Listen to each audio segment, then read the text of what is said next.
From Hollywood, it's time now for... Johnny Dollar. Hello. Dollar? From Hollywood, it's time now for Bob Bailey as... Johnny Dollar. Mr. Dollar, this is Father Taggart. I'm calling you from Ossining. I'm one of the chaplains here at Sing Sing. Oh, yes, sir. What can I do for you, Father? Well, nothing for me, Mr. Dollar, but possibly for someone else. Michael Cairn, one of our inmates, asked me to contact you. Michael Cairn? Mm-hmm. You remember him? He wasn't sure you would. Old-time grifter and con man who got tied up with an insurance fraud a few years ago, blonde fella? Yes. Well, Michael wants to see you, Mr. Dollar. Could you possibly find the time to come up here? Oh, I don't know, Father. Is this something important? It is to Michael. Oh, well, look, I'll be in New York sometime next month. Maybe I'll get a chance to stop off.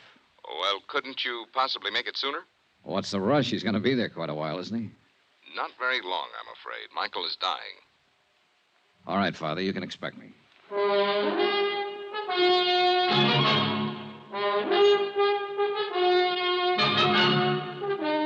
Welcome to Johnny Dollar. Beginning tonight and every weekday night, Bob Bailey in the transcribed adventures of the man with the action-packed expense account. America's fabulous freelance insurance investigator. Yours truly, Johnny Dollar.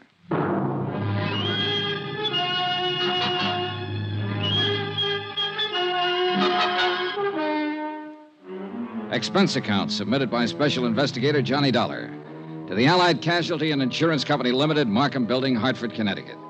Attention, Ed Barth, Controller's Office. This is an accounting of expenditures during my investigation of the McCormick matter. Though you didn't authorize the investigation, Ed, I'm sure that once the facts are out, you will honor the following. Expense account, item 1, $7.95. Train fare and incidentals, Hartford to Ossining, New York. I was admitted inside the prison and greeted by Father Taggart.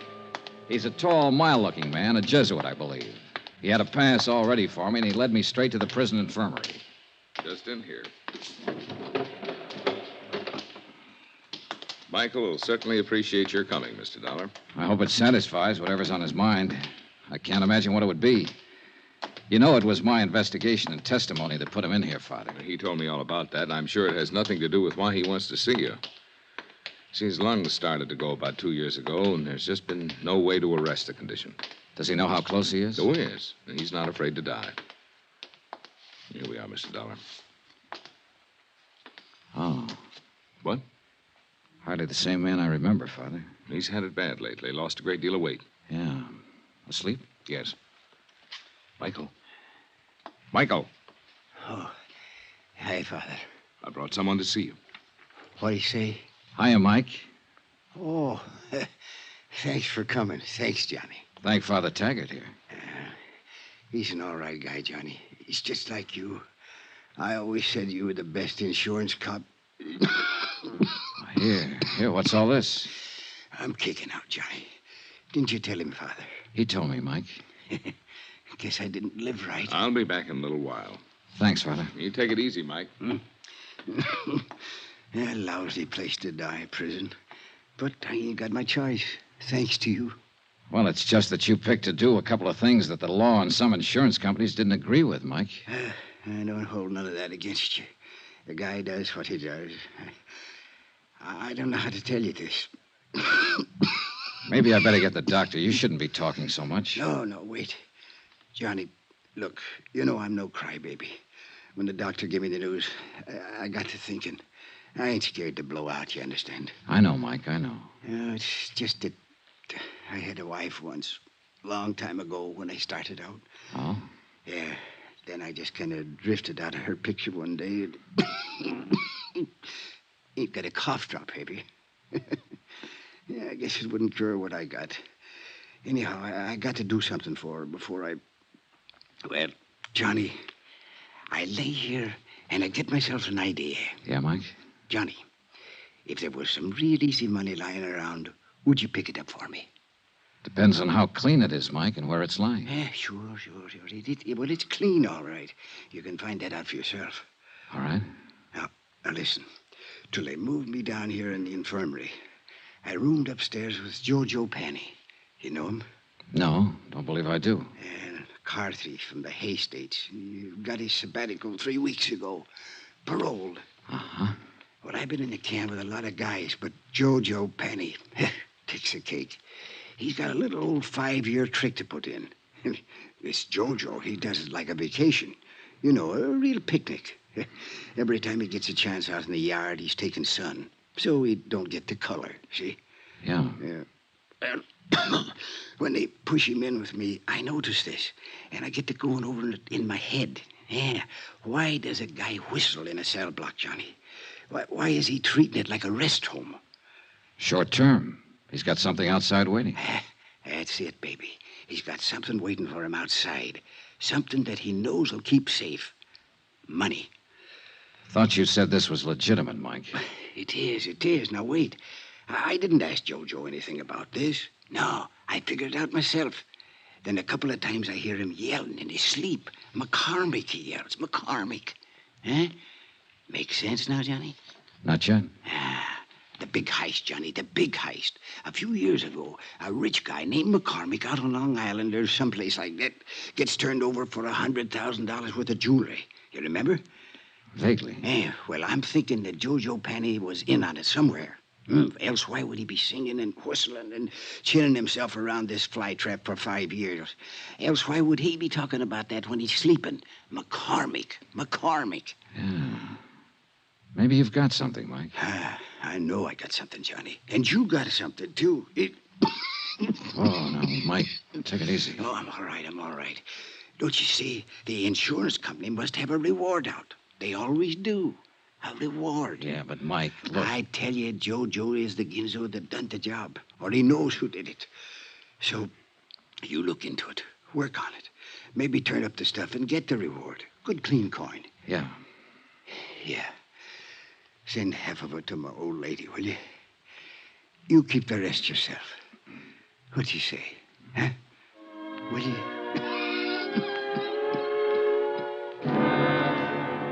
Ego facultati mihi ad apostolia, sedi tributa indulgentiam plenaria. Mike Kern died 3 hours later. Et Filii, The last living thing he did was wink at me. Amen.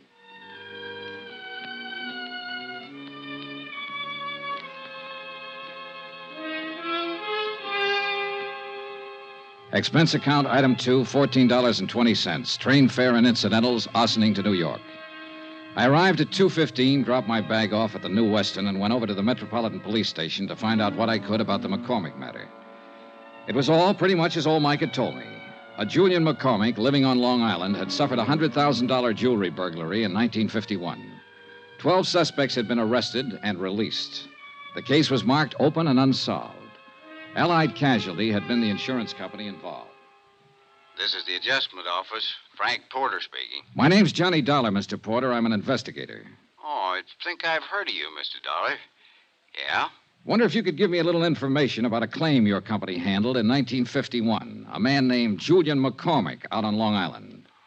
Gee whiz, long time ago. What about the McCormick claim? I might have some information on it. I don't know yet. It's a long chance. I'm at police headquarters, and I notice you investigated for the insurance company. I'd like to talk to you. Yeah, sure, but it's kind of late today. Tomorrow, okay? Well, you can tell me this right now. Is there any reward being offered? Gee whiz, kind of folds my sails. How's that? Well, asking about a reward. You sound like you can make full recovery and want to make sure that you'll be paid for it. Well, I said it was just a long shot. How about the reward? Well, that's pretty standard with us on cases like this. Yeah, I think it's 7,500, something like that. I'm not sure. Where are you staying? New Weston. Well, I'll look it up, get the exact figure, and call you there. How'll that be? Fine, thanks. That'll be fine.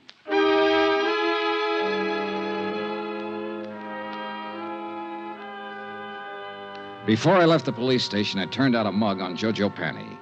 He was a big, broad-shouldered lad with plenty of beef, and a list of petty convictions, 4 of them in New York State. The last one was for carrying concealed weapons. His parole status was good, though, and the parole officer furnished me with his home address. The Allen Hotel, rates day, week, or month, 115th Street.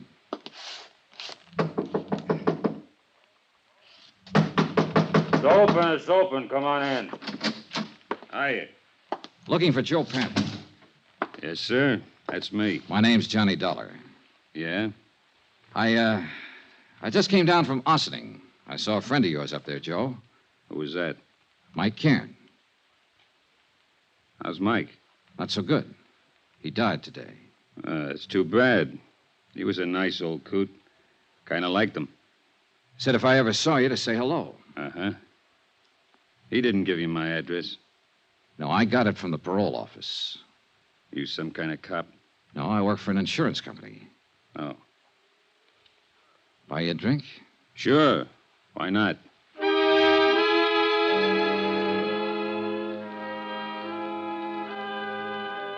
Expense account, item 3, $4 even for drinks.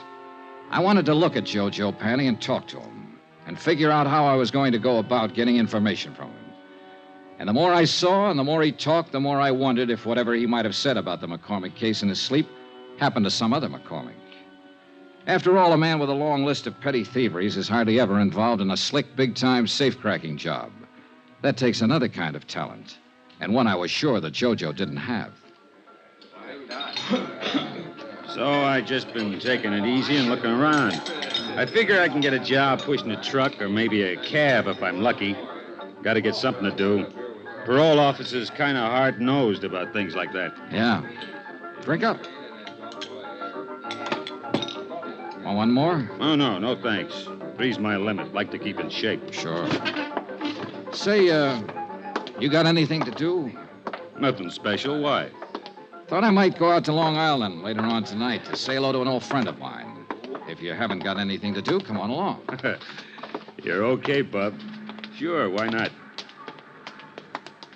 This friend of yours, he's an ex-con, too?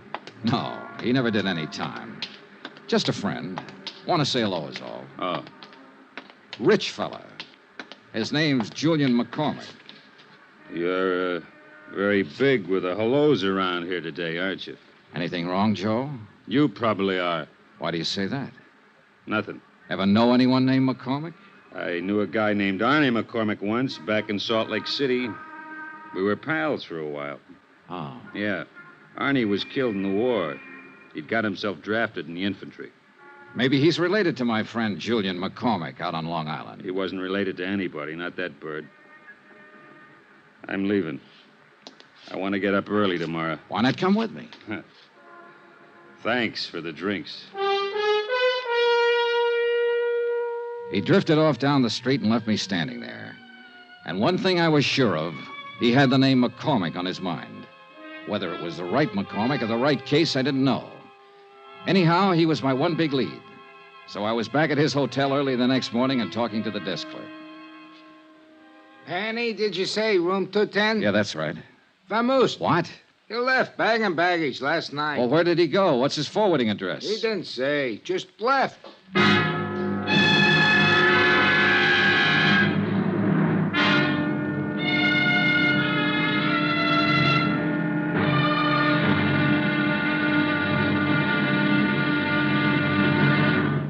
Now, here's our star, Bob Bailey, to tell you about tomorrow's episode. Thanks. Tomorrow, there's living proof that a pretty girl can be just as dangerous as a pretty girl.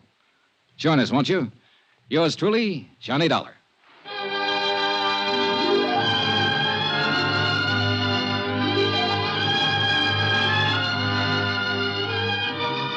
Yours truly, Johnny Dollar, is transcribed in Hollywood. Written by John Dawson, the entire production is under the direction of Jack Johnstone. Be sure to join us tomorrow night, same time and station, for the next exciting episode of Yours truly, Johnny Dollar. Roy Rowan speaking.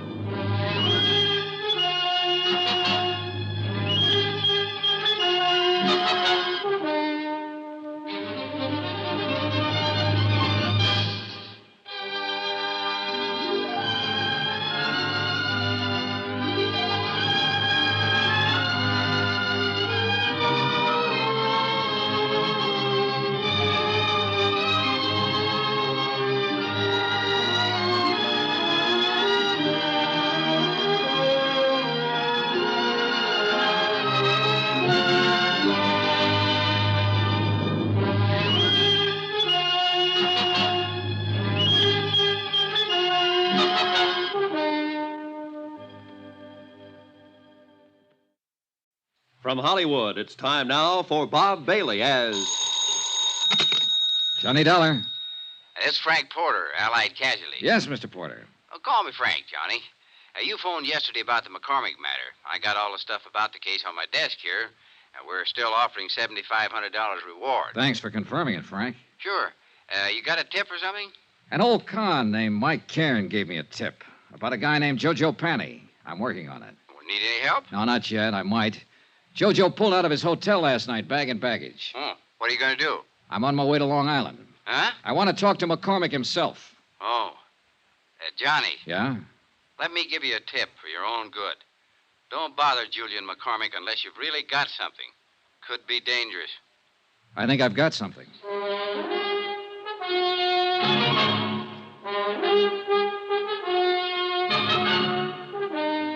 Tonight and every weekday night, Bob Bailey in the transcribed adventures of the man with the action-packed expense account. America's fabulous freelance insurance investigator. Yours truly, Johnny Dollar.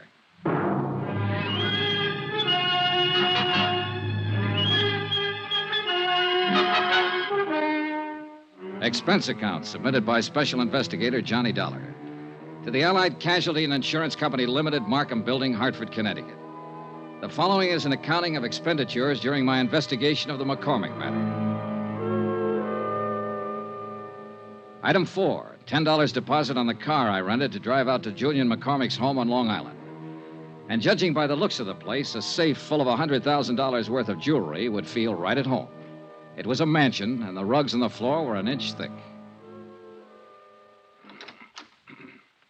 I'm sorry I've kept you waiting. Mrs. McCormick and I were packing for a little trip to Europe. Sit down, please. Thanks. Going to be gone long? Oh, we usually spend several months a year over there. We're a bit late this year. Our reservations are for next week. I envy you, Mr. McCormick. Dollar, the name? That's right. Forgive me, but I don't seem to recall having heard of you before. Oh, it's okay. We never met. I'm an insurance investigator. Oh, really? Am I being investigated or something? No, nothing like that. It's just that I might have a lead on that jewelry that was taken from your home a few years ago. Well, that's wonderful. You must tell me about it. Can I make you a drink? No, thanks. You're from the insurance company. Allied Casualty? No, I'm not. I'm an independent investigator. Well, why should anyone feel it necessary to call in a... Oh, I see. There's a reward, of course. That's right. Yes, of course. But now, tell me, how can I help you?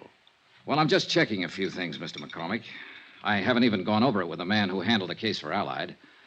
Possibly I have run into something that'll help. I don't know. I'd like you to tell me what happened. My safe was opened and my jewelry taken. I mean, how it happened. Well, it was right in this very room. That's the wall safe there. Uh-huh. Mrs. McCormick and I had just returned from our honeymoon. 5 years ago it was. Yeah? All I know is that when I stepped into the library here that morning, the safe was open and everything was gone. Whoever did it was extremely clever and quiet, I must say. Was the safe cracked? No. It was just opened. Someone figured the combination or something like that. Well, who knew the combination at the time? Only myself, Mr. Dollar. You're sure of that? Why, of course. I see. I reported it to the police right away here on Long Island. Then some men from New York City were here, too. And your insurance company? I reported it to my insurance company immediately. They had a man on the scene as soon as the police, Mr. Porter. Frank Porter? Yes. Do you know him? I've talked to him on the phone. I haven't met him. A very nice chap. He worked very hard trying to recover it. I'm sure he did. Did they have an adjuster? Yes? How much did you collect, if you don't mind? Not much. What do you mean? Well, it was unfortunate. By keeping that much jewelry in a small house safe, it seems I violated a clause in the contract. It should have been kept in a safety deposit box or some such. Consequently, the matter went into litigation. I'm afraid the court found me at fault. I collected only a part of the insured value, $20,000. So, you can see I'd certainly welcome a recovery. Sure. The jewelry was in the family a good many years. I had given it to my wife, and well, a man hates to lose things he loves. Yes, I understand. Was Mrs. McCormick here the morning it happened? Oh, yeah? I'd like to talk to her. She's terribly busy, but if you think it's sufficiently important, I'll call her. No, never mind. I'm curious, Mr. Dollar. This case has been closed a long time. At least, no one's contacted me or asked me for any information about it for at least 4 years. What opened it? A man named Mike Cairn. Huh? Who's he? An old convict up at Ossining who shared a cell for a while with a man named Joe Panny. Uh-huh. Ken died yesterday. But before he died, he told me he thought Penny had something to do with it. He'd heard him mention your name. Well, it seems to me you should talk with this Joe Penny. I did, and I will some more, as soon as I locate him again. Right now, he's missing. Oh, I'm sorry. Well, thanks for the time, Mr. McCormick. You let me know if you learn anything? Sure. Do you honestly think you can recover that jewelry? With any luck at all. That would be wonderful, wonderful. You think so? Why, yes, of course. Mrs. McCormick might be glad to know about it, too. What? You said it was her jewelry.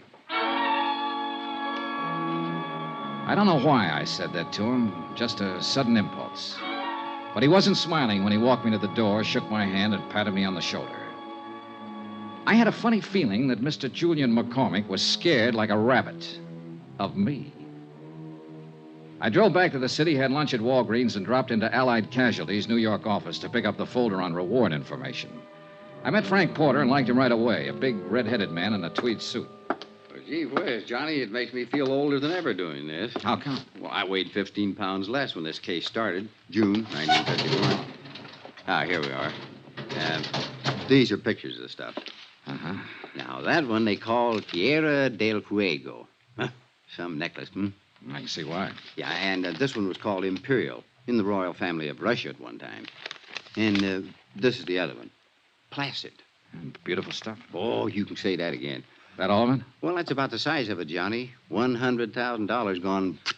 Yeah. Help any? Sure. It's nice to know what I'm trying to find. Well, I hope you have better luck than I did. Yeah. Say, who was the police officer on the case? Martin. Dools Martin. Out of Central? Yeah. We ran down every lead we could find, big and small. The file said you made 12 arrests. Yeah, something like that, but not one of them panned out. Had to let them all go. Martin requested pickups on every big-time jewelry man in the country. Now, I don't think one of them was overlooked. Well... No, Johnny, somebody just simply walked in that house, opened the safe as neat as you please, and walked right out with all of this. Very slick job. Had to be an experienced man. Well, it might have been a first job for someone just starting in. He got lucky. Yeah, we thought of that, and we didn't think much of it after a while. Frank, Gee whiz, Johnny, you know, nobody could be that lucky. Case the house, know exactly where the safe was, know what was in it, get in, open it up, and get out without anybody, servants, the McCormicks, or any of their friends even seeing it. Mm-hmm, yeah. Well, that wasn't even the hardest part, you see.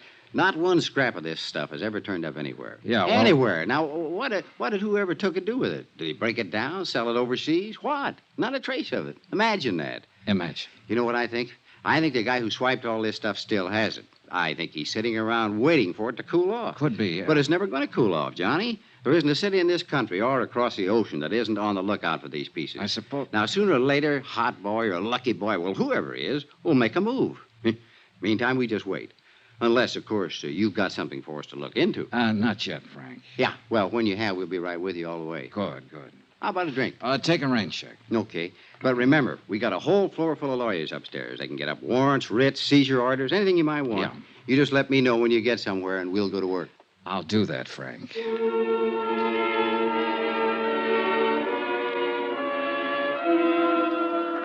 I left Frank Porter and went back over to the parole office to see what had developed with Joe Penny.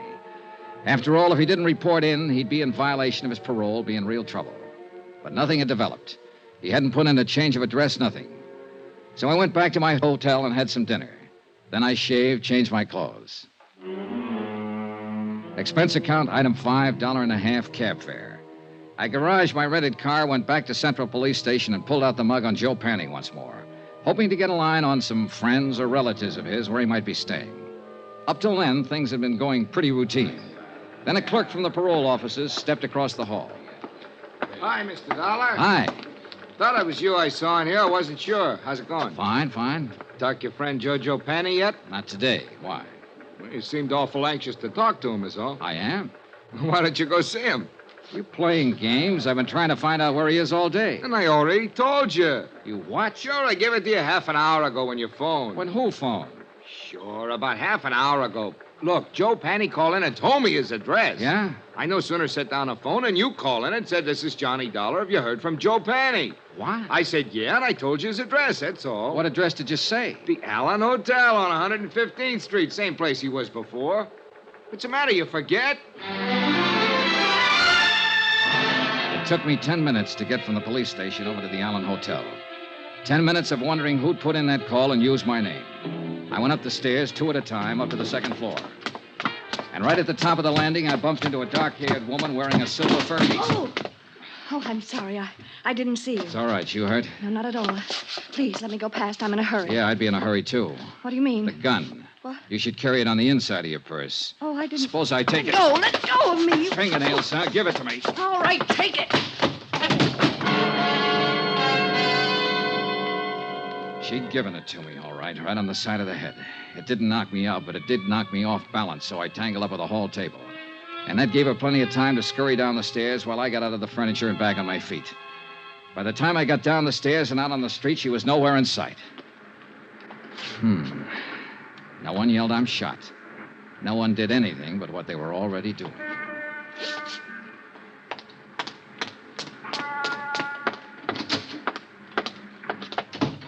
Hi. Where were you just now? You weren't here at the front desk. I was out back eating my dinner. Why? Oh, nothing. You happen to see that woman who just ran through here? No. Tall, dark-haired woman, about 30, wore a mink stole? Me? Yeah. Oh, you're kidding in this joint. Oh, brother. You still looking for Joe Panny? He lives here again, doesn't he? Yeah. Have you seen him? Where is he? Out. I sat down with myself and waited. A half an hour later, when the clerk went back to finish his dinner, I stepped over to the desk and borrowed his pass key and went back up the stairs to room 210.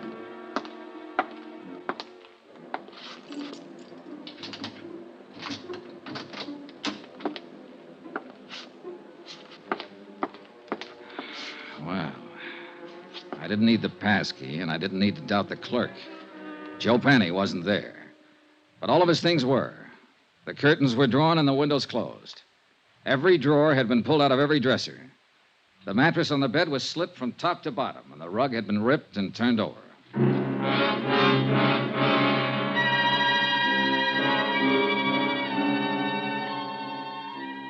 Expense account, item 6, $1, 1 drink. For me. I left Jojo's room, went to the nearest bar, sat down, and had a drink. A scared victim, a missing con, a dark-haired woman wearing a mink and a gun, and other things. Right then and there, I decided that Mike Cairns' tip had been pretty good at that.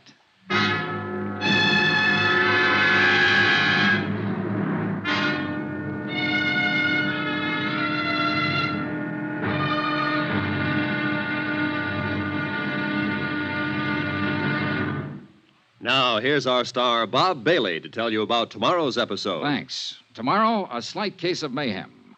When the right guy turns up in the wrong place. Join us, won't you? Yours truly, Johnny Dollar.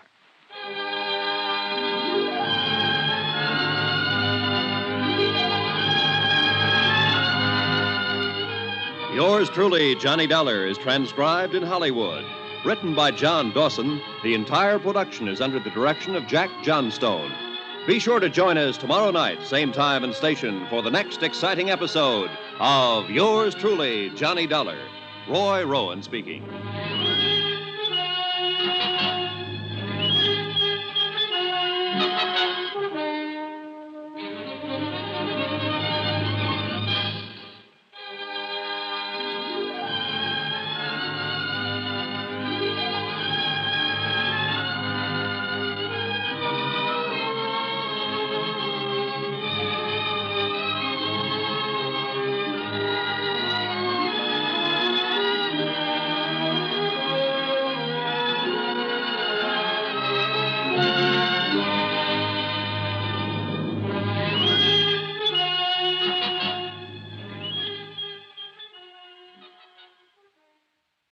From Hollywood, it's time now for Bob Bailey as... Johnny Dollar. This is Dulles Martin. Lieutenant Martin? Yeah, that's right. I got a message you called while I was out and left this number. Yeah. I want to talk to you about the McCormick case, Lieutenant. McCormick? $100,000 burglary out on Long Island back in 1951. I was the officer in charge. Who are you? Insurance investigator. I got a tip that an ex-convict named Joe Panny might have pulled it. I'm at Panny's hotel. Well, let me know how you make out. Say, listen, his room's been torn apart. Every inch of it's been searched. And when I came here tonight, I got socked by a woman with a gun. Give me that address.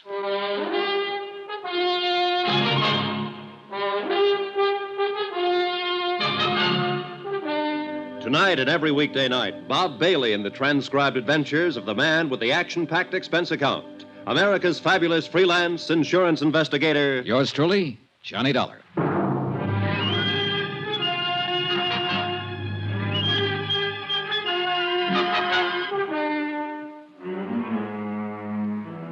Expense account submitted by Special Investigator Johnny Dollar to the Allied Casualty and Insurance Company Limited, Markham Building, Hartford, Connecticut. The following is an accounting of expenditures during my investigation of the McCormick matter. Expense account, item 7, $2, 2 drinks. For myself and Lieutenant Dools Martin, NYPD. A big, swarthy man who seemed to know what he was about. Martin looked over the damage done by the unknown ransacker of Joe Panny's room, questioned the clerk, who was unable to furnish any helpful information. Then, because Joe Panny was officially a parole violator, ordered a general pickup.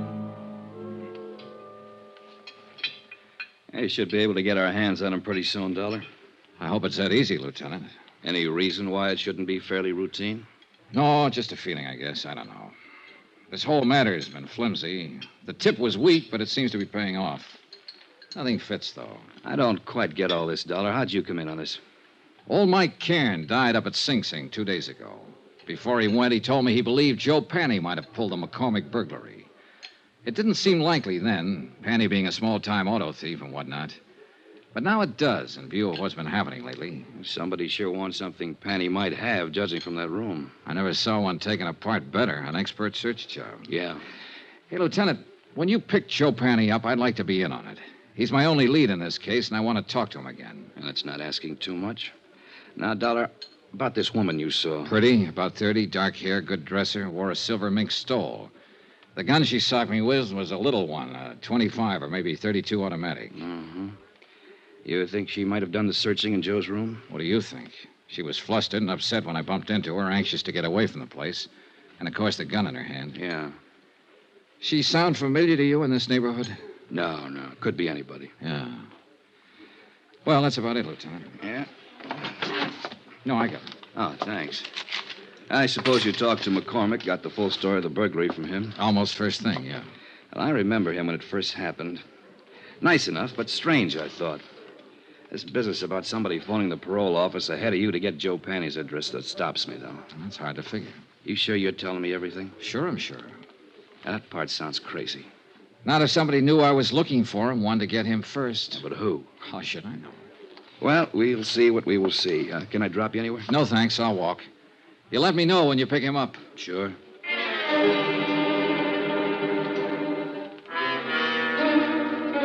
2 days passed, and I didn't hear from Lieutenant Martin. I finally phoned in, and a supplementary had turned up, no leads. Martin had men watching Joe's hotel. His former friends and acquaintances were being checked. Meanwhile, I decided to try and find out who the dark woman in the first stole had been. It seemed pretty obvious that she had just come from Joe's room, that she knew him or was connected with him in some way. So once more, I combed over Joe Panny's file at headquarters, this time looking for a woman's name. The only one mentioned was an ex-wife who had divorced him 6 years before. Her name was Iris Carter. At the Bureau of Vital Statistics, the marriage certificate and record of divorce proceedings gave me a composite picture of an unhappy and turbulent 3-year marriage. It also gave me a general description of Iris Carter that could very well fit the woman I'd seen briefly in the hallway outside Joe Panny's hotel room. There was a 6-year-old address to start on. Eunice? Is that you, Eunice? I said, is that you, Eunice? No, ma'am, I'm not Eunice. Oh, no, you sure ain't. You seen her? I don't know. I really don't know her. Oh. Well, what do you want? I'd like to talk to the manager. I want some information. What's your name? Johnny Dollar. What kind of information are you looking for? Are you the manager? Yes, sir, I am. Well, I'm trying to locate a woman named Iris Carter. She might have used the name Iris Panny. She was married once to a man named Joe Panny. Lived here about 6 years ago. Were you here then? I was. Did you know her? I did. Did you know him? Yeah. He went to jail. Does she live here now? She don't. Do you have any idea where I can find her? I don't. Well, do you happen to know if she ever Why worked do you want her? Just to talk to her. When did she move out? Oh, long time ago. 5 years, maybe. Uh-huh. What's your business? Insurance. Oh. Well, what's up? Oh, nobody around here buys insurance. Well, we don't have to go into that. If you can think of any place I might get a line on her, I'd appreciate it. It seems to me she worked at a bookstore down the street. Down what street? Out there. Block or two down that way. I think she worked there. I don't know. You can try. Thank you, I will. My, you polite. You tip your hat. So tell me, do you remember what she looked like? Sort of. Yeah. Well? Oh, about as tall as I am. Nice. Pretty girl. Blonde or brunette? Dark hair. Almost black. Know any of her friends when she lived here? No. No, I couldn't tell you that. Why? Oh, I might look up one of them and ask her about her, that's all. Yeah, you ask at that bookstore. I think she worked there.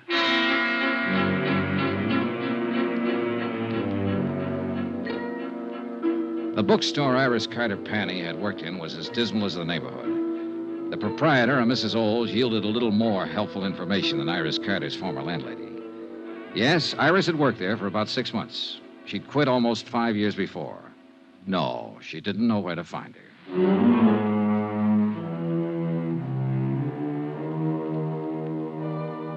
Expense account, item 8, $1.02 lunch. I had it in a neighborhood diner called the Showboat, a place where Mrs. Oles said Iris Carter had frequently eaten. The restaurant manager remembered Iris vaguely. She also remembered Iris's boyfriend. I asked for a description. She did better than that. She gave me his name, occupation, and address. An old rehearsal hall 2 blocks away.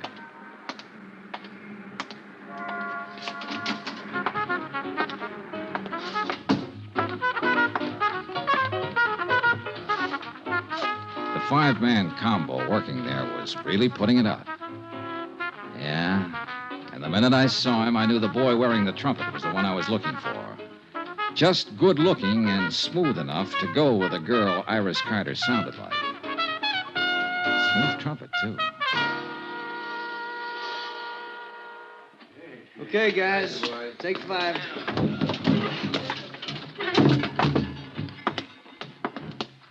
I'm looking for Jack Lang. You found him. I'm Johnny Dollar. Could we talk a minute? That's about all I got, Mr. Dollar. Want to smoke? No, thanks. Oh, man. Gets real tired out about this time of day. Yeah, imagine it does. The way you put it out. Well, everybody to his own racket. What's yours? Insurance investigator. Okay. Now what? Well, I've been asking around the neighborhood, and they tell me you once knew a girl named Iris Carter or Iris Panny. Iris Carter. Go on. I'd like to find her and talk to her, and I thought you might be able to help me. Go on. I want to talk to her ex-husband most of all. I thought somehow she might know where to find him these days. He's in the can. He was released 3 weeks ago. No? Any ideas? No. I thought finding her might be a shortcut to him. I wouldn't think so. They were all washed up when I knew her. When was that? 5 years ago. She hadn't seen him for over a year then. Uh-huh. She didn't have much use for him. I don't blame her. How long did you know her? No, we went together for a while she worked at some crummy bookstore. And she moved away, and I didn't see her after that. I think she said something about going back to Ohio. You think? I don't remember offhand. Well, let me put it this way. As far as I know, she's in no trouble. The one we want is her ex-husband. You'd be helping a lot if you could tell me where to find her. I don't know. I honestly don't know, and I sure wish I did. I'd like to find her myself. Why? Well, when she went with me, wasn't any good. I think she just walked out because she was tired of losers. Sick up to here, you know what I mean? Can't blame her. He gave her a pretty bad time. I didn't do much better. But now I got something. It's this little 5-piece outfit. Not much, but something. I'd like to show it to her and say, Iris, this is mine. You kind of had it bad, huh? Bad as a guy like me can get it. I know I'll probably never see her again as long as I live, but... boy, if another one like her ever shows up, I'm gonna be ready, Dad. Ever see her? No, she must have been something. Here. Take a look. Nice, huh? Yeah. I take it back. What back? About seeing her. I've seen her. When? Where? 2 nights ago in the hallway outside Joe Penny's room. You sure? I'm sure. She hit me with a gun before she left. The picture he had flipped out of his wallet was old and well thumbed. It showed a sultry kind of face that could have been 20 or 30 or 40. A wide, frank, smiling, happy mouth.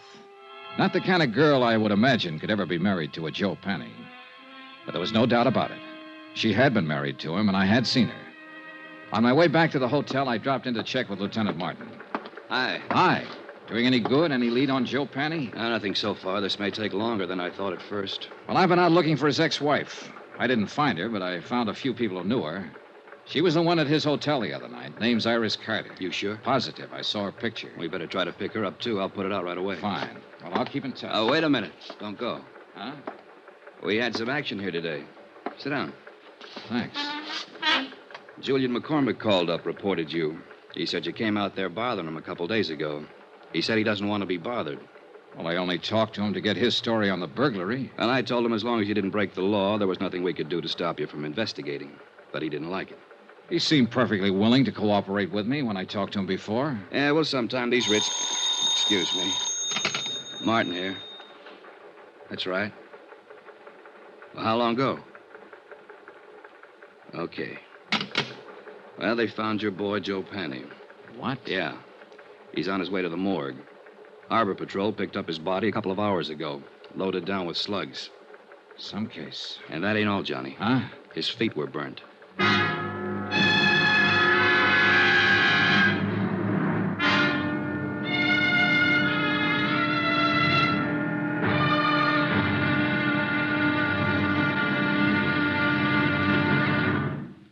Now, here's our star, Bob Bailey, to tell you about tomorrow's episode. Thanks. Tomorrow, a phase of this case that ought to be called the Talking Corpse. For believe me, this one said plenty. Join us, won't you? Yours truly, Johnny Dollar.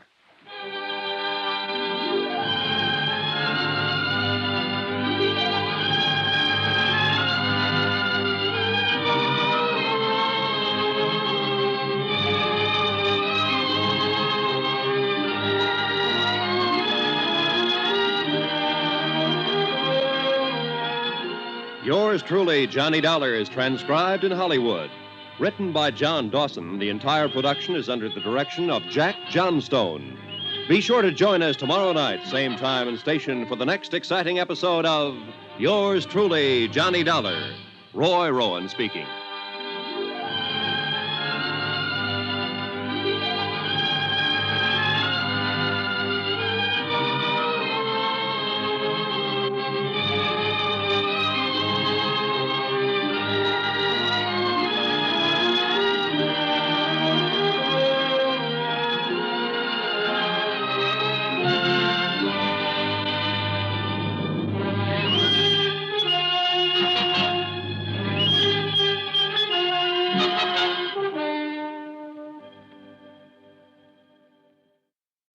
From Hollywood, it's time now for Bob Bailey as...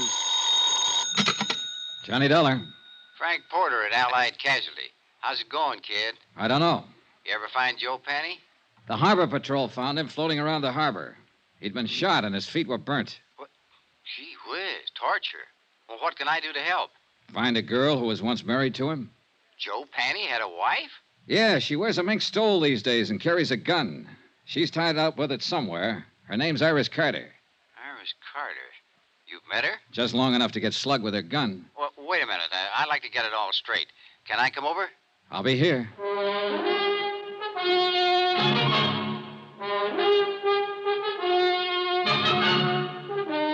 Tonight and every weekday night, Bob Bailey in the transcribed adventures of a man with the action-packed expense account. America's fabulous freelance insurance investigator. Yours truly, Johnny Dollar.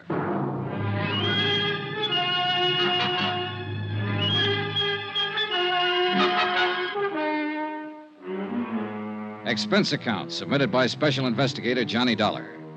To the Allied Casualty and Insurance Company Limited, Markham Building, Hartford, Connecticut. The following is an accounting of expenditures during my investigation of the McCormick matter. Expense account, item 9, $14 even, secretarial services. I dictated a detailed report of the $100,000 McCormick case. I did it for two reasons. One, to make certain that Allied and the New York police were thoroughly informed of my part in the matter. And two, to review the case for my own benefit. One of the key figures, Joe Panny, was a murder victim. Attached is a copy of that report. I tried to cover as closely as possible my conversation with Mike Cairn at Sing Sing when he tipped me off that Joe Panny had something to do with the McCormick burglary of 5 years ago. Also, one conversation with Joe Panny, his subsequent disappearance, and murder. I had a copy for Frank Porter when he showed up at my room. He read it from top to bottom. Gee whiz, Johnny, if this isn't something.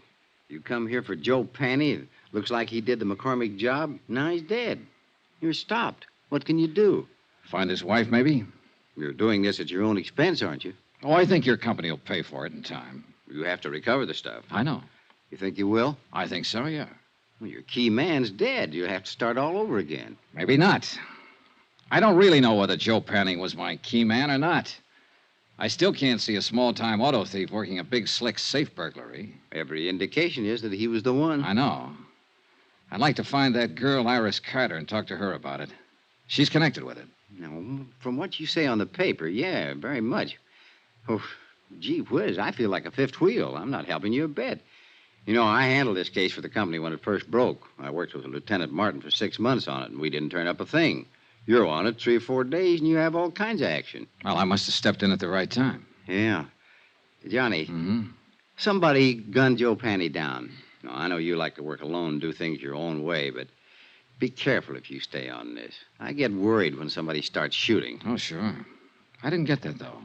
Why? If I keep on this, I wouldn't let it go now if my life depended on it.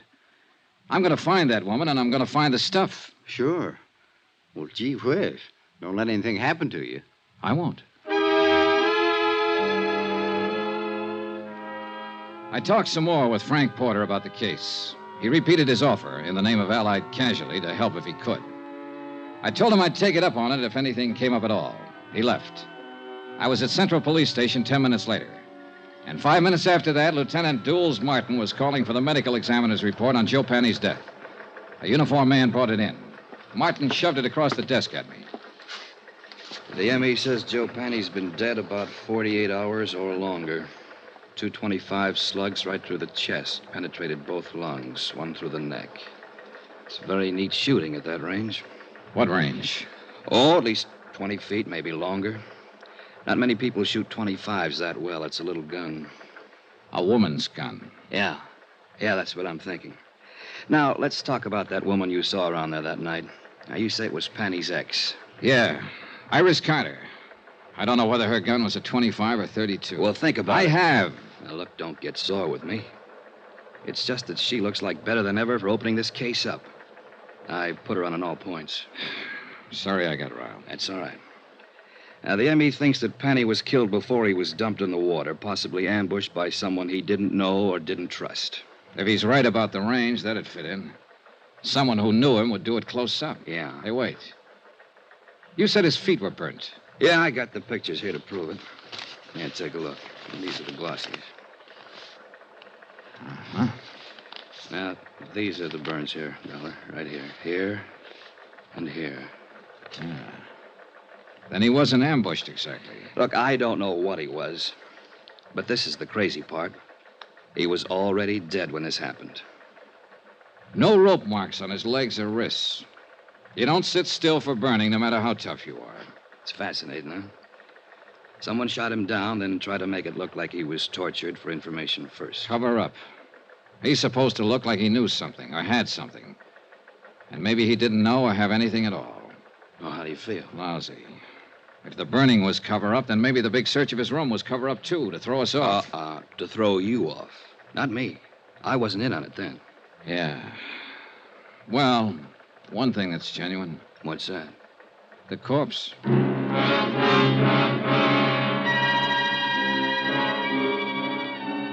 An hour and a half later, a witness was delivered to the office of Lieutenant Martin.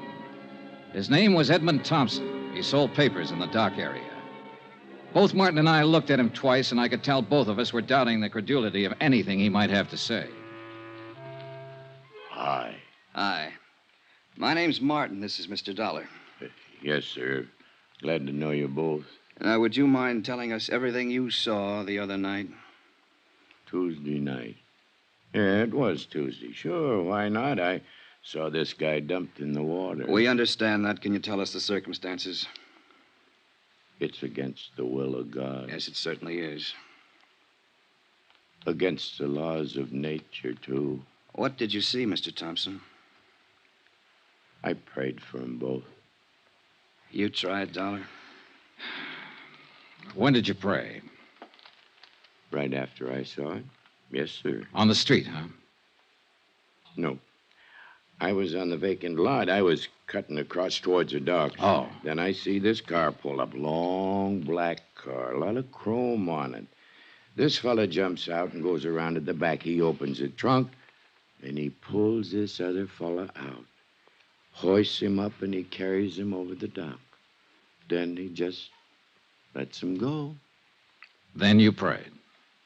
Then I prayed. I was a little too scared to do anything else. This car the man had. Long black one. A lot of chrome. Sedan or coupe? What's the difference? 2 seats or 1 seat? 1 seat. Happen to get the license number? All right. Let that go. How about the man? Can you describe him? He stood there and looked down at the water and started himself a cigarette. Well, what kind of a face did he have? Dark, light, a mustache, what? A devil's face. Oh, swell. Now, what does that mean? A devil? Mr. Thompson, do you understand that we want to apprehend this man, that he's responsible for one man's death, and that he might harm someone else? I'll pray for him. Pray for them all. Well, how was he dressed? Didn't notice. Hat? Don't know. Coat? Don't know. But he had a long black coupe. Do you know the make? Nope. Would you know him if you saw him again? Nope. Look, when you saw him dump a body into the water, why didn't you notify the police? Why should I? It's police business. Let them take care of their business. I'll take care of mine. Any of you fellas got a cigarette on you? I left Lieutenant Martin brooding over his witness and went out for a bite of dinner. When I called him later, he hadn't learned anything more, so I decided to call it a night and went back to my hotel. I found a note waiting for me from Jack Lang, the band leader friend of Iris Carter. Said he'd got a tip. She'd worked at one time at the Elmar Theater in the Bronx. If I learned anything, please let him know. He was still in love with her. Elmar Theater. I decided my night was far from over.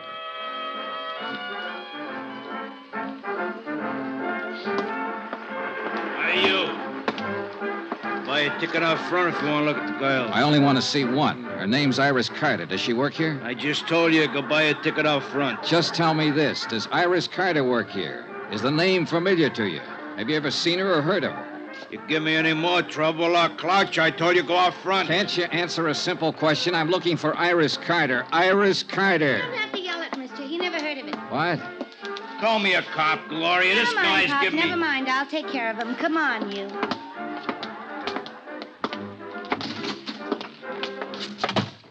Iris Carter, is that what you said? Yeah. I gotta change. I gotta get back on in 5 minutes. Then I'll talk to you later. You haven't got much to say. Stick around. I'll change back at the screen. Okay. I'm Gloria Ward. Who are you? Johnny Dollar. What do you want with Iris Carter? I want to see her and tell her something. Tell me. Well, for one thing, her ex-husband's dead. What? Oh, better watch that screen. Oh. Say that again. Joe Panny, her ex-husband's dead. No kidding. That no good bum is really dead. Yeah. Where can I find her? She don't work here no more. Hasn't worked here in 4 or 5 years. She quit. Well, where is she? You took over from the old man out there when you heard me mention her name. You've satisfied yourself that I'm really looking for her, so Don't suppose you flip with me, mister. I'm not satisfied about anything. Where is she? She got herself married to a nice guy. Good for her. Is she in town? You sure you just want to see her and tell her Joe's dead? That's about it. I thought maybe she might be able to help me and the police find out who killed him. He was killed? 2 days ago. They found his body today. Well, you know, that? Are you a cop? I'm an insurance investigator. And you have to see her? You want it put in writing? Don't get in a huff. What I'm getting at is this. Quick change, huh? Now listen. Iris is good. You know what I mean? And she's married to a nice guy now. Will any of this make her trouble? Not if she hasn't done anything wrong. Well, I can tell you she hasn't. If it does make trouble, it'd be a shame. She's set up nice, and I like to see a girl set well, don't you? Certainly. Well, I haven't seen her almost since she left here, but... Well, you look like a right kind of guy. I believe you. Thanks, Gloria. She lives out in Long Island now. Her name's McCormick. Iris McCormick. By the time I said goodbye to Gloria and walked out the stage door and got out into the alley, I thought I had most of it again. The ex-wife of an ex-con married a wealthy Long Islander named McCormick. When the honeymoon was over, the safe was robbed. Walking out that alley, I was wondering whether to phone the police or Allied Casualty first.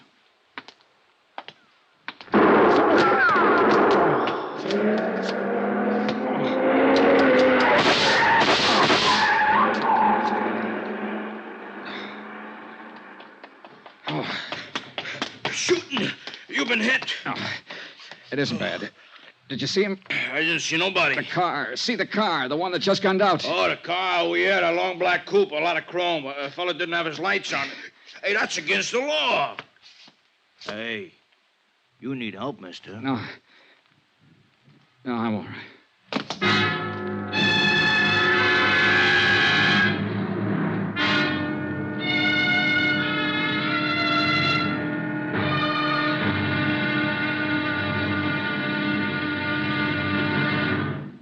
Now, here's our star, Bob Bailey, to tell you about tomorrow's episode. Thanks. Tomorrow, the end of the trail of a .38 caliber slug. Join us, won't you? Yours truly, Johnny Dollar.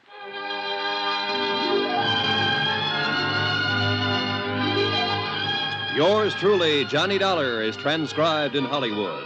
Written by John Dawson, the entire production is under the direction of Jack Johnstone. Be sure to join us tomorrow night, same time and station, for the next exciting episode of Yours truly, Johnny Dollar. Roy Rowan speaking.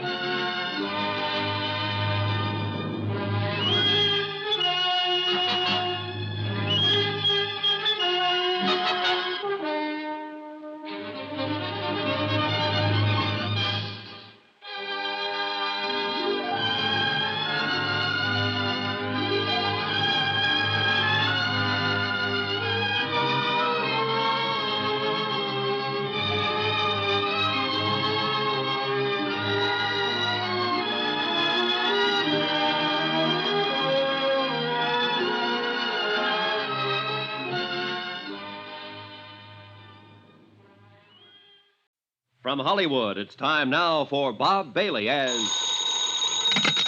Johnny Dollar. Ready with your party in Hartford, Connecticut, Mr. Dollar. Go ahead, please.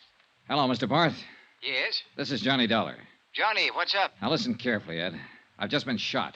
What? Oh, it's nothing serious. I'm backstage at the Elmar Theater in the Bronx. Johnny... I'm all right. Now listen to me. I got a tip from old Mike Cairn, a convict, that a man named Joe Panny might have had something to do with the McCormick case a few years ago. Yes, a jewelry case, $100,000. Well, Panny's been murdered. I didn't get a chance to learn anything from him, but I have learned that Panny's ex-wife is married to Julian McCormick. You've contacted our New York office? I've been trying to get your man Frank Porter at his home, but no one answers.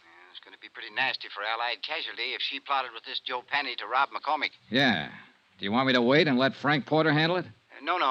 You go ahead. If somebody's throwing bullets around, they'd better be stopped before... Oh, well... By me rather than Frank Porter, huh? Okay.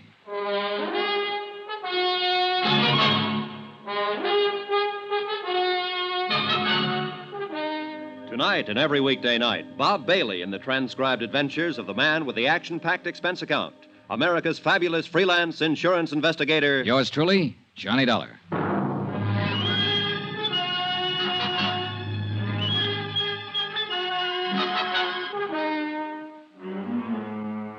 Expense account submitted by Special Investigator Johnny Dollar to the Allied Casualty and Insurance Company Limited, Markham Building, Hartford, Connecticut. The following is an accounting of expenditures incurred during my investigation of the McCormick matter. Item 11, $7.50, one bottle of scotch, which I sent the stage doorman out to get while I was calling Ed Barth at Allied Insurance. Apparently, everybody in the neighborhood thought the exchange of shots between me and somebody in a long black coupe were backfires. It was the doorman who dragged me back in the theater. You got yourself a boy now, mister. Ah, it's just a graze. I sure don't get you. Calling insurance people are not police. Somebody fires a gun at you, call the cops. Have another drink. That's the way it seems. Hey, where you going? You should see a doctor. Later. I went back outside in the alley where the shooting had taken place. 10 minutes of looking around, and I dug a pair of .38 slugs out of a telephone post.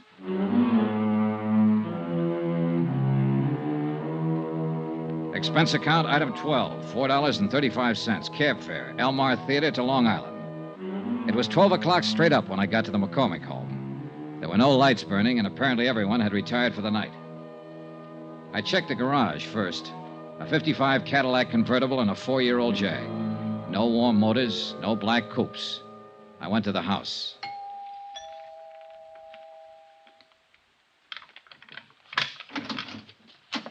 Oh, it's you. Hello, Mrs. McCormick. No, please.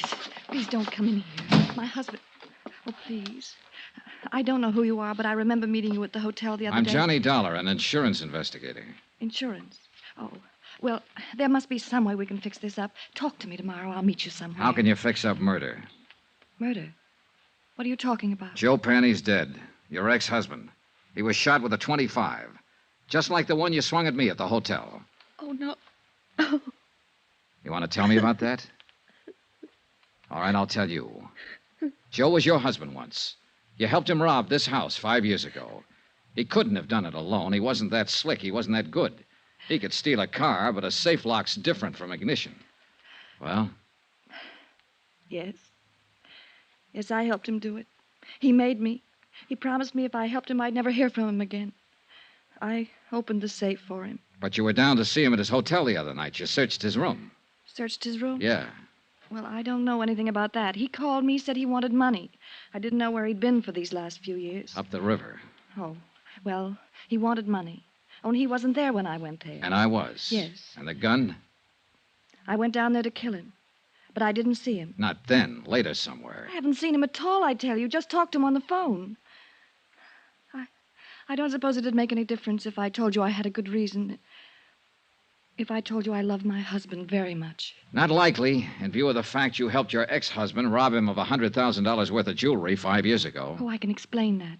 Joe came around when we got back from our honeymoon. It's an old story. My past isn't all it...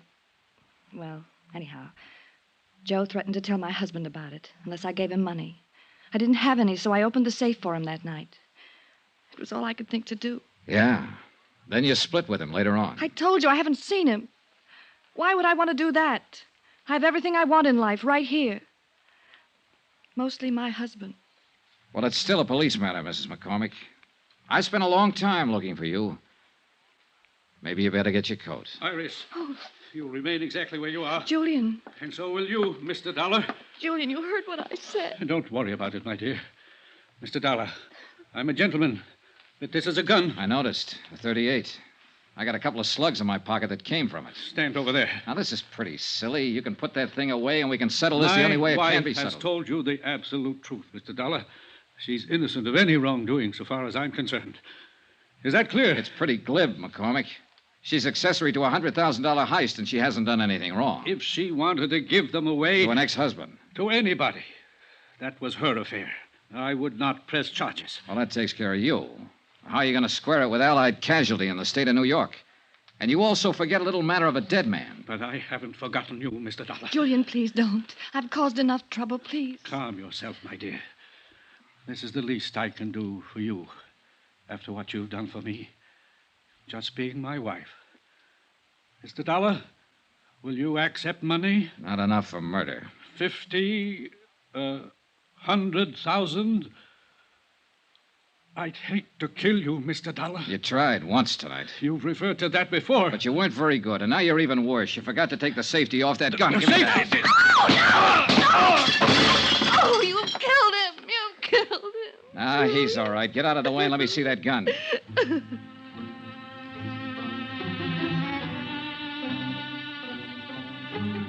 I wasn't interested in either one of them for the moment. I was looking at the .38 I'd taken from Julian McCormick. There was a smear of cosmoline still inside the barrel. I sniffed it, checked it, found all chambers loaded. It was a brand new weapon, and it had never been fired.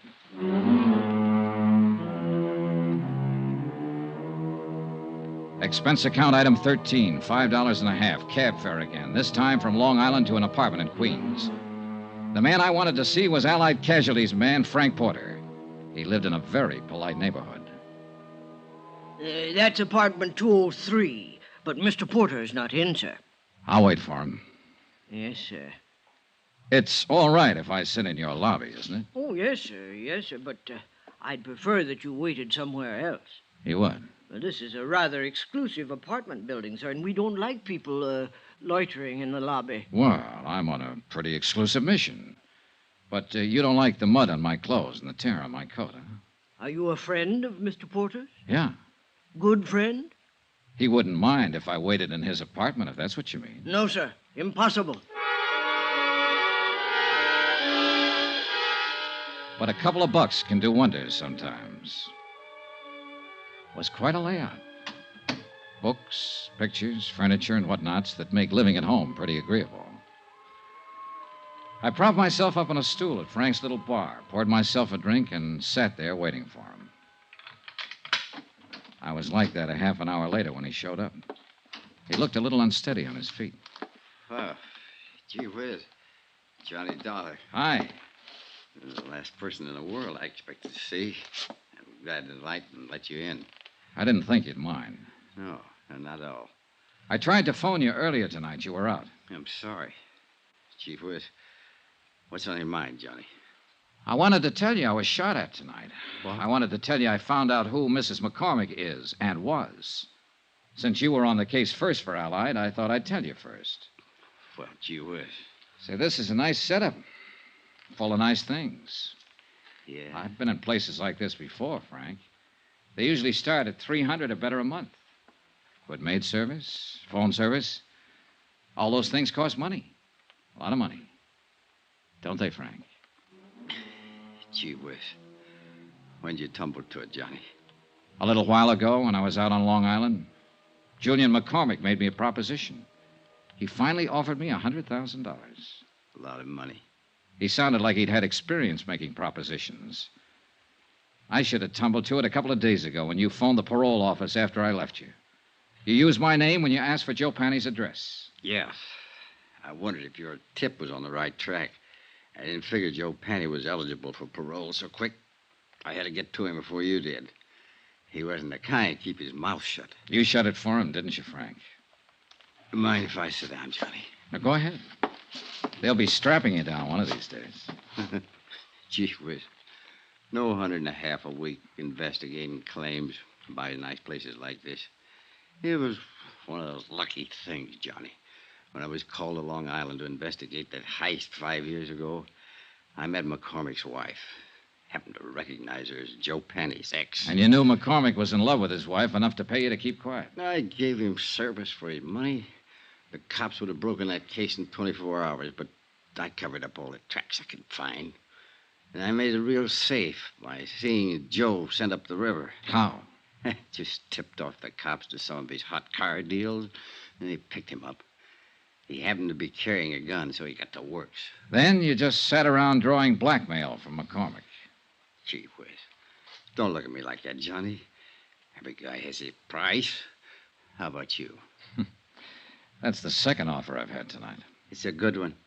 Joe Panny was a dumb guy. He picked up that jewelry and went right downtown and plunked it in a safe deposit box. It's been sitting there all the time he was up the river. Still worth... Sorry, Frank. You sure? I'm sure. Gee whiz. Gee whiz, Johnny, you are a good dick. You don't buy off.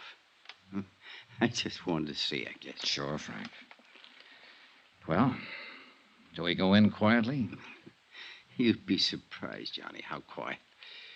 You better dial for an ambulance if you want me to go to the trial. What? You were good in that alley back of the theater tonight, Johnny, when I tried to knock you off. I followed you all night looking for my chance. You nicked me twice. Dial the doc. Quick, quick. Gee whiz, it hurts. He died right there, without saying another word.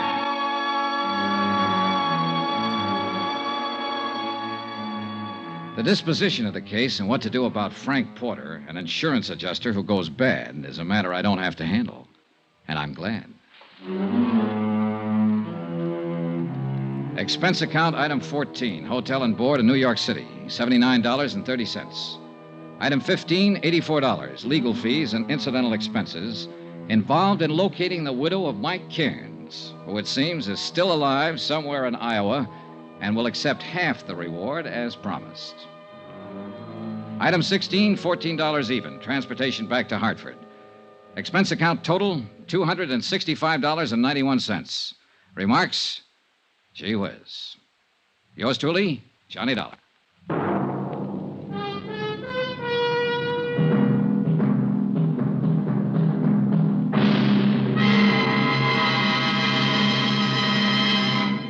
Now, here's our star, Bob Bailey, to tell you about next week's story. Thanks. Next week, the story of a ship, the Molly K. Destination, Davy Jones' locker. Join us, won't you? Yours truly, Johnny Dollar. Yours truly, Johnny Dollar, is transcribed in Hollywood. Written by John Dawson, the entire production is under the direction of Jack Johnstone. Heard in this week's cast were Mary Jane Croft, Virginia Gregg, Marvin Miller, Forrest Lewis, Frank Gerstle, Herb Butterfield, Herb Ellis, Tony Barrett, Ken Christie, Jack Crucian, and Junius Matthews. Be sure to join us on Monday night, same time and station, for another exciting story of yours truly, Johnny Dollar. Roy Rowan speaking.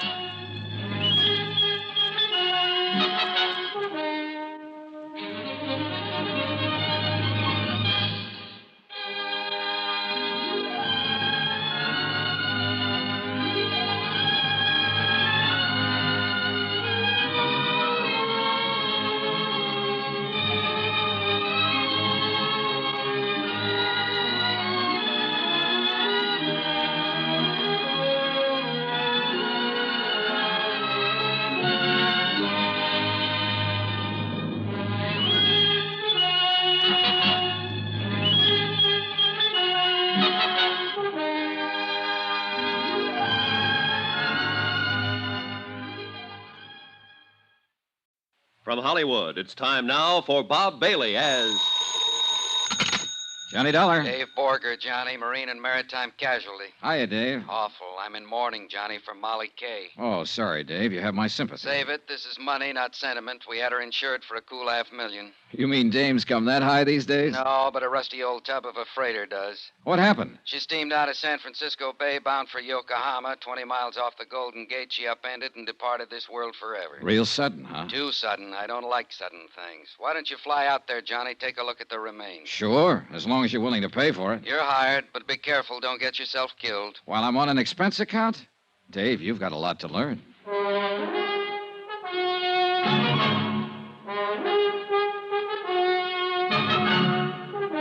Tonight and every weekday night, Bob Bailey in the transcribed adventures of the man with the action-packed expense account, America's fabulous freelance insurance investigator. Yours truly, Johnny Dollar.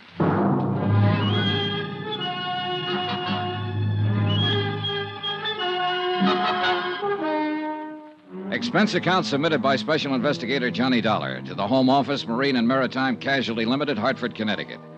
The following is an accounting of my expenditures during the investigation of the Molly K matter. Item 1, $164.50, plane fare and incidentals, Hartford to San Francisco.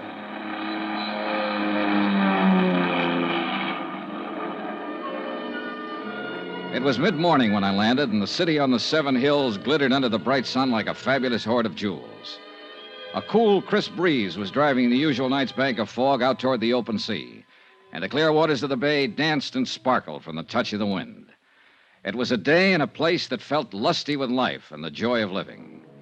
And yet 36 hours before, the freighter Molly K, with a crew of 43 men, had steamed out across this same bay, passed under the high arch of the Golden Gate Bridge, and disappeared into the gray oblivion of the Pacific, gone down to her death.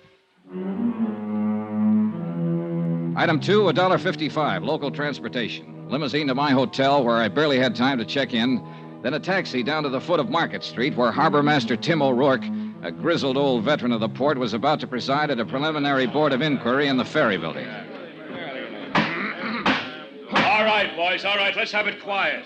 Now, all of us know what we're here for, but just to make it official, I have to announce that this is the preliminary hearing of a board of inquiry investigating the loss by sinking of the vessel Molly Kay. Needless to say, for you that know me, the proceedings are going to be pretty informal. Yeah, you can be sure of that. All right. Now, the bare facts seem to go something like this. The Molly Kay cleared her berth at Pier 29 at 10:12 p.m. night before last. Destination, Yokohama. Primary cargo, grain. The Molly Kay was a steel-hulled Class C freighter, oil-fueled, with a steam turbine drive. She was under the command of her owner, Captain Edgar Brawley of San Francisco. Now, is Captain Brawley present? I am, but if you're expecting me to testify... Later, Captain, later. All right. At 10:38, the Molly Kay dropped her pilot and proceeded on out to sea. Fog conditions were reported at the time as medium to dense. Then at 12:49 a.m., the radio operator on duty at the Point Bonita Coast Guard station picked up the first distress signal. Now I'll call the first witness, the officer in charge of the rescue operation, Lieutenant Commander Barton Fields of the United States Coast Guard. Will you take the witness chair, Commander? Now raise your right hand, Commander. Do you swear the testimony The you are about inquiry to moved give along, is the whole truth but not and much nothing but came the out that truth, wasn't so help already known. The Coast Guard commander testified that 5 minutes after the first distress call, the Molly Kay had sent a second SOS, stating she was sinking rapidly by the bow. According to the message, the vessel had struck a submerged derelict. The captain and crew had taken to the lifeboats, and 2 of these were picked up immediately. A third boat, missed in the heavy fog, made shore and beached under its own efforts. Now, according to this report, 2 men, William Mack, machinist, and Benny Wong, steward, are still missing. Now, further search has now been abandoned, and these men are presumed to be dead. I think that's all, Commander. Thank you. Now, will radio operator G.A. Beck take the witness chair?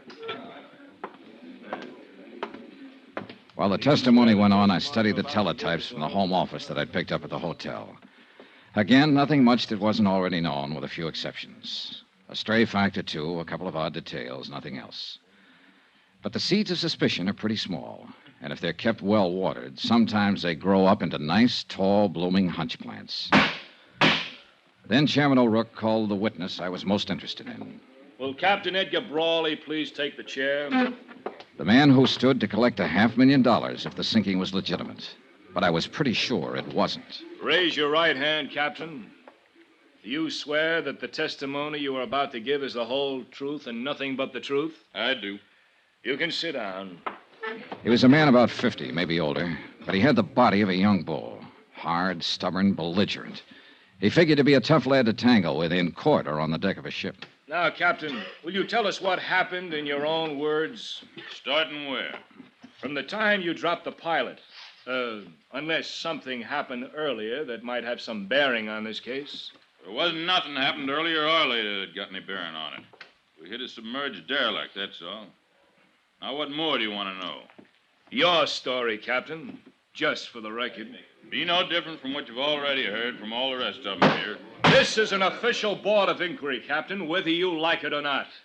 I'll be the judge of what's important and what isn't. Yes, sir. Well, after we dropped the pilot, I set a course north 77 west, aimed to bring us into the main shipping lane by daybreak. Then I assigned the watches, had the deck gear stowed away, opened the trip log, got ready to settle down for the night's run. Normal procedure, in other words. That's what I told her. There wasn't nothing that was Go on with your story, Captain.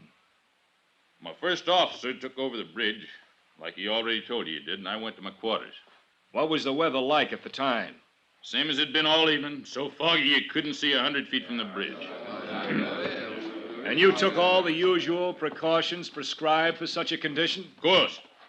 Go on. Well, it was a while before midnight. I was still in my quarters, awake in my bunk when she hit. It was a big crash, like a torpedo had took us, and the lights went out. We started losing the headway, and a couple of minutes later, the engineer cut the engines and pulled his fires. Water had busted right through number 1 and number 2 bulkheads and was rising fast in the boiler room. Must have ripped half the bottom out of her. What did you do next? I called the engine room gang on deck, and, well, then I give the order to abandon ship. She sank less than 10 minutes after we got the boats off. Well, I guess that's about the size of it. Submerged derelict in the shipping lane. It was an accident, pure and simple. All right, Captain. I guess there's nothing Mr. more Chairman. we can... Mr. Dollar? I wonder if I could have your permission to ask the captain a few questions. Well, it's kind of unusual, but like I said, this is an informal hearing, so, Captain Brawley, Mr. Dollar is a special investigator for the insurance company that holds the policy on your ship. His position here is unofficial, of course, and you're under no obligation. It's up to you. Well, I've told you all I know about it. I got nothing to hide, if that's what you're talking about. Not one single thing. All right. Let him ask till he's blue in the face. Go ahead, Mr. Dollar. Thank you. Captain Brawley, we've heard quite a lot about your last sailing for Yokohama night before last. But there hasn't been any mention of the first time you started to leave, a little over a week ago. Had no bearing on this. Maybe not, but let's talk about it anyway. According to my report, you were 6 hours out of San Francisco when you radioed the Coast Guard to stand by. You had a cargo fire in number 2 hold. That's right. A little while later, you told them you had the fire under control, but you were returning to port. I wanted to check the damage, make sure the ship was sound. Yeah. So you laid up in harbor for a week. You filed a claim with our home office in Hartford for estimated damages of $6,300. Come to more. But when the company appraiser called at your office on Pier 29, you refused him admittance to the ship, and an hour later, you wired Hartford and canceled your claim. That's right. A $6,300 loss, fully covered by insurance, and you suddenly decided not to make any claim for it? I'd have lost more if I had claimed it. How do you figure that? Because I had found out that I'd have to lay up here for another 2 weeks while that sneaking company of yours checked the facts, as they called it. I had a cargo on board. I had a delivery date ahead of me. Couldn't afford to waste 2 weeks. What caused the fire? I don't know. Who found it and reported it? A man named Bill Mack. All right. He was one of the 2 men that drowned when the ship went down. What of it? What are you trying to make out of it? All right, let's quiet down now. Let's have order in here. Now, at the time of the accident, Captain, the sinking, we're led to believe that it was a little foggy out that night. You doubt it? No, not in the least. That's why I can't quite understand how you managed to see that submerged derelict. I didn't see it. Then who did? Nobody, as far as I know. That fog, you couldn't see your hand in front of your face. There was no fog the next day. The Coast Guard searched the area for hours, and they didn't see it either. Well, it probably sunk when we hit it. Just what are you getting at, Dollar? How do you know there was any submerged derelict, Captain? What do you mean? You said there was a big crash. All the crew members described the accident as a sudden hard shock. In fact, one of them, Mr. Hawkins there, who was up forward on bow lookout, said it felt like a blast, like something... No, you don't. Oh, no, you don't. Mr. Hawkins. I didn't say it was no blast. What I said was it just kind of felt like one. You ain't gonna go putting no words like that in my mouth, Mr. Dollar. You ain't gonna get me mixed up in this. Mixed up in what, Mr. Hawkins? In this here whatever's going on, or whatever you're trying to claim is going on. I just don't know nothing about it, about anything. And I just don't want anybody putting words in my mouth, that's all. Claiming I said something I didn't. Well... Just what exactly is it you're hitting at, Mr. Dollar? Not hitting, Captain. I'm saying it. I don't think there was a derelict. I think the Molly K was sunk by an explosive charge placed in a hole. Are you accusing me of that? Not accusing anybody, not yet. All right, now let's settle down. Are you claiming I'd sink my own ship just to collect a few lousy bucks worth of insurance? I don't know who did it, Captain Brawley, but I'm going to find out. And whoever it was, they're in it up to their neck. 2 men died when the Molly K went down, so this thing's a whole lot worse than just a crooked insurance racket. It's a case of cold-blooded murder.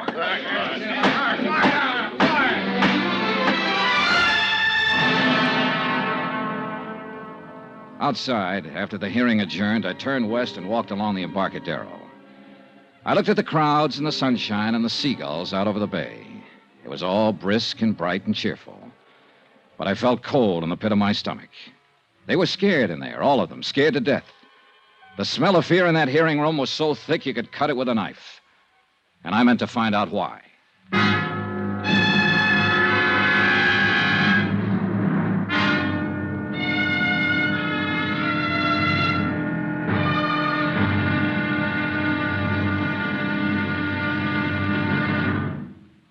Now, here's our star, Bob Bailey, to tell you about tomorrow's episode of this story. Thanks. Tomorrow night, a strange girl and a strange threat. And a promise that's stranger than both.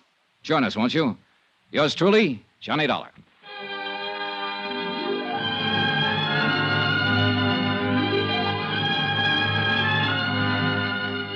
Yours truly, Johnny Dollar, is transcribed in Hollywood. Written by Les Crutchfield, the entire production is under the direction of Jack Johnstone. Be sure to join us tomorrow night, same time and station, for the next exciting episode of Yours truly, Johnny Dollar. Roy Rowan speaking.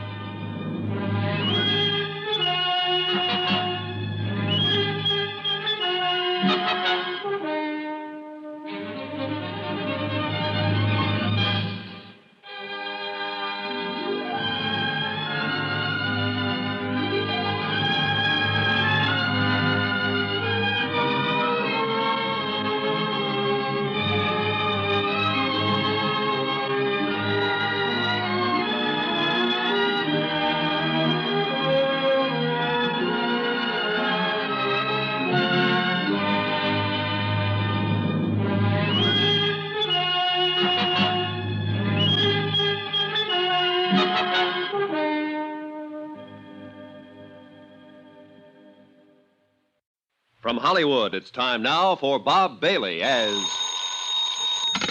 Johnny Dollar. You don't know me, Mr. Dollar, but you're going to. Well, I can hardly wait. You won't have to wait. I want you to meet me tonight. Where? On the waterfront. 9 o'clock. Yes? It's dark down there at 9. It might be dangerous. Are you scared? Strange women always scare me. Where on the waterfront? Pier 29. That's where the Molly Kay was birthed before she sank. Molly Kay was my mother. Meet me at 9?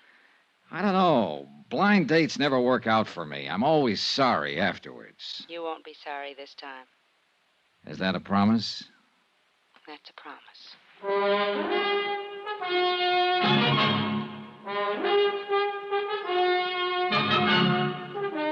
Tonight and every weekday night, Bob Bailey in the transcribed adventures of the man with the action-packed expense account.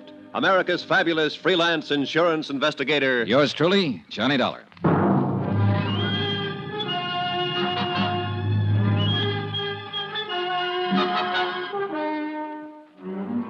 From Special Investigator Johnny Dollar, present location San Francisco, to the Home Office, Marine and Maritime Casualty Limited, Hartford, Connecticut. Assignment, the Molly Kay matter. Expense account continued. Item 3, $4.65. Food. I needed it. It had been a rough day, rough from the standpoint of legwork. I'd covered most of the usual sources and usual angles, and for all I learned, I might as well have stayed in bed. The freighter Molly Kay had sailed out of San Francisco Harbor and gone down in the Pacific, and nobody wanted to talk about it. They were all too busy shaking in their boots and looking over their shoulders, scared to death. I was even beginning to look over my shoulder. Item 4, 70 cents. Taxi to the Embarcadero. Sure, I kept that blind date. I wouldn't have missed it for the world. Here, keep the change.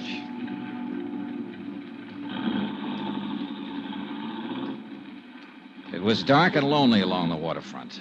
The fog was down, drifting in off the bay, dimming the scattered streetlights with a damp haze and muffling the sounds of the city. Alcatraz, lost and hidden somewhere behind the murky, wet blanket, kept sounding its mournful warning across the water. And the night gulls seemed to cry out in answer to it. I crossed the siding tracks and headed toward Pier 29 and toward whatever was waiting for me there. or whoever. The office and warehouse of the Brawley Shipping Company, owner of the Molly K, was about halfway out the pier. I'd been there earlier in the day and found it closed and locked. But there was a dim light burning there now. I headed toward it. Just about then, as I passed under the last wharf light and turned toward the office door, I started to get that old feeling. I'd had it before in other places. Once in the heart of an Orinoco jungle, in an alleyway in the Casbah of Algiers, one time in London Soho, and again in Suez. Somewhere close by, hidden by the fog and shadows, there was somebody watching me. I stood listening, straining to hear some telltale sound in the darkness. Nothing. But there were a dozen hiding places within a radius of 50 feet, and I wasn't fool enough to start searching them, not knowing what I'd find. I turned to open the door to the Brawley office. Get your hands up, Mac. He'd been standing behind a post right beside the door. Okay. Now, what are you prowling around here for? I was restless, couldn't sleep, and I love that foghorn. Wanted to get close to it. Knock it sort off, wise guy. This is a gun in your back, not a peppermint stick. Oh, don't say things like that. I faint easy. One more smart crack at... Wait a minute. Turn around toward the light. Sure. I'm always glad to oblige. Just sucker up. All right, come on, let go of it. Stop it. You Let go of that gun. You're going to break my... All right. Come on, get up, get up. Come on your feet.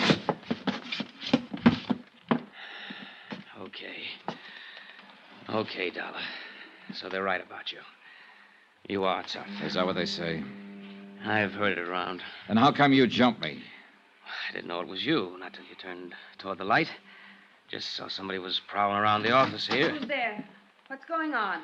It's all right, Ellen. Dean, what are you doing here? I could ask you the same thing. Why, I just came down to do some work on the books and... Oh, This is that insurance investigator, Johnny Dollar. yes, I know. What do you mean you know? I asked Mr. Dollar to meet me here tonight. Why? What are you up to? Nothing. I wanted to talk to him, that's all. Down here alone, huh? At this time of night? Dean, suppose we talk about it tomorrow. Okay. That's the way you feel. Not a matter of how... We'll discuss it tomorrow. All right. Oh, the gun, Dollar. Do I get it back? Oh, sure. Here you are. Don't let anybody take it away from you now. Don't worry. They won't. I'll see you tomorrow, Dean. Yeah. Yeah, sure. Come in, Mr. Dollar. I followed her into a suite of offices that were a lot plusher on the inside than they were on the outs. Mahogany paneling, leather chairs, rugs, sofa, an open fire burning. Small, but cozy, like the girl herself. So we talked. The weather, the fog, the weather yesterday, how we like San Francisco, sparring-type talk. Then finally came the tip-off that we were going to get down to business. Would you like a drink, Mr. Dollar? I poured scotch for both of us, and the clink of ice served as opening bell for the first round. Mr. Dollar sounds so oddly formal. Do you mind if I call you Johnny? Johnny it is. And you? Ellen Brawley. I guess I am a little slow in introducing myself. But it upset me. Dean being out there, I mean. And acting the way he did. You're Captain Brawley's daughter. Yes. As I told you on the phone, Molly Kay was my mother's name. Father thought the world of her. It broke his heart when she died. Later, he named his ship after her. And now the ship is gone, too. Yes. Ellen, what about this man you call Dean? How does he figure in this? Dean Sutton, he's an exporter. I've known him for some time. He's not usually the way he was tonight. Jealousy always makes a difference. Jealousy. Sure, it's stuck out all over him. He just does business with my father. It was his cargo that sank with the Molly Kay. Grain, bound for Japan. Oh, I see. I've gone out with him quite a lot, but he takes far too much for granted. I'm a free agent, Johnny. I call my own shots. Yeah, I guess you do. So tonight you call me. I heard about the hearing. How you questioned my father. Accused him of sinking his own ship to collect the insurance. I didn't accuse him. It amounted to that, didn't it? I said I was sure somebody had done it. He put the shoe on his own foot before I even had it out of the box. What makes you so sure? Oh, a lot of little things that don't add up. What little things don't add up, Johnny? Oh, this and that. Did you know your father put a heavy mortgage on the Molly K 7 months ago? How did you find out? Bureau of Records, Maritime Division. Know when the mortgage comes due? Next month. He had to install new boilers. That's why he did it. And he'd have been able to pay it off after this last voyage. He'd also be able to pay it off after he collected the insurance and have a lot left over. You're wrong.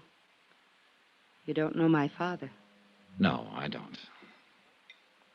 Do you know who holds that mortgage? A woman named Lu Tang. That's right. Better known as Shanghai Lou. She owns a nightclub up in Chinatown. Quite a girl. You know her? Very well. All right, Ellen, let's quit circling around and get to the point. What's on your mind? I don't know. Nothing, really, I guess. I just wanted to tell you that you're wrong. About my father, I mean. If the Molly K was sunk deliberately, he had no part in it. I'll make a note of that, even though your opinion may be a little bit prejudiced. Well... Are you leaving? Might be a good idea, don't you think? Wait. Johnny. Yeah? I was sort of hoping we'd be friends, maybe. Oh, I feel very friendly toward you. Do you, Johnny? As much as this. That much, Johnny? That's pretty friendly. I told you. I call my own shots. I know. But you didn't tell me you're engaged to Dean Sutton. I found that out from a newspaper It file. was all a mistake. It was his idea. And I thought you always called your own shots. Don't go, Johnny. I promised you on the phone that if you came, you wouldn't be sorry. I'm not. Good night, Ellen. Outside on the pier, the fog was thicker than ever. The wharf lights were dim glows in the swirl of mist, and sounds, even close ones, were muffled and hollow. I couldn't figure Ellen Brawley, at least not completely, where she stood in this and the reason for the pitch she'd made. I left the pier and turned west along the Embarcadero. Mr. Dollar? Huh? Over here. Get out of the light. Evening, sir. You're out late, Mr. Hawkins. Well, I was waiting around. I kind of wanted to talk to you. I saw you come in the taxicab earlier. All right, let's talk. I hope you don't hold it against me, jumping up in the hearing room that way, but I was scared. Scared of what, Mr. Hawkins? I don't rightly know. That's the trouble. But there's something strange going on, Mr. Dollar. And it ain't safe for a man to let on he notices. The whole crew feels the same way. That's why they ain't talking about it. About what? Things that's happened. Things that ain't been brought out yet. And I wouldn't be talking neither if Bill Mack hadn't been a mighty good friend of mine. Bill Mack. He was one of the two men who went down with the ship. That he did. May he rest in peace. But you're wrong, Mr. Dollar. There wasn't two men. Bill was the only one. What? That Chinese steward, Benny Wong, he didn't drown. He was in that lifeboat that got to shore. Then the men in the boat knew it. Why didn't they say so? Well, they was scared to. He disappeared later, and they was all scared to say anything. I don't know what's happened to him since... Here, back of this wall. Keep your head down. I crouched behind the concrete tide wall, my gun drawn, and peered into the darkness, trying to catch some sign of movement behind the blanket of fog, listening for some faint sound that might be the giveaway. Nothing. And to go hunting in those shadows against somebody who knew the waterfront would be about as healthy as stepping out in front of a truck. I gotta get out of here, Mr. Dollar. I gotta get away from here. Hawkins, wait. I ain't doing any more talking. And it won't do you no good to ask. They know every move a man makes. I got nothing more to say. All I want is to stay alive. So that was that. Fear again. He was scared to death. And I couldn't very well blame him. That shot had come close. But there was one thing Hawkins hadn't thought of. I had. And I didn't like the thought. That bullet might not have been meant for him. It could have been aimed at me.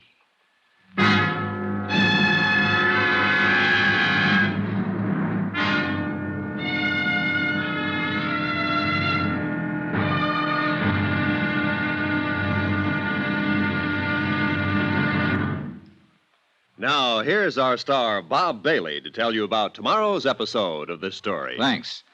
Tomorrow night, we find out that a dead man can tell a tale. It all depends on how he died. Join us, won't you? Yours truly, Johnny Dollar.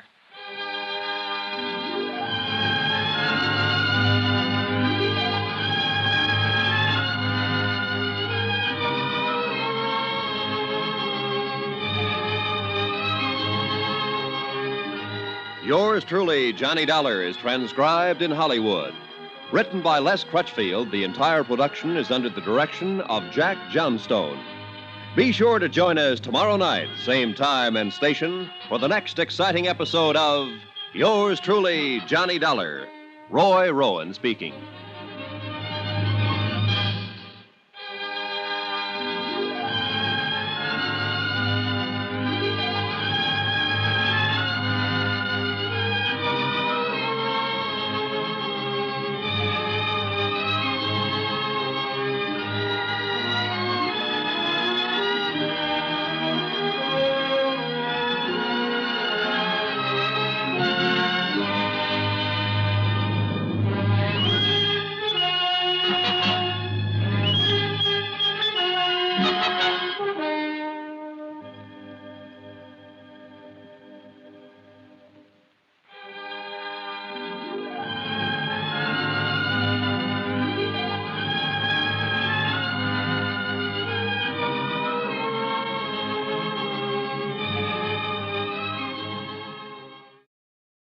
From Hollywood, it's time now for Bob Bailey as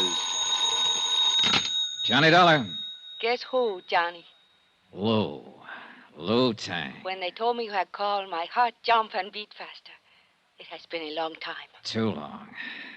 Hey, look, I want to see you, Lou. Where are you? They only gave me a phone number. It's a waterfront bar, foot of Drum Street, Sailors Hangout. Then I'll call a taxi. No, wait there. I've got a drunk on my hands. Well, get rid of him. Or of her. Can't do it, honey. This is a valuable drunk. You wait. I'll get there as soon as I can. And look, will you do me a favor, Lou? Anything you want, Johnny. Well, there's a man named Benny Wong. I think he's been hiding out in Chinatown for the last 2 days. Can you find him for me? So that is why you're here. The sinking of the Marley K. That's right, Lou. Too bad, Johnny. I'm sorry to hear that. Awfully sorry.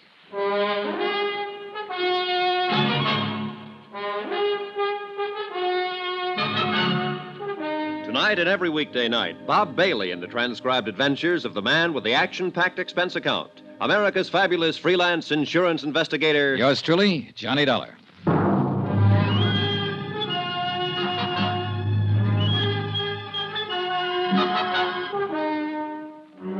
From Special Investigator Johnny Dollar, location San Francisco, to the Home Office, Marine and Maritime Casualty Limited, Hartford, Connecticut. Assignment, the Molly K matter. Expense account continued. Item 5, $11 even. Drinks. Consumed by one Josiah Hawkins, able-bodied seaman. Last berth, ship's carpenter on the freighter Molly K. And Hawkins was scared half to death. So the fear worked against the liquor, and the drinks weren't doing much good. Who was you talking to on the phone? A friend. You say anything about me? About me being with you? Nope. How about another drink, Mr. Hawkins? I had enough. What's the name of your friend, Mr. Dollar? Oh, you wouldn't know her. Just a girl I know here in town. Oh, a girl. Mr. Hawkins, did Bill Mack have a girl? Yes, he got himself engaged to a girl. I know what you're aiming at, Mr. Dollar. You're trying to play on my sympathy. He was your friend. That he was. One of the best. And now he's dead. Drowned in the Pacific when the Molly K went down. Whoever sank her is responsible for his death. You could help me if you would. It wouldn't bring him back. And I gotta think of myself. You're in more danger before you talk than you'd be afterwards. The whole idea is to keep you from talking. Huh? Sure, there's sense in that, all right. Somebody shot at you out there on the docks, tried to kill you. You'll never be safe as long as they're running loose. Well, Mr. Hawkins? The Molly K was sunk deliberate. We're sure of that. All of us that was aboard her. Things just wasn't right even before it happened. What things? Well, that fire, for one, 10 days ago, the first time we started out for Yokohama. Bill Mack was the one that discovered it. Did Mack think the fire had been set? That he did. He told the captain that. And you know what happened, Mr. Dollar? What happened? Captain Brawley knocked him down the bridge ladder. Told him to keep his mouth shut and not go around spreading wild rumors. All right.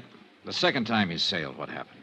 Well, as soon as we cleared the gate and headed out to sea, Bill and me was on watch.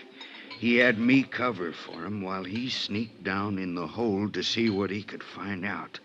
He still hadn't come back when it happened. I think you was right, Mr. Dollar, what you said at the hearing. What do you mean? We didn't hit no derelict. An explosion, that's what it was. In the bottom of the forward hold somewheres. I was on the bow deck right above it when it happened. What about that Chinese steward? The one who got ashore and then disappeared. Did you notice anything special about him? Benny Wong? Yeah. No. We was only a couple of hours out of port. I don't even remember seeing him. One thing, though, that seemed kind of funny at the time. What was that? The first mate done all the hiring for this trip, same as always, just one exception. Benny Wong was hired on by Captain Brawley himself. Uh-huh. And something else, Mr. Dollar. About Bill Mack being drowned. You was wrong about that. Bill Mack is alive? No, he was dead before the Molly K ever sunk. What? I went looking for him as soon as it happened. And I found him down on the lower boat deck, lying in a pool of blood. Somebody'd cut his throat. I'll have another drink now. I sat there looking at him across the table, not saying anything. There was nothing I could say. Bill Mack had been his friend. I thought over what he just told me, tried to fit it in with what I already knew. It didn't add up to an answer yet, not quite, but it was close, and it was getting closer all the time. Mr. Dollar, it's him. Huh? Captain Brawley over there. He just come in. Yeah, he's seen us, too. He's coming over this way. I gotta get out of here. Sit down, Mr. Hawkins. He won't start anything. You don't know him. You don't know how he is when he gets mad. No, but it looks like I'm going to find out. Well, Hawkins, seems like you're not very particular about the company you keep. Neither am I, Captain. Pull up a chair. What are you up to, Dollar? Offering him a bribe to testify against me? Don't need to. There's enough against you already. Yeah, there will be, more than likely, when you and them smart company lawyers get through. You insurance people are all alike. You're right there to collect when it's due you, but you squirm when it comes to paying off. Well, now, that depends on the circumstances, Captain, and in this case, well, I wouldn't go spending that money yet if I were you. That's what you've been telling them, huh? When I've got anything to tell, I'll tell it to the court. Yeah, along with anybody else you can turn against me. Like my own daughter, for instance. She even sneaked around and tried to turn her against me. Not that that took much doing. And Dean Sutton, owner of the cargo. But there's a limit to what a man will take, Dollar. And I took enough already. Now, you better quit pushing me. I'm warning you. Are you? Well, take your warning and stick it where it'll do the most good. You've been trying to block every attempt I've made to get to the bottom of this thing. You've dragged your feet every step of the way deliberately. Dollar, nobody talks to me like that. Then it's time somebody did. I think you're in this thing right up to your big fat neck. And if you are, I'm going to pin it on you. Not just for swindling. If you were behind the sinking of the Molly K, I'm going to see to it that you stand trial for murder, too. I warned you once. Look out, Mr. Dollar. Oh, no. Oh, all right, Captain. Learn it the hard way. Watch out, he's grabbing the bottle. No. Come and get it, Dollar! Sorry, the party's over right now.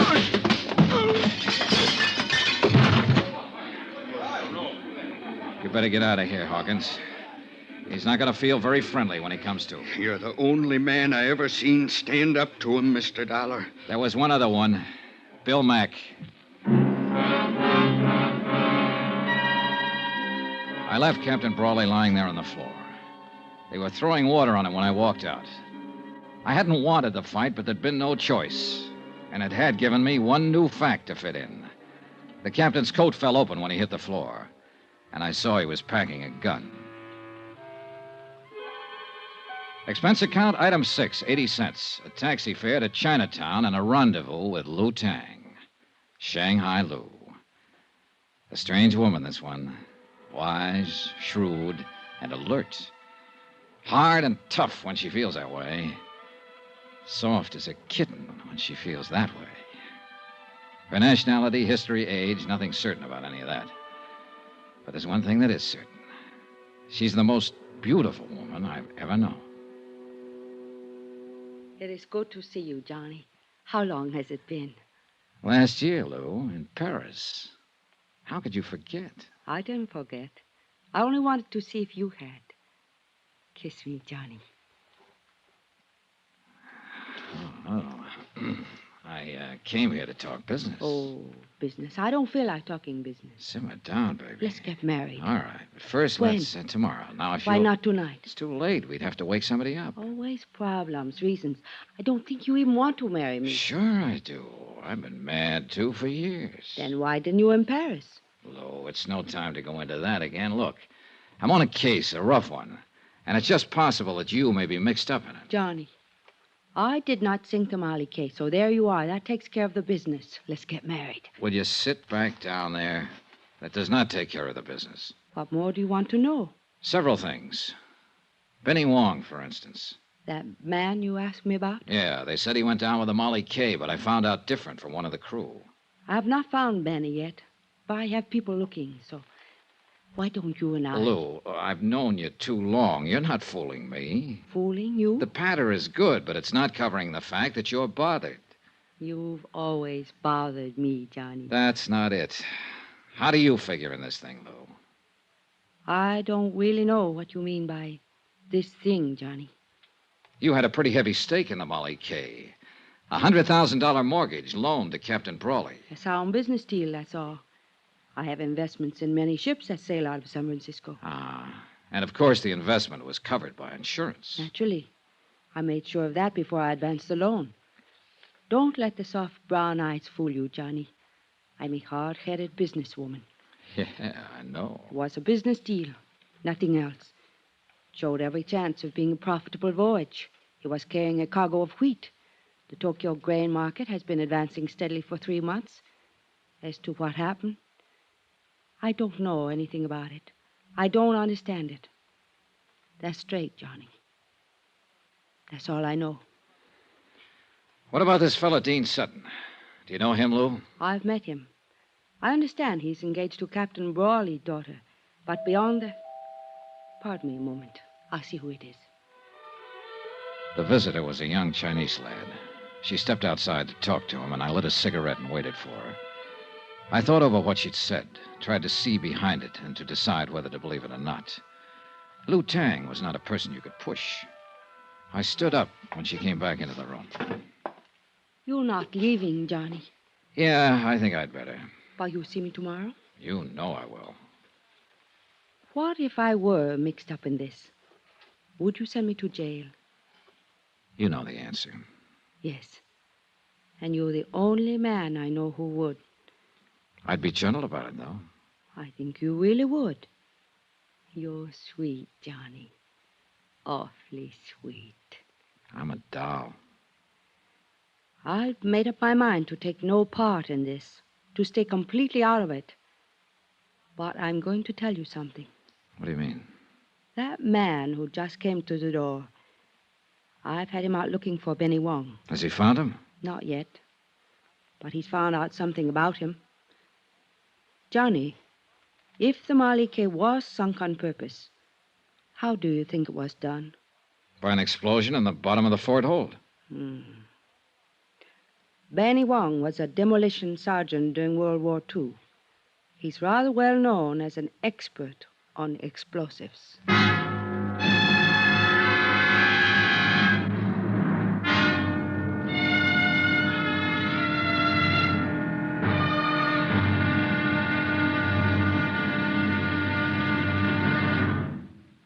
Now, here's our star, Bob Bailey, to tell you about tomorrow's episode of this story. Thanks.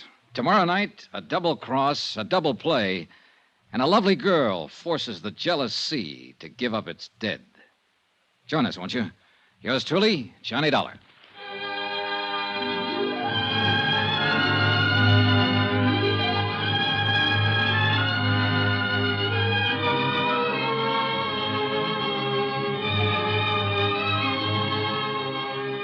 Yours truly, Johnny Dollar, is transcribed in Hollywood.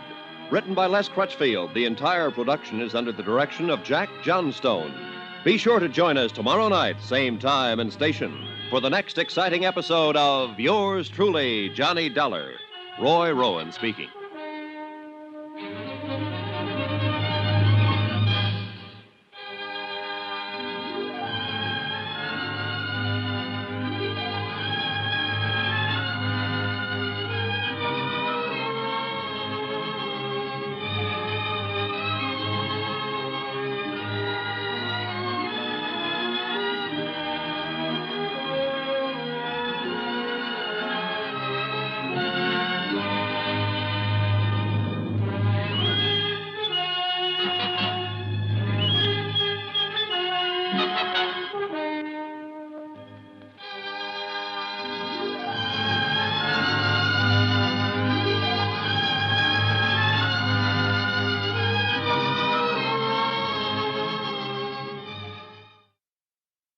From Hollywood, it's time now for Bob Bailey as Johnny Dollar. Hi, Johnny. Dan McKay, Harbor Police. Dan, I was planning to drop by and see you about the sinking of the Molly K, but I've been pretty busy since I got here. Yeah, so I've heard. Johnny, you're under arrest. What did I do? Park in a red zone, walk in the grass? I'm not kidding. I mean it. Oh, what's the charge? Now, let's see. Assault and battery, aggravated assault, assault with intent to do bodily injury. Hold it, Dan. That's enough. But you want to know who signed it? I already know. That's practically an admission of guilt. You know that. But I've got witnesses. So is he. Huh? I think you'd better come down and talk about it. Or you'll send out the wagon, is that it? I'm serious, Johnny.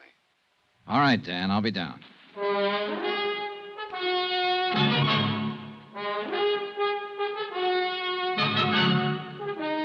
Tonight and every weekday night, Bob Bailey in the transcribed adventures of the man with the action-packed expense account. America's fabulous freelance insurance investigator. Yours truly, Johnny Dollar.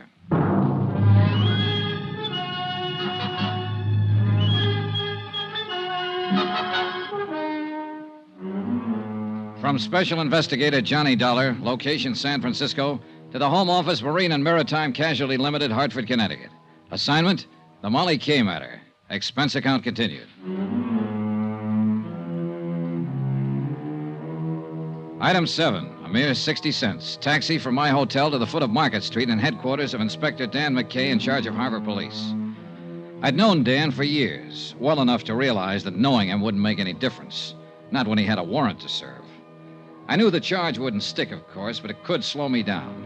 And I figured that was exactly why it had been filed. You may be right, Johnny. Maybe Captain Brawley did file charges just for nuisance value. Keep you out of his way for a day or two. That's exactly what he did. Nevertheless, the charge was filed, and a warrant has been issued.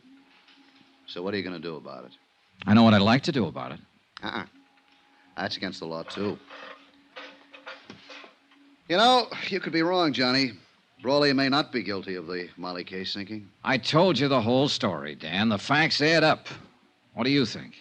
I think you've got an awful strong case, but it's still based on circumstantial evidence. Well, what else is there to base it on? The rest of the evidence is out past the harbor there, out beyond the Golden Gate, a mile below the surface of the Pacific. Yeah, I know. Most of the cases we handle here in the Harbor Division are like that.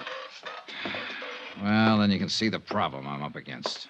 Yeah, I can see it all right. That's a big harbor out there, Johnny. Biggest natural harbor in the world. A lot of square miles of water. A lot of miles of shoreline. And a lot of ways of covering up a crime. As far as disposing of physical evidence, it's true. Body can be thrown into the bay, a weapon, so on. Sometimes we recover it, sometimes we don't. It's tough, Johnny. Yeah, I imagine. Real tough. Hey, that's the SS Maritonia, arriving from Ceylon, Java, the Philippines. She'll dock at Pier 14. The cargo is probably spices, mahogany, raw ore. Nice-looking ship. Beautiful. They drive me crazy, Johnny, watching them here from the window. I should have gone to sea. Oh, well. Anyway, since we don't have physical evidence in a lot of cases, we've learned to rely on other things. Such as? The human elements, Johnny. You've turned up a lot of facts, true. You've made a good deal more progress on this case than I have. Than you have? What do you mean? Tim O'Rourke sent me the report of the inquiry board. I've been working on the case ever since. Now, you got a pretty convincing bunch of facts. But I know Captain Brawley. By reputation, at least. Look, Dan, I know what you're getting at. People who know Brawley think he's honest. O'Rourke said the same thing. Right. Tough, hard, violent temper, a slave driver, but not a crook. An honest man can get under pressure sometimes, get pushed beyond his depth. It happens every day. Yeah, but Johnny, even then, he reacts according to his pattern. Hey, here's what I'm getting at. That murder on board the Molly K just before she sank, you said Hawkins told you the man had been knifed. Now, I can see Brawley slugging somebody with fist, club, or bottle, or even shooting a man. But not a knife. It's not in his nature. That's what I mean by human elements. And you're right, Dan. I agree with you. I don't think it was Brawley who killed him. Here's the way I see it.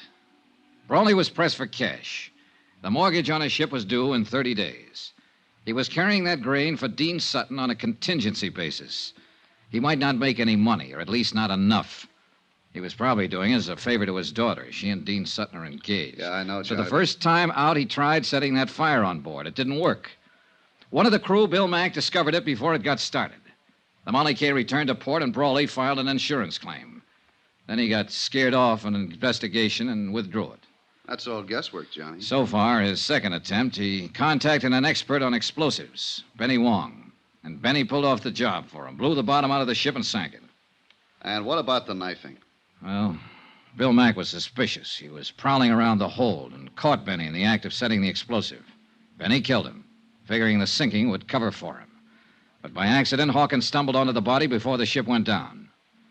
Well, that adds up, Johnny. It's hard to argue with you. I just can't see a captain sinking his own ship.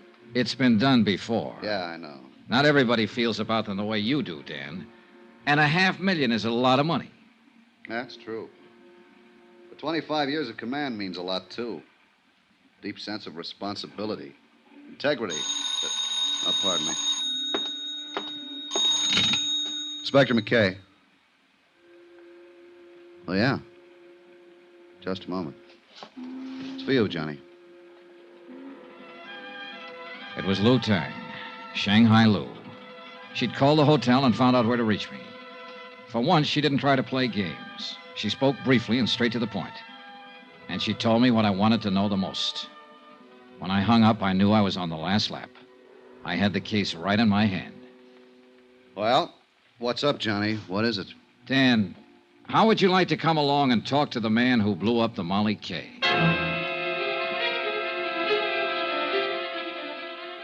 Item 8, 80 cents. Another taxi. A short run from the foot of Market to Fisherman's Wharf. Lou Tang's spies had told her Benny Wong was holed up in a back room of the Fa Song Fish Company out on the docks. And they said he was scared, armed, and dangerous. There's the Fa Song layout, Johnny. Right there, the warehouse in the end. Yeah. Well, let's go around the gangway. Lou Tang said the room is on the back corner. Say, Johnny, why don't you wait here? Let me take him. This kind of thing is part of my job. But he's my pigeon, Dan. I found him first. There's a door at the back. That must be it. Yeah, only one it could be. Besides, I'm under arrest. If you left me alone, I might escape. Yeah, sure. You got a gun, Johnny? Yeah. All right. Let's go. We moved quietly up to the blank wooden door opening onto the gangway over the water. There were no windows in the back wall, so we were certain we weren't being watched from inside. We stopped at the door, and McKay reached for the knob and tried it gently. It's unlocked. Good. You ready? Yeah, go ahead. Hey, what... Hold it, police officers. Drop that gun. Drop it, fast. This doesn't look much like Benny Wong, Johnny. No, it doesn't. Now, look here. What do you do, Dean? Go around with a gun in your hand all the time? You're making a mistake, Dollar. I don't know any more about this than you do. Any more about what? What are you doing here, Never Dean? mind, Johnny. Here's what he means. Huh? Oh. Well. So we don't talk to Benny. Shot 3 times. Yeah. Any one of the bullets would have done the job. You weren't taking any chances, were you, Dean? I didn't shoot him. I just got here. How did you know where he was hiding? I didn't. I didn't know anything about him. I got a phone call. Somebody said to meet them here. Said they gave me the lowdown on the sinking of the Molly K. What somebody? Who was it? I don't know. Man or woman? Man, I think. Voice was muffled, so I came here to meet them. And we find you standing over a dead man with a gun in your I hand. found him like that. I figured it was a trap. I don't know anything about him. Oh, no, of course you don't. You're just a babe in the woods. Hold it, having Johnny. Barking up a wrong tree. What do you mean? This man's been dead for several hours. Since early morning, I'd say. And he was shot with a .45. This gun of Sutton's is a .32. So that's that. Johnny, what was the caliber of the gun you saw Captain Brawley wearing? A .45, Dan. I'll put out a bullet and we'll pick him up. Wind up. The bets were all in. There was nothing more ahead but the showdown. Dan tore up the warrant on me, of course, and I went back to my hotel room to wait it out. That seemed the safest place to be. Brawley would be desperate now, half out of his mind. And of all the people he hated most, I was number one. So I lay back on my bed and waited. I reached my gun from the lamp table, moved quietly over to the door, and took hold of the key. Who is it? Let me in, Johnny. Ellen. Just a second. Come on in. Has he been here, Johnny? Has who been here? My father. The last time I saw the captain, he was lying unconscious on a barroom floor. I just put him there. That was last night. Yes, I know. Well, what made you think he'd be here? I don't know. Guess I thought. I don't know what I thought. Oh, easy now, honey. I'm scared, Johnny. Hold me, please. I'm so lonely and scared. It's all right, Ellen. Easy now. He came home last night after he fought with you. He was furious. Then he left again, and I haven't seen him since. Does he have his gun with him? I guess so. I don't know. I don't know anything. Help me, Johnny, won't you? Of course I will. Hold me tight. Kiss me. Ellen, Last honey, night look. when you kissed me, I wasn't scared then. I was lonely. Look, honey, would you... Hold me, Johnny. Wait a second. Johnny Dollar. Dan McKay, Johnny. Yeah, Dan. We picked up Brawley on the waterfront a half an hour ago. Thought you'd want to know. What's he say? Denies everything. Says he was home asleep all night. Says his daughter will back him up. I happen to know different on that. Yeah, I figured he was lying. We'd already been out to his house. Found his gun. It's been fired 3 times, Johnny. And the bullets match. When Ellen Brawley left my room a while later, I still hadn't told her about her father's arrest. I didn't have the heart. She'd tried her best to protect him, cover for him. She'd have done anything to save him. And yet, the irony was that every move she'd made helped tighten the case against him. The scent of her perfume still hung in the air after she'd gone. It was a strange scent, subtle, disturbing. I began to feel uncomfortable, on edge. There was something familiar about that scent. And finally, I tagged it. I'd noticed that same perfume in the room on the wharf, where Benny Wong lay murdered.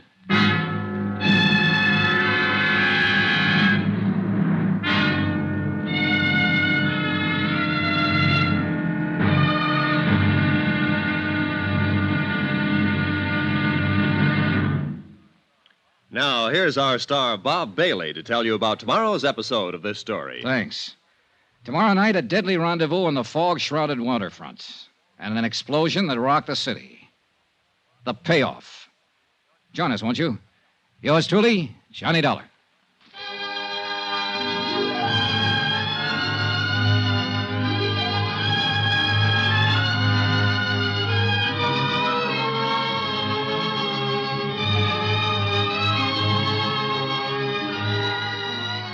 Yours truly, Johnny Dollar, is transcribed in Hollywood. Written by Les Crutchfield, the entire production is under the direction of Jack Johnstone. Be sure to join us tomorrow night, same time and station, for the next exciting episode of Yours truly, Johnny Dollar. Roy Rowan speaking.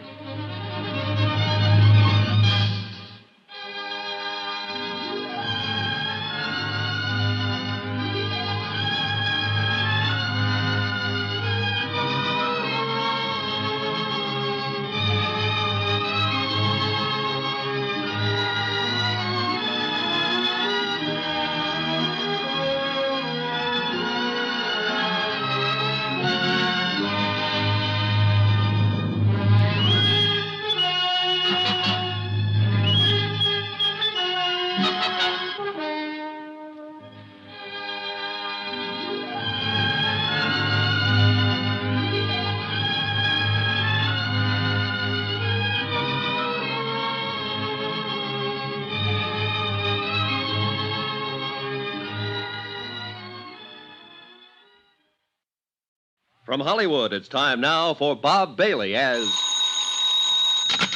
Johnny Dollar. Johnny, I've got it for you. Blue Tang. Good. What did you find out? That prices on the Tokyo grain market did break suddenly about 3 weeks ago. 3 weeks. Uh-huh. Reason, oversupply. The price has been holding since at about 60% of the peak. A 40% drop, big enough to cause the damage. What damage? The sinking of the Molly K, a double cross, a frame-up, murder. It's as clear as crystal, Lou. Come see me later tonight. Tell me all about it. All right. Or at any rate, come on, tell me about something. About a certain night in Paris, maybe? I think I'd like that very much, Johnny. Wait for me, Lou. I'll be there later. You can count on it.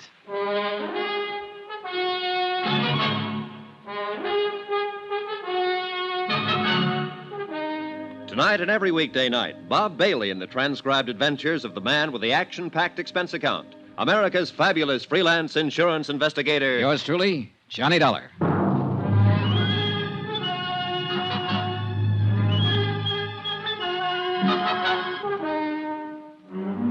From Special Investigator Johnny Dollar, location San Francisco, to the Home Office, Marine and Maritime Casualty Limited, Hartford, Connecticut. Assignment, the Molly K matter. Expense account, final page. Item 9, 770, long-distance calls to Hartford and New York. I was pretty sure before I called, but I had to check on it. It checked. Item 10, 80 cents, taxi from my hotel to the waterfront office of Inspector Dan McKay, Harbor Police. It's a funny deal, Johnny. I can't figure. Captain Brawley is clammed up tight. Won't answer any more questions. Doesn't want a lawyer. Won't even talk. It's a funny deal. Not when you consider the fact that he's innocent. What? What you said? I know. I argued the opposite. I was wrong, Dan. What is it, Johnny? Just plain stubbornness? No, but that's what it is with Captain Brawley. Maybe that's the tip-off, his stubborn bullheadedness. The human elements you mentioned. How you figuring it? If Brawley were in a money jam, he'd never scheme and connive at planning a thing like that of sinking his own ship. He's too stubborn. And besides, he wasn't in a jam, I'm sure of it. Well, no, wait a minute. He had a $100,000 mortgage to meet.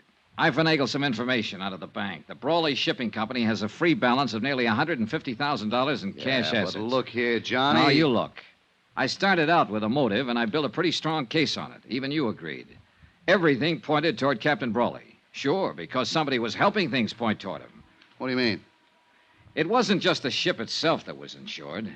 I'm still lost, Johnny. Keep talking. All right, look. That cargo of grain was also insured by the owner with another company, not mine. And for top market value, full price. Yeah, well, keep talking. All right. The Tokyo grain market broke just 4 days before the Molly K was due to sail the first time.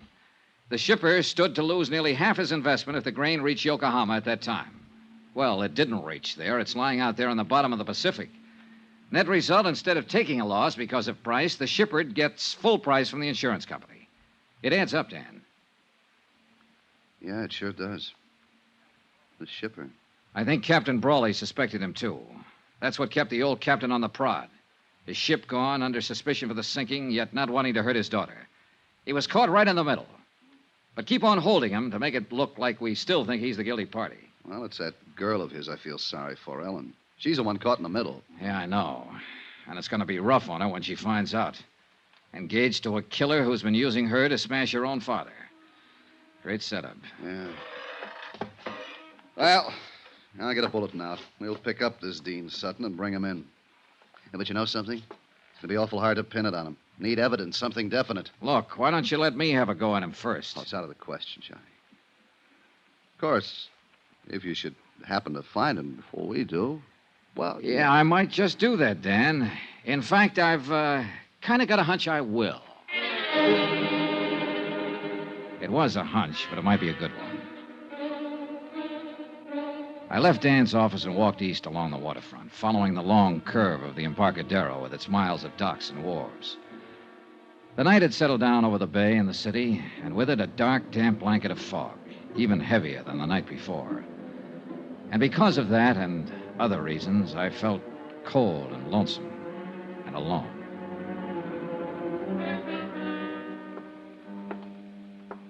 I turned off the Embarcadero and walked out Pier 29. I was about 30 yards from the Brawley warehouse when I was suddenly brought up short. On the water below me, tied to a wharf piling, was a light cabin cruiser rocking gently with a swell. It had no business being there. Pier 29 was a commercial berth. My hunch was right. I moved quietly to the edge of the wharf and stood watching the little cruiser for several minutes. There was no sign of life, no sound. Finally, I climbed over the dock rail, down the wharf ladder, and stepped onto the deck. Still no sound, no movement. I moved over to the companionway door leading down below decks and reached out my hand for the latch. Then I stopped short, caught suddenly by a sharp feeling of danger. It wasn't a sense of being watched. It was deeper, more subtle, more vague. I tried to shake it off, reach again for the latch. Then the boat shifted slightly, and the dim glow from the wharf light overhead moved across the hatchway door. Inches in front of my face, I saw the glint of bare copper wires, all set to make contact if the door was open. One more move, and I'd have been blown sky high. That boat was booby-trapped. There was a light burning in the office of the Brawley Shipping Company. I knocked on the door, drew my gun, then I stepped back and waited. I leveled the gun on the door. Johnny. Are you alone, Ellen? Yes, of course. Come on, let's get inside. What is it, Johnny? Have you seen Dean Sutton tonight? I tried to find him, but I couldn't. My father's been arrested, charged with murder. Yeah, I know, honey. I came here to go over the company records to see if I could find something that might help him, anything. Ellen, Johnny, look. Look at this mess. Somebody's been here. Files dumped in the middle of the floor, papers all over the place. Yeah, looks like they're planning to start a bonfire.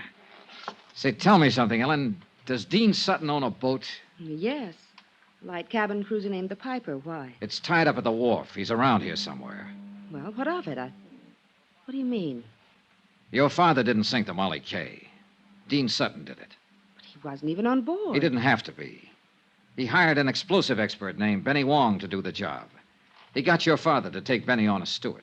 That's the man they're accusing father of murdering. Dean is the one who did it, using your father's gun. But why? To collect the insurance on that cargo of grain. Oh, look, I know it's a rough deal, honey, and I know how you feel. But I guess your best bet is to chalk it up to experience. At least your father's in the clear now. I think I sensed it, Johnny. That something was wrong with Dean. Badly wrong. I guess that's why I felt like turning to you instead of him. Why I still feel that way.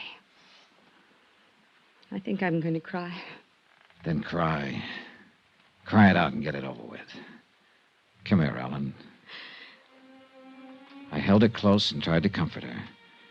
She pressed her face against my chest and whimpered like a hurt kid. I kept stroking her hair, breathing in the scent of her perfume. Perfume. The same perfume that had hung in the air of the room where Benny Wong was killed. The pieces shifted, fell into place again. The puzzle was finally solved, but too late. Because I could feel the muzzle of the gun she was pressing against my side. Easy now, Johnny. Turn around slow and get your hands up. That's the idea. Now stay that way. I'm a dead shot, Johnny. If you doubt it, ask Benny Wong. Right under my nose. Right from the start. How wrong can a guy be? As wrong as you were, Johnny. It had to be you. There was no chance for Dean to steal your father's gun and then return it. Not unless you were in on it with him. It was my idea. Dean's too weak to plan a thing like that. He has to be propped up and pushed. And you're just the girl to do it. You ought to know. Yeah, I do now. It's too bad. I like the way you kiss. Any chance of working something out, Johnny? Or are you too honest? So that's it. The next step is to get rid of Dean. And you've already got the trap set. Not yet, but I'll think of something. I'm clever, Johnny. Don't you think so? I heard footsteps coming along the wharf. Dean Sutton. I had only seconds to think of something, so I took a chance, edged back against the wall, inched over closer to the door. That's far enough. Don't push your luck. There's Dean coming now. He went after some gasoline.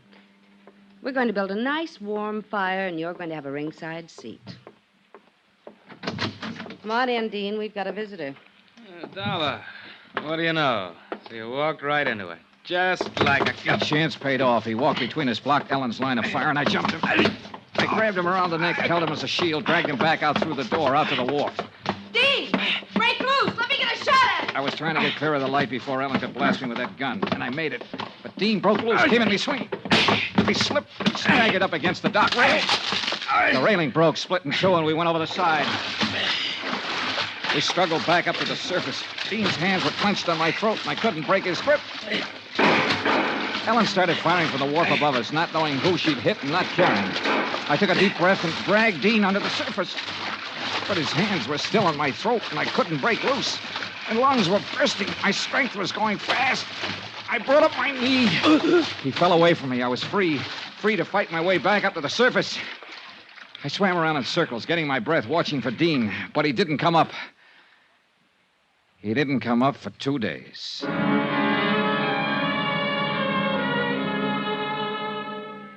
When I climbed up the ladder onto the wharf, Ellen was nowhere in sight. I heard somebody running toward me, saw the flashing red light back at the land end of the pier, and I knew why she'd left. Dan McKay and his boys. Johnny! Johnny! Hey, over here, Dan. Are you all right, Johnny? Yeah, I'm all right. Do you see Ellen Brawley? Well, some girl ran up the wharf there toward that cruiser. That boat's got a booby trap on it. Come on, Dan. All right. What's she doing here? She was in on it, too. Dean's in the water, drowned, I guess. Look, there she is, climbing down off the wharf. Ellen, stop. She's on the cruiser. No. Ellen! She's gonna try... Look out! Get down. Flat on your face. If she opens that hatch...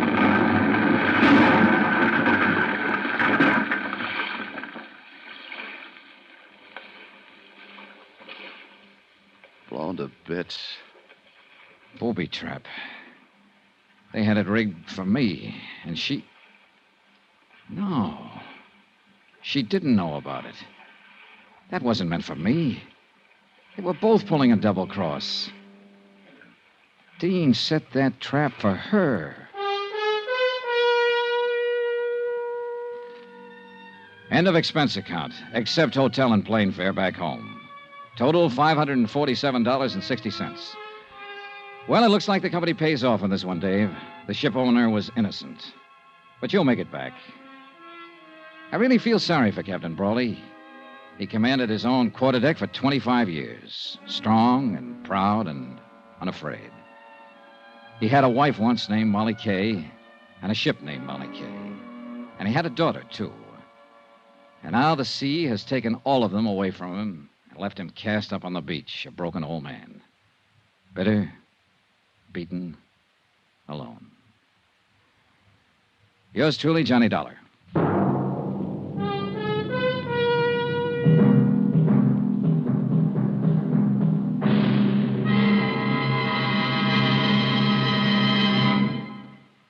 Now, here's our star, Bob Bailey, to tell you about next week's story. Thanks. Next week, the case of a man who didn't exist, except for one thing. He suddenly showed up. Join us, won't you? Yours truly, Johnny Dollar.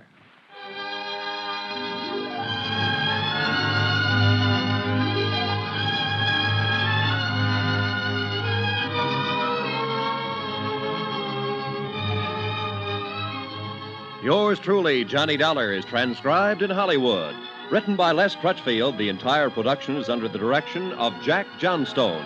Heard in this week's cast were Virginia Gregg, Peter Leeds, Barney Phillips, Victor Perrin, James McCallion, and Hy Averback.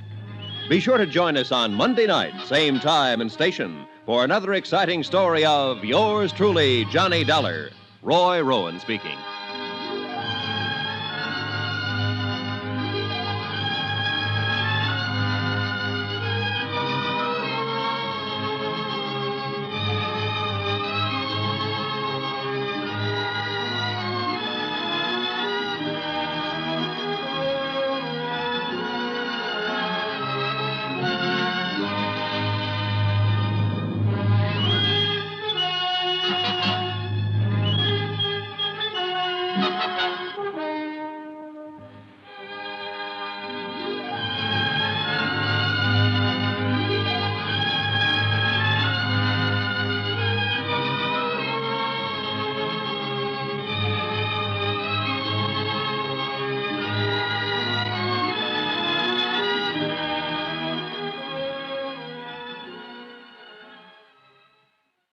From Hollywood, it's time now for Bob Bailey as Johnny Dollar. Hi.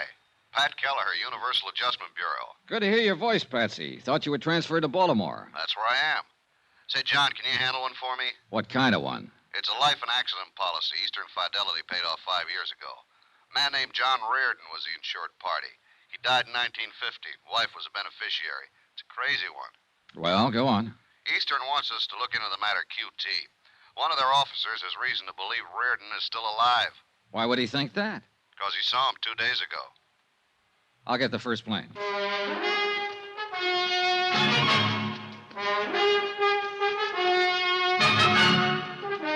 Tonight and every weekday night, Bob Bailey in the transcribed adventures of the man with the action-packed expense account. America's fabulous freelance insurance investigator. Yours truly, Johnny Dollar.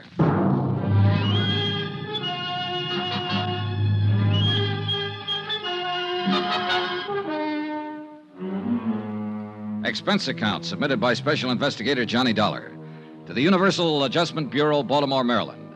The following is an accounting of expenditures during my investigation of the Chesapeake fraud matter. Expense account item 1, $22.75. Plane fare and incidentals, Hartford to Baltimore. I arrived at 3:15 in the afternoon at Friendship International Airport. It was a cold, gray day. I took a cab directly to Pat Callaher's office. Good to see you, John. He was 10 pounds heavier. Outside of that, he looked swell. We'll have to have dinner once you meet my wife. Where are your bags? You didn't go to a hotel. I checked my stuff at the airport, Patsy. I didn't know how long I'd be here. Over the Alleghenies on the plane, I got to thinking about the number of alive but dead reports I've investigated at one time or another. They happen all the time, but they never pan out. Yeah, well, this one isn't like that, John. Sit down. Thanks. You know, when a man like Paul Coombs, chairman of the board for Eastern Fidelity, not to mention vice president of 2 oil companies and 1 construction company, when he romps in here and says somebody's still alive, it's supposed to be dead, we got to listen to him. Sure you do, Pat. It's your job. Your job now. Coombs claims he not only saw Reardon, but talked to him. I'll go into that later. Policy was issued in 1944. Mm-hmm. My wife's the beneficiary. Yeah. Elizabeth Jane Reardon, $10,000. 20, John. Double indemnity on the accident clause. Oh. Well, look, I'll look at this stuff later. Maybe you better tell me about that first. Okay. John Reardon was lost in a boat accident out on Chesapeake Bay. When? August 13th, 1950. There were 4 people in the party. They went out for the afternoon on a power cruiser, and the thing exploded in the middle of the bay. Oh, yeah, I may have read about it. Was there a man named Sharpston involved? Yeah. Sharpston owned the boat. He and his wife were aboard, and another man named Blaine. Did all of them go down? That's right. They recovered Mr. and Mrs. Sharpston's body and Blaine's. They never found John Reardon. What caused the explosion?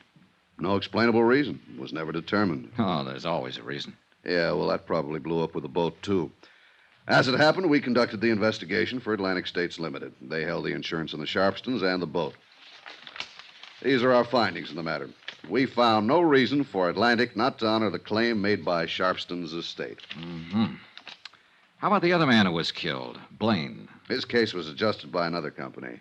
So that leaves us John Reardon. Yeah. About a month after the accident, his wife filed claim for payment. Our investigation was ended by then. We notified the insurance commission of the circumstances of his death and requested a judgment. Routine. Did it go through all right? Yeah. The appellate court declared John Reardon legally dead after the required 3-year waiting period. Pretty standard when there's no body. Sure. Eastern honored the claim and paid Mrs. Reardon $20,000. So, that's about it. Except that now somebody thinks he's alive. Not just somebody. Paul Coombs. Yeah. And if that's so, Eastern's been swindled for $20,000.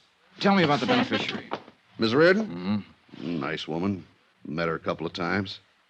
She didn't need money, I can tell you that much. Oh? Yeah, worth over $200,000. Never married again. You say she didn't file her claim until a month after the accident. That's right. She ever give any reason for waiting that long? Well, she was pretty broken up about it. The money wasn't important particularly. Maybe she just forgot.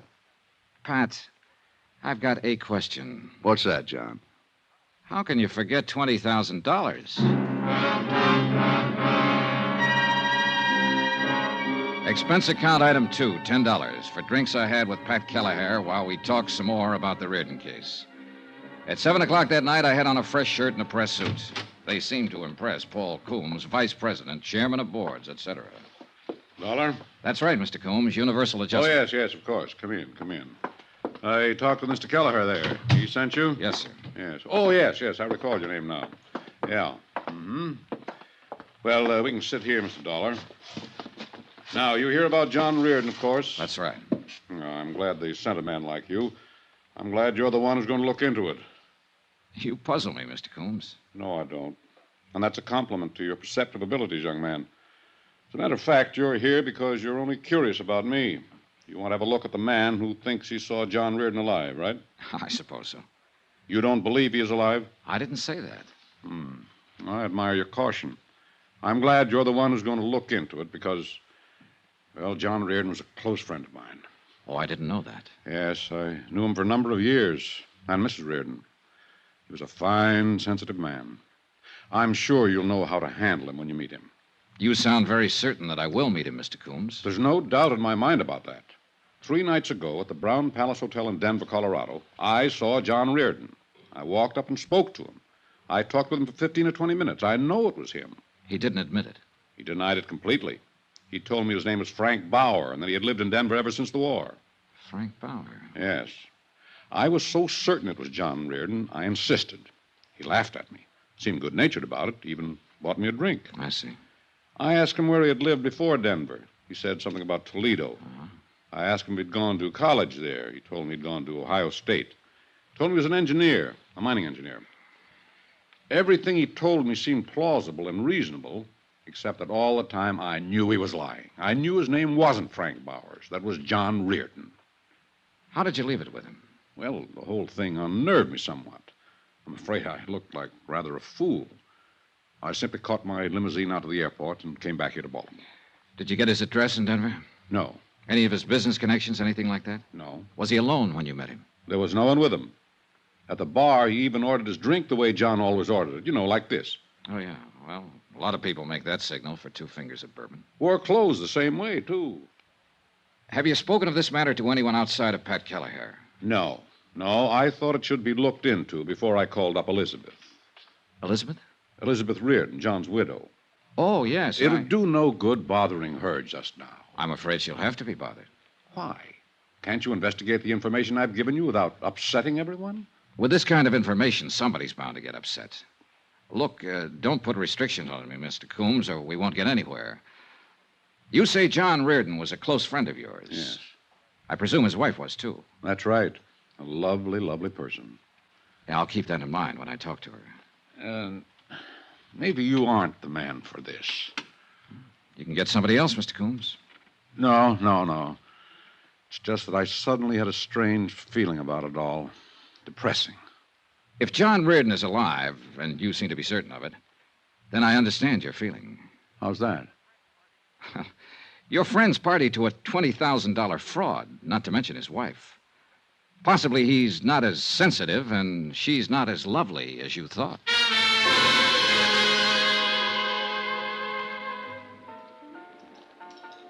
I spent the rest of the evening with Pat Kelleher and his wife, hoping to see the bright lights and listen to some laughter. We picked a couple of fancy bistros and started the rounds to watch champagne flow and eavesdrop on the happy stories of success, promotion, and love. But it didn't work. Like the place, John? It's swell. You're as low as a cricket's ankle. Well, today a man kept telling me a friend of his was alive who's supposed to be dead. He told me what a fine fella this friend is, or was. Yeah. 99 times out of 100, I tell him to go jump in the lake, but Paul Coombs comes under the title Reliable Witness in anybody's book. Give me a match. Here. How you fix for plans? Start somebody looking into Frank, whatever his name is, in Denver, who's supposed to be Reardon. I'll start with the beneficiary, Pat. Miss Reardon? Yeah. I'll march out and say, let me look at some pictures of your husband. What kind of a guy was he? Did you enjoy each other or try to kill each other? Did you ever, Why didn't Coombs look into it himself? Why didn't he go out to the widow and tell her about his meeting the guy in Denver? Because he came to us, John. Yeah, I know, Patsy. I'm sorry. But the prospect of going to somebody, anybody, with a flimsy story like that makes me sore. It might get her hopes up that her husband's alive. And that's a lousy thing to do. Reliable or not, Coombs is probably all wet. Probably. Sour racket. Sour racket. You being a parrot? Just being agreeable, John. If you want to be sad, I'll be sad with you. We both know situations like this are part of the trade. Oh, I should have been a... Oh, let's have another belt. Sure. Waiter. Well, John, maybe another way to handle Mrs. Reardon with that. That's her over there at the bar. Nice, isn't she? Hey, she is lovely. Nothing. She looks a little tight. Yeah, well, I hear she gets that way quite a bit these days. Say, John, you want me to introduce you like a friend? It might make it easier. No, I'll handle it myself. Who's with her? Beats me. He's looking for a phone booth. Pat. Yeah. I may be able to find out what I want and not let her know what it's about. You mean right now? I mean right now.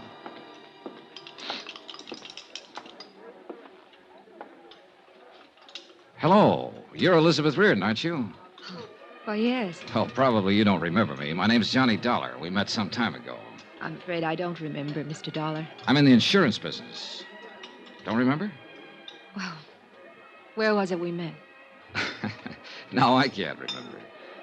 May I sit down? Well, I'm expecting someone who'll be back in a minute. Yes. Would you care for a drink? I have this one, thank you. Oh. How's John these days? John? Your husband, Mrs. Reardon. His name is John, isn't it? My husband's been dead nearly 5 years. Oh, I'm sorry to hear that. I mean, it must be... Well, this is very awkward. That's all right. 5 years. I could have sworn it was just 3 years ago I met you and John. In Denver. It couldn't have been. We were never there. Oh, well, pardon me. I sit here making bad conversation with you, and it's very apparent you're distressed. Look, I'm very sorry I upset you. Is there anything I could do? No. No, Mr. Dollar, you didn't upset me. You look like a very nice person. How long are you going to be in Baltimore? A few more days. Perhaps you'll come out to the house for a drink before you go back. Say tomorrow. Oh, I'd like that, Mrs. Reardon. You can call me. I'm in the book. Mrs. John Reardon? Yes. I will. Again, I'm sorry that I brought Do up... me a favor, Mr. Dollar. When you come to my house for a drink, call me Elizabeth. And please, don't mention my husband's name. I'd appreciate it very much if I never heard it again.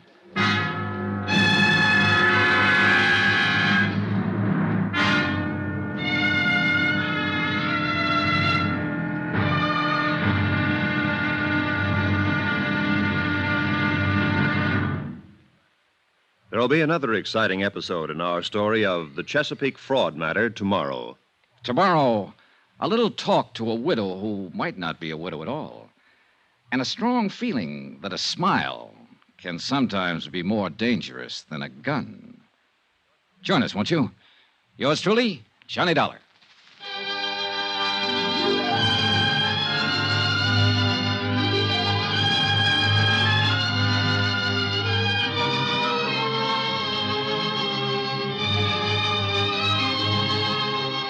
Yours truly, Johnny Dollar, starring Bob Bailey, is transcribed in Hollywood. Written by John Dawson, it is produced and directed by Jack Johnstone. Be sure to join us tomorrow night, same time and station, for the next exciting episode of Yours truly, Johnny Dollar. Roy Rowan speaking.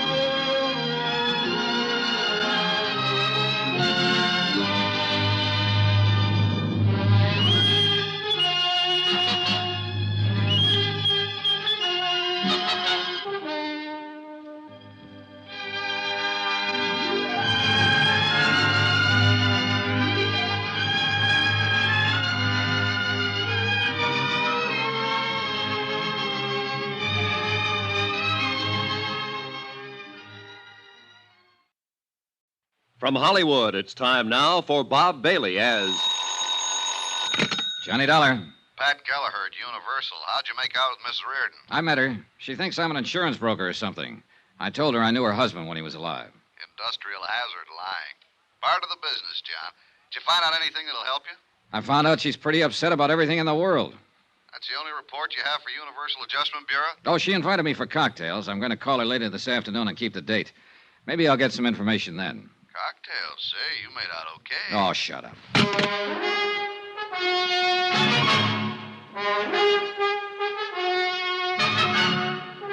Tonight and every weekday night, Bob Bailey in the transcribed adventures of the man with the action-packed expense account. America's fabulous freelance insurance investigator. Yours truly, Johnny Dollar.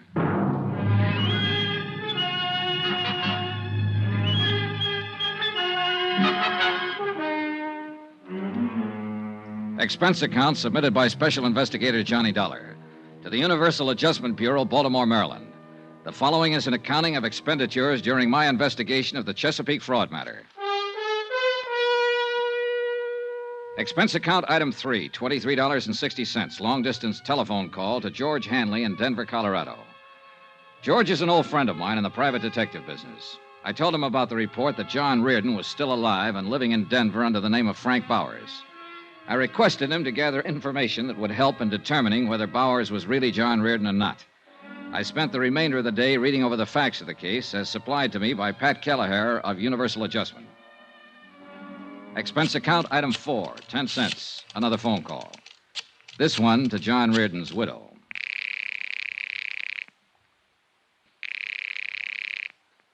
Hello? Mrs. Reardon? Yes. This is Johnny Dollar. Oh, yes, Mr. Dollar. You're the man who used to know John? Yes. I asked you over for a drink. I hope you're coming. What time? 7 would be fine.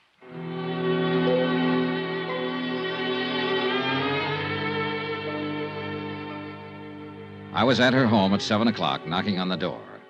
It was a nice home, and she seemed like a nice person. Even nicer than the night before. I asked you to call me Elizabeth, Mr. Dollar. I remember her. Yes, you also asked me not to mention your husband's name.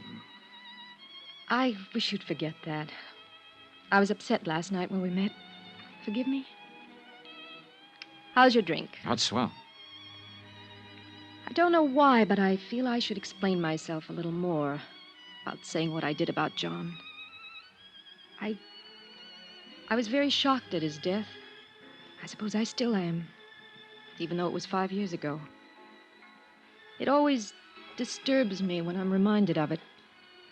Yet it's good to be reminded, I suppose. To know that he really is dead. That he won't come through that door anymore. That he won't telephone me from the office or make any plans with me. Does that make sense? I suppose so.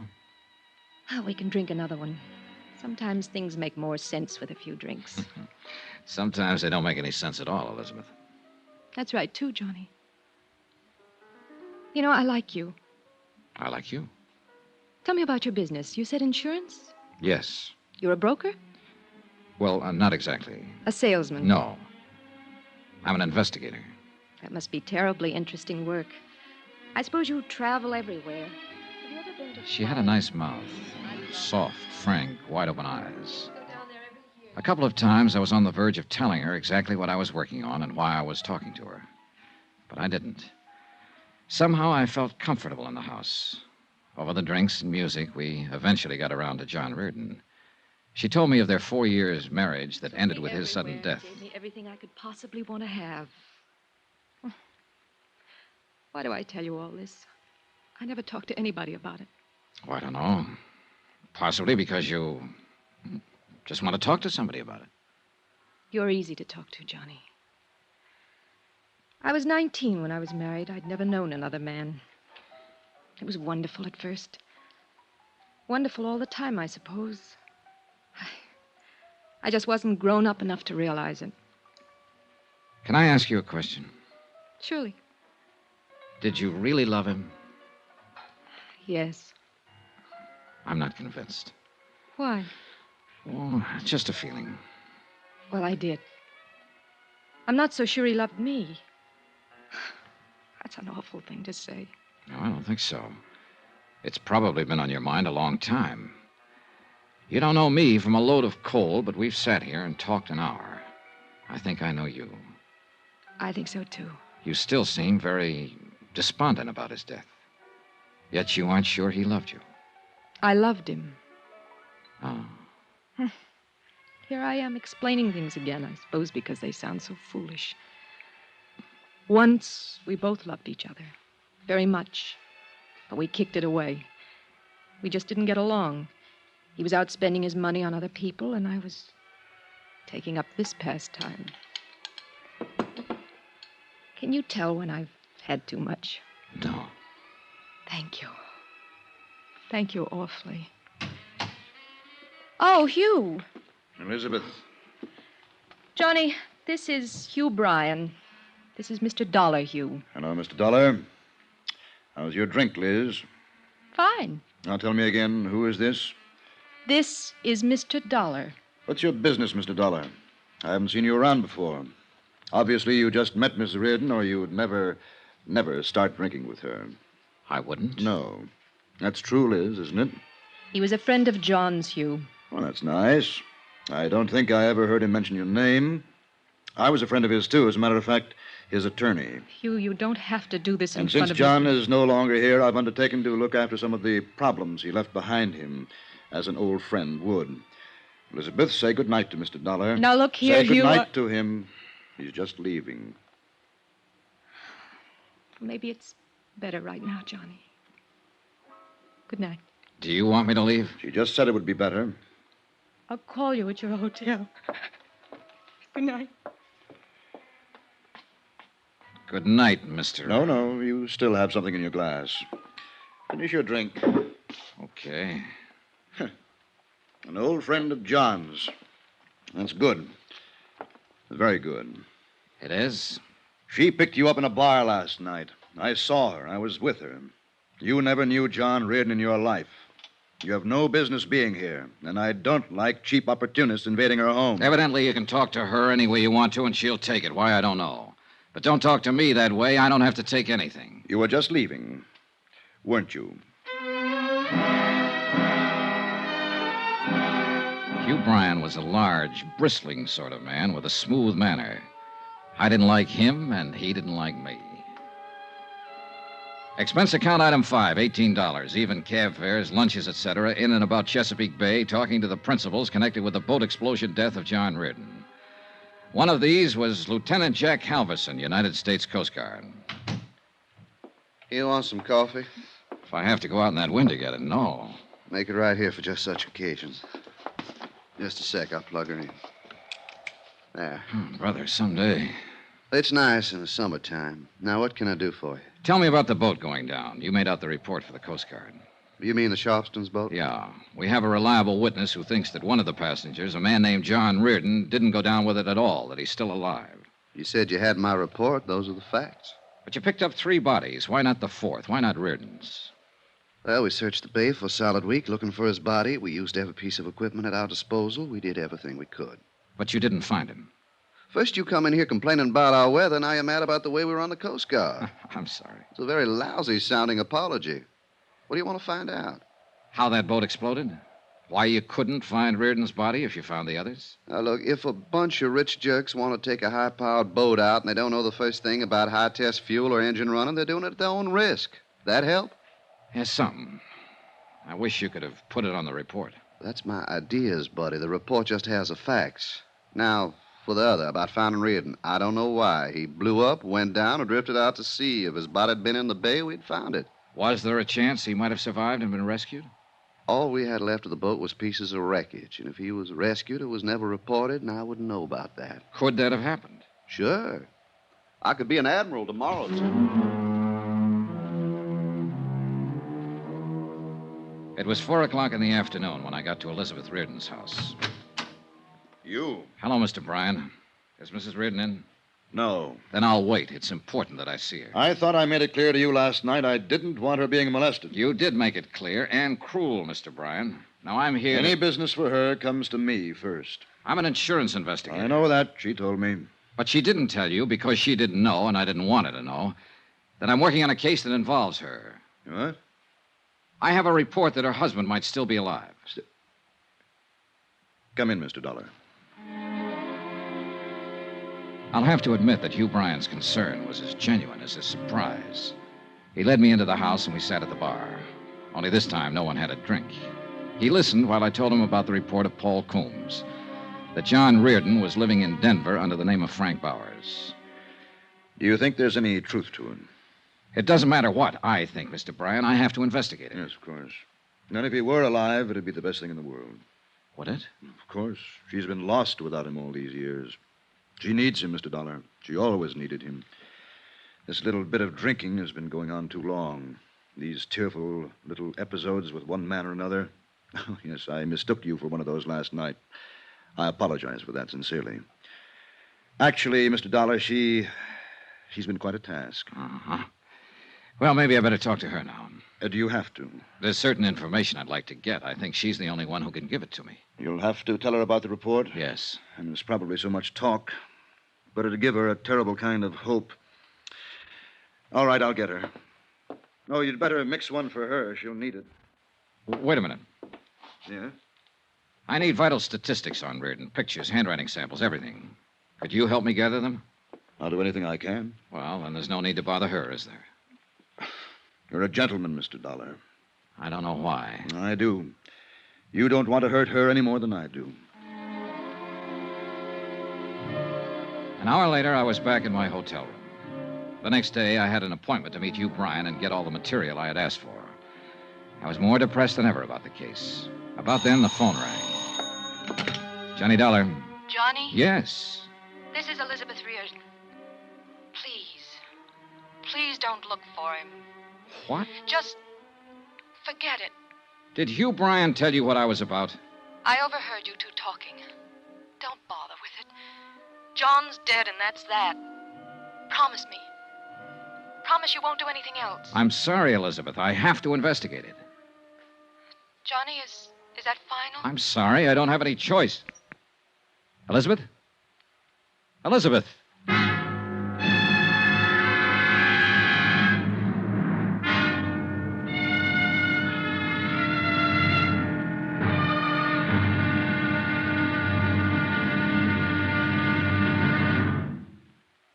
There'll be another exciting episode in our story of the Chesapeake fraud matter tomorrow. Tomorrow, a trip to Denver and a look at a man whose gun makes it pretty emphatic that he doesn't want to be looked at.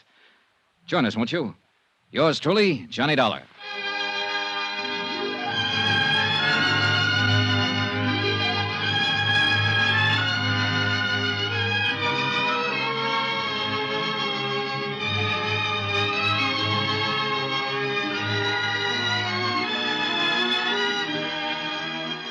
Yours truly, Johnny Dollar, starring Bob Bailey, is transcribed in Hollywood.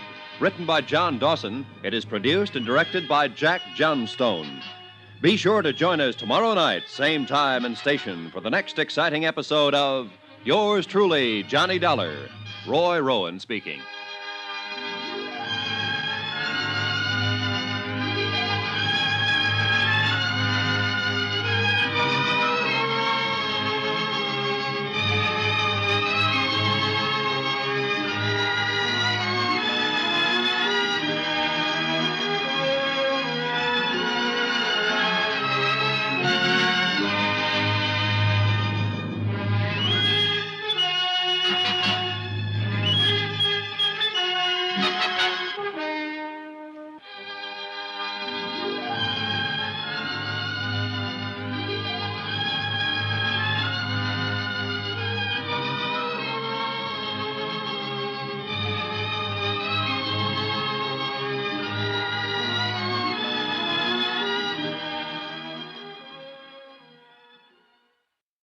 From Hollywood, it's time now for Bob Bailey as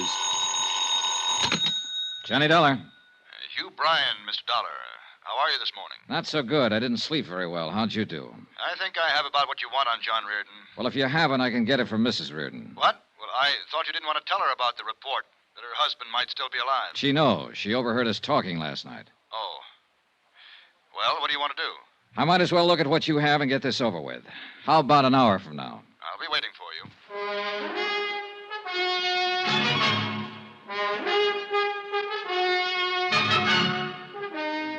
Tonight and every weekday night, Bob Bailey in the transcribed adventures of the man with the action-packed expense account, America's fabulous freelance insurance investigator. Yours truly, Johnny Dollar.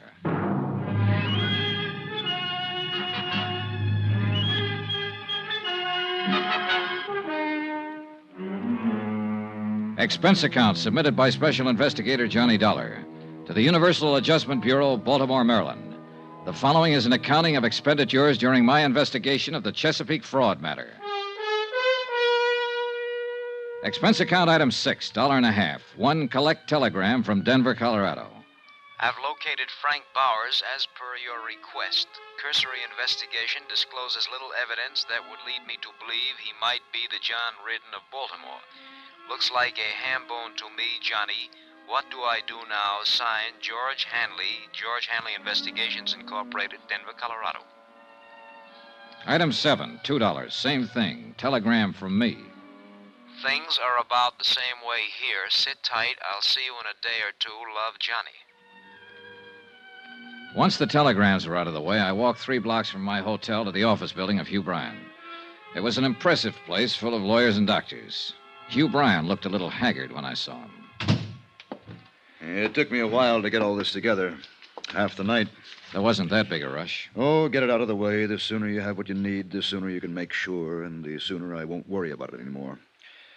Did you talk to Elizabeth yet today? No, just last night. Oh, I thought maybe she might have called you this morning. I'm so sorry for that girl. Well, don't feel too bad, Mr. Bryan. We both did everything we could to keep the report that her husband might be alive from her. Awkward as it was. Yes, I know.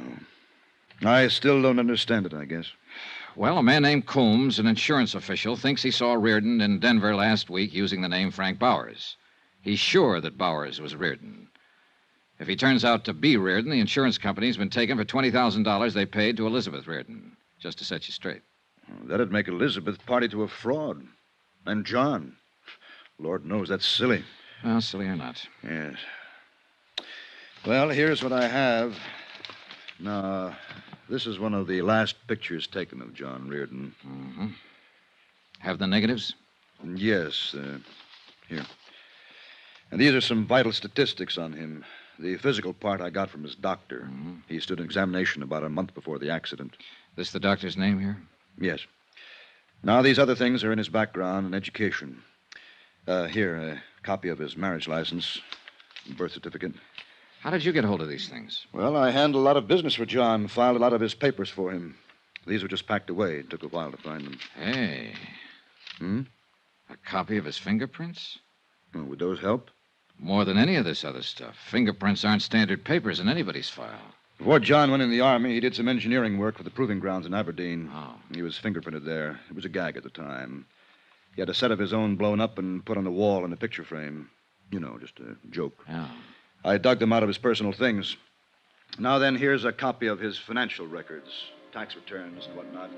I spent about an hour in Hugh Bryan's office going over material that would help me in the investigation. The pictures and fingerprints were the most helpful items. After I'd finished, I went back to my hotel, packed my bags, and checked out.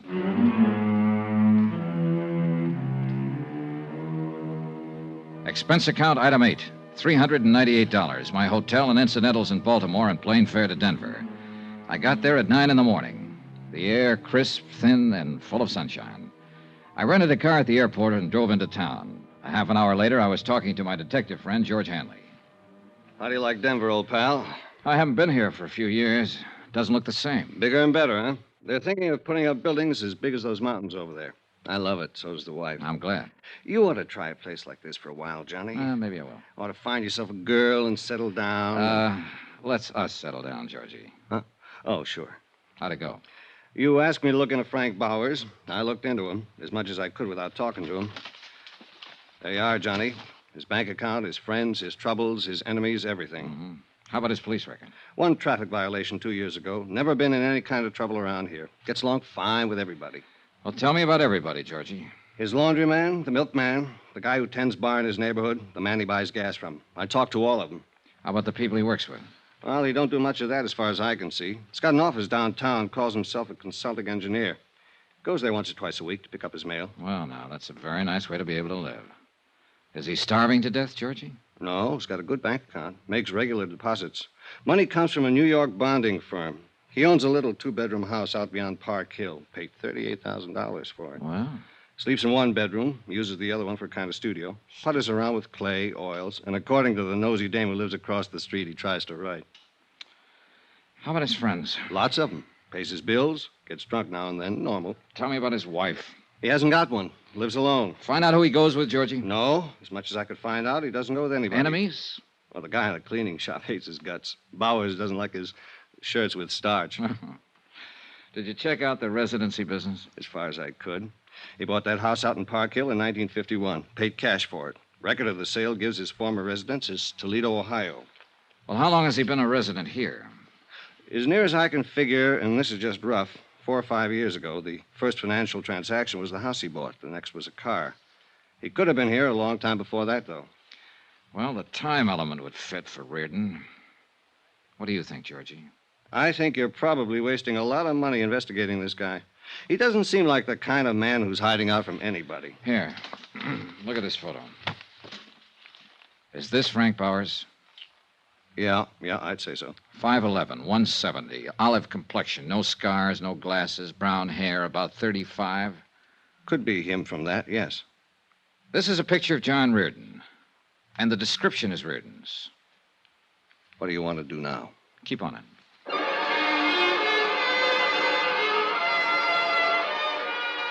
I got George Hanley busy making a check with some people in Toledo who could find out whether or not a Frank Bauer had once lived there. Then I took my rented car and drove out to the address Hanley had given me. It was in the east side of the city near the airport, a one-story frame house, a 53 Merc in the driveway. I'm looking for Mr. Frank Bowers. Oh, who are you? Johnny Dollar. Oh, I'm Frank Bauer. Well, I'm an insurance investigator, Mr. Bowers. I'd like to talk to you. Oh, come on in. Thank you. Take a chair anywhere, huh? What's on your mind? Just making a routine check, Mr. Bowers. Thought perhaps you could help me. Well, I don't know anything about my neighbors, if that's that kind of thing. No, I'm running down a report that came across our office in Baltimore. Baltimore? Ever been there, Mr. Bowers? No. Swell place on Chesapeake Bay. Well, I like Denver. What's this all about? Well, do you happen to remember a few days ago when you were at a place called the Ship's Tavern? Well, that's in the Brown Palace. This was last Friday, to be exact. Should I remember? What I do, steal an ashtray or walk out on a check? Well, a man from Baltimore was there that day, Mr. Bowers. His name was Coombs. Paul Coombs. You met him. Well, did I? Yes, right at the bar. You had a drink or two with him. Well, I might have. I don't know whether to admit it or not. What are you getting at? I don't understand this. I know it seems confusing. Maybe this will help. Take a look at this. Mm-hmm. Now, you must admit you look a great deal like the man in that picture. Yeah. I suppose I do. Well, I'll be darned. Hey, I'd do it that. You know, this could be a picture of me. That's why I'm here, Mr. Bowers. You see, the company I represent insured the man in this picture for quite an amount of money. His name was John Reardon. He was lost in a boat accident in Chesapeake Bay 5 years ago. The Mr. Coombs who met you at the bar here last week thought you were John Reardon. Well, I don't blame him. But I'm not. Close, though. Now, want to smoke? Oh, thanks. Thanks. Sure. Mr. Coombs was a lifelong friend of John Reardon's. I have his sworn statement here about that meeting with you and the certainty of his identity. You do? Yes, right here. Would you like to see it? Well, not particularly. I understand you went to Ohio State. What year did you graduate? I didn't go to Ohio State. Look, what is this, huh? Well, that's what you told Mr. Coombs. It's in the statement. Oh, I remember that bird now. Oh, I might have told him anything, Mr. Dollar. You know, he's one of those inquisitive kind, real sure of himself. Yeah, I remember. Look, don't tell me they sent you all the way out here from Baltimore. They did. And that guy say so? Mm-hmm. Well, that's funny. Did you go to college, Mr. Bowers? What? I'd like to clear up that detail. Did you go to college? Well, yes. I went to Carnegie Tech, 36 through 40. You haven't lived all your life in Colorado, then. Where else have you lived? Look, do you have any right to ask me questions like this? No, but you'll help me a lot if you'll answer them. Well, why not? Okay, I've lived in New York, Pittsburgh, Kansas City, Toledo, around the country. Came here a few years ago with my health. Seemed good for my asthma. Ever been married? Once in 1942. It didn't last long. Oh, what else you want to know? Well, look, you in a hurry? I can come back later. No, it's not that. Well, look, you seem like a nice guy, Dollar, but it just makes me uncomfortable answering these questions of yours. I appreciate the time you've given me already, Mr. Bauer. Please understand, it's a matter of establishing identity. But you know who I am. I just told you. That's true. I don't like this business much. Is there any way you can eliminate it? The most positive identification would be from fingerprints. Oh? Now, Mr. Bauer, I'm not so much interested in who you are as in proving that you're not John Reardon. If you volunteered a set of fingerprints, it'd save me a great deal of work and you a great deal of trouble. Well, sure, why not?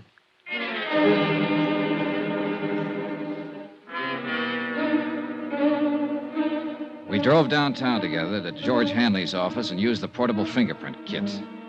I took a complete set of Frank Bauer's prints he attached. I thanked him for his time and trouble, and he left.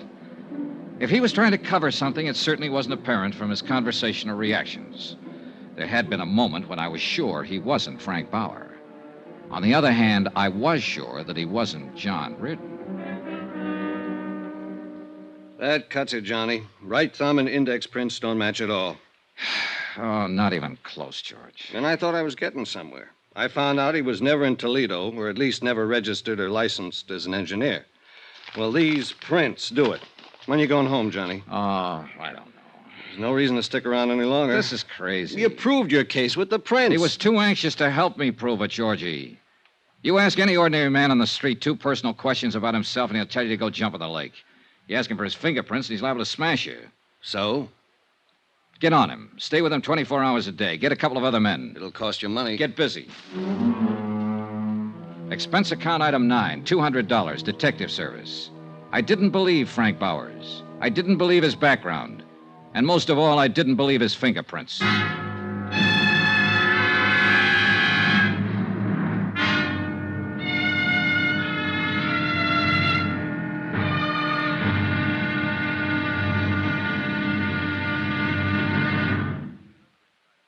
There'll be another exciting episode in our story of the Chesapeake fraud matter tomorrow. Tomorrow, another man comes to Denver. He doesn't check in a hotel or carry luggage. At least not much luggage. Just a .38 Colt. Join us, won't you? Yours truly, Johnny Dollar.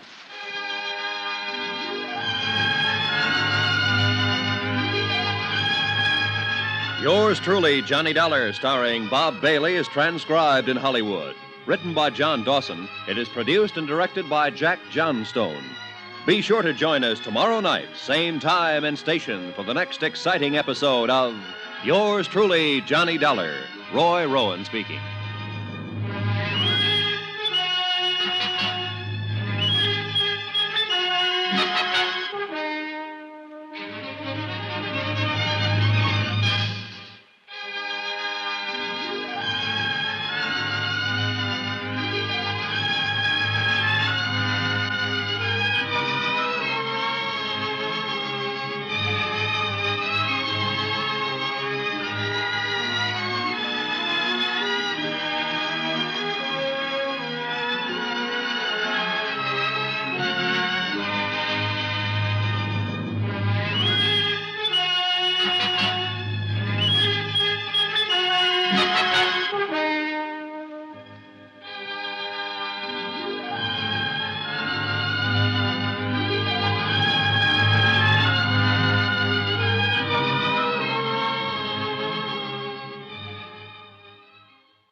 From Hollywood, it's time now for Bob Bailey as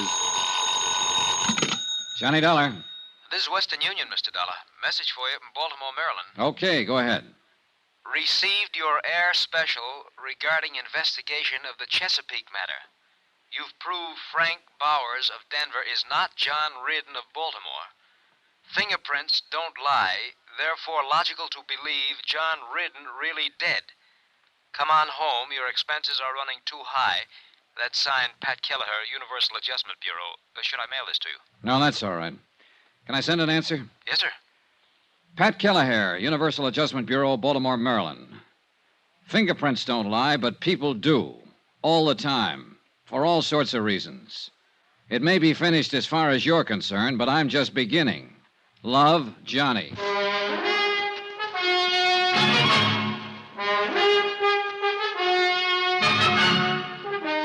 Tonight and every weekday night, Bob Bailey in the transcribed adventures of the man with the action-packed expense account, America's fabulous freelance insurance investigator. Yours truly, Johnny Dollar.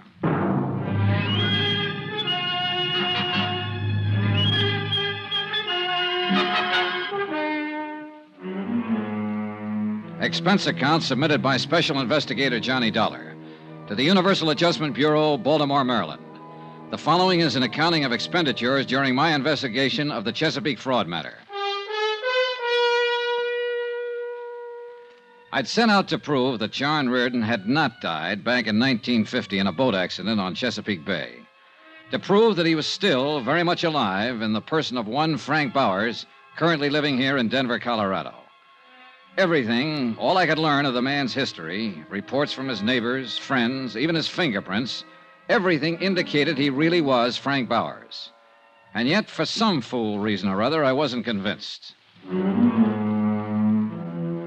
Expense account continued. Item 10, $63 for one overcoat. Denver can be a very cold city when the wind comes in from the north and it decides to snow. Almost as cold as the damp wind off Chesapeake Bay on a certain day back in 1950. Hi. Hiya, George. How's it going? Well, I watched Bauer's house from 6 last night till 2 this morning. He read a book last night in the living room. He made a phone call, and then he went to bed. And then I went home and went to bed. How many men have you got working? 2 others beside myself.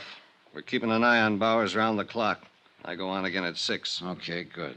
I don't know why, Johnny. He isn't your guy, and you know it. Fingerprints proved it. We can watch him from now till doomsday, and nothing's going to change that. Oh, look, don't you start, Georgie. Huh? I got a wire from my home office this morning telling me to close it up and come on home. Why don't you close it up and come on home? I like to make dough. I'm in the private detective business, but I hate to see an old pal doing a lot of work on nothing. Why don't you shut up? Sure. We can go on like this forever, can't we, Johnny? Ah. Goodbye, Johnny. I walked around the streets of Denver trying to enjoy the sights. But mostly, I wasn't enjoying anything. I was thinking about the whole case from beginning to end, and my only reason for hanging on and being stubborn about it was the fact that Frank Bowers had been too anxious to cooperate, too anxious to help me prove so easily that he was not John Reardon. And then something else happened. He got anxious once more. Yeah? Mr. Dollar, this is Frank Bowers. Oh, hello. You didn't tell me where you were stopping. Phoned everywhere in town. Wondered how you made out. Made out? Yeah, with my fingerprints. Oh, yeah. Well, they don't match at all. Oh, then I'm not your man. Guess not, Mr. Bowers. And I was just curious.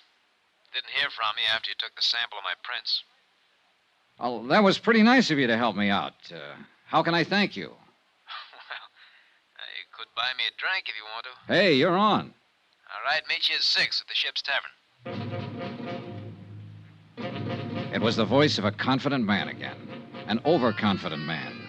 The kind who sandbags in a poker game, who knows about a boat ride and a horse race. And so help me, I knew I was right about him. Expense account, item 11, $14, booze. For Frank Bowers and myself in the Ship's Tavern. The same bar, incidentally, where a week before, a close friend of the deceased John Reardon had run into Bowers and sworn he was John Reardon. When Bowers came in, he was followed by George Hanley, as per my instructions. I saw George pick a stool at the far end of the bar. Well, I suppose you'll be packing up and leaving the old Mile High City pretty quick now, huh? Did I say that, Frank? No, but I just suppose it. You will, won't you? Oh, I haven't decided yet. What do you think I should do? Huh? I said, what do you think I should do? You kidding me?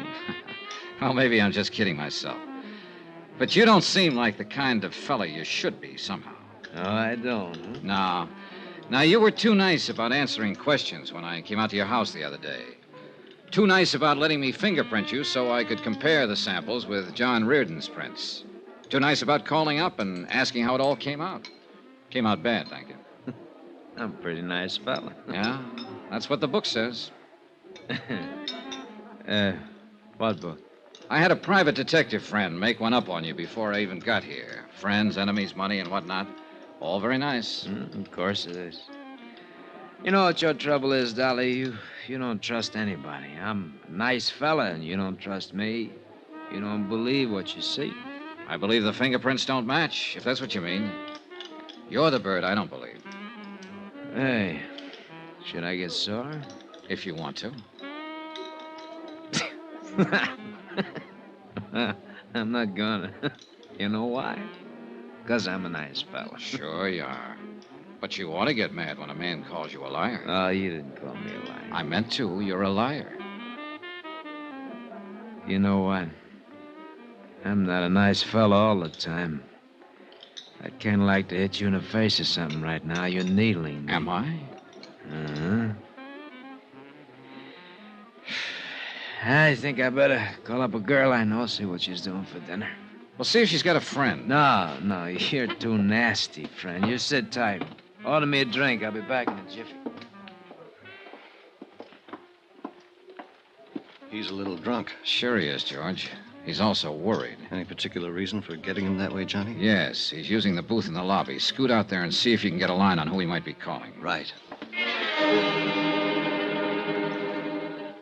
A long 10 minutes later, Frank Bowers came back to the bar. He was weaving a little when he got on the stool next to me. George Hanley followed him back inside and took his place at the end of the bar again. She's busy. Took her a long time to tell you that. She's a girl who takes a long time with everything. Oh, what's her name? Huh? What's her name? The girl you just called. Oh, Rita? Rita. Well, here's to Rita. Come on, drink up. You might have to eat with me. I don't want to drink to Rita, and I don't want to have dinner with you. What do you think of that? Huh? I thought you were a nice fella. Remember? God of blazes. Hold on. Hey! Johnny, you may have something with this bird at that. How come, George? That call he just made, long distance to Baltimore. I got that much. He said he'd never been there, didn't know anyone there. Keep an eye on us, Georgie. You betcha, pal.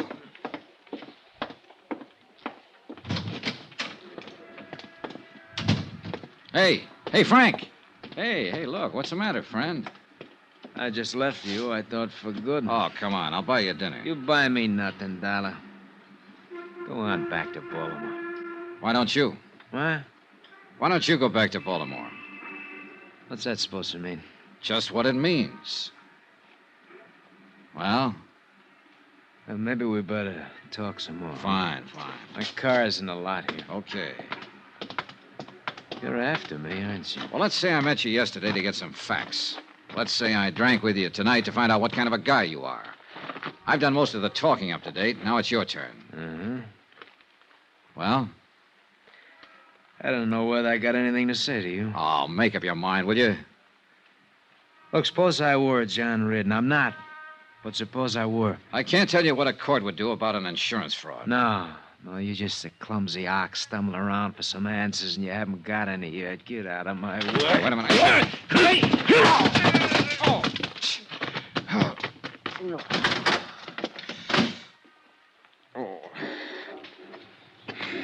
He's a very handy fella. I didn't want to interfere, Johnny. Stay on him. See where he goes, what he does, Georgie. Hurry. You all right, pal? Sure. Hurry. I wasn't all right at all. Frank Bowers was not only big, but fast, and he caught me off guard. I went back through the hotel lobby up to my room and lay down on the bed, and I waited for the phone to ring. Sooner or later, it'd be George Hanley or Frank Bowers' tale reporting some development that had solved the whole case. But the phone didn't ring. Nothing happened. No one phoned, no one came by. I went to sleep about 1 o'clock.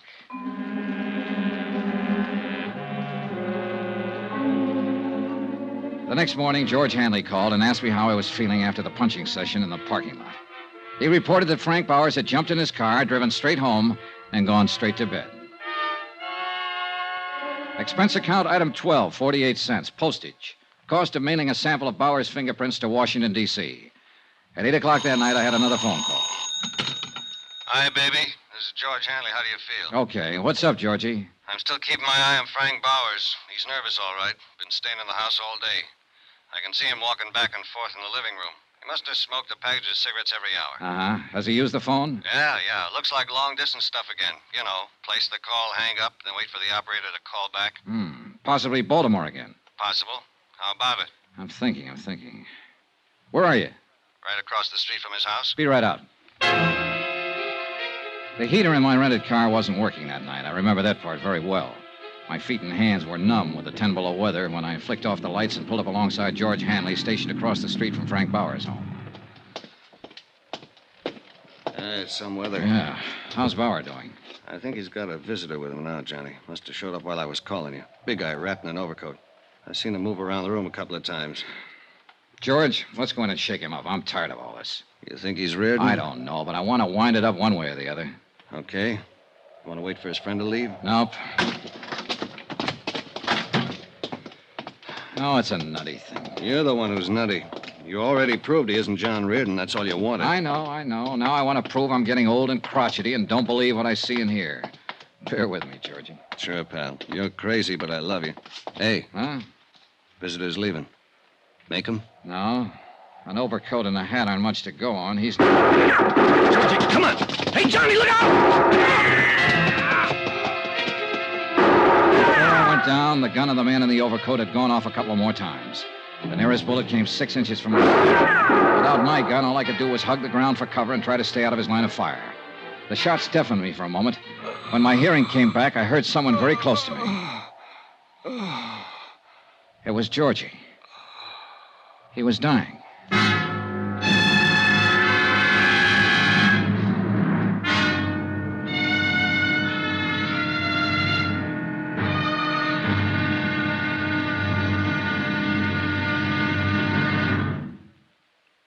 There'll be another exciting episode in our story of the Chesapeake fraud matter tomorrow. Tomorrow, proof that an insurance case is one thing, murder of a pal is something else.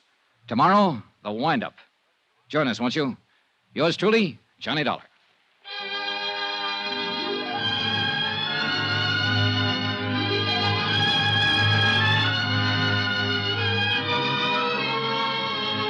Yours truly, Johnny Dollar, starring Bob Bailey, is transcribed in Hollywood.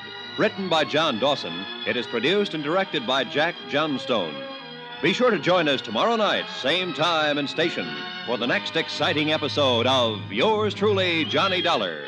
Roy Rowan speaking.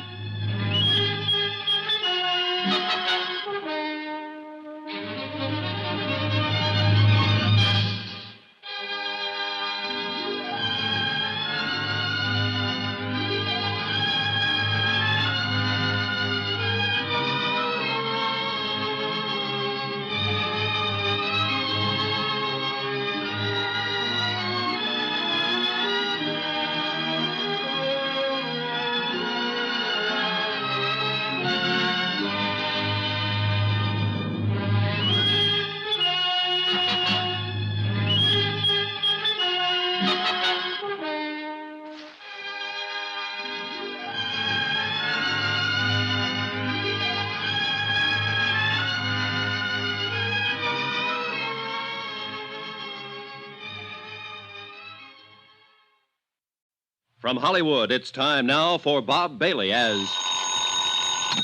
Johnny Dollar. This is the operator. Ready with your call to Mr. Pat Kelleher in Baltimore. Go ahead, please. Hello? Hello, Pat. I got your wire. What's all this? What happened? We're still trying to find out.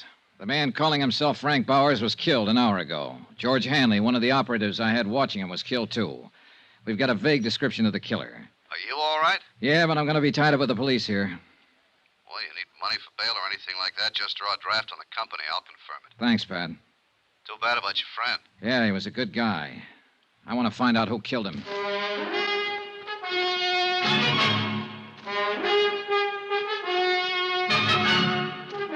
Tonight and every weekday night, Bob Bailey in the transcribed adventures of the man with the action-packed expense account, America's fabulous freelance insurance investigator. Yours truly, Johnny Dollar.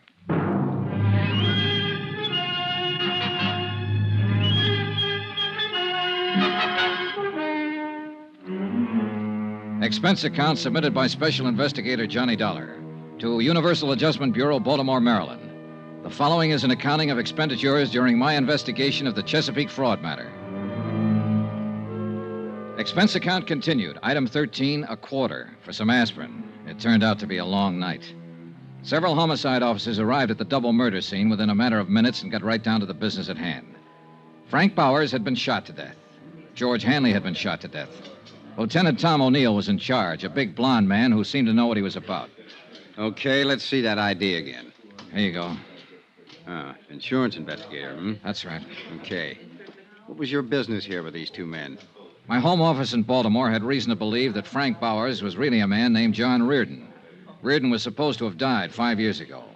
I was sent out here to investigate it since there had been a $20,000 claim in the matter. Sure. I hired George Hanley to help me out. He was keeping an eye on Frank Bowers. I came out earlier tonight to give him a hand, and the shooting began. Any idea who did it? A big man in a top coat and a hat. I really didn't get a look at him, Lieutenant. I was busy with George Hanley. Sure. You carry a gun? Sometimes. I didn't have one tonight. You tried to chase the killer? I said I was busy with my friend. Yeah, that's right, you did. Well, how was your investigation coming along? Frank Bowers' fingerprints didn't match the samples I had for John Reardon, but it didn't satisfy me. There were a lot of things about him personally I couldn't accept. I harassed him a little last night, and he got pretty excited and slugged me. This was after I found out he'd been trying to call Baltimore. Who in Baltimore? I don't know.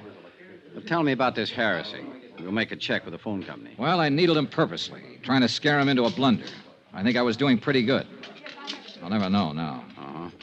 What else you got to say about your case? Well, that's about it, Lieutenant. It is, huh? Well, that's all I got to say because that's all I know about it. Next time, be careful with your needling tactics, boy. I was doing what I thought best on the case. Sure you were. You were doing swell. You let a friend of yours get shot down in front of your eyes. Not to mention the other guy. You can't give us a description of the killer or a hint at the motive. Now, maybe George Hanley wasn't a friend of yours at that. Why, you... Dad, take it easy, kiddo. Take it easy. That was below the belt. I'm sorry. You've had quite a night. Nobody in your business or mine knows what's behind the door when he kicks it in. I'm just a cop trying to get straightened out, so I push too hard sometimes. We'll get it taken care of. Nobody walks in a man's house and shoots him down without somebody hearing something or seeing something. I mean, somebody besides you. Now, my men will cover every house in the block, in this whole area if we have to. Bound to be somebody somewhere. The dogged Lieutenant O'Neill turned out to be 100% correct. In fact, he turned out to be 300% correct. For by 11 o'clock the following morning, his men had located 3 different people who had information about the brutal murders of Frank Bowers and George Hanley. The first was a man named Randall who had lived across the street. He had seen Bowers open his front door and admit the unknown killer. He said he wore glasses. The second was a paper boy who had come to collect while the killer was there. He stated that the killer and Bowers were arguing when he came up to the door. The third witness, a housewife, gave the most important information as to the man's description. He was a good deal taller than Mr. Bowers. How much taller? 3-4 inches at least. I saw him standing in the doorway from here. He had on a brown tweed topcoat. My husband has one just like it. How old would you say he was? 45? Have you ever seen him before? No. Would you know him if you saw him again? Yes, anywhere. You got that good look at him, huh? Yes, the porch light was on. Here's something, Dollar. Lieutenant O'Neill had issued an all-points bulletin based on the combined descriptions given by the witnesses. In the meantime, his men had checked the local cab companies and found out that one of the drivers had carried a fare to Frank Bowers' home at 8 o'clock in the evening. The cab driver verified the housewife's description of the suspect and added the important information that he'd picked up the man at the airport. When that was checked, it was found the man had come in on a plane from the east at 5:45 in the afternoon. He had used the name Orrin Williams.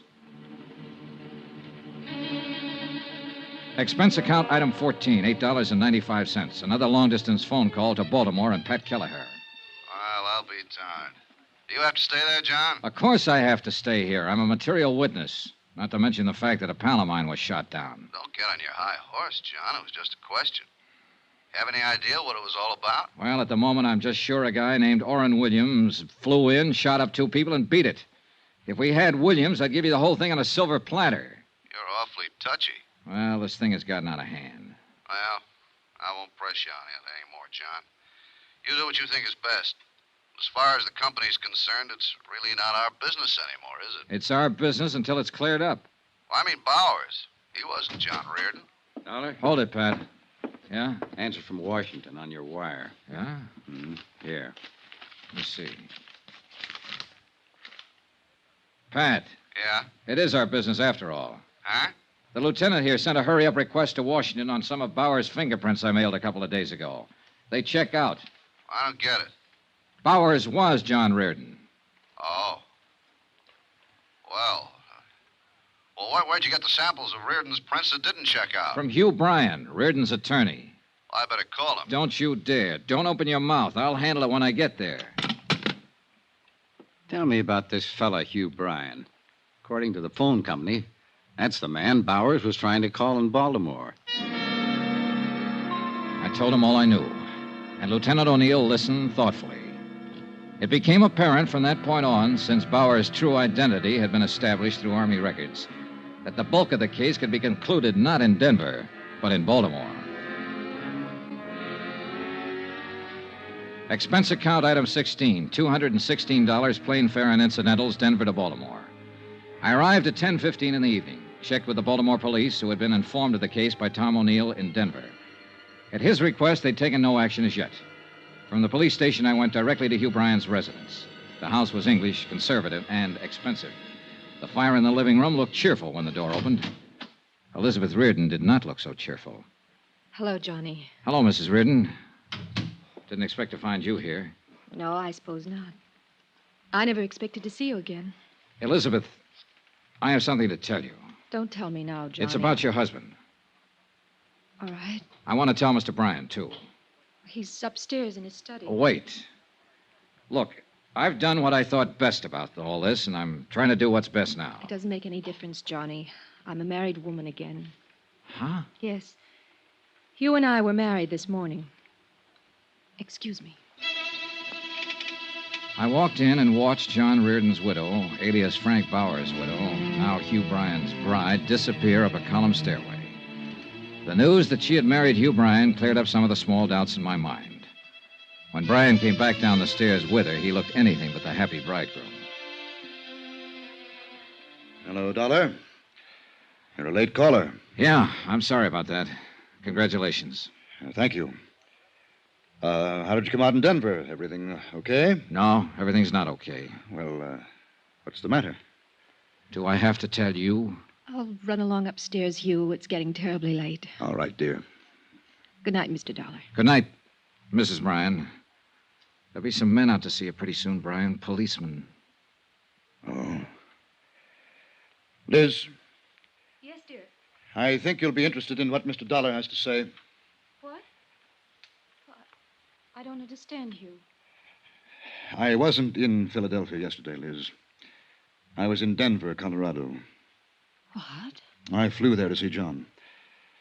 He's been alive and living there all this time. Hugh. I'm sorry. This is only for her benefit, Dollar. I'll tell it just once. When it gets into court, it'll be different. How did it happen, Bryan? John Reardon didn't die on that boat. No. He was picked up in a bay by a fishing boat on its way to Florida. They didn't have a radio on the fishing boat. The first port they came to was Charleston. John phoned me from there and told me all about it. Now, this was 10 days after we all thought he was dead. That part was all accident. Sure. The rest of it was a little different. Liz, it was his idea. You've got to believe that. What was his idea? Not showing up ever again. Letting everyone think he was really dead. Making you a widow. I don't believe it. He hated his life here. Yes, everything about it. He was in debt right up to his ears. Of course, there was your money, but I flew down to Charleston to talk to him. He was like a crazy man, kept saying there was a way out. I didn't know what he meant at first. Then he came right out and said it was his chance to get away from all the things he hated. He knew how I felt about you then, how I feel about you now. He said I could have you for a price. What was the price? Those checks he got every week from a New York bonding concern? Yes. What did they come to? $25,000 a year, regular weekly payments. I could afford it. I could afford anything for you, Liz. Did he come right out and tell you he hated me? He just said he wanted to get away from everything. And it went that way for 5 years. I believe I asked you to marry me every 6 months. Yes. But that didn't work out either. And then, one day, along came Johnny Dollar. How does it feel to be so efficient, Mr. Dollar? We don't have to go into that, do we? No. I'll admit you did everything to throw me off. And it threw me off. Especially the fingerprints you provided. Didn't John Reardon insist his name was Frank Bowers and do everything he could to make you believe that was true? He did too much to make me think it was true. Where is he now? Where's John? He's dead, Mrs. Bryan. Oh. Truly dead now. He was shot to death last night by Mr. Bryan. Mr. Bryan also shot a friend of mine, didn't you, Bryan? Yes. John got scared, called me, said he was going to tell everything to Dollar, blow the whole thing. Hugh. All I wanted out of this was you, Liz. He didn't want you. I did. Last week, you decided to marry me. It took you 5 years to do that. And it took him one afternoon to decide he was going to come back to you.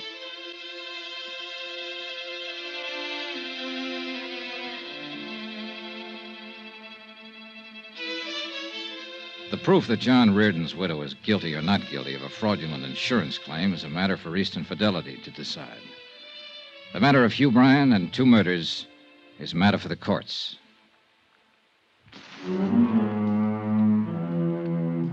Expense account item 17, same as item 1, expenses from Baltimore to Hartford. Item 18, $89 even, car rentals, miscellaneous, etc. Expense account total, $1,124.98. Yours truly, Johnny Dollar.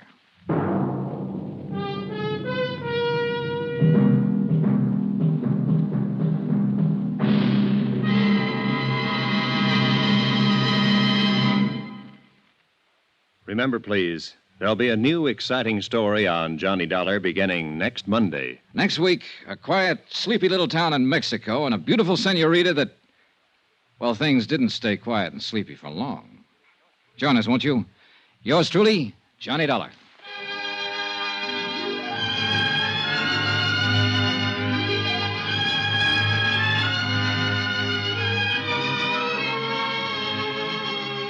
Yours truly, Johnny Dollar, starring Bob Bailey, is transcribed in Hollywood.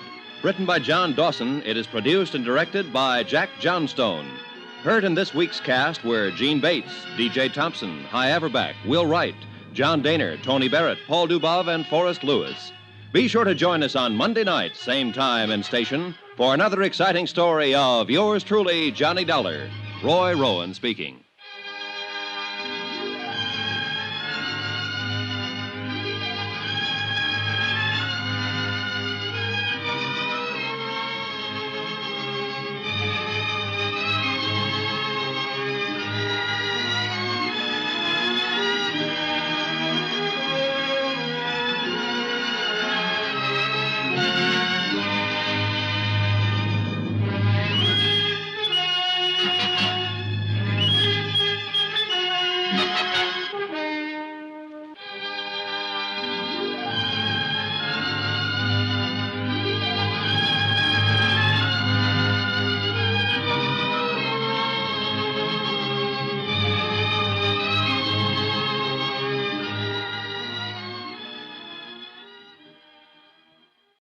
From Hollywood, it's time now for Bob Bailey as Johnny Dollar.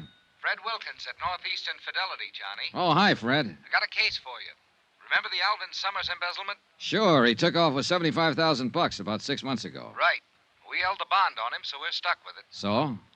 This morning, a guy called from a little town on the west coast of Mexico, Santo Tomas. It was a bad connection, but I gathered he had some information on Summers and wanted somebody to go down there and talk to him. I nominated you. Then he's expecting me, huh? What's his name? I don't know. Well, how do I contact him in Santo Tomas? I'm afraid I don't know that either. You mean I'm supposed to go looking for somebody whose name I don't even know? How come he's so coy? I don't think it's a case of being coy, Johnny. Before we could get very far into the conversation, the connection was broken off at his end. Okay, Fred, I'm on my way.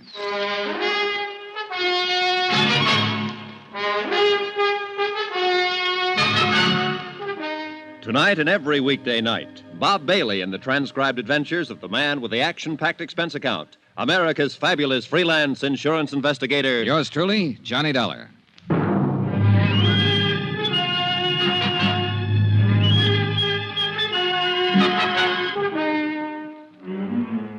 Expense account submitted by Special Investigator Johnny Dollar to the Home Office, Northeastern Fidelity and Bonding, Hartford, Connecticut. The following is an accounting of expenditures during my investigation of the Alvin Summers matter. Item 1, $220, plane, train, and boat fare to Santo Tomas, Mexico. For a town trying to be a resort, Santo Tomas shouldn't be so hard to get to. The last lap was by far the worst. A creaky, twice-a-week boat from Mazatlan. And I may be wrong, but it looked to me like the only outfit interested in making a resort out of Santo Tomas was the big new hotel up on a cliff overlooking the sea, the Playa del Mar. The rest of the town just didn't seem to care. It was a sleepy fishing village. A dilapidated pier, a long curving beach with the jungle crowding in on it, and a miscellaneous assortment of adobe shacks huddled here and there, sort of digging their feet into the ground. Even at a distance, the Playa del Mar looked too rich for my purpose, so I checked in at the other hotel. It was an old two-story job in town that I found after carefully detouring around a belligerent rooster scratching up a meal in the street outside. Once inside, I couldn't help feeling that the rooster was better off. It was small, dingy, and hot. I signed the beat-up ledger that passed for a register, and a little character wearing a ragged shirt with no collar, a big grin, and a baseball cap swooped down on me and grabbed my suitcase. Right up the stairs, senor. Okay. Are you the star of the Santa Tomas 9 or something? ¿Qué? The baseball cap. Oh, it's a first-class hotel here. I got to wear a uniform. Oh, sure. Silly of me. Which way? Follow me, senor. You come here to fish? Not exactly. My cousin has a very good boat to hire a cheap. Sorry. Oh. Well, if you're here on just a vacation, I'll be glad to show you the scenic sights for a very small fee. Hey, look, promoter, before you start making a career out of me, how about showing me my room? Okay, senor. Here. It's a very nice room, no? Oh, sure. Hey, look, can we get a little air in here? Oh, see, I turn on the overhead fan. It's better, no? No. There's a balcony out here? Oh, see, with a beautiful view of the ocean, Senor Dollar. Beautiful. The only thing I can see is the wall of that building across the alley. But if you climb up on the railing and stand in the corner and look over the roof of the building, there in the distance you'll see the... Beautiful. Look, Benito, senor. Benito, I gather that in addition to a few other assorted enterprises, you're the bellboy in this establishment. I do everything. Oh, must really be a strain. Oh, see, I'm always straining. Been in Santa Tomas long? Si, senor. Too long. Have you heard my name mentioned around town lately? Anybody asking for me? No, senor. Holy rattle. Oh, the door to the balcony. Oh, it's nothing, senor. Only the fan. What? Well, when the fan is on, the door, it blows shut. You're jumpy, senor. Huh? See, you are jumpy. Yeah, well, I'm in a good business for it, Benito. Tell me, did you ever hear the name Summers? Summers? Senor, in Santo Tomas is always Summers. Okay. I mean a man named Summers, Alvin Summers. Here's his picture. Take a look. Ever seen him before? Senor, in this heat, it's a strain to use the memory. Yeah, well, you think this might make you forget the heat? Quien sabe, Senor Dollar, it might help. Here. Oh, $5 American. Gracias. Now, how about it? Si, senor. I have seen this man. Here in Santa Tomas? I think so. Where? How long ago? I don't remember, but I'll try to find out for you. Okay, Benito. That bill I gave you, I've got a few more just like it if you can locate the guy in this picture, Alvin Summers. Or if you can find anybody who's asking about me. Senor, for that kind of money, I'll not only find him, I'll bring him to you on a silver planter. Item 2 on expense account, $5 American to Benito the bellboy. Flying blind the way I was in this deal, I figured I needed all the help I could get. And who knows, Benito just might turn something. After he left, I stretched out on the rickety bed and tried to figure out a plan of operations. I had to make myself conspicuous if I wanted the man who'd called the home office to contact me. On the other hand, if Alvin Summers himself was in the vicinity, I'd have to be pretty inconspicuous to stand a chance of getting anywhere near him. Trying to do both at the same time might not be exactly easy.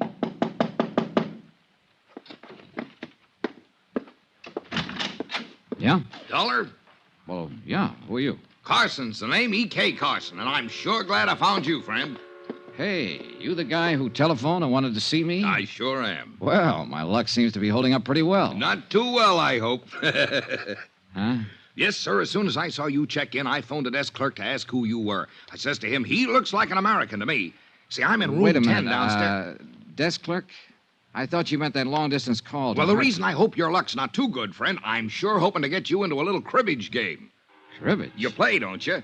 No, I'm strictly the gin rummy type. Oh, I could teach you, friend. Wouldn't take a jiffy. Sorry, I thought you were somebody else. Oh, I sure wish I could get you into a little game, friend. Gets mighty lonesome making the rounds of these small towns. Are you in business here? No, I'm a traveling man. Regional sales manager for Hold Tight Zippers. Zippers? Down here? Sure thing. All a matter of education.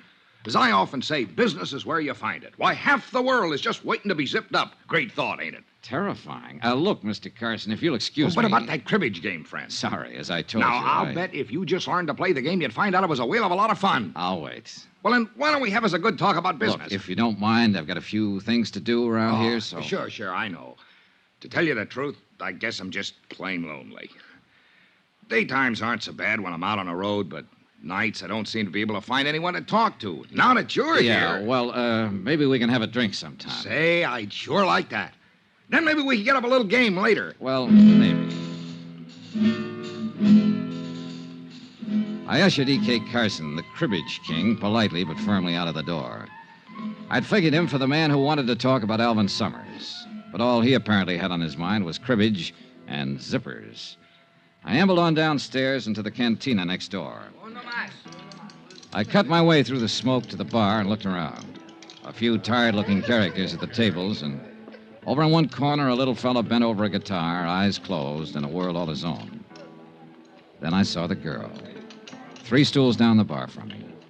But when I looked up again after a drink, she was only 1 stool away. Hi. Hi. Welcome to Santo Tomas. Thanks. Really something, isn't he? That guitar player. I saw you watching him. Oh. You know, those guys give me the creeps. They start playing, and all of a sudden they're gone. Real far away. I don't think he even knows there's anybody else in here. Lucky man, huh? Yeah. It's funny. A cheap, run-down bar like this. Nobody listening to him. Except us. And he's playing like he's on a cloud. Yeah. There's a flamenco singer like that up at the hotel. At night out on the terrace when she starts those wailing songs of hers. She gives me the creeps, too. Up at the hotel, the Playa del Mar? Yeah. Oh, he must be down here to see how the other half lives. You mean to see if anybody lives in this town. I sure picked me a great spot for a vacation. Pretty dull, huh? Real. At least, it has been. Oh? Say, do you know that guy over there? The American at the corner table? Yeah, the muscle man. I sure don't. You, certain? Of course I am. Why? Well, he's been staring at us. Oh. Never saw him before. Of course, I've never been in here before. Maybe he's the bouncer. He sure looks like he could qualify. Well, Look, he's leaving. yeah, I guess we made him self-conscious. I guess I'd better leave, too. Where to? Gloria. Johnny. Johnny. I think I'll go back up to the hotel and change. Then what? I don't know. There's a moon tonight. Got a date? Mm-hmm. Me? Mm-hmm. When? On the terrace. Half an hour. She left, and I sat there a drink or two, thinking her over and wondering what her angle was. I was pretty sure she was interested in me for more than my manly charms. And it occurred to me that it might not be too unpleasant finding out what was on her mind. Especially if it could help me locate an embezzler named Alvin Summers. I went up to my room to change. When I got there, I found I had company. Close the door.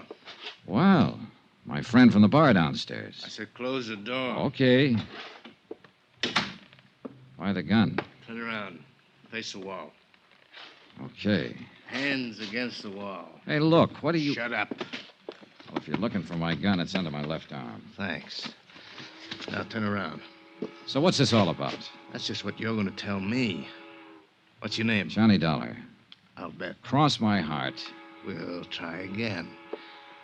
What's your name? I told you, Johnny Dollar. You can think of a better one than that. Wise up, Buster. It sounds so phony, it's got to be legitimate. And speaking of names, what's yours? I'm asking the questions. You're answering. Okay, we'll play it your way.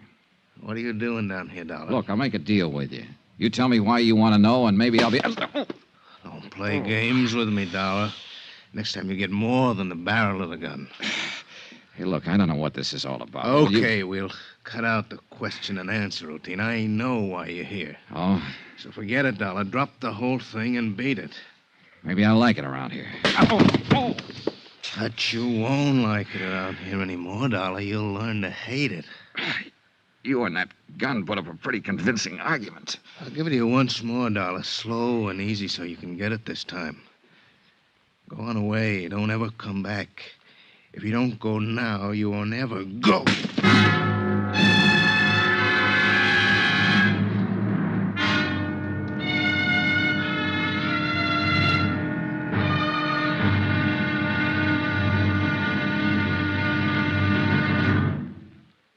There'll be another exciting episode in the story of the Alvin Summers matter tomorrow. Tomorrow night, a threesome on a moonlit beach. A beautiful girl, me, and a guy with a knife. Join us, won't you? Yours truly, Johnny Dollar.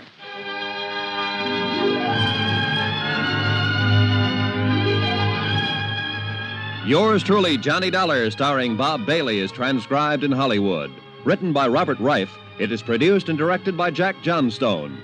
Be sure to join us tomorrow night, same time and station, for the next exciting episode of Yours truly, Johnny Dollar. Roy Rowan speaking.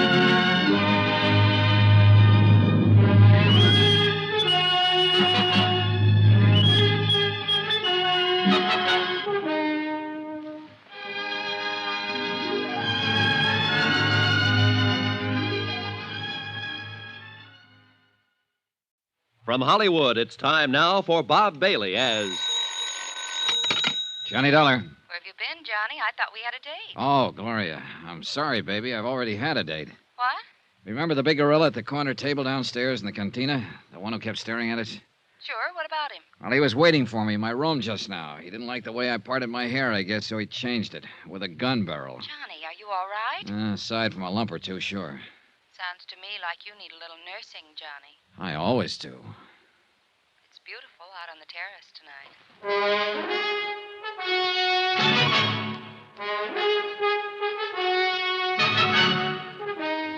Tonight and every weekday night, Bob Bailey in the transcribed adventures of the man with the action-packed expense account, America's fabulous freelance insurance investigator. Yours truly, Johnny Dollar.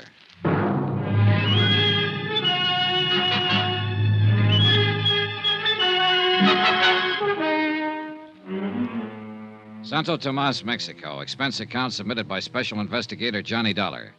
To the Home Office, Northeastern Fidelity and Bonding, Hartford, Connecticut. The following is an account of additional expenses during my investigation of the Alvin Summers embezzlement case. Item 4, $3 American to Eduardo Moreno, M.D., the doctor who dressed the assorted lumps and bruises I'd collected from the strong arm who seemed quite convinced that I should leave town. For a moment, I'd figured he could be the man who was to contact me with information as to the whereabouts of Alvin Summers, the embezzler. But as it turned out, all he wanted to say to me was goodbye, and he said it very convincingly. But Gloria was waiting for me. She definitely seemed to want to get better acquainted, and although I didn't know what her angle was, I figured it might be fun finding out. I left the joint where I was staying and went up to the Playa del Mar, the big expensive hotel overlooking the sea. There was a terrace with some tables and a flamenco singer wailing at the moon. Gloria was at one of the tables. Hi. Johnny, what in the world happened to you when I talked to you over the phone? I'm sorry I'm late, Gloria. You can see by my face I ran into kind of a rough detour. You all right now? Yeah. Johnny, you said it was that man who kept staring at us in the bar where we met? That's the one. Real charming fella. Muscles, too. What happened? I went to my room to change before coming up here. He was waiting for me, worked me over. The general idea was I should leave Santa Tomas in a hurry. But why? I don't know, yet. But somewhere along the line, I'm going to make it a point to find out. Cigarette? Thanks. Well, looks like things are picking up a little. How so? I told you I'd found this place pretty dull so far, but now, with you getting beat up and told to get out of town, it's beginning to sound a little more interesting. Well, I could do with more dullness and a few less bruises, believe me. You must be down here on a lot more than just a vacation, Johnny. Oh, I don't know. A lot of people apparently come down here to this town just for a vacation. That's why you told me you came here, remember? There's only one difference. What's that, Gloria? I really am on a vacation, and I don't think you are. Oh? You're not the Santo Tomas type. Why not? Mexico City, maybe. Havana, maybe. But not Santo Tomas. No, I think you came down here to meet somebody. Or to find somebody. Okay. Suppose I did. Who would I be looking for? If you don't know, how would I? Looking for, you, maybe? Oh, now that's the nicest thing that's been said to me all day. If you are, it's too bad I didn't know it sooner. Why? It would have made this town a little more bearable. Waiting. Or maybe you've been looking for me. Well, let's not be blunt here. I thought I was being so subtle. You have been looking for me? Well, I must admit I've been looking for someone who's alive in this town. Of course, what I should say is that I've always been looking for you, that I... Okay.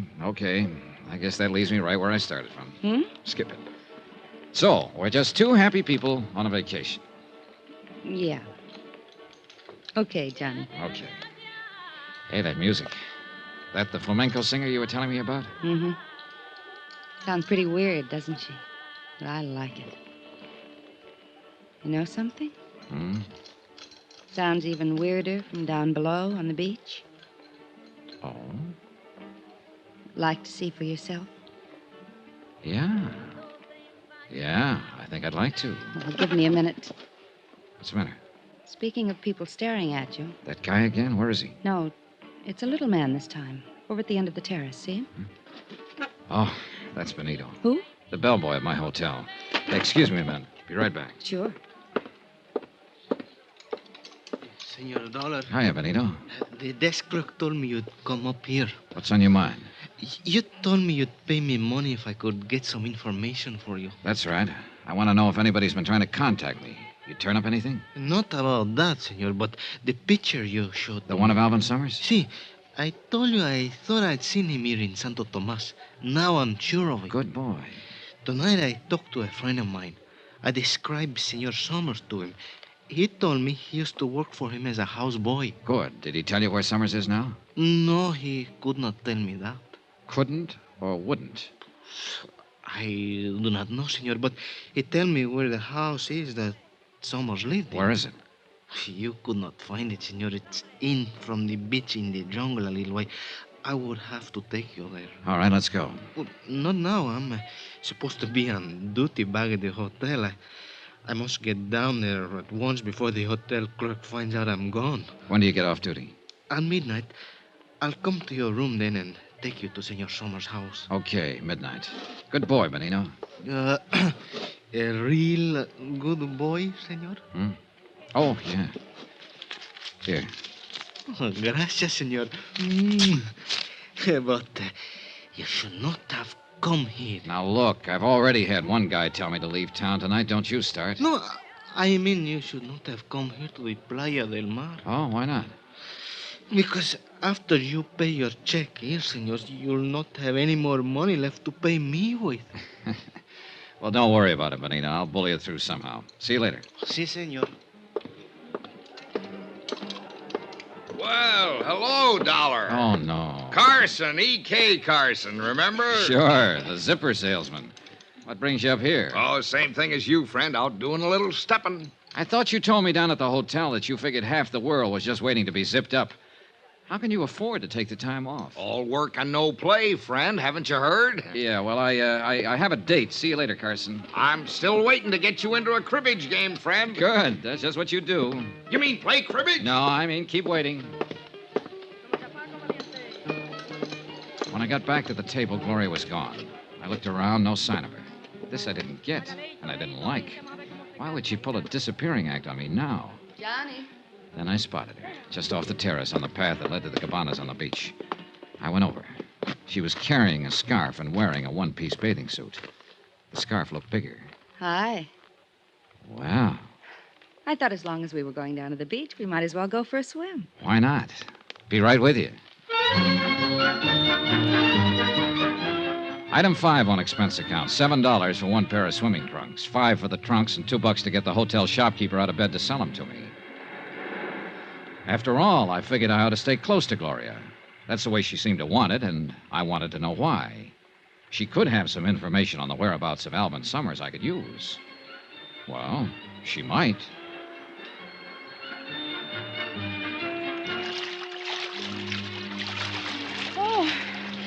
Oh, that was fun. Yeah.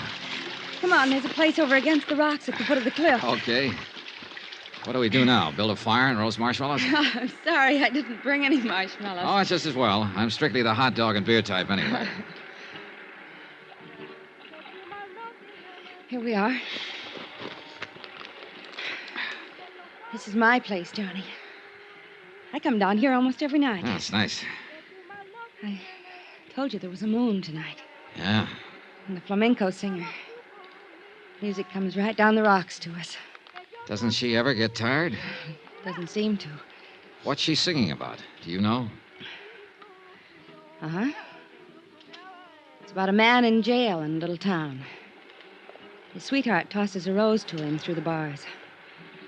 It drives him crazy. Cheerful.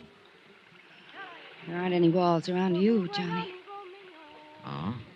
The only trouble is, I don't have a rose. Well, who needs a rose? Johnny. Darling. Gloria, look, You were saying. You know something? I forgot what it was. Good. Let's keep it that way, darling. Hold it. So who's thinking of moving? Shh. What is it? They're in the moonlight coming along the beach. 2 men. Yeah. Take a good look at the one in front. Johnny, Yeah. it's the... The one who worked me over in my hotel room tonight. And it looks like he brought along a stooge with a machete. They're looking for you? Look, get around behind the rock here, then back up the path to the hotel. No, Quiet, Johnny. get going. I'm not Look, going to leave would you Please, Johnny, please. Don't go out there. Now stay out of sight. They can't see us here in the shadows. Gloria, sooner or later I got a little matter to settle with that big ape. It might as well be sooner. No, please. I don't want you to get hurt again, Johnny. I'm not going to leave you. Okay, come on. Let's shift around to the other side of this rock and keep it quiet. Can you see them? Keep your head down. Keep your eyes open. I saw them come down the path about half an hour ago. Maybe it's farther up the beach. Now, watch the water. It could be a That was close. Too close. Yeah, Johnny, are you in some kind of trouble? not yet. You seem pretty concerned about me. I am. You sure that was why you didn't want me to tangle with him? Of course. You don't know the guy, huh? I told you I didn't. Why? Oh, I was just wondering if maybe he was a friend of yours and didn't want me moving in on him. Johnny, you're talking crazy. I've never seen him in my life before today in the bar of your hotel. I told you I didn't want you to get hurt again. I mean it. Maybe this will prove it. Well, it's a pretty strong argument. Look, Gloria, I hate to, believe me, but I've got to leave. What? Must be almost midnight. So? So there's something I got to take care of. Oh, fine. I know, I'm sorry. Pretty strange vacation you're on, Johnny. Yeah. So, my timing was terrible. But I had to meet Benito, the bellboy, in my hotel room at midnight to find out more about Alvin Summers' whereabouts. I walked Gloria back up to her hotel and headed for mine. It was a couple of minutes after 12 when I got there. I walked into my room and started to reach for the light switch. Then I froze. The moonlight was streaming in through the louvered door to the balcony, and I could see a silhouette against it. Somebody was out on that balcony, crouching against the door. Slowly, carefully, I eased over to it, then suddenly jerked it open. Benito. And I knew I wasn't going to get any more information about Alvin Summers out of him. After all, you can't do much talking when your throat's been cut.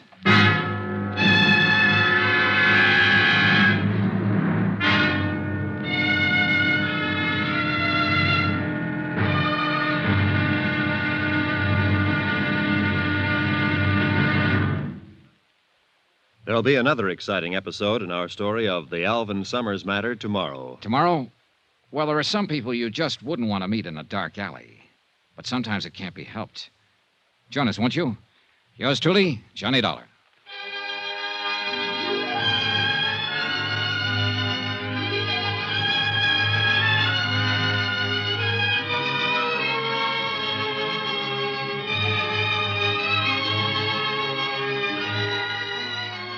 Yours truly, Johnny Dollar, starring Bob Bailey, is transcribed in Hollywood.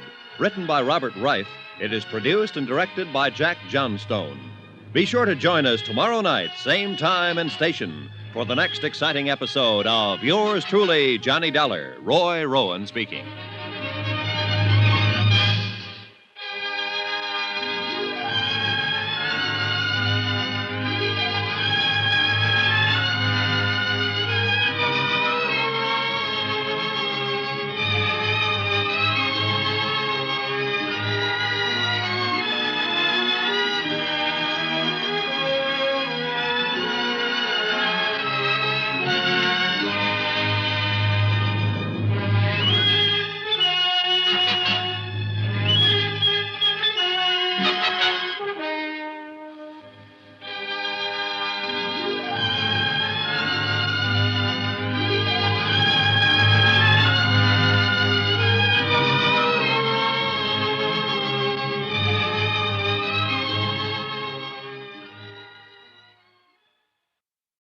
From Hollywood, it's time now for Bob Bailey as Johnny Dollar.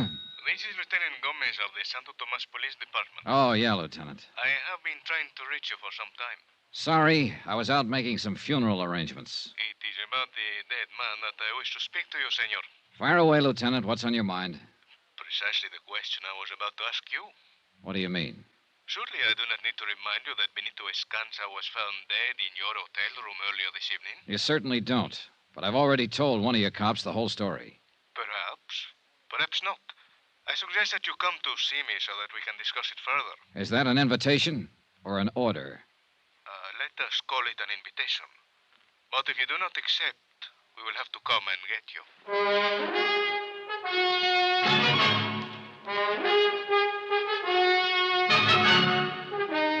Tonight and every weekday night, Bob Bailey in the transcribed adventures of the man with the action-packed expense account, America's fabulous freelance insurance investigator. Yours truly, Johnny Dollar.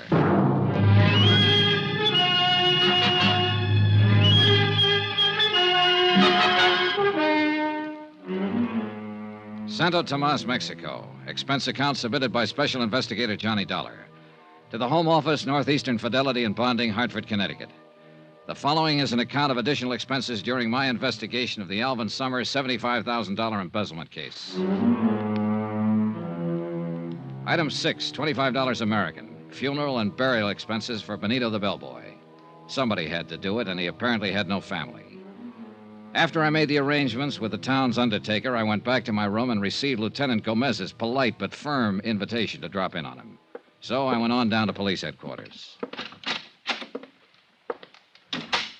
Sit down, Senor Dollar. Thanks, Lieutenant. So? So, the autopsy has confirmed the fact that Benito Escanza died from knife wounds. I didn't need an autopsy to tell me that. It was obvious. But what is not obvious is your part in all of this. Look, the story hasn't changed a bit since I told it to your Sergeant Romero. I went back to my room at midnight. I opened my balcony door and in rolled Benito. His throat had been cut. That is the story. As to what is behind the story, that may well be another matter. For instance? For instance, in a case such as this, everyone is a potential suspect. Everyone, including you. Isn't this being pretty ridiculous, Gomez? Is it? Then perhaps you would be kind enough to tell me if there was some legitimate reason Benito had his throat cut in your hotel room. Well, in the first place, if you're interested in alibis, I've got one. Indeed? Indeed. I was with a girl named Gloria Harris up at the Hotel Playa del Mar all evening. You can check that. Oh, you may be quite certain that I am checking on all your activities this evening, senor. In the second place, if you're interested in motives, I don't have one. No? Why would I want to kill Benito when I was hoping to get some information from him? Information of what sort, Senor Dollar? Oh, I guess I better start at the top, Lieutenant. Here's my card. You're an insurance investigator. That's right. About 6 months ago, a man named Alvin Summers up in the States embezzled $75,000 from the company he worked for. The outfit I'm representing in the deal wrote the bond on him, so they were stuck for the money. $75,000. A couple of days ago, they got a long-distance phone call from down here in Santo Tomas. The man who called claimed that he had information about Alvin Summers. That's why I came down here. Now, who was the man who telephoned? We don't know. I came on the chance that he might contact me here, or that I might get some kind of lead on Alvin Summers' whereabouts. And have you? No, on both counts. Benito said he knew about a place where Summers used to live. He was going to take me there tonight. But apparently somebody had other ideas, and a knife to back them up. I see. Nobody has tried to contact you? Oh, sure. Several people have, but always for the wrong reason. First, there was a man named Carson, a zipper salesman. He contacted me for the purpose of setting up a cribbage game. Cribbage? What is this cribbage? Well, now, that's something I hope I never find out. Hmm? Then there was a strong arm who bounced me around with a gun barrel and suggested politely that I wanted to leave town. Oh? What did he look like? Well, he was heavy in the shoulders, thick neck, low forehead, short dark hair, scar over the bridge of his nose. Scar? That would be Senor Kraus. You know him? I know him by sight. Well, who is he? What's his pitch? That is something I do not know. Senor, you must understand that Santo Tomas is a rather strange town and a dangerous one. Come in. Hey, Lieutenant. Can't you see that I'm busy, Sergeant Romero? What is about Senor Dollar? Oh? Well, what is it? Well, I have talked to a Senorita Gloria Harris at the Hotel Playa del Mar. She said that Senor Dollar was with her throughout the evening. Very well, Romero. One thing more. We have just arrested a man, American tourista, Senor Carson. I will talk to him when I have time. Hey, wait a minute. That's the zipper salesman I was telling you about. Indeed? Yeah. Hey, look, maybe he ties into this deal after all. What's the charge? Romero? It's disturbing the peace. Oh, great. Just when I thought I had a lead. What's the matter? He got a few too many under his belt, maybe? Well, Romero? Here's the report.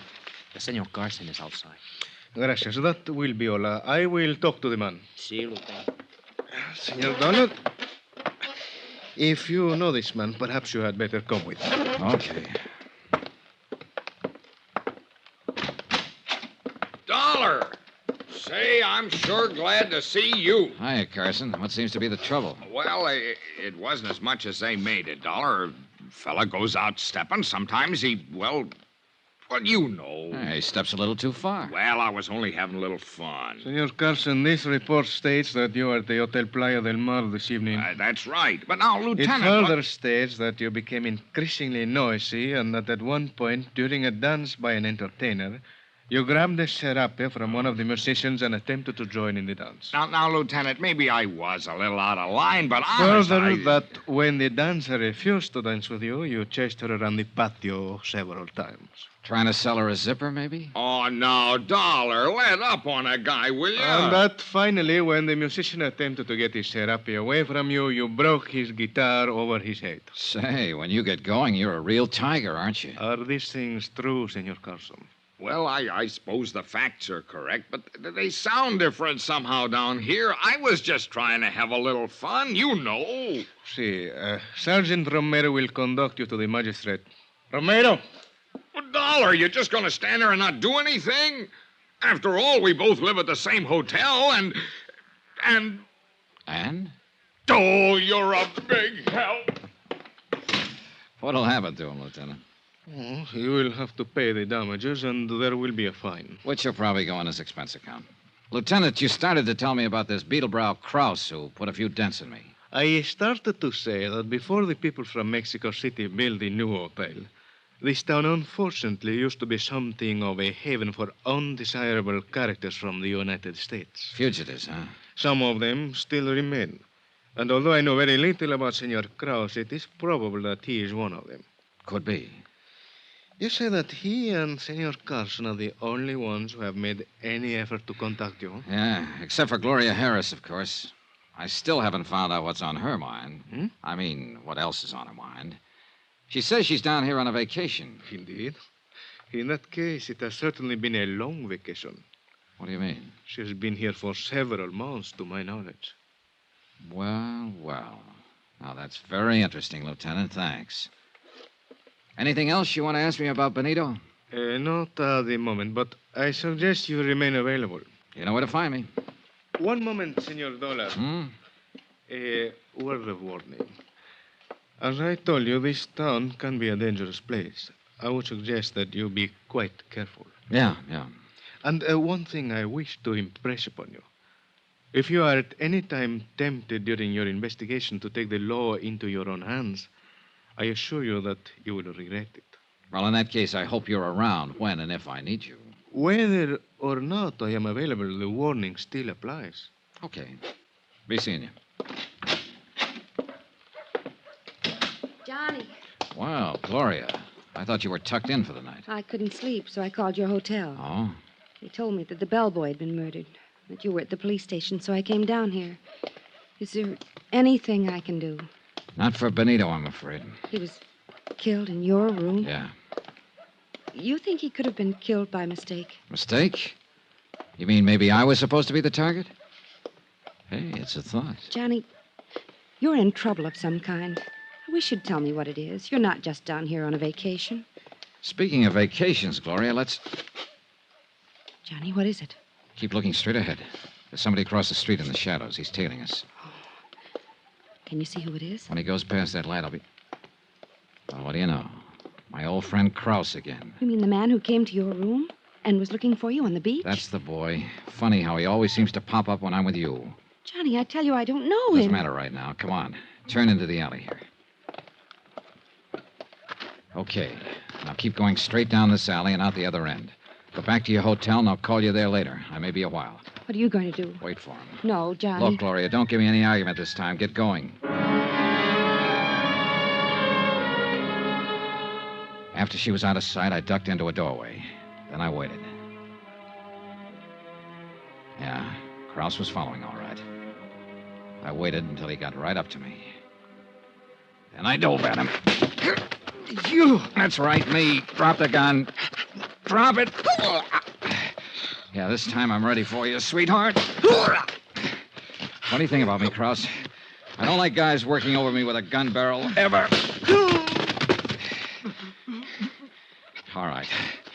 Now you're going to tell me what this is all about. Why you've been tailing me. Why you worked me over with a gun barrel in my room last night. I want to hear all about it. You know why. Talk. I said talk. You're not taking me back. Taking you back? I know you came down here after me, but I ain't going back. What are you talking about? I know what happens to a three-time loser. Three-time? Want me back home, you gotta carry me. Hey, wait a minute. You ever hear of a man named Alvin Summers? Oh? How about Gloria Harris? No. You sure about that, Krause? Look, Don. Look, I'm telling you the truth. Yeah, I guess you are. You're too punchy right now to give me a routine. Yeah, I think I get it. You're wanted in the States. You figured I was a cop and came down here to make a pinch. Brother, right now, I sure wish I was. You mean you... No, I'm no cop. I guess I made a mistake. You sure did, Buster. No hard feelings? Oh, no, not at all. I just love the feel of a gun barrel whipping across my face. Krause, I got a nice little piece of advice for you. Next time, you better find out what the score is before you jump into the ball game.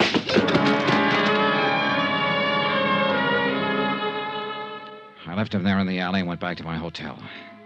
Then, just as I was about to open the door to my room, I heard someone moving around inside. I went quietly down to the end of the hall, out the window, then eased along the balcony back toward my room. Inside, it was dark, but I could make out someone bent over my luggage, searching it. I edged across the room, slowly. Then I lunged. Ah! Hello, Gloria. Johnny. Yeah, Johnny. Helping me unpack, maybe. Look, I can explain, Johnny. You know something? That's just exactly what you're gonna do.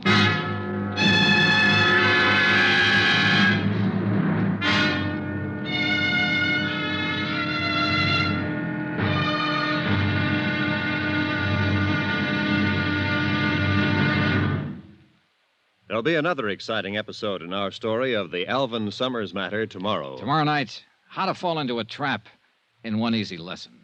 Join us, won't you? Yours truly, Johnny Dollar.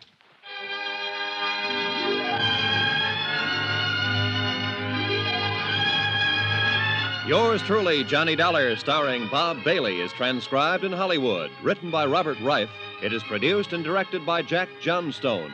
Be sure to join us tomorrow night, same time and station, for the next exciting episode of Yours truly, Johnny Dollar. Roy Rowan speaking.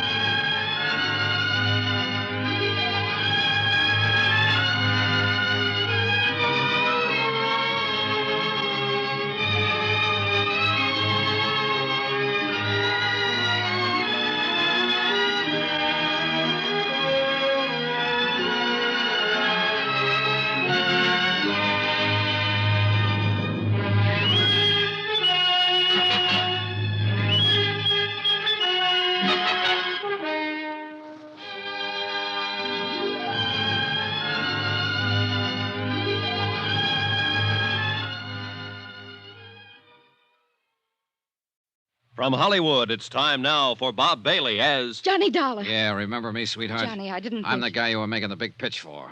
Dancing, moonlight on the beach, the complete routine. Oh, I gotta hand it to you, baby. That was real nice acting. No, it wasn't acting, Johnny. I meant it, all of it. Oh, sure, Gloria, sure. That's why I catch you here and searching my room. That's all part of the big romance, huh? I can explain. And that's just what you're gonna do. Hey, look, Gloria, one guy has already wound up dead on this deal. I've got a strong hunch I'm number 2 man on the list. And this baby I do not want.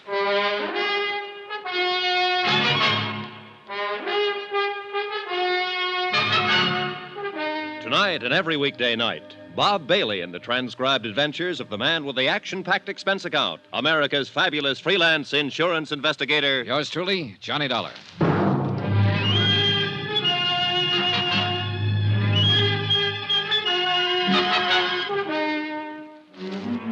Santo Tomas, Mexico. Expense account submitted by Special Investigator Johnny Dollar. To the Home Office, Northeastern Fidelity and Bonding, Hartford, Connecticut. The following is an account of additional expenses during my investigation of the Alvin Summers embezzlement of $75,000. Item 9, $17.60, business entertainment for one Gloria Harris. Believe it or not, I wasn't going to put that item on the account because I figured it might just possibly be a private romance. But when I caught Gloria searching my hotel room, I knew she tied into the deal somehow. That she could give me information on Summers' whereabouts. Johnny, please. Oh, no, you're not leaving, Gloria, not yet. I'm not trying to get away. Oh, what's the use? You'd never believe me. Why should I? You lied to me. I lied to you once. Only once. When I told you I'm here on a vacation. I'm not. Surprise. The truth is, I'm stranded down here. Stranded? Oh, sure. That's why you're staying at the Playa del Mar, the most expensive hotel in town. I don't mean no money. I mean no passport. Oh. It's true. You got a cigarette, Johnny? Yeah, here. Thanks. Yeah. I've been stuck in this ratty town for 4 months now. Just hoping every day that I could figure out some way or find somebody to help me get back to the States. How come you picked this town? Assuming I believe you. Because I heard that fugitives from the States sometimes came here. I've been drifting around for a year, from place to place. I guess I thought my luck had changed here. Well, it hasn't. How'd you lose your passport in the first place? I'll tell you if you really want to know, Johnny. Personally, I'd rather skip it. It's a long story, not a very pretty one. And it's all in the past. Let's just say I made a mistake about a guy. Okay, Gloria, okay. But there's one little item you haven't told me. Why you were searching my room just now. Because I was trying to find out something about you, Johnny. The reason why you're down here. Why? So maybe I could make a deal with you. Deal? You help me get a passport. And I'll help you. How can you help me? You're looking for Alvin Summers, aren't you? Oh, am I? 6 months ago, he embezzled $75,000 up in the States and took off. Go on. You came down here to find him. You're an insurance investigator. Keep talking. That's all. That's it. Now maybe you wouldn't mind telling me how you know all of... Oh, sure. That report in my suitcase. And the picture. Alvin Summers, I know him. I can help you, Johnny. Where is he? First, I've got to know if you'll help me. The passport? The passport. Well, what do you expect me to do about that? In your business, Johnny, you must meet a lot of people, all kinds. Maybe one of them has an extra passport or two for a price, maybe. All right, I'll see what I can do. That the best you can say? That's the best. Take it or leave it. All right, I'll take it. I haven't any choice. Now, about Alvin Summers. I'll take you there, to Summers' place. Where is it? Down the beach, about a mile below town. Then into the jungle a little way. How come you know where it is? I met Alvin Summers a couple of months ago. Here in Santo Tomas? Yeah, I went there once for dinner. Okay, you take me there, Gloria. First, I'd better go up to the hotel and change. The country's pretty rough on clothes. Okay, I'll meet you at your hotel in half an hour. Johnny, I only lied to you about one thing. The reason I was down here. The rest of it I meant. Last night, on the terrace and on the beach. I meant all of it. Really, Johnny. And I mean this. You know, I'm kind of glad you told me that. See you in half an hour.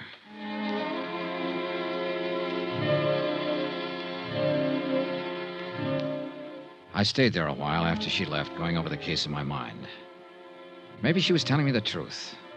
But whether she was or not, I had to follow up any lead I could find, because I was getting nowhere the way things were. Half an hour later, as I was starting out of my room to go pick her up, my phone rang. It was a long-distance call from the States. Fred Wilkins at Northeastern Fidelity, Johnny. Hi, Fred. Well, how's the fishing down there? Fishing? As a matter of fact, it hasn't been so good so far, Fred. Ah, that's too bad, but I'll bet the swimming is all right, huh? Whoa there, what's eating you? I didn't send you down there for a vacation. Well, you got a great sense of humor. You should see this place vacation. Then what have you been doing down there? Well, what do you think I've been doing? I've been looking for whoever it was that telephoned you and said he had information on Alvin Summers. You couldn't have been looking very hard. He called me again this morning. He what? That's right. He wondered if I'd sent anyone down there yet. Hey, look, Fred, this guy is not easy to find, believe me. And I think I know why. Obviously, somebody doesn't want him to talk, and that somebody could be Alvin Summers, about one jump behind him. Summers, you think he's around there? Could be. I'm leaving right now to find out. I've got a lead on where he lives. There's somebody at the door. I'll call you when I get anything. Do that. Brother. Fishing. Oh, Lieutenant Gomez. Well, look, I'm in sort of a hurry right now. This will not take long. Okay. What is it, Lieutenant? Early this morning, one of my men found Senor Kraus in the alley. How is he feeling? He had been badly beaten. He would not tell us anything, but it was fairly obvious who had done this to him. So? So, the last time we talked, Senor Dollar, I warned you not to attempt to take the law into your own hands. Now, listen, Gomez, if you think I'm going to take a pistol whipping like he gave me and not do anything about it, Do you gotta... not misunderstand. I care nothing about Kraus personally or what happens to him. I'm thinking about something more important. For instance? You are looking for Alvin Summers, a man who quite obviously does not want to be found. So? So, when you find him, it is quite possible that there will be trouble. Granted. But let's face a few facts, Lieutenant. You and your boys can't help me. You're in charge of the Santo Tomas police force, all 2 men.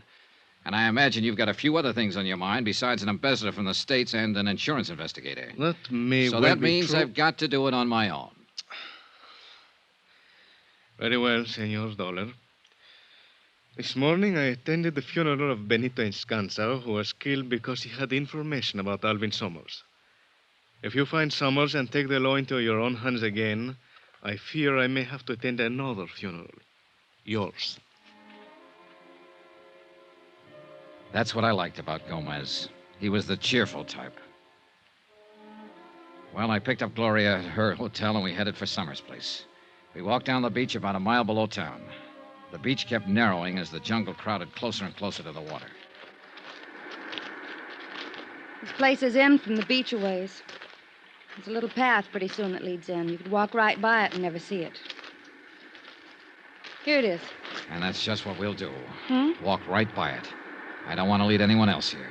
There's nobody else on the beach. I'm not talking about the beach. That's a regular jungle in there. 20 people could be watching us, so we'd never see them. Oh, I guess so. Okay. Now we'll go in here, then work our way back to the path. Brother, this is pretty thick in here. Yeah. Oh, you're walking through thick brush like this. You always feel like somebody's watching you. Imagination gets pretty strong sometimes. I think it's a little more than imagination. What do you mean? Stop a minute. Listen. I don't hear him.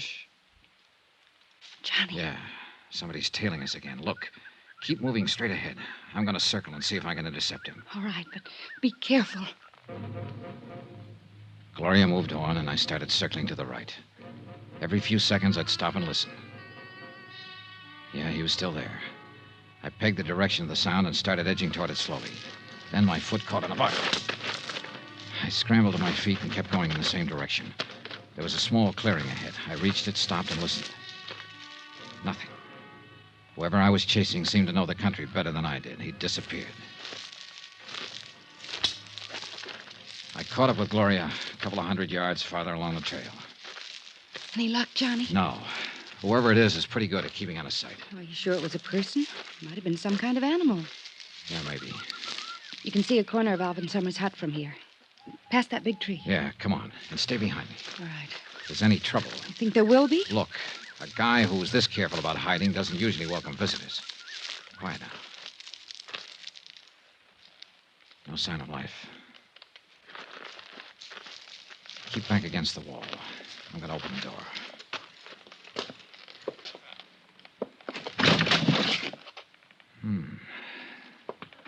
Okay, Gloria. Nobody home, huh? Nobody home. Well, he seems to have a pretty comfortable place here. You like to live in jungles.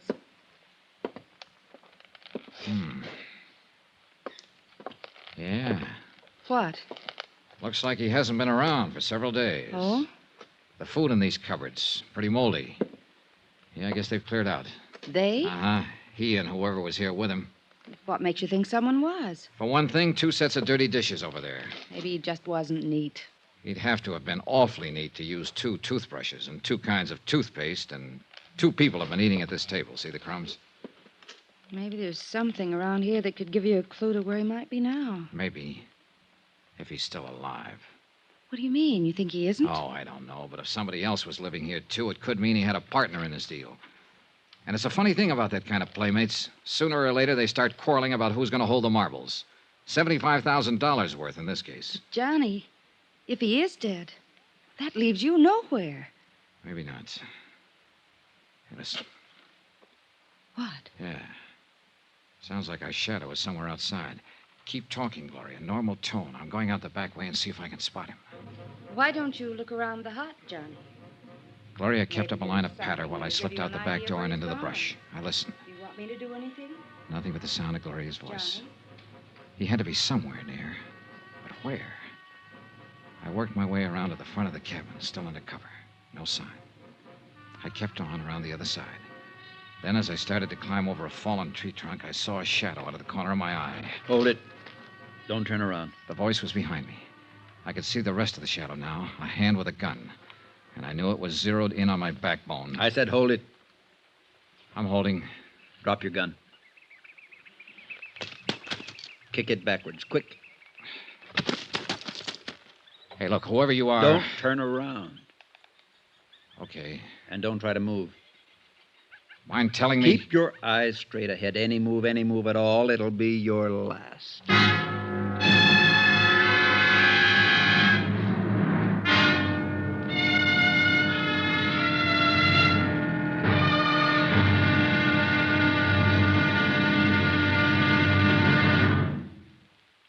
There'll be the final exciting episode in our story of the Alvin Summers matter tomorrow. Yes, tomorrow, how to find out what you've been looking for the hard way. Join us, won't you? Yours truly, Johnny Dollar.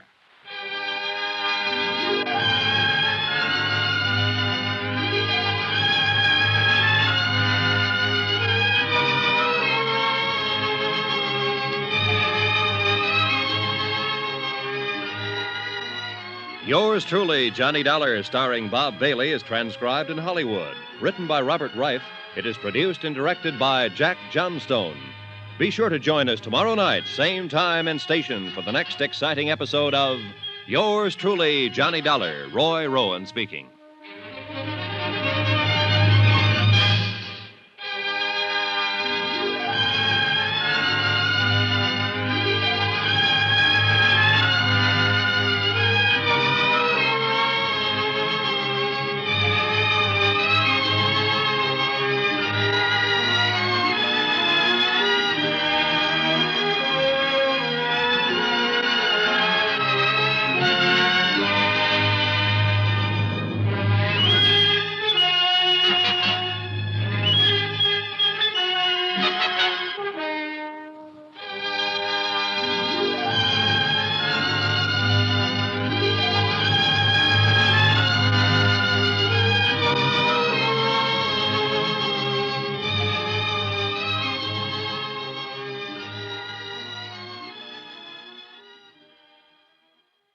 From Hollywood, it's time now for Bob Bailey as Johnny Dollar. I told you, that's my name. What do you want, an affidavit? I've got to be sure. Look, you've got me out here in the middle of the jungle with a gun in my back. Don't turn around. And I can't even see you. You think I'd be kidding you at a time like this? Any move at all, and it'll be your last.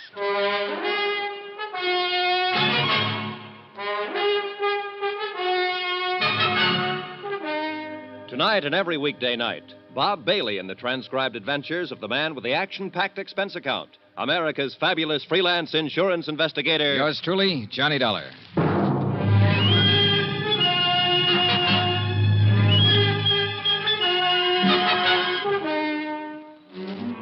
Santo Tomas, Mexico. Expense account submitted by Special Investigator Johnny Dollar. To the Home Office, Northeastern Fidelity and Bonding, Hartford, Connecticut. The following is an account of additional expenses during my investigation of the Alvin Summers embezzlement of $75,000. Item 12, 2 cents. Just what I figured my life was worth at the moment. Gloria Harris had taken me down the beach and into the jungle to show me the hut where Alvin Summers had been hiding out. There was no sign of him. But I heard a noise outside in the underbrush and went out to investigate. I didn't see a thing, but I felt something. A gun barrel pressing against the back of my neck. I want to talk to you, Dollar. Well, you've got a quaint way of arranging a conversation, believe me.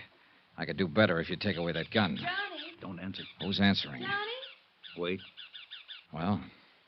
Be in your hotel room in exactly 1 hour. Look, what's this all about? You're looking for Alvin Summers, aren't you? Oh, am I? Johnny, where are you? I've got some information about him for you. Let's have it now. Not now. I've got to talk to you alone. Be in your hotel room in town in an hour, understand? Look. Do as I say and be sure you're alone. Alone. Okay. Now, just keep looking straight ahead. Don't turn around and don't tell anyone about this. Anyone. Understand? You make it pretty clear. I'll be watching you, Dollar. You won't see me, but I'll see you. I can believe it, mister.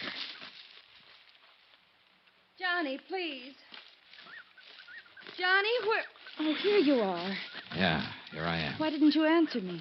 I came out here looking for a guy, remember? How am I going to find him if I start shouting at you? But I got worried when you didn't come back to the hut. Yeah. That noise you heard outside, did you see anything? No, I didn't see a thing. Johnny, didn't you find anything to give you a lead on where Summers might be? I don't know. But you said if I helped you find him, you'd see what you could do about getting me a passport back to the States. Yeah, sure. Come on, let's get out of here. It suits me fine. This place gives me the creeps, all these trees and vines. Broad daylight, but you can't see a thing. I know. My imagination's still working overtime. I've got that feeling we're being watched again. Funny, isn't it? Yeah, real funny. We kept on toward the beach. Gloria was fidgeting because she thought somebody was watching us. I was fidgeting because I knew somebody was. And I had a strong hunch he was the man whose long-distance phone call to the States brought me down to Mexico in the first place. We got back to the beach. I took Gloria up to her hotel, then went down to mine in town. As I crossed the lobby toward the stairway to the second floor, out popped a familiar face. Hello, friend. Oh, Carson.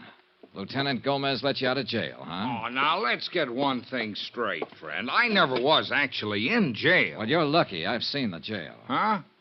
Oh, well, I just had to pay a fine, and that judge they got in this burg read me the riot act, but then they let me go. Well, good. So now it's back to selling zippers, huh? Sure is, and I'm behind schedule, too. Checking out right now, as a matter of fact. A lot of territory to cover. Like I always say, half the world's waiting to get zipped up. Yeah, you told me.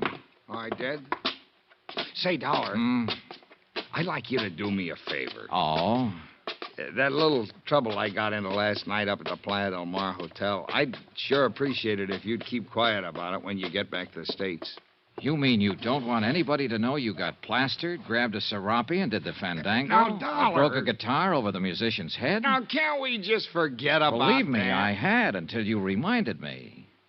Now, Carson, I'm reasonably sure we don't know the same people and won't be seeing each other again. I'd say the secret of your lurid past was pretty safe. Well, I sure hope so, friend. But about not seeing each other in the States, I was planning on looking you up. Goody. Yes, sir, I got a deal for you. Sorry, but I have all the zippers I can use at the moment. No, that's not what I mean, friend. I've been trying to get you into a cribbage game, remember? How can I forget? Well, instead, I'm going to look you up in the States and let you teach me to play gin rummy. How could I be so lucky? Oh, sorry. I think that's my phone. So long, Carson. I'll sure look you up back in the good old USA, friend.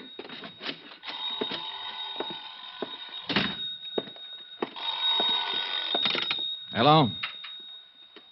Hello? Hello? Keep your hands on the table. What? Oh, my shadow again. Anybody follow you? Not that I know of. You're early. I know. And I searched your room. That's become an old Santo Tomas custom. To make sure you really were Johnny Dollar. So now you know. What about it? You can turn around. Oh, no. Maybe you'll tell me what... Wait a minute. A decent shave, and you'd match that photo I have in my suitcase. Alvin Summers. Yeah. I'm Alvin Summers. I don't get it. I had you figured for the man who made that long-distance call to the States that tipped me off to come down here. You're right about that, too. You put the finger on yourself? If you want to call it that. Well, what happened? Your deal go sour on you, maybe? Yeah. Yeah, okay, sit down. Take it easy. Tell me about it. I'll turn on the overhead fan. Pretty stuffy in here.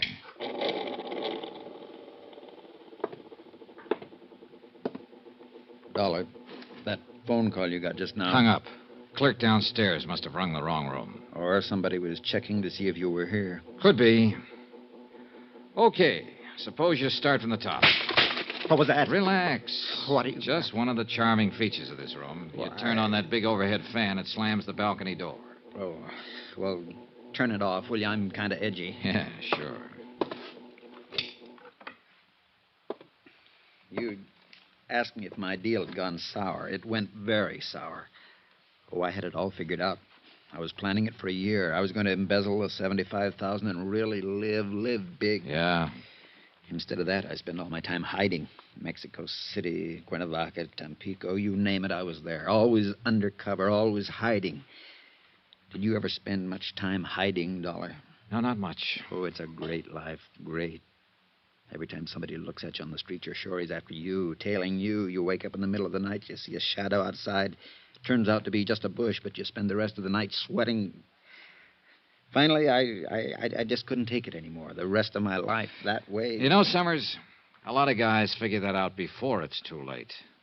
Too bad you didn't. Yeah. So, finally, I phoned the bonding company, long distance. I knew they'd send an investigator. They sent you. I thought if I could talk to someone like you, see what could be done. There's only one thing can be done at this point, Summers. Come back with me to the States. Bring back what's left of the money. $60,000. That'll help. But you know there can't be any deal. Yeah, I guess I always knew that. Here, take the gun. Thanks. Now, what about the money? It's in a safe deposit box in Mexico City. Here. Here's the key.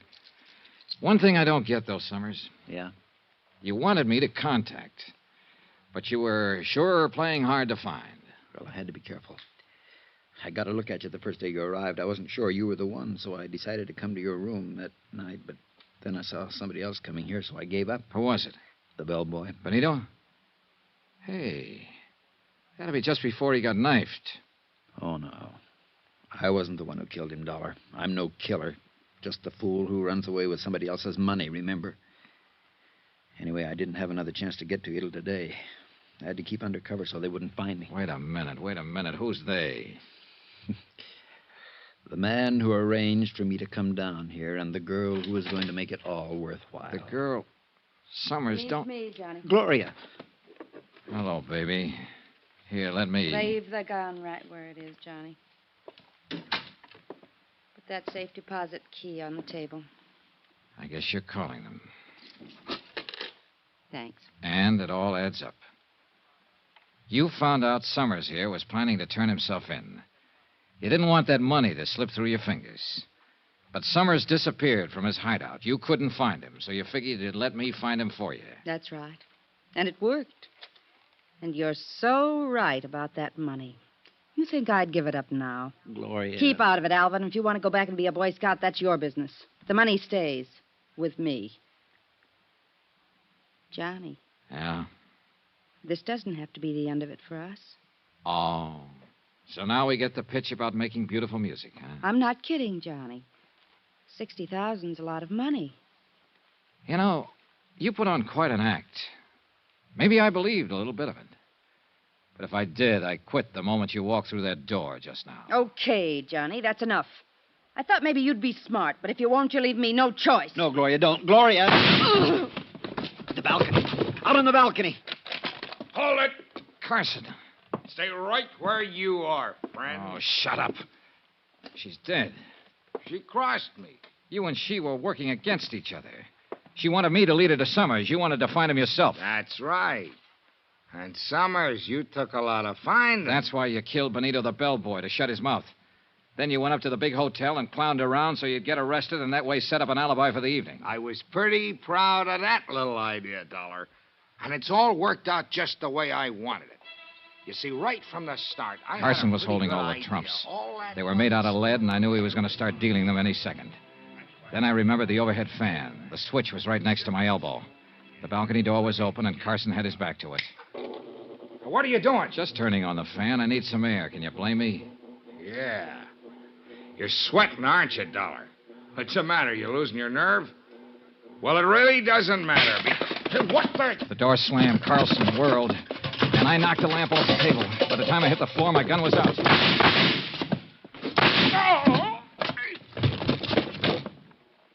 I picked up the lamp and lit it again. Summers was crouched in a corner. Across the room, sitting on the floor, was Carson, staring stupidly down at the red bullet hole in his side. I picked his gun up off the floor. Dollar! Summers, call the police station. Lieutenant Gomez. Yeah, all right. Help me, Dollar. It hurts. Yeah, it hurts. But not as much as it hurt Benito and Gloria. You finally got me into a game, didn't you, friend? And you lost.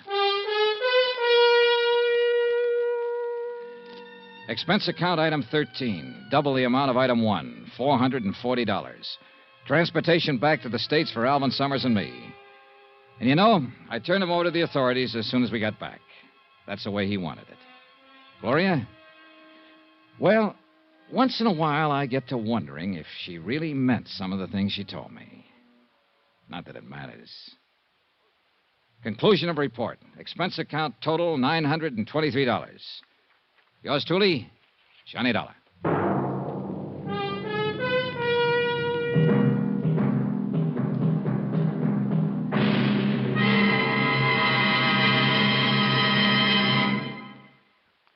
Remember, please, there'll be a new exciting story on Johnny Dollar beginning next Monday. Next week, the Valentine matter. And believe me, it's not the kind of Valentine you'd wish on even your worst enemy. Join us, won't you? Yours truly, Johnny Dollar.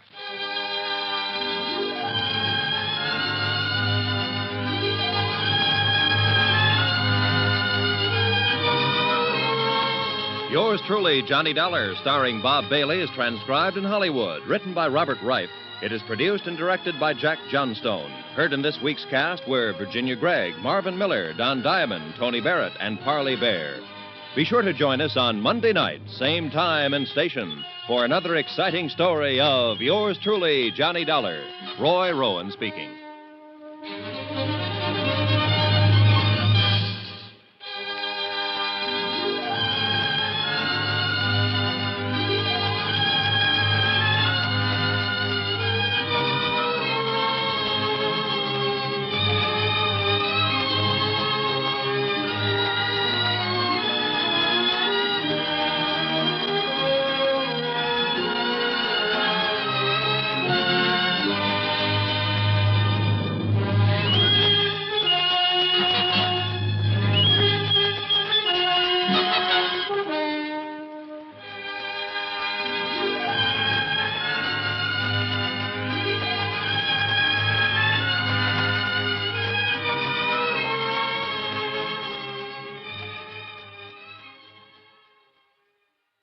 From Hollywood, it's time now for...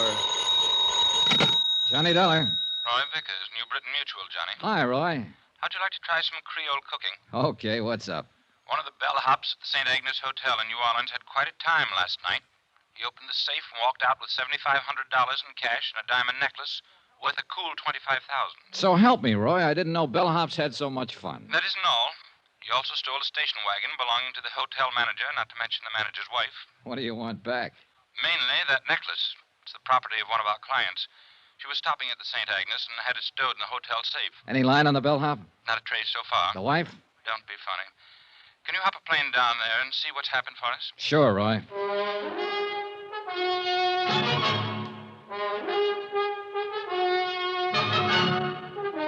Tonight and every weekday night, Bob Bailey in the transcribed adventures of the man with the action-packed expense account, America's fabulous freelance insurance investigator. Yours truly, Johnny Dollar.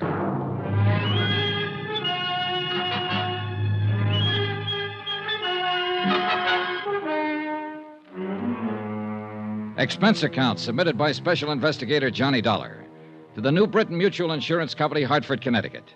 The following is an accounting of expenditures during my investigation of the Valentine matter. Expense account item 1, $175 and no cents. Airfare and the incidental costs it takes to get from Hartford to New Orleans. Once there, I was more than surprised to discover the police had wound up the whole case. The prodigal bellhop, along with the $7,500 in cash, the diamond necklace, the station wagon, even the manager's wife, had all been recovered. Everything and everyone tearful, but intact. I reported this development to all parties concerned, phoned the airport for a reservation back to Hartford, which they said would be the following afternoon, and then looked around for something to do. I found a spot on Burgundy Street that seemed to be less crowded than the others and settled down for the evening. That's where it happened. He was sitting alone, tall, gray-haired, rugged. A face full of some 50-odd years, I guessed, and full of some other things no one could guess. It was 3 drinks at the bar before I made out who he was, who he had been. A man who was once big, in a way that only Prohibition made them big. This seat taken? No. Mind if I sit down, Mr. Valentine? Well, you can't be that old. How old? Old enough to recognize me. Recognize you from your picture. A long time ago. Time. I guess I could tell you more about that than anybody. You a cop? No, I'm an insurance investigator. You were a cop once? Once. Can I buy you a drink, Mr. Valentine? Dan's enough. Sure. You're doing better than the boys in the force. I've been living in New Orleans for 3 months now. Nobody's called on me. Any reason why they should? No. No, there isn't. But then no one's ever figured out a way to stop a policeman from making a visit when he wants to. That's true. That's a funny thing. There's a lot of policemen I've liked in my day. Visiting policemen. That is, on certain days. You're too young to remember much about it, Dollar, but a long time ago, a bunch of old women made a law called the Volstead Act. Sure. Prohibition. Everybody heard about it. Including the old women who passed the law.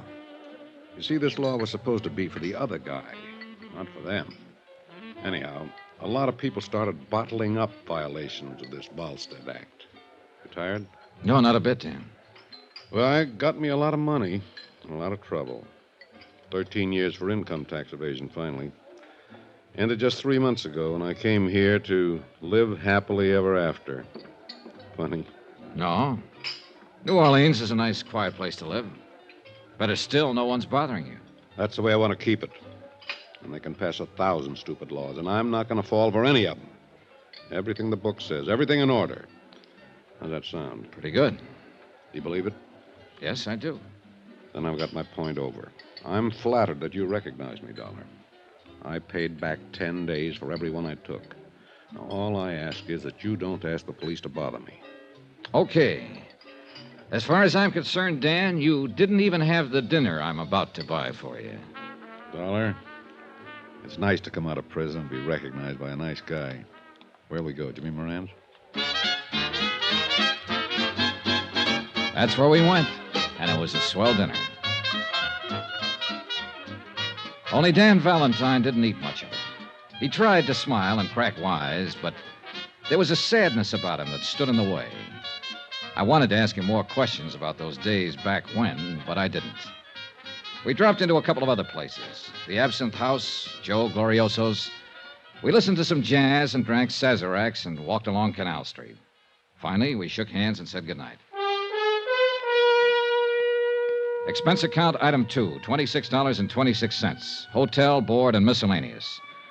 The next morning, I packed my bags, checked out of my hotel, and was about to take a limousine out to Mobile Airport. Mr. Dollar? Yeah. A message for you. Oh, thanks.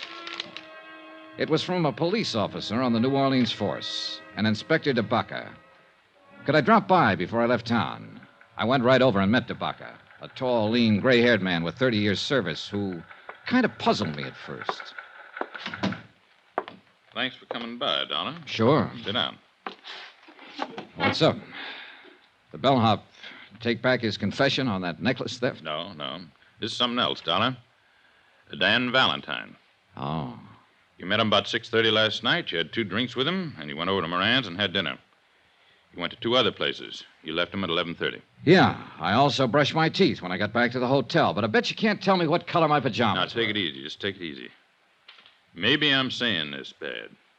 He doesn't know it, but we've been keeping an eye on Danny ever since he showed up in New Orleans. Just so happened you were with him last night, and you did business with us here yesterday afternoon. So? We want to know if you had any business with Dan Valentine. Don't be funny, Inspector. Okay. Now, don't get huffy. Let me put it this way. Dan came to New Orleans 3 months ago, bought a house out in Jefferson Parish. He hired a housekeeper, bought himself a little car, took up fishing every afternoon or just walking. Nothing wrong with that? No, of course there isn't. We liked it fine. The boys in the car drive by now and then to look at him. Just look. No questions, no knocking on the door. When we see Danny in town, we turn the other way. Just look, you see? Sure. Now, he doesn't have any visitors. No old pals from Chicago or New York or Detroit come to see him. He lives alone. And he likes it. That's what he told me. You're his first visitor. Now, I just wondered. You wondered wrong, DeBaca. Okay. I had to ask about it. You know how it is. Yeah. Excuse me. Yeah? Okay. Right on cue. Your pal just stopped a couple of bullets. Huh? Danny Valentine. Come on. According to the uniformed officer who had put in the call, a newspaper boy had found Valentine lying on the sidewalk and roused the neighborhood. One of the residents had carried him inside. The ambulance crew stood by the bed as we came in. Valentine was lying on his back, the white chenille spread under him changing to a deep red. 2 bullets had ripped ragged holes in one shoulder through flesh and bone. But he was just as self-contained as ever. I got the idea you were going to stay out of trouble, Dan.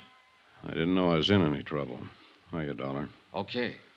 You went to the police after all? No. The inspector called me in. About you, Dan, but let's forget that for now.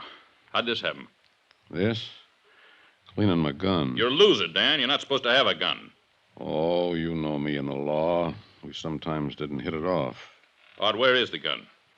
What gun? The gun you were cleaning when you were walking down the street and shot yourself. I swallowed it. Now, look. Somebody's taken a couple of shots at you, Dan. Nobody can tell us anything about it but you so far. We don't want you murdered. Well? Okay, boys. Get the ambulance back. Wait a minute. You're hurt. You're going to the police hospital. No. I've served my time and I'm clean. Being shot at even in this state doesn't make you a criminal. Dollar. Yeah, Dan. Do me a favor. Would you phone a private hospital and have me taken there? Go ahead, Johnny. Take it easy, Dan. I did as he asked. A crew from one of the large private hospitals was out there in a matter of minutes. And an hour and a half later, Dan Valentine was operated on and the bullet successfully removed from his shoulder. I waited around until he was taken to a private room, and Inspector DeBaca waited with me. Dollar? Yeah. Why don't you go back to Hartford? This isn't any of your business. I know. My plane takes off at 4. I'll be on it. Well, why are you waiting around here? Oh, to see how he is, I guess. You pal of yours? I just met him last night. You know that. But you're waiting around? Yeah. You want me to tell you why you're waiting around? You want to make sure he's okay. You met him last night, and outside of what you ever read or heard about him, you don't know him from a load of coal. But you want to make sure he's going to be all right.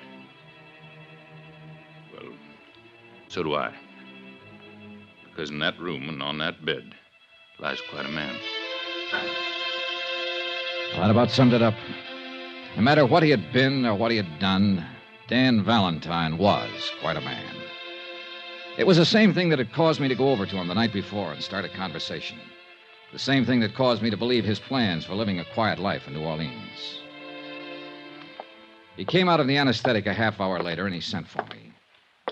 Hi. Hi. They say it's going to be okay. Oh, sure. This is nothing. I just wanted to thank you for giving me a hand. Tabaka could probably help you more. All you have to do is tell him who shot you and why. I shot myself, and just for something to do.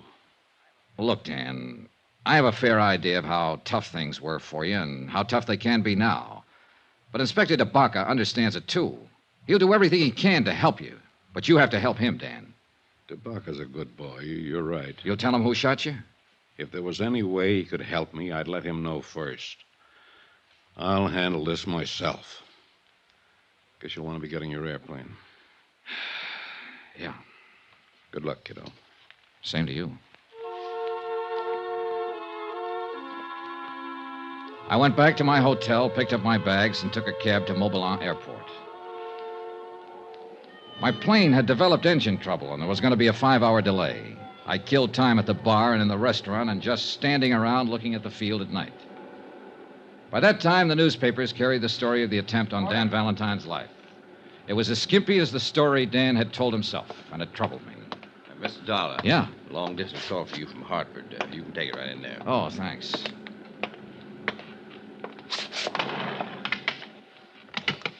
Johnny Dollar. Roy Vickers, Johnny, at New Britain Mutual. Glad I caught you. Just waiting for my plane back to Hartford now. This story about Dan Valentine's in all the papers up here. Have you read it? Yeah, I was in on it, in a way. Somebody shot at him today. He won't tell who. Says he'll handle it himself. Can you find out, Johnny? I don't know. Why? We carry a $50,000 policy on him. Somebody's trying to kill him. We'd like to know all about it. You mean I can stay here and work on this? Yes. Okay, Roy.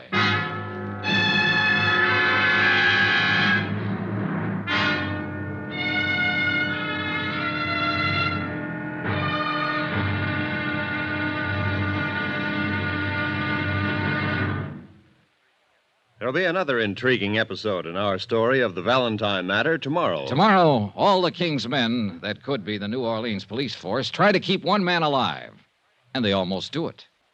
Join us, won't you? Yours truly, Johnny Dollar.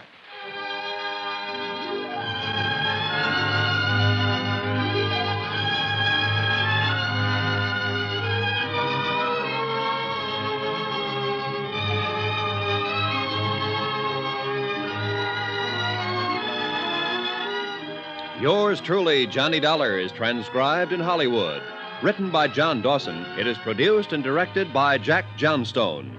Be sure to join us tomorrow night, same time and station, for another exciting episode of Yours truly, Johnny Dollar. Roy Rowan speaking.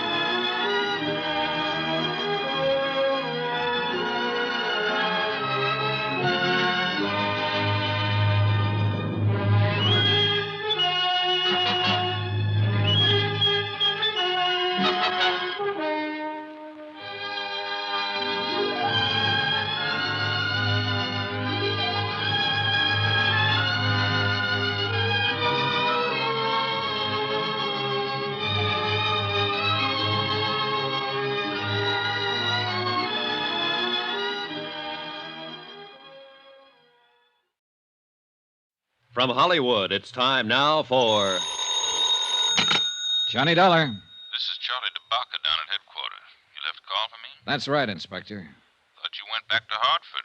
What now? The company I represent happens to hold an insurance policy on Dan Valentine. They asked me to stay here in New Orleans and look into this attempt on his life. How'd they hear about it so fast? Well, it was in all the papers and on the wire services. Valentine's always been news, ever since Prohibition. Yeah, a guy like him would be. Well, you know as much as I do, Dollar. No leads yet. He's still quiet about the whole thing? Just like a mouse who won't open up, except to say he'll take care of it himself. Maybe it'll help matters when he finds out the insurance company's interested. You know something? What? I don't think me, you, the whole force, the insurance company, or anybody else can keep that bird alive unless he helps us.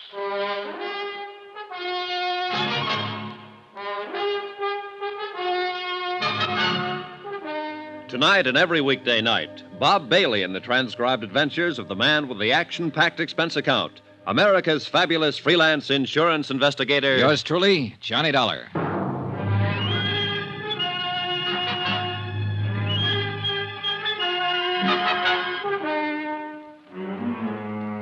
Expense account, submitted by Special Investigator Johnny Dollar to the New Britain Mutual Insurance Company, Hartford, Connecticut. The following is an accounting of expenditures during my investigation of the Valentine matter. Expense account continued. Item 3, $3. One telegram to Roy Vickers in Hartford requesting a copy of the policy contracts between New Britain Mutual and Dan Valentine, plus the name and location of the beneficiary and any other debt on the case. After that, I walked over to the police station and looked up Inspector DeBacca. Sit down. Thanks. I don't quite get this, Dollar. What's your part? Well, the insurance company would like a full report on everything that's happened, that's all. You could give them that on the back of your thumbnail, couldn't you? Not quite, Inspector. Oh, you mean a separate report from what we have? Something like that, yes. Well, it's their dough. They can spend it any way they want to, I guess. If there's any reason for them canceling the policy on Valentine, they'll do it. The fact that somebody shot at him a couple of times and came near killing him is one thing. The fact that he won't open his mouth about it is another. They're looking for a way out? I didn't say that.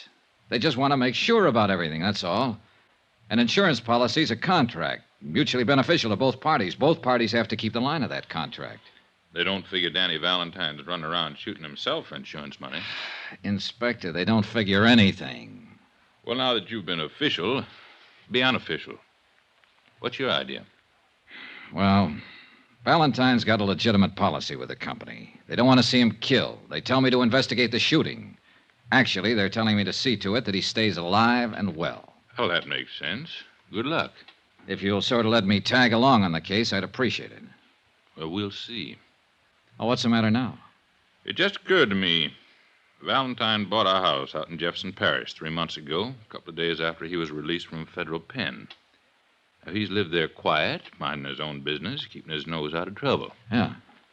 Well, as long as a man does that, even a man with a background like Valentine's, as long as a man does that, we don't bother him, and he doesn't bother us. Well, so? So what happens? Yesterday, you meet him and have a couple of drinks with him. Hello and goodbye. Boom, boom. He gets shot twice. By somebody, somewhere. You a bad news boy? Now, that's as wild as you can get. We had nothing together except the drinks. You sure? I'm sure. Well, I'm thinking about it just the same. Here. Be back in a minute.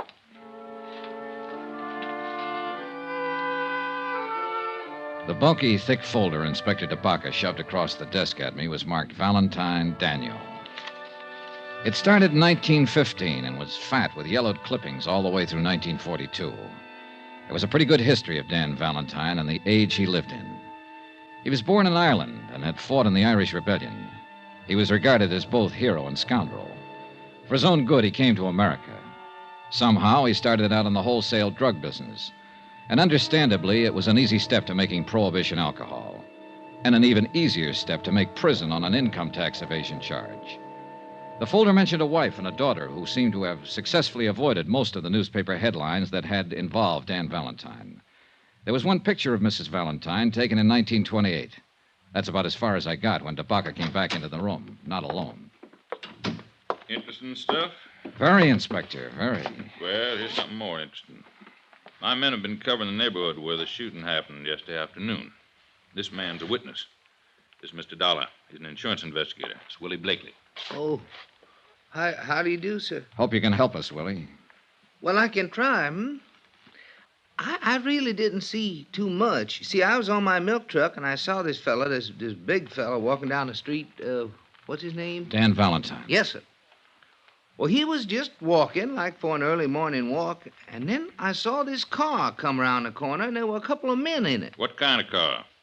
I think it was a Buick sedan. I'm not sure. It was a black car. You happen to get the license number? No. All right, go on. Well, sir, this Mr. Valentine, he looked up when he saw it coming, and he stopped. You know, kind of funny. No, I don't know. Tell me. Well, you know, like he was surprised. Do you think he was surprised at who was in the car? Yes, sir, that's it. He sort of smiled. Not a hello kind of a smile, Sort of a sad smile. Didn't wave, just stood there. I couldn't see the men in the car by then, so I don't know how they were looking at him. Did you see them as they rounded the corner? Yeah, just a couple of fellas, dark coats and hats. Would you know them if you saw them again? I don't think so, Captain. Okay. 2 men. Yes, sir. So this Mr. Valentine stopped and looked at him and given this kind of smile. He recognized them, you think? Oh, yeah. And then I heard a noise, something like whack, whack. And Mr. Valentine fell down, and the car drove off. Did Valentine go for a gun? No, sir. What did you do then? Well, I got out of there. Why? I didn't know what was happening. I didn't want to get hurt. You didn't even try to help him? No, sir. I was scared. I didn't know what that whack, whack was, sir. And it took you all this time to tell us about it. Sorry, Captain. Dollar, Yeah. you got something to worry about. Hmm? That noise he was talking about didn't sound like regular gunshots, or he would have said so. Silencer. What else?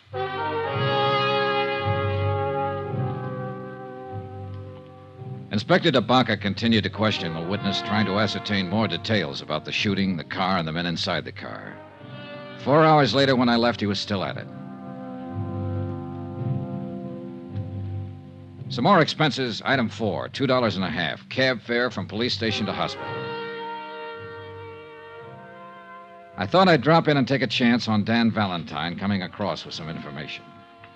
Sorry, no visitors. It's pretty important. I'm a friend of his. I'm sorry. Well, when can I see him? That's hard to say. Mr. Valentine's condition is not too good.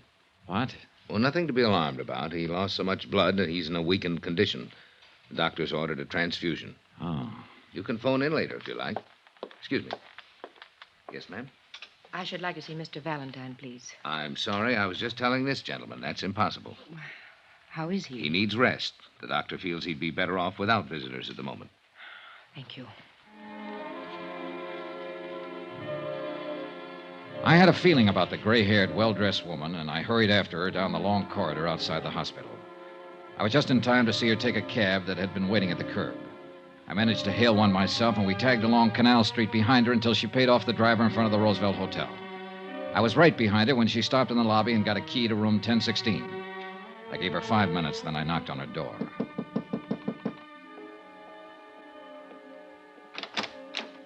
Yes? Hello, Mrs. Valentine. My name's Johnny Dollar. Ann Valentine looked at me for a long time. I had to hand it to her. There were no tears, no frowns or screams, just a wide, frank look from a woman who, by any man's standards, had once been beautiful. I haven't been called by that name for many years. You're a reporter, of course. No, I'm not. I'm an insurance investigator. In a policeman's office today, I saw one of the few pictures ever taken of you. At this hotel, I'm registered under the name of Ann Ward. Ward is good enough for me, Mrs. Valentine. May I come in? Yes. Now, what is it you want, Mr. Dollar? Possibly the same thing you want. To keep your husband alive. I believe that's up to the doctors, isn't it? Not quite. If he was shot at once and he won't help the police find out who did it, there's a reasonable chance he'll be shot at again. Do you know who did it? Well, who it might be. Look, the police have found a witness who describes 2 men as having done the shooting. Can you add anything to that? Mr. Dollar, I haven't seen Dan in over 13 years. I haven't written to him, talked to him, or contacted him in any way, either while he was in prison or these last few months he's been out. I see. It was his idea. But he must have had a reason. He did. Our daughter. Oh.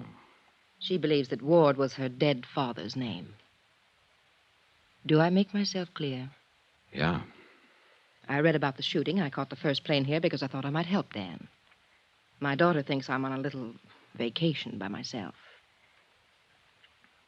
You don't believe me, do you? Well, in view of what you've just said about not having written to him for 13 years... That was the way he wanted it. I was never ashamed of Dan, never. He was ashamed of himself and how his activities might affect us. He gave me everything I ever had out of life. In New Salem, that's where we live, and live very well because Dan saw to that part of it before he went to prison. We are considered very proper people, Teresa and myself. Dan sacrificed a great deal for that consideration. I think that you've sacrificed a great deal yourself, Mrs. Valentine. When I go back to the hospital to see him tonight, he'll probably tell me to pack my bag and go home, that there's nothing to worry about. But there is something to worry about, isn't there, Mrs. Valentine? He won't talk about it, and you won't talk about it, and both of you know all about it. Oh, Mr. Dollar, you're a very young man. I'm sorry if I sound like I could help you. I can't. Please go. I went back to my hotel and had some dinner. Then after a while, I put in a phone call to the hospital and found out I could talk to Dan Valentine between 7:30 and 9. About then, a special delivery came for me. It contained the information I wanted regarding the policy on Dan Valentine. I noticed that the beneficiary was a dual affair, wife and daughter, Ann and Teresa Ward. I had to check with Inspector DeBaca just once more. No luck. He had been unable to identify or locate the two killers described by the witness. He was trying to trace the car. 7:30 on the dot, I was at the hospital. The reception desk seemed reluctant to talk and referred me to the head nurse, who happened to be out to dinner, who referred me to the surgical nurse, who took me aside and told me to find a crystal ball. Mr. Valentine's gone. We have no idea where. How could he be gone? We started to give him a transfusion.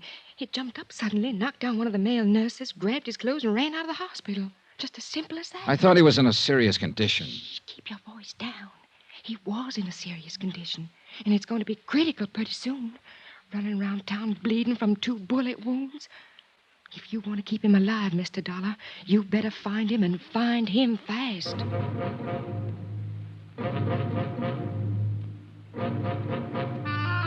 I thought over what Dan Valentine had told me in the hospital earlier about taking care of the matter himself. And the more I thought about it, the more I realized he was going to do just that, even if it killed him.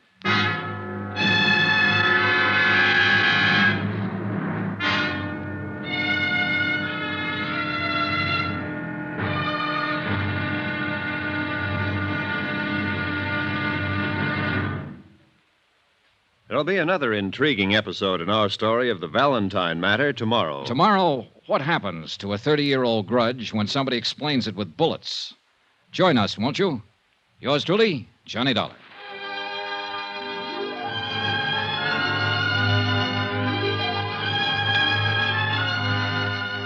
Yours truly, Johnny Dollar, starring Bob Bailey, is transcribed in Hollywood.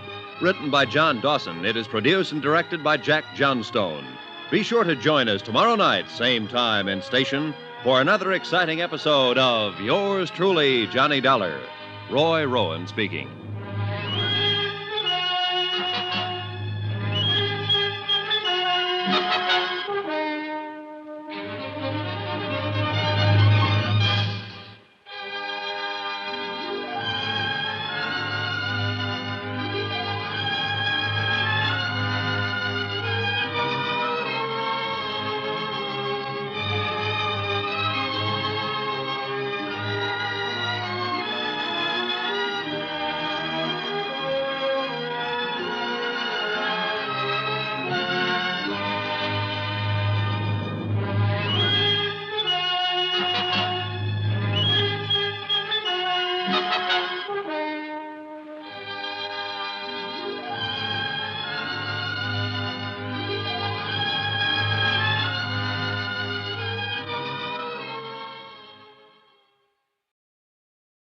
From Hollywood, it's time now for Johnny Dollar. This is Ann Ward, Mrs. Valentine. Have you heard anything about Dan? Nothing, Mrs. Valentine. The police are looking everywhere for him. I went to the hospital tonight and they told me he walked out. He might die, Mr. Dollar. I know, Mrs. Valentine. Did you tell anyone I was here in New Orleans? If you mean, did I mention it to the police? No. Thank you, Mr. Dollar. That was very kind of you. But it makes me mad that I didn't, Mrs. Valentine. I know you don't want anybody to find you're related to him because of your daughter. But I also think you could help the police in this situation. You could help them find Dan and put him back in a hospital. Mr. Dollar, would you come over and talk to me, please?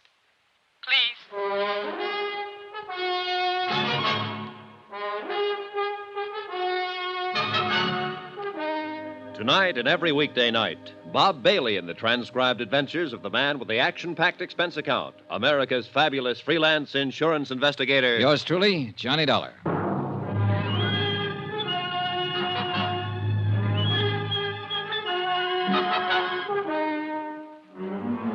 expense account submitted by Special Investigator Johnny Dollar to the New Britain Mutual Insurance Company, Hartford, Connecticut. The following is an accounting of expenditures during my investigation of the Valentine matter. Some more expense. I believe this is item 5. Yeah, $4. 4 drinks for myself. When the next big shot of the roaring 20s, like Dan Valentine, carries a $50,000 life insurance policy and walks down the street one day and gets himself shot and refuses to disclose who fired the bullets, I have to do the worrying for the insurance company. When he decides to leave a hospital bed minus a pint or two of blood, I have to worry some more. I needed those drinks. You can just say I liked what I'd seen of the guy, and I didn't want him to walk around New Orleans bleeding to death.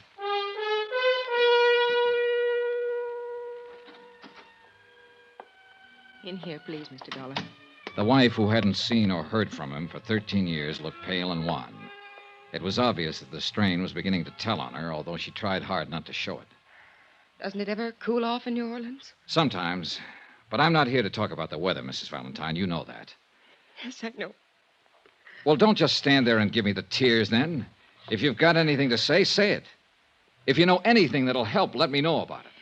You're perfectly right in being angry with me.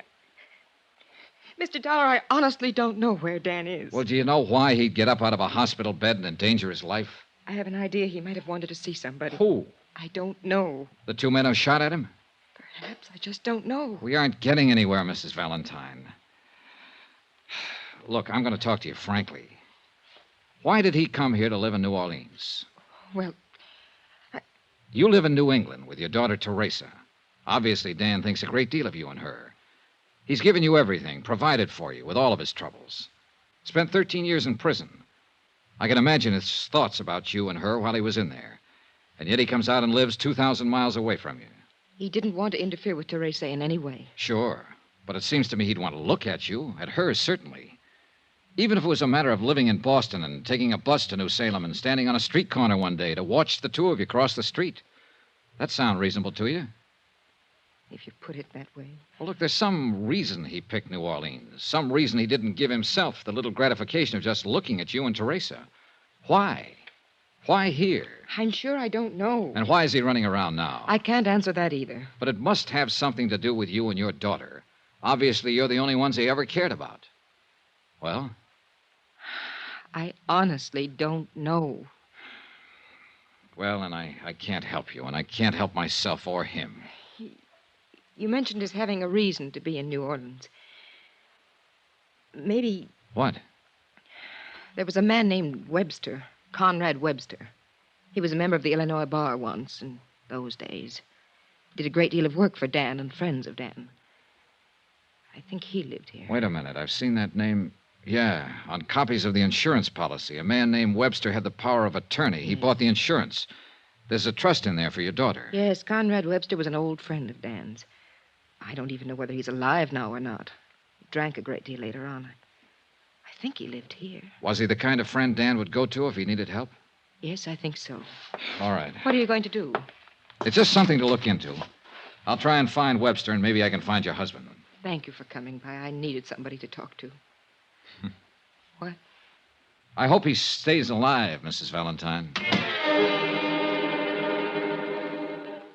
Item 7, $16. The money it cost me to find out the location of Conrad Webster.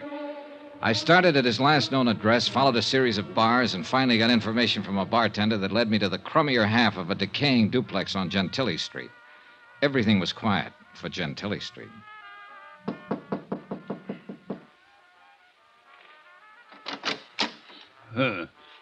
Young man, the drugstore delivers what I need most. The telegraph office what I dread most. Obviously, you represent neither, and therefore you are no concern of mine. Wait a minute. Are you Mr. Webster? Conrad Webster? I am he, and I am drunk and disheveled, and it is 3 o'clock in the morning. I'd like to talk with you. May I come in? You may not.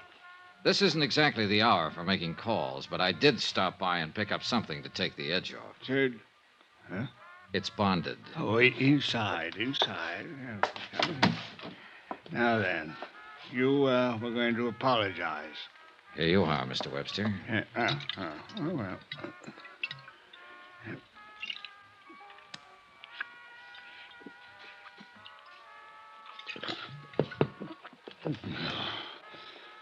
Now then, as long as this lasts, you will last. All right. I'm looking for a man. The entire world is looking for a man. Just one man. A man they blindly presume will break off these shackles that bind us and lead us forth into eternal justice. Yeah, sure, but that's not what An I'm... ironic anticipation. I'm talking about Dan Valentine. You are? Yes, I'm a friend of his. No. No, you don't come from that place. The pallet is not with you. You lie. I didn't say I was in jail with him. And where else would he have made friends these long years? He's out of prison now. He's been out for 3 months. And I'm aware of that. Did you know he was shot at yesterday? 3 hours ago, he left his hospital bed. I thought he might have come to you. Is he here? He is not. Do you know where he is? I do not. Mr. Webster, if Valentine isn't back in the hospital pretty soon, he'll die. Why is the phenomenon of death so persistently alarming? So he will die. They all die. Usually from a bullet. And that's what's going to happen to him. 2 bullets he stopped yesterday. Do you understand me? Acutely. You've impressed me with the urgency of his situation. But Dan Valentine is not here, nor has he been here, nor has he contacted me, nor do I know where to contact him. All right, Mr. Webster, all right. I guess I believe you. Your concern for him is a distressing irritation. Well, what is the reason for it? I'm an insurance investigator, and it's my job to keep him alive. More than that, I like him. I told you I was his friend. I think he deserves to live. You, his friend? No. You are too young to be his friend. His friends, for the most part, are gone. Like the long years, like Homburg hats and the Charleston and Lime Ricky. The ones who are left are broken and tired and faded, with old faces like mine, like his. And we should be gone, too. Another age is here. This is my sadness.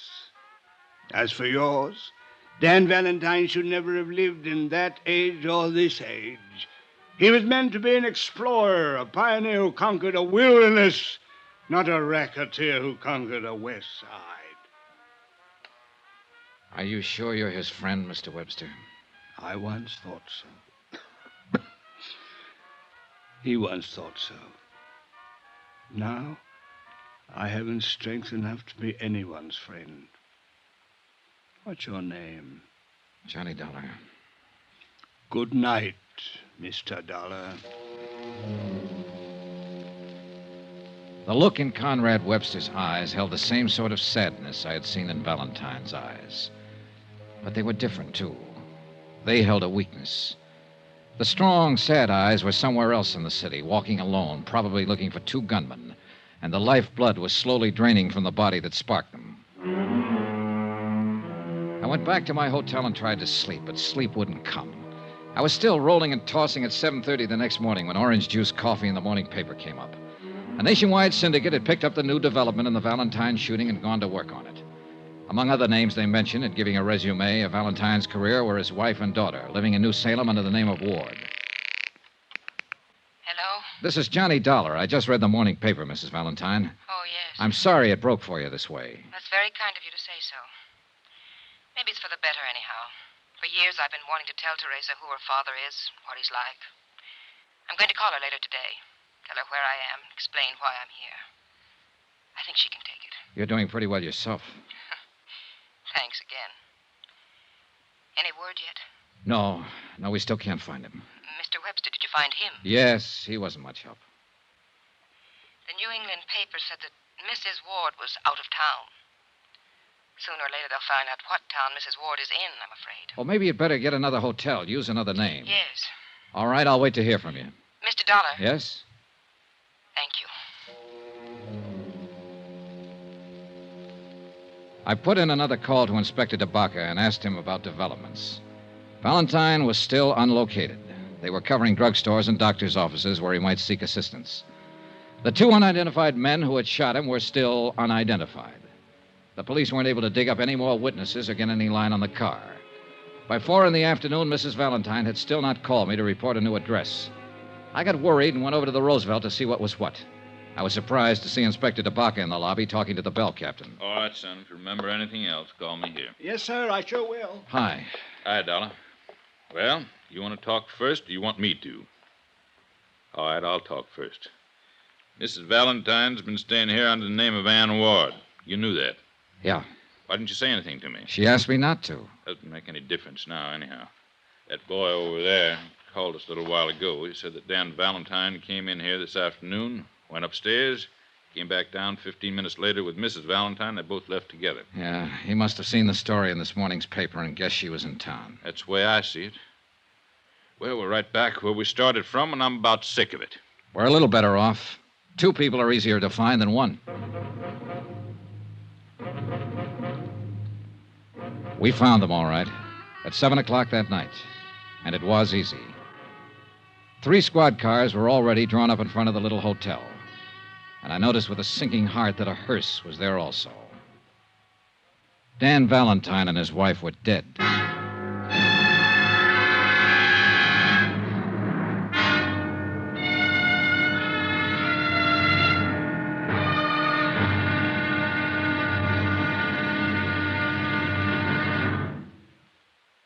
There'll be another intriguing episode in our story of the Valentine matter tomorrow. Tomorrow, proof that the murder of Dan Valentine and his wife aren't the only murders to be solved.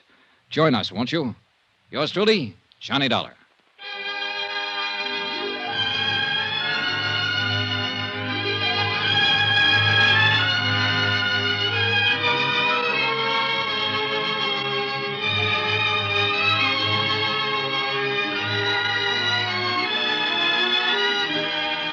Yours truly, Johnny Dollar, starring Bob Bailey, is transcribed in Hollywood. Written by John Dawson, it is produced and directed by Jack Johnstone. Be sure to join us tomorrow night, same time and station, for another exciting episode of Yours truly, Johnny Dollar. Roy Rowan speaking.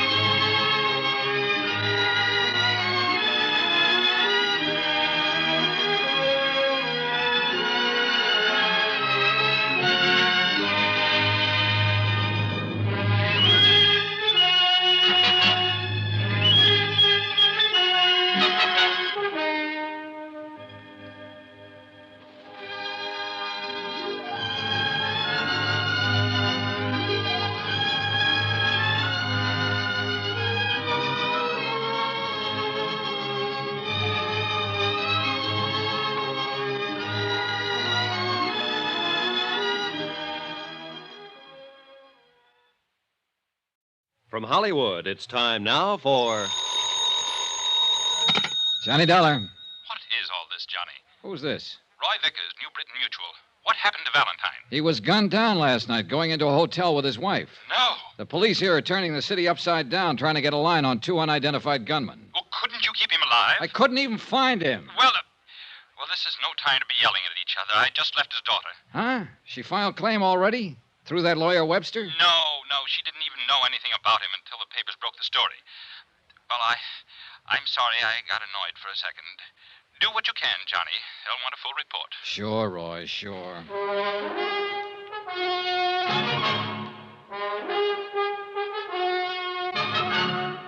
Tonight and every weekday night, Bob Bailey in the transcribed adventures of the man with the action-packed expense account, America's fabulous freelance insurance investigator. Yours truly, Johnny Dollar.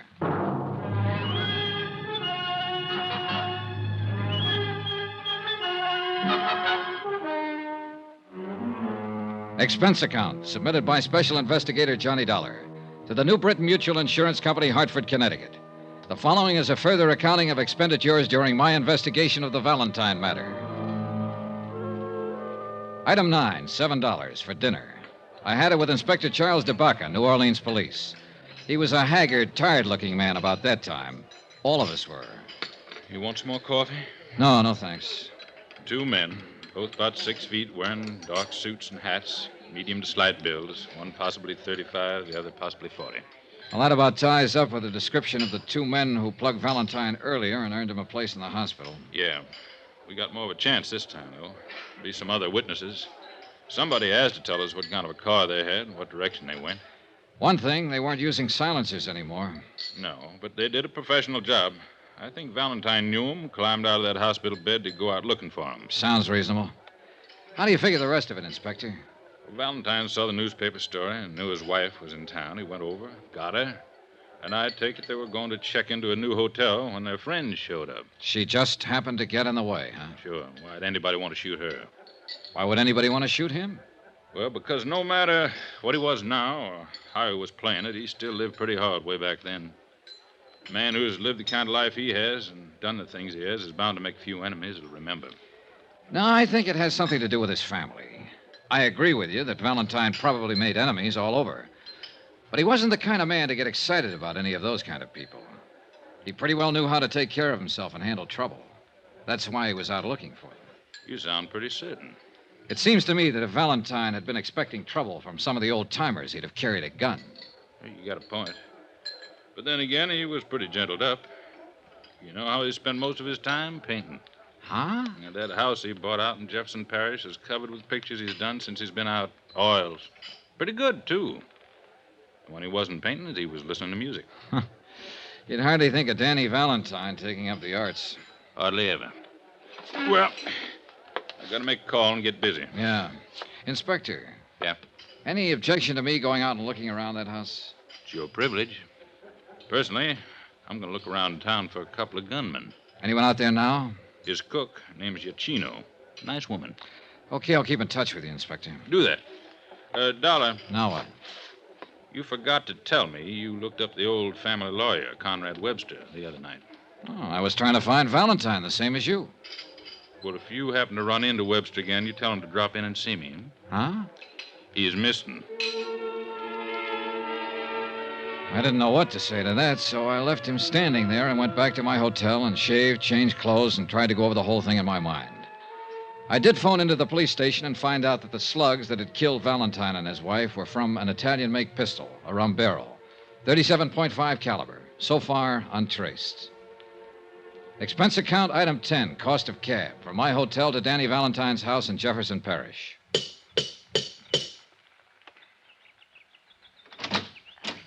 Yes, sir. How do you do? Are you Mrs. Giacchino? Yes, sir. Who are you, please? My name is Johnny Dollar, Mrs. Giacchino. I'm from New Britain Mutual Insurance Company. I'd like to talk to you, if I may. About Mr. Valentine? Yes. Not right now, Mr. Dollar. Some other time, huh? Well, if you prefer it that way, Mrs. Giacchino, but... It's been a hard day here. I mean, Mr. Valentine's death and his wife being killed with him. All of these policemen in and out of here, and now Miss Ward and all. Miss Ward, his daughter? Yes, she's here. Arrived 2 hours ago. Stay here. Could I see her? You come tomorrow, Mr. Dollar, please. Huh? Tomorrow? Mrs. Giacchino. Yes, Miss Ward. Who is it? Mr. Dollar. He's from the insurance company. Insurance company? Yes. I'd like to talk to him, Mrs. Giacchino. Teresa Ward stood at the base of the iron grill stairway, tall and dark-eyed. And I saw that, like her mother, she had a quiet intensity about her face that made it beautiful. At the same time, ageless. She smiled politely at me. I could only stand there without speaking for a long moment, looking at her. Then Mrs. Giacchino excused herself, and we were alone. I wanted to talk to someone who might be able to give me a little more information about all this. It's all quite new to me. I'll tell you what I can, Miss Ward. My name is Valentine, isn't it? Really, Valentine? Yes, it is. Well, suppose we correct that mistake right now. Sure. There's nothing wrong with Valentine. From what a Mr. Vickers from the insurance office in Hartford told me, I'm to be quite well off because of this man that was murdered. You mean Dan Valentine? Yes, Dan Valentine. They tell me he was my father. Who told you? Oh, reporters at home and your insurance company. Mother told me my name was Ward. Poor thing. Must have been difficult for her over the years keeping the secret from me. Yes, she told me she thought it was the best thing. She, well, the same as he did. Tell me about my father. Was he a bad man? Oh, as good or as bad as the Volstead Act made people. I only met him a couple of times. To awaken one morning and discover that you're the only daughter of a famous racketeer who's been murdered. Look, Miss Ward, if he had anything to do with the way you turned out, with what you seem to possess within yourself, I'd say offhand that whatever he was or did, he thought of you. Are you flattering me? I'm not trying to. You seem like a very nice person. And so do you, Mr. Dollar. Will you tell me all about this, please? Well, let's see. You're 21, isn't that right? Yes. Just about 15 years ago or so, your father was on trial for income tax evasion. Just before he was convicted, he set up a trust fund with my insurance company to provide for you. It's been paying money for your support and education ever since. According to the terms of the trust, all of the money becomes yours now that your mother and father are dead. It comes to well over $50,000. That's all there is to it? Mm-hmm. I suppose I'm grateful to him. I suppose I should be grateful. I can't say that I'm particularly sorry about his death any more than I would be if any other human being died violently somewhere. But about Mother's death, I miss her very much already, Mr. Dollar.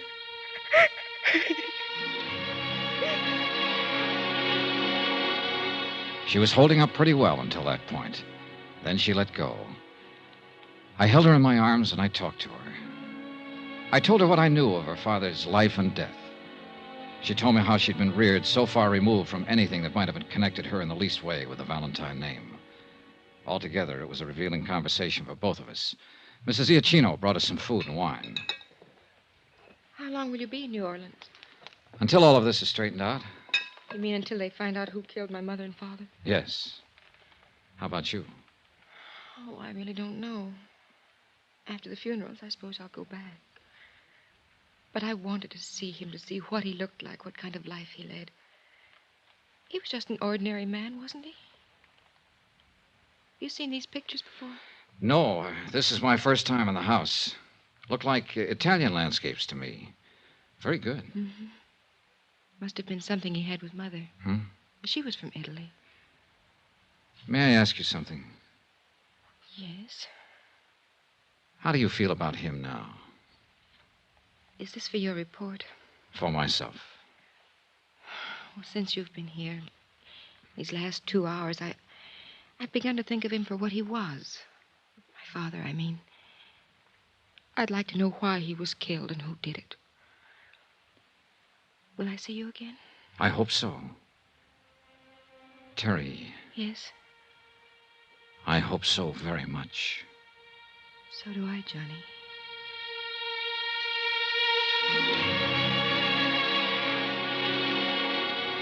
I left her at the door that night with a warm sensation inside of me. Something I certainly hadn't expected in the business at hand.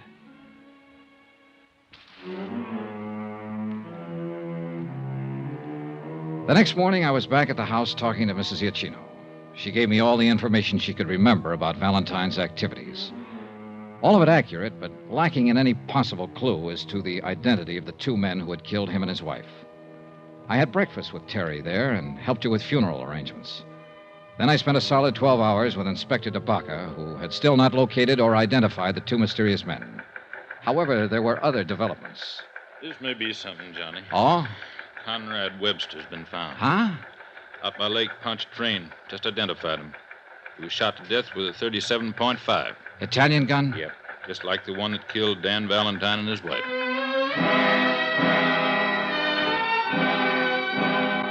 It later developed that the slugs taken from Webster's body, when compared with those that had killed the Valentines, were fired from the same weapon.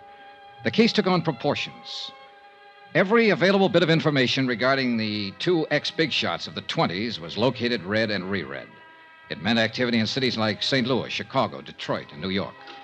But no new information as to the identity of the killers. I went back to the house.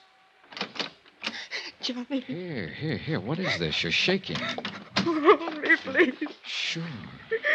I suppose I'm being a terrible fool about it all, Johnny, but they've been after me all day.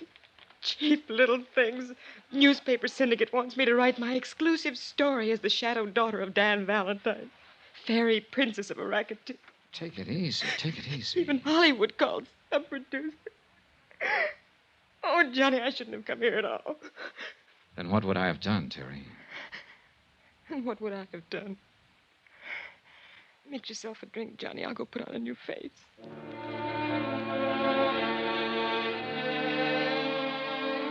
It had become apparent to me in the short time I'd known her that she'd grown to love the memory of her father. Also, that the pressure of all that had happened was beginning to take its toll on her. We were walking down the gravel path away from the house. She was quieted down. I suppose I was thinking how nice it would be to kiss her. I twisted, trying for the gun inside my pocket, but there was nobody to shoot at. The two men who had fired the guns were already out of sight. I was alone with Terry Valentine, who was hanging on the gate. I caught her before she fell. Why me? Why me, Johnny? Why? She was dead before I could answer.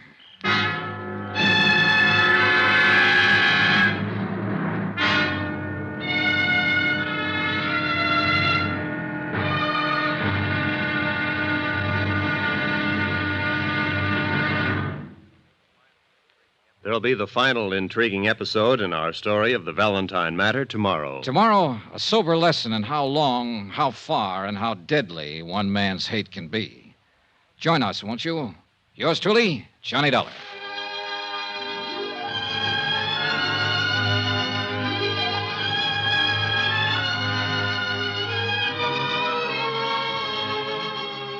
Yours truly, Johnny Dollar, starring Bob Bailey, is transcribed in Hollywood. Written by John Dawson, it is produced and directed by Jack Johnstone. Be sure to join us tomorrow night, same time and station, for another exciting episode of Yours truly, Johnny Dollar. Roy Rowan speaking.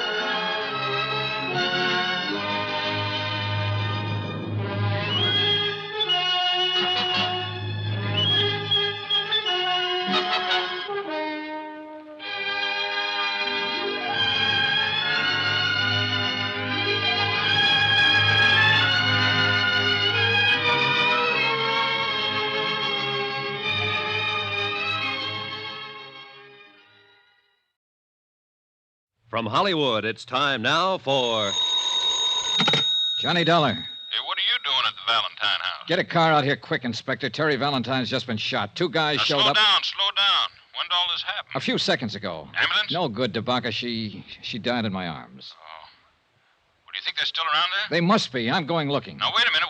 This is a police matter. You stay put. I'll have a car there in 5 minutes and you can... Johnny, I heard that. Your gun. Now, look, you're all wound up. Don't do anything.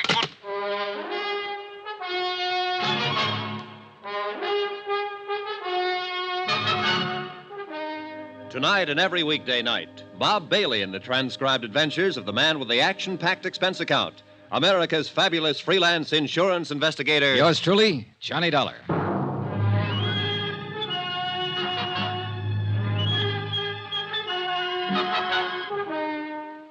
Expense account submitted by Special Investigator Johnny Dollar to the New Britain Mutual Insurance Company, Hartford, Connecticut. The following is an accounting of further expenditures during my investigation of the Valentine matter. Dan Valentine, ex-gangster, and, of course, your policyholder. But then his wife was killed, too. Then his lawyer. Then his daughter. The girl that I... 30 seconds after Terry Valentine died in my arms, I was stumbling down the gravel path that led from her house to the road. It had all happened so suddenly, I can't say that what I did from there on or what I felt was entirely rational. All I know is I hadn't heard a car leave the area, which meant the two killers were still somewhere nearby. Then, in the dim light, I saw the car. A man was climbing into it. Hey, stop! Stop or I'll shoot! Stop!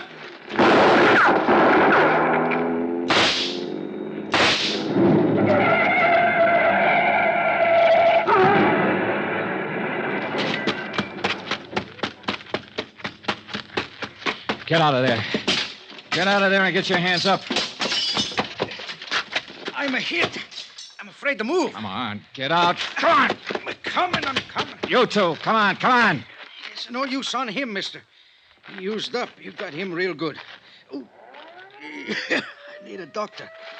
Help me get to a doctor. Stop right there. Doctor. Stand still. You pretty tough fella. What's your name? Sisto. Sisto what? It's good enough for you. I need a doctor, bad. Listen. Ooh. Tell it to me. Tell it to me right now. If you don't tell it to me now, you'll never tell it to anybody. Tell it! No. Tell it! I need doctor. Tell it! I die first. Johnny! What is this? Who's he? He's going to kill me. He's going to kill me. Now, you better give me that gun, Johnny. Estate will take care of him. Thanks. I should have done it. I wanted to do it. I know, son. Come on, let's get out of here. But I didn't get out of there. I waited around while they dug the body of the other man out of the smashed-up car, and while they carried the still, limp form of Teresa Valentine away. She was the third member of the family who had died violently within 3 days.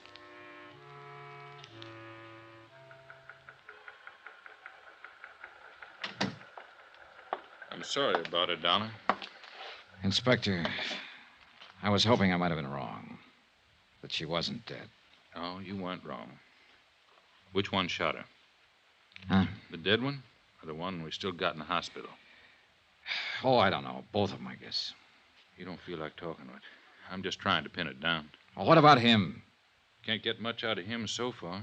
He's in pretty bad shape. Let me ask him some questions, Inspector. I'm no police officer. I don't have to obey any rules. Now, take it easy, kid. You were about to do that once, and we'd be holding you for murder if you'd gone ahead.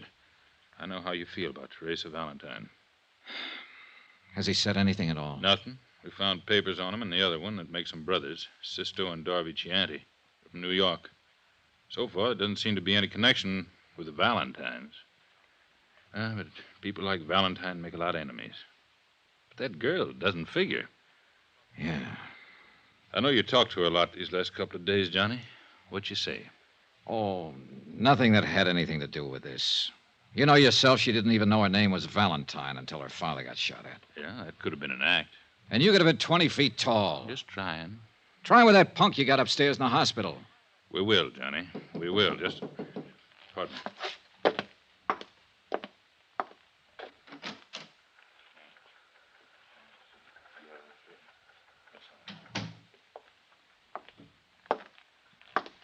Johnny, I got bad news. Maybe I spoke too soon. Why? Sisto Chianti died 5 minutes ago. Expense account, item 10, $10, car rental. I went out to the Valentine house once more. Oh, Mr. Dollar. Hello, Mrs. Giacchino. Please come in. So many policemen, so many reporters. I've been trying to close the house. Sure. I know how you must feel. I mean, about her. What of these Chianti brothers? Well, we don't know much about them yet. The New York police are still doing a rundown on them. Don't let me stop you, whatever you're doing. I'll just look around if you don't mind. All right. Oh, well, one thing. Yes? Did Mr. Valentine make any provision for you? Yes. He thought of me. $1,000. Whatever he was, the man I knew was kind and good. And his sins had been forgiven him. I spent 2 hours or better going from room to room, looking at the oils that Dan Valentine had painted. Pastoral scenes, happy scenes, gay scenes, all of them with colorful Italian backgrounds. I was thinking about that when I walked into Inspector DeBacca's office late that afternoon. I don't get it, Johnny. Don't get what? Here. Just came from New York on the Chianti boys. Oh? They came to this country when they were 18 and 21. Both of them were naturalized citizens, lived with their father. Records? Not a thing. No trouble ever. What else? That's about it. New York police can't seem to locate their old man. Disappeared about a week ago. Lived on the east side. What's about him? Well, that's another funny thing. He's taken out his papers and was due for an examination with the immigration people this week. They're looking for him, too.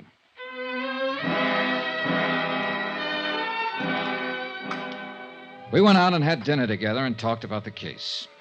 It had been a strange one. The deaths were useless, the motives unknown. I parted company with Inspector DeBaca and went back to my hotel to trouble it out with sleep.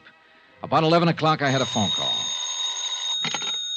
Johnny Dollar. This is DeBaca. Old man Chianti just showed up at our city morgue and wants to take his two sons back to New York for burial. 20 minutes later, I was standing in the coroner's office while Inspector DeBaca led a small, wizened old man into the room and sat him down on one of the chairs. Mr. Chianti, it's Mr. Dollar.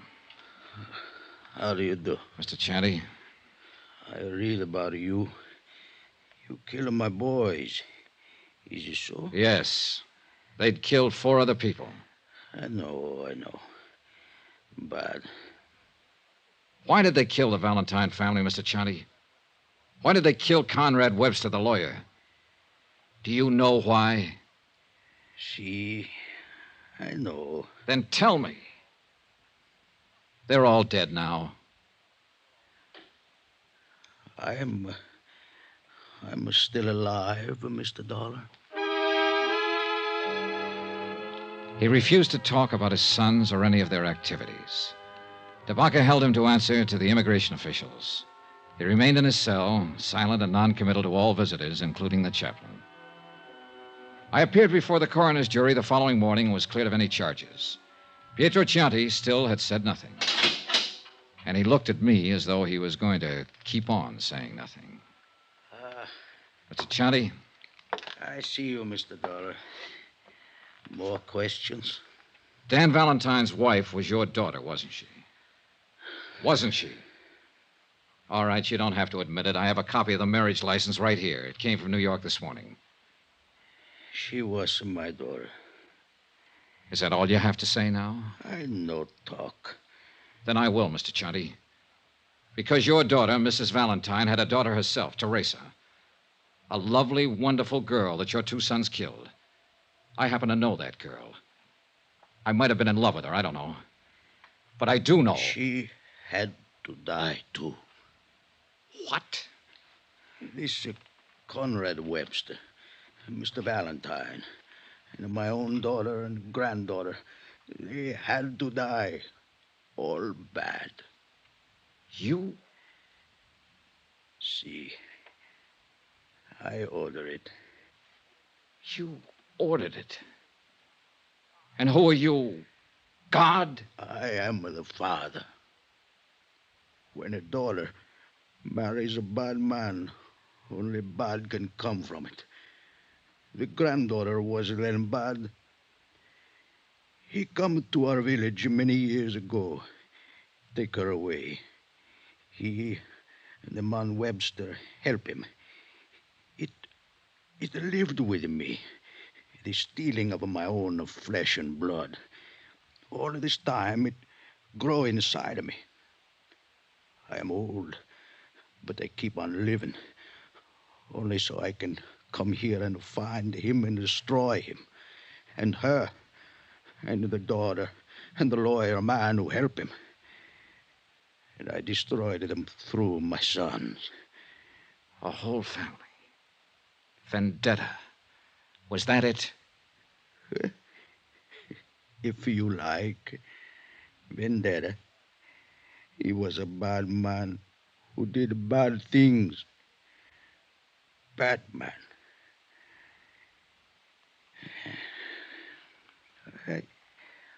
I smoke now. You have a cigarro, eh? The disposition of old Pietro Chianti is up to the immigration department. I didn't stay around New Orleans to learn the results of all the extensive examinations that would have to be completed to test his sanity. I'd had enough of the town. Expense account, item 11, $140.20, hotel and board. Item 12, $28, car rental miscellaneous. That includes flowers to the Valentine family. Item 13, same as item 1, $175. Transportation back home. Expense account total, $1,290.38. Remarks? Whenever I close my eyes, I can see a lovely girl standing at the bottom of a long, curving stairway. smiling. Because I'm in the room. That's all. Yours truly, Johnny Dollar.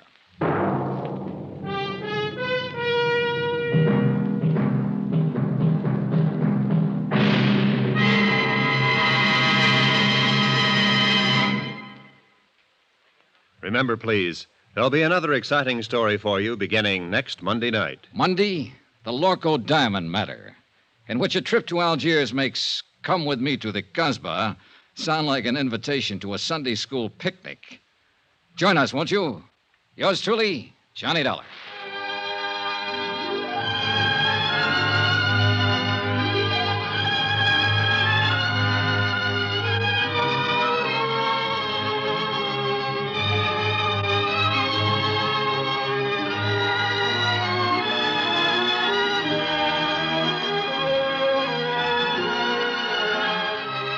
Yours truly, Johnny Dollar, starring Bob Bailey, is transcribed in Hollywood. Written by John Dawson, it is produced and directed by Jack Johnstone. Heard in this week's cast were Lillian Baeff, Betty Lou Gerson, Barney Phillips, Will Wright, Forrest Lewis, Marvin Miller, Jay Novello, and Jack Boyles. Be sure to join us on Monday night, same time and station, for another exciting story of Yours truly, Johnny Dollar. Roy Rowan speaking.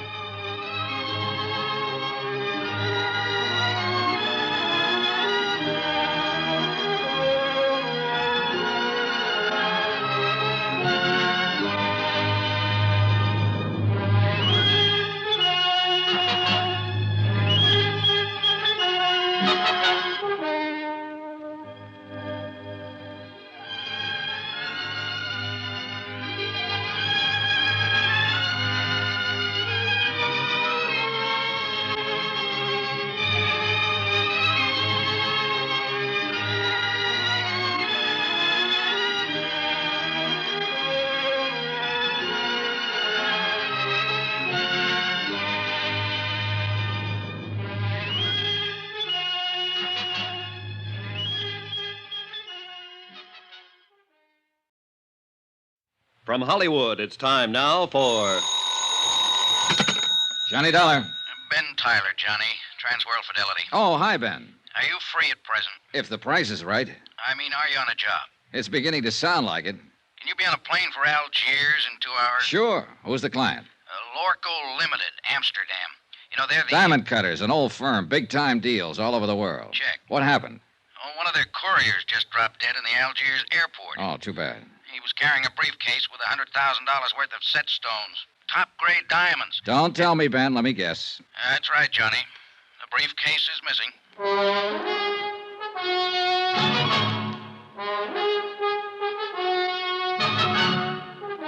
Tonight and every weekday night, Bob Bailey in the transcribed adventures of the man with the action-packed expense account, America's fabulous freelance insurance investigator. Yours truly, Johnny Dollar.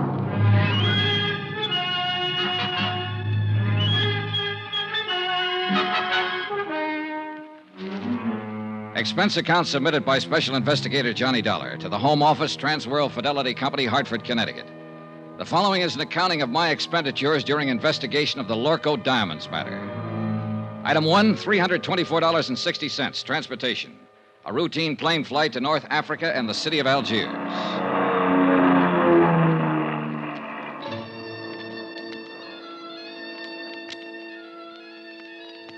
It was an easy trip, and I felt relaxed and comfortable. A feeling that was rudely terminated about 10 seconds after I got off the plane. You are Monsieur Dollar, are you not? Yeah, that's right. I am Inspector Marcus of the Algerian Customs Police. Oh, how are you, Inspector? Oh, quite well, monsieur, and vastly reassured now that you have arrived on the scene of the crime. Oh? You see, I have implicit faith in special investigators. I have encountered them in the past, so I have no doubt, but this little affair will prove most simple to you, monsieur. I see. I feel that in a mere matter of hours, voila, you will produce the guilty culprit like un lapin out of a chapeau. Inspector, I'm beginning to feel a cold wind from the north. That's odd for this time of year, isn't it? A mere passing breeze, monsieur. I shall now assume my official attitude. And that is? Extreme courtesy, complete cooperation, and the devoted service of my meager talents. On orders, you understand, from my superiors in Paris. And now, monsieur, if you will accompany me to my office. Delighted to. After you, Alphonse. My name is Pierre. Oh, sorry. Just a whimsy. Oh, yes, I know. I have heard the joke. Both jokes. Uh-huh. This way, monsieur. A man from the local diamond firm is waiting for us, a special representative, so he informs me. And so, since you yourself are a special investigator, I could perceive a certain advantage in letting him give you the facts, as I believe you say it in the States. Tie our tails together, sit back, and watch the fur fly. Is that it? Well, he is a trifle excitable, but your metaphor, however, escapes me. Oh, I doubt that, Inspector Marcus. In fact, I doubt if much of anything escapes you. You are too kind. Except, of course, $100,000 worth I of diamonds. spoke too hastily. Vanished, disappeared, right under your nose. But there were extenuating circumstances. Oh, I'll bet there were. Tell me something confidentially. Did your superiors in Paris really blow their tops? Monsieur Dollar, if I may borrow one of your more colorful expressions, they said I had probably goofed.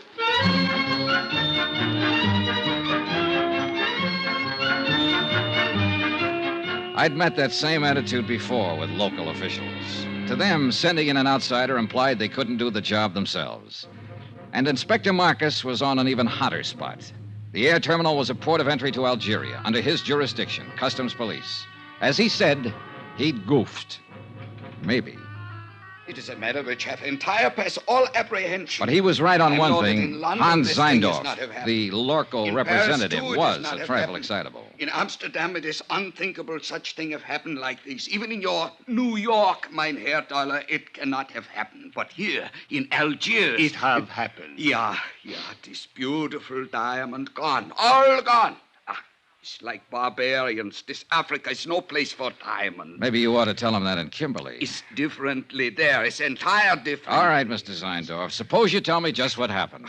Who can know, mein Herr? 15 years, this courier has worked for Lorco Company. We are think he is trustworthy. Entire trustworthy. Well, even a trustworthy man can die of heart failure. But he has never had this heart failing before. All right, but... Perhaps it would be better if I were to, with your permission, of course, Monsieur Zeindorf. Yeah, you tell. I am not talk this English much good. Precisely. These are the facts, Monsieur Dollar. The Lorco courier, a man named Paul Gruber, arrived on the plane from Amsterdam yesterday morning. Yeah. Did you know he was arriving? I did not know, but the point is a very clever one. So, a short while before landing, Monsieur Gruber was taken suddenly ill. A doctor met the plane, and the stricken man was removed by stretcher and taken to the emergency clinic. In 20 minutes, monsieur, he was dead. Diagnosis, heart failure. Mais c'est la vie. Was there an autopsy, Inspector? Another excellent point, Monsieur Dollar. Thank you. Do not mention it. An autopsy is being performed this afternoon. Good. So the courier died. And then the briefcase? It was delivered along with his other personal effects unopened to the customs property agent here at the airport. And his name, the property agent? André Jourdain. He was very busy at the moment, left the briefcase lying on his desk, intending at the first opportunity to register and place it in the vault. But the opportunity didn't come, is that it? Precisely. Only a few minutes later, I heard a gunshot.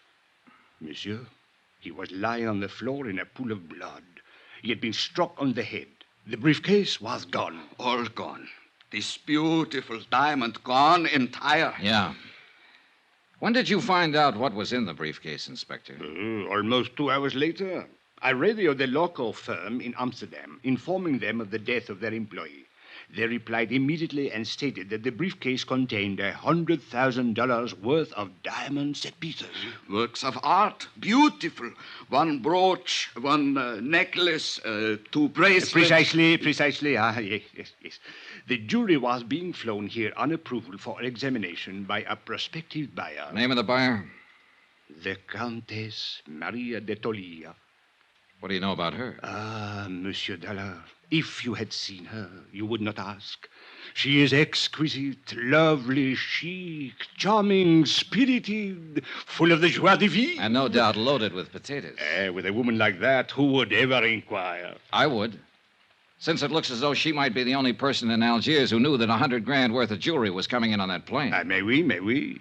But she could not have known that the courier was going to drop dead in the airport. A good point, Inspector. Merci, monsieur. What about that property agent, André Jourdain?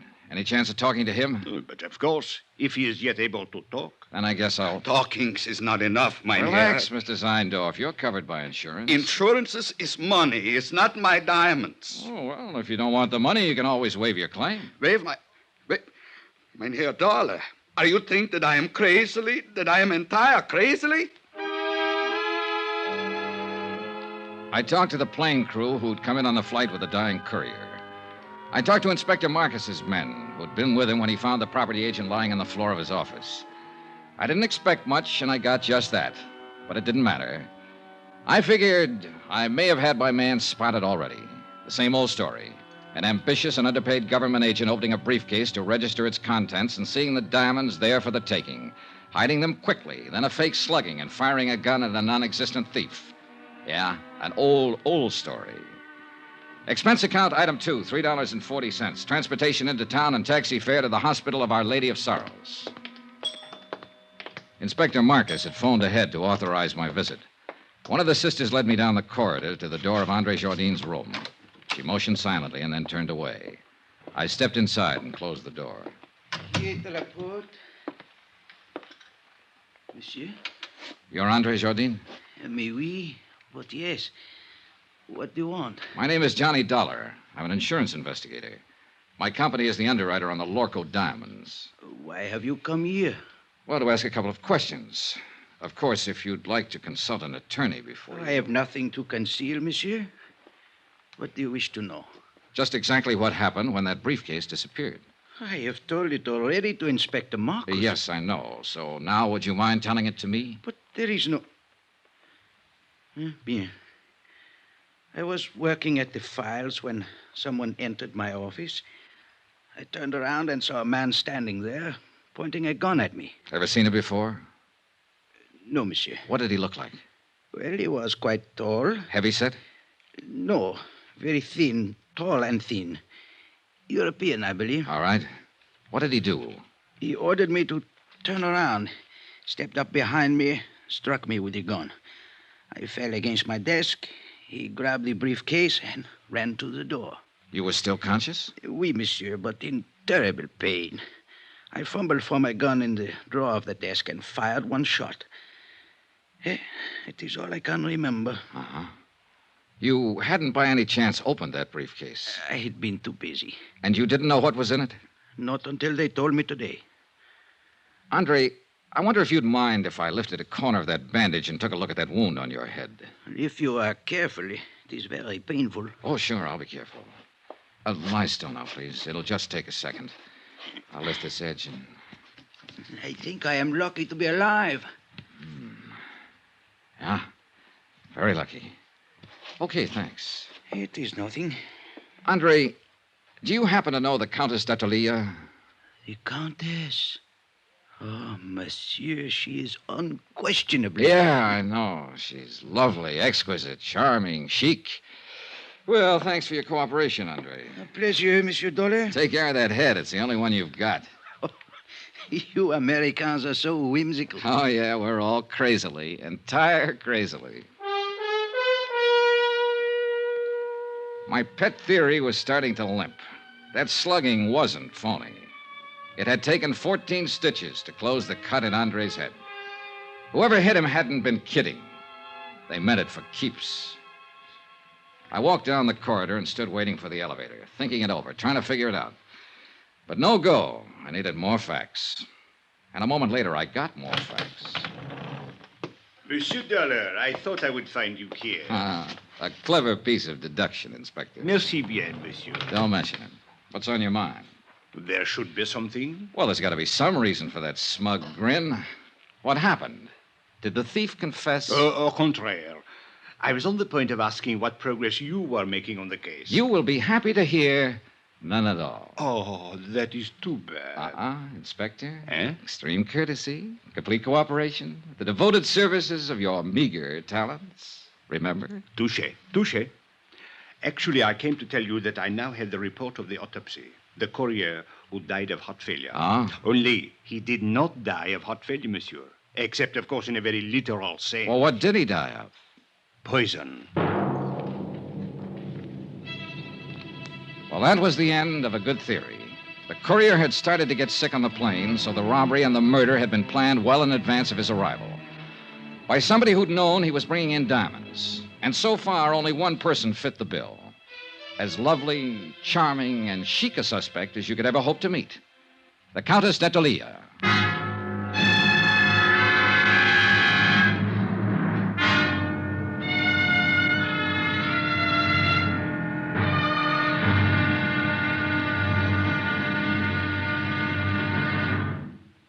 There'll be another intriguing episode in our story of the Lorco Diamonds matter tomorrow. Tomorrow, a lovely woman lies beautifully, and a sinister whisper drifts out of the Casbah. Join us, won't you? Yours truly, Johnny Dollar.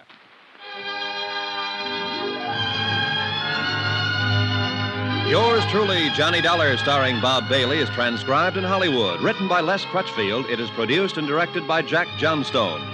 Be sure to join us tomorrow night, same time and station, for the next exciting episode of Yours truly, Johnny Dollar. Roy Rowan speaking.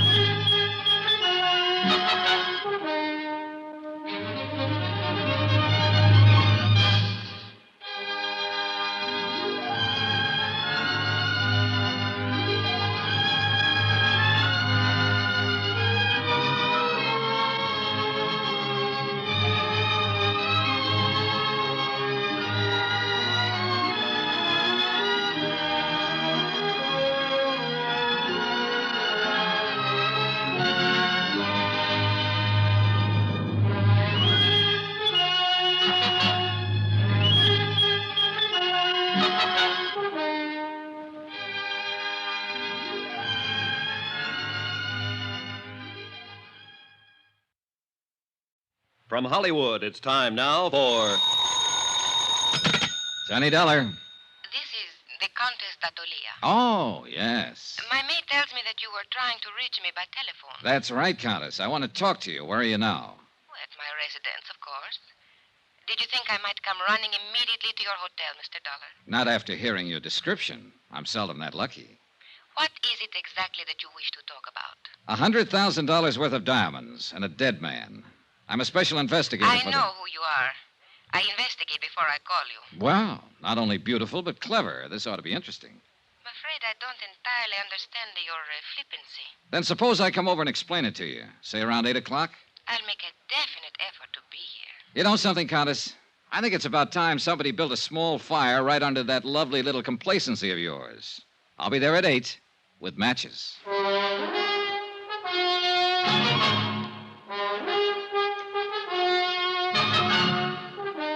Tonight and every weekday night, Bob Bailey in the transcribed adventures of the man with the action-packed expense account, America's fabulous freelance insurance investigator. Yours truly, Johnny Dollar.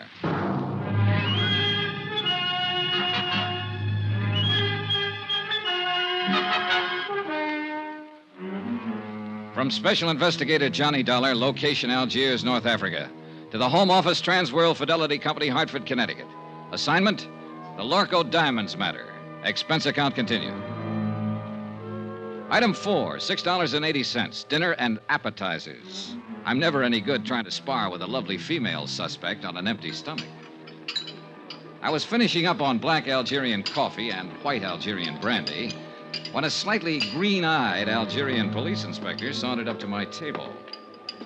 Mon Dieu, Monsieur Dollar, you special investigators really do live well. In the lap of luxury. Pull up a chair, Inspector. Join me in a sarsaparilla? It is on your expense account? Be my guest. Merci, monsieur. Bon, my favorite brand. Help yourself. Merci. Anything new? Nothing at all. A complete impasse. Allez, votre santé. Mm-hmm. What about the man who sat next to that courier on the plane? Find out anything about him? I'm still working on it, which is to say, of course, my men are working on it. You police inspectors really do live well.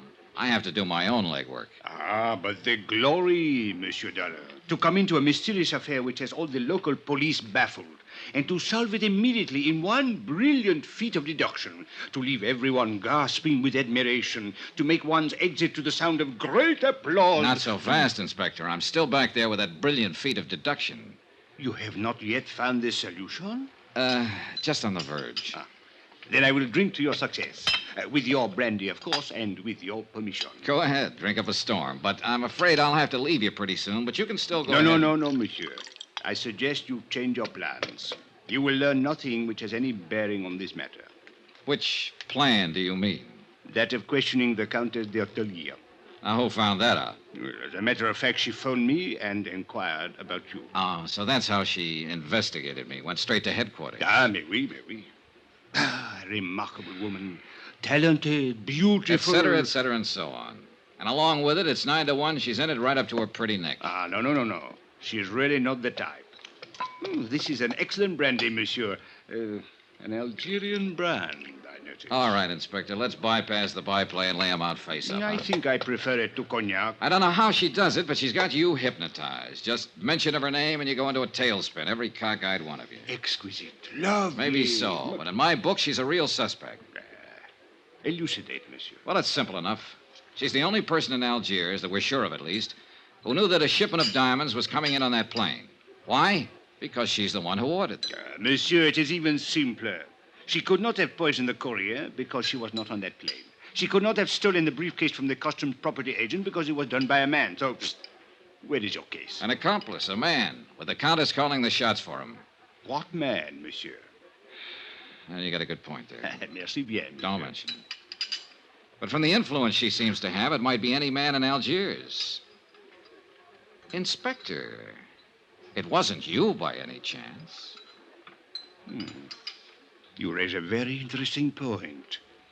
Now, suppose the Countess should ask me to kill someone for her. I wonder what I would do.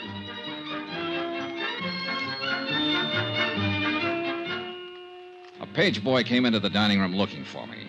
I followed him out and took the phone call in the hotel lobby. It was the American consulate with some information I'd asked for them earlier. I hung up finally and looked at my watch. I was already late for my appointment with the Countess. So I walked out the door of the hotel and flagged a taxi to the apartment of the Countess d'Ortelier. She lived in the swank genteel Bois de Louet, a residential district favored by top government officials and wealthy French businessmen. But the building she lived in was a little frayed around the edges, and the maid she'd mentioned was nowhere in sight. The pieces were starting to fit together. Good evening, Mr. Dollar. Countess? Since you are here, won't you come in? Thanks. This way, please.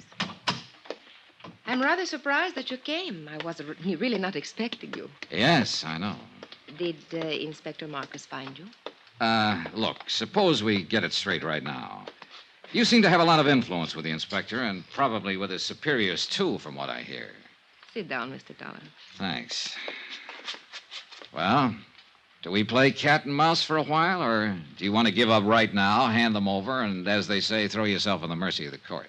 I would like a cigarette. You could always claim that you fell in with evil companions, or that a man led you astray. They're in the box there by your elbow. A tall, thin man, for instance, with his collar turned up and his hat pulled down, carrying a gun when last seen after slugging a customs agent at the Algiers airport. Mr. Dollar, are you opposed to smoking on moral grounds? No, but I'm opposed to murder. Have a cigarette? Thank you. Light? Is there any other way of smoking, then?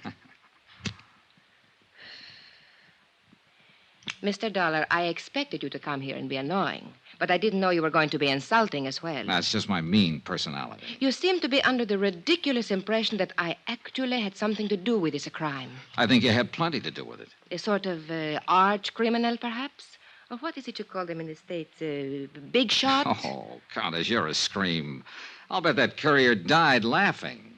If you have a reason for these opinions, or believe you have a reason, I think you'd better tell me about it. Otherwise, good night. Oh, I have more than one reason. In the first place, I'm not certain that anyone besides you even knew the diamonds were being sent here. Except for the Lorco Company, of course, and they wouldn't be likely to advertise it. Mr. Dollar, all of my friends and most of my acquaintances have known for 3 weeks that I'd ordered that jewelry. Oh? Well, I have a copy here of a letter that was sent to you by registered airmail from the Lorco Company in Amsterdam a week ago today. According to post office records, you received it 2 days later. Remember it? Yes, I remember. It states the name, flight number, and time of arrival of that courier who was murdered. I said I remember. And it cautions you specifically not to give that information to anybody. So even if other people did know, you're the only one who knew the exact time the diamonds were coming in and exactly who was bringing them. All right. Perhaps I am at fault in a way. There was a cocktail party at the government club the same evening I got the letter. I forgot it for a moment and told someone about it. Who? Just a girl I happened to be talking What's to. her name? It doesn't matter. She was just stopping over on a world cruise. Anybody else hear you? I don't know. The place was packed. Government men, business people, Army, Navy officers. Anyone might have heard. Uh-huh. Was Inspector Marcus at the party by any chance? Yes, I spoke with him during the evening. Mr. Dollar, I'll admit I was wrong, but there is hardly grounds for... All right, let's get to point 3. The Countess Maria d'Attalia, Italian by birth, title inherited, old family. Goes back through one line, in fact, to Lucretia Borgia. I did not poison the courier. Your family estates were confiscated by Mussolini. Family migrated to Bizerte, and then to Lisbon for 3 years. You left them there and went on to London. Since the war, you've lived in Paris, on the Riviera, back to London, Mallorca, and finally here. Have you been following me, Mr. Dollar? The consulate was pretty thorough. Anyway, you're well known in the international set, accepted everywhere, and apparently able to get along fine on your title and your looks. It is not very pleasant to be dissected while one is still alive. As a matter of fact, you're flat broke. You've been living on credit for the last 4 months. I think you have gone about far enough. And yet 3 weeks ago, you ordered $100,000 worth of jewelry sent to you on approval. How did you plan to pay for it? Get out. Or did you know you wouldn't have to pay for it because it was never going to be delivered? Get out of here. I don't have to listen to this. I don't have to answer your insulting questions. My private affairs are my own concern. So the ice finally melted, and now you're going to blow your top. Get out, or so help me, I'll kill you. You mean me, too? You... Oh, no, hey, put that down. Don't throw that. Why, you little devil. Stay back. Now, let go of me. Settle down, then. And stop throwing things. I will do as I please. It is my house. So sorry. Oh, good Lord. A woman who can even cry beautifully. Leave me alone. Oh, you're unbelievable, baby. The boys were right. You're everything they said you were. Oh, it's too bad. Go away. All right. But before I do... What are you going... No, don't.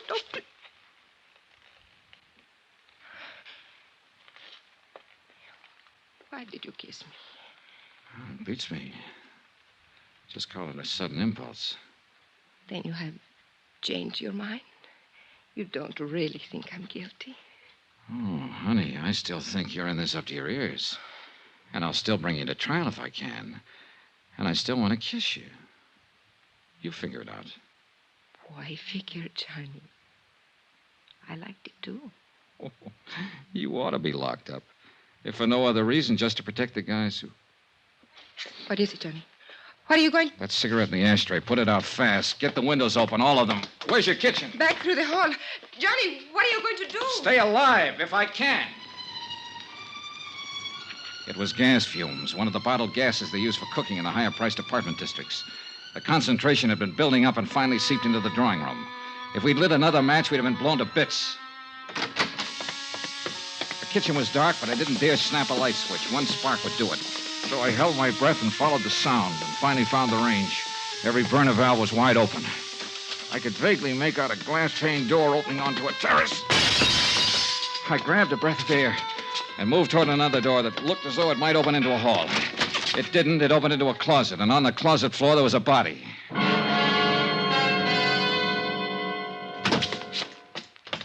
What happened, Johnny? Why did you go... Johnny, who's that? He's a man from the Lorco Company. Name is Zeindorf. Zeindorf? But where did you find him? Out there on the floor of a closet. Why? What was he doing here? You tell me. I don't understand it. He has no business here. What is What's wrong with him, Johnny? Well, right at the moment, he seems to be a little bit dead.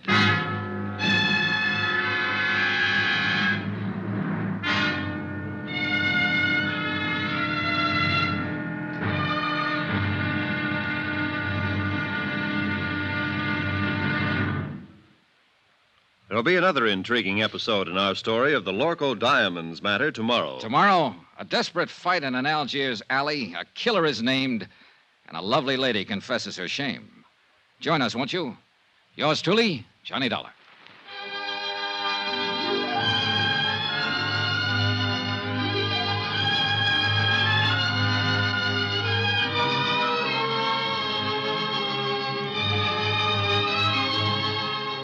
Yours truly, Johnny Dollar, starring Bob Bailey, is transcribed in Hollywood. Written by Les Crutchfield, it is produced and directed by Jack Johnstone. Be sure to join us tomorrow night, same time and station, for the next exciting episode of Yours truly, Johnny Dollar. Roy Rowan speaking.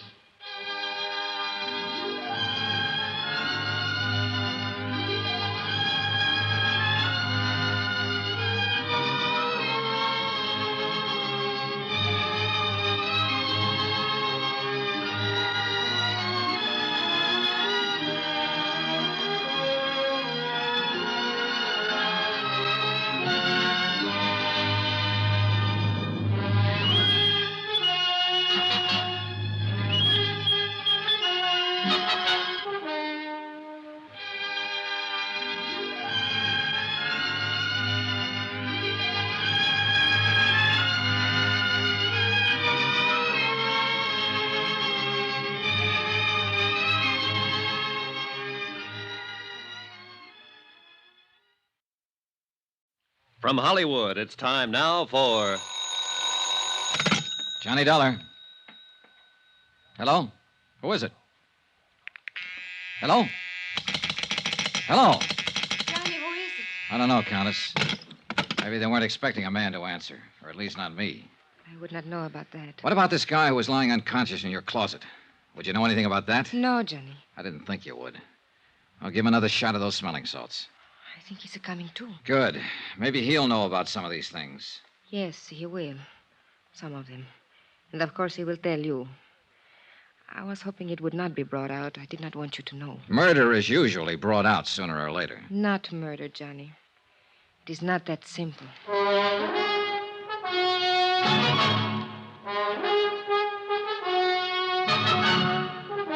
Tonight and every weekday night, Bob Bailey in the transcribed adventures of the man with the action-packed expense account, America's fabulous freelance insurance investigator. Yours truly, Johnny Dollar.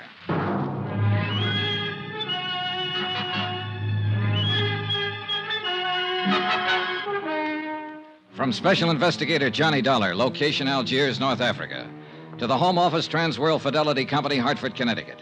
Assignment, the Lorco Diamonds matter. Expense account continued. Item 6, $9.30, smelling salts and a bottle of scotch.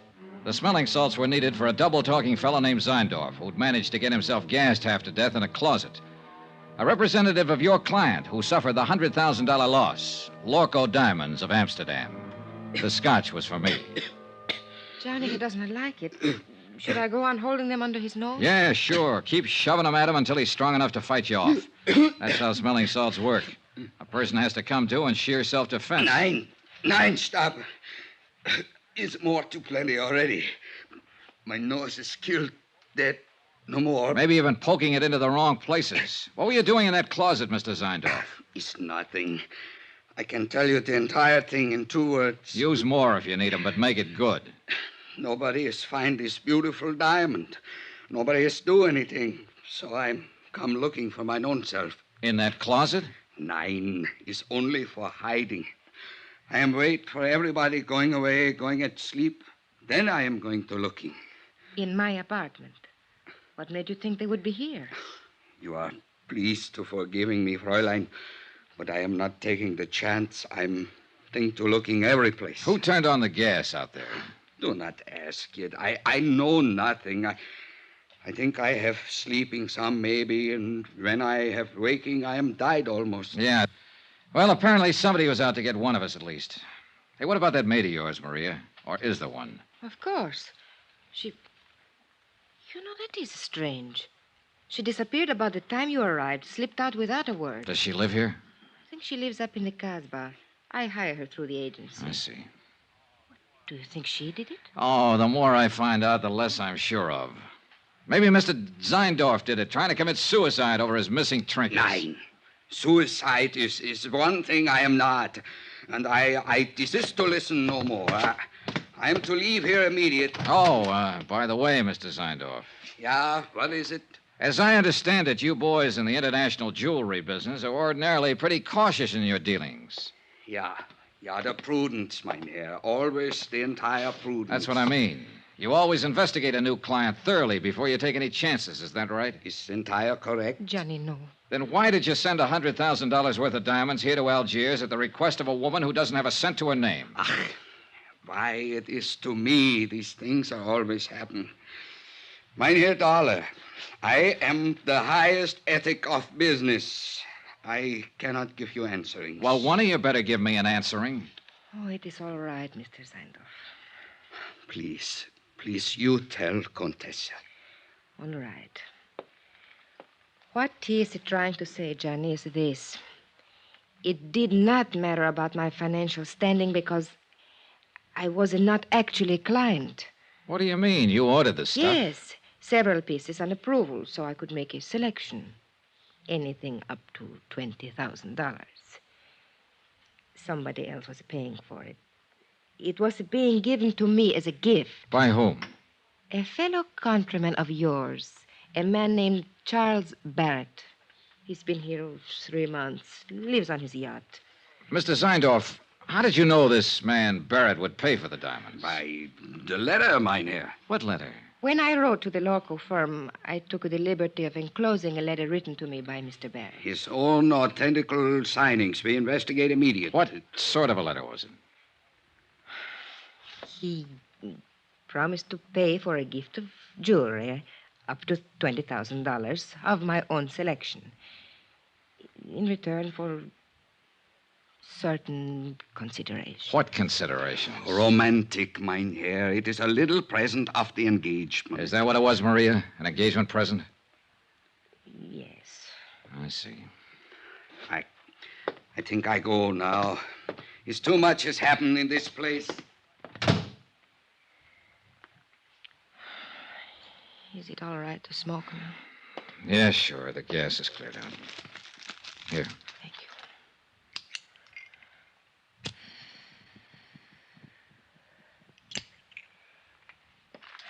you. I wish you hadn't kissed me, Johnny. I thought you said you liked it. I did. That is why I wish you hadn't. Are you trying to say that... Oh, relax, Johnny. I am not a child. No, I have not fallen in love with you any more than you have with me. But I could, very easily. What about this man Barrett? What's he like? Oh, an overbearing, spoiled, middle-aged little boy. The price sounds kind of high. What else is there? Ever think of working? Where? At what? In Italy, yes. But you know what's open there for an impoverished countess. Yeah, I know. And I suppose you can't get a work permit anywhere else, is that it? Oh, forget it, Johnny. All I know how to do is be highly ornamental, say the right things to the right people, do the right things at the right time, and eat by stealing caviar at cocktail parties. You go hungry a lot that way. Yeah, I guess it's rough. Well, don't let it throw you, honey. You're not the first girl who married for money. What? I guess you don't understand. Nobody has said anything about marriage. Oh, I see. Well, Johnny, I imagine you will be leaving now. So, good night, Johnny. Goodbye. For all the progress I'd made in the case, I might as well have stayed at home. Another fish off the hook. Logical suspect number one had been the customs property agent Andre Jardine. But the blow on the head that sent him to the hospital hadn't been faked. And that, plus the fact the diamond courier had shown symptoms of poisoning before the plane even landed, seemed to leave Andre in the clear. And now, number 2, Maria Countess d'Atalia was apparently able to supply another answer every time she needed one. And her answers were backed up by Hans Seindorf, Lorco's own representative. We were shortcutting through the harbor district when I began to realize that the same car had been behind us ever since we'd left Maria's. It was a low-slung English job, expensive and easy to recognize. Driver. Oui, monsieur? Hit the gas a little harder. See if you can shake that car behind us. Mais oui. The other car picked up speed to match ours and still held the same distance. Hey, try a couple of fast corners. I want to make sure. Yeah?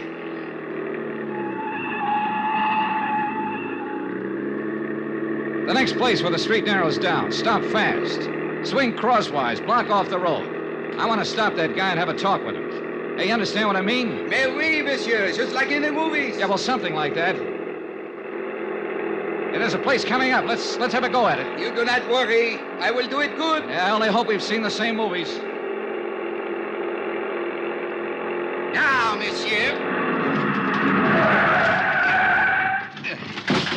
I was out of the cab fast and running back down the street. The other driver had jammed on his brakes and finally skidded to a stop against the curb.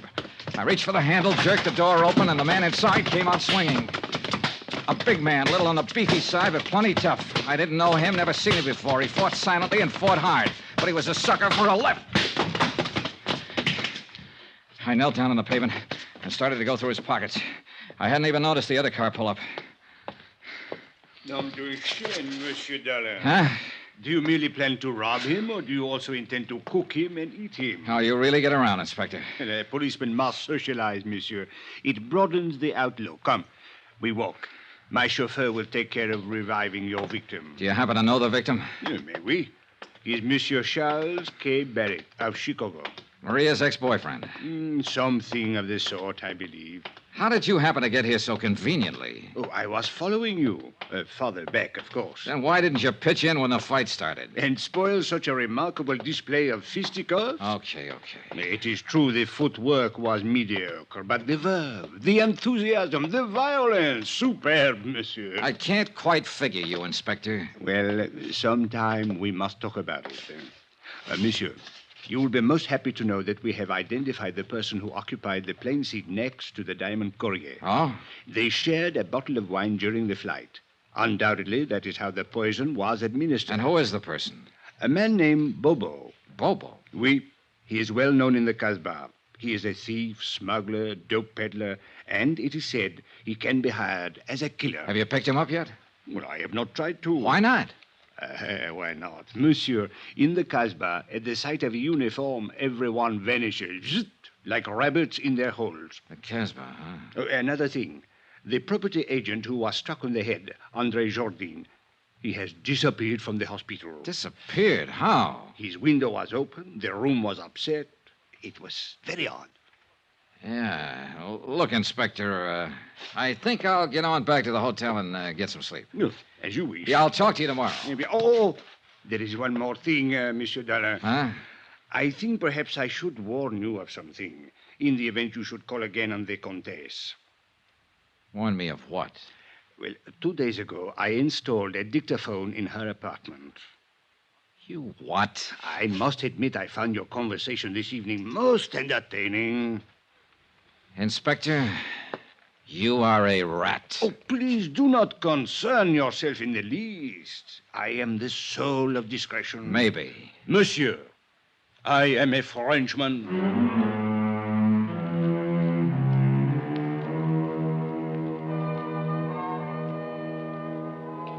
Twice tonight, the Casbah had been mentioned.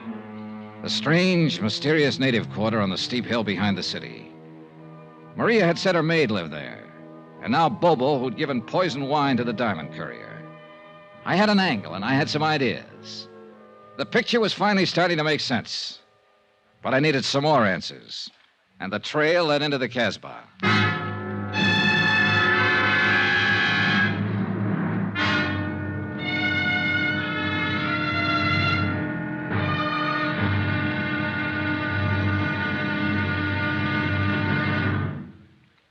There'll be another intriguing episode in our story of the Lorco Diamonds matter tomorrow. Tomorrow, a bungling fool, a tightening net, and a violent death in a crooked alley of the Casbah. Join us, won't you? Yours truly, Johnny Dollar.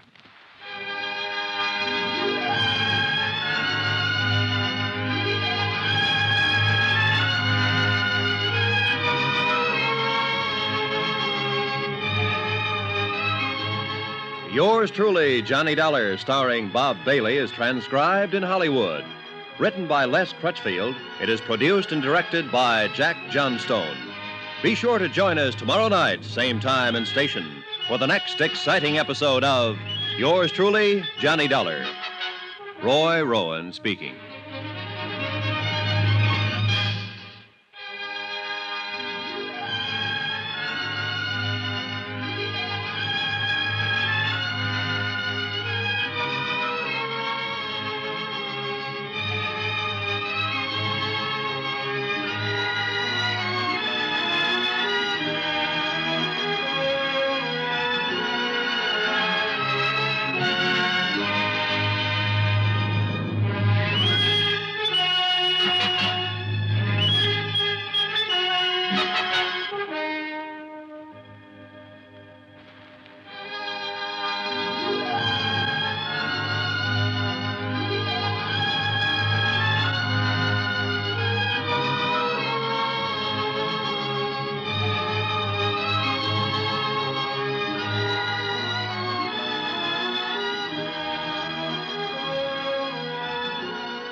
From Hollywood, it's time now for Johnny Dollar. This is Abdul. Abdul? You don't know me. So? I have the little business. Well, I'm so happy for you. Hope it's doing well. Not bad. Okay, You what? don't know me, but you're looking for me. Now, look, Joe, Abdul. It is a business to get jobs for people, for servants. Oh, the employment agent. Ah. Have you got the address of that girl who worked for the Countess d'Atalia? Oh, sure. You're very lucky. She's very pretty. You've got the wrong idea, Abdul. I just want to talk to her. Sure. Where does she live? For $20, I will remember. I'll give you 10. No, she's worth more. Look, knock it off. I gotta find her and talk to her fast while I'm still alive. And while she is.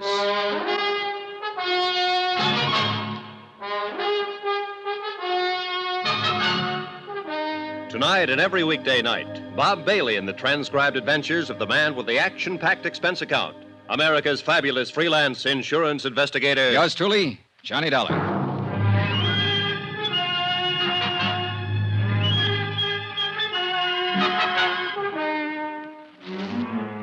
From Special Investigator Johnny Dollar, location Algiers, North Africa, to the Home Office Transworld Fidelity Company, Hartford, Connecticut. Assignment, the Lorco Diamonds matter. $100,000 worth missing.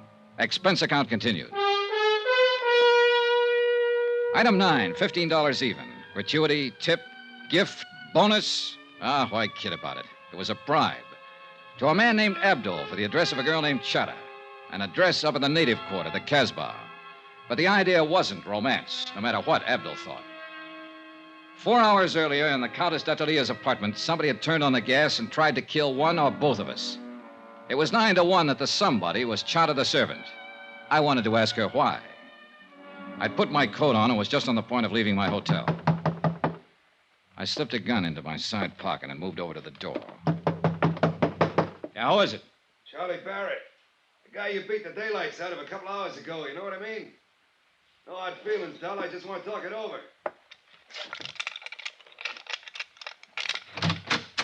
All right, Barrett. What's on your mind? You object if I come inside? It's kind of personal, you know what I mean? Probably. All right, come on in. Much obliged. Hey, I didn't know who you were, but when we got in that little fracas, that cop told me about it afterward. Man, you really got a wallop on you. You make a fella know he's had it, you know what I mean? Is that why you're here, a post-mortem on the fight? No. That's done and over. You whipped me fair and square, as far as I'm concerned. Hey, by Barrett, guns. if you've got anything to say, let's have it fast. I'm in a hurry to get out of here. Oh, well, I sure don't want to take up no more of your time than necessary. I know how it is. Of course, I'm on vacation now, but back in Chicago, I'm in the meat business. Look, Barrett, would you At please... least in a way I am. I'm in byproducts, actually. You know what they say? Use everything but the squeal. Well, I'm the fella that cans a squeal, you get it? Oh, brother. What I come here for was maybe to get it straightened out about that dame. Do you mean the Countess d'Atalia?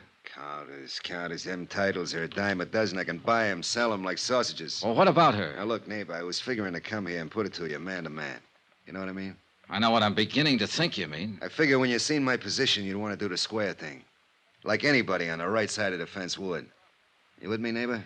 You better drop that neighbor business. I've moved. Well, Dollar, the thing stacks up like this. Now, I already had my claim staked there before you even got in town. I got a lot of money invested in that dame. Barrett, so help me. I've been taking her around places, you know, feeding her, buying her, one thing and another. Why, I was even going to kick through for a 20-grand chunk of ice for her. Well, she and I had that fight last week. You what? That dame's got highfalutin ideas. What fight? What are you talking about? Well, I just put it to her, cold turkey. I told her she had to quit Jenny flipping around with all those other fellas. Or I just wasn't going to have nothing more to do with her. Well, that made her mad, you understand? She lit into me. Man, you ought to hear that dame talk when she's mad. You'd think Hey, that look, she... when was this fight? Was it before the diamonds were sent here? Why, sure. Sure, I said if that's the way she was going to act, she could forget about them diamonds. Well, I ain't seen her since or talked to her, but I just can't seem to get her off my mind. Now, look, Dolly, you was in her apartment there for 2 hours and 40 minutes tonight, and I don't like it. It bothers me. Strictly business, Barrett. And I gotta get going. Now, wait a minute, Dollar. Just wait a minute. We still got something to settle here. Like I told you, I got money. Barrett, get out.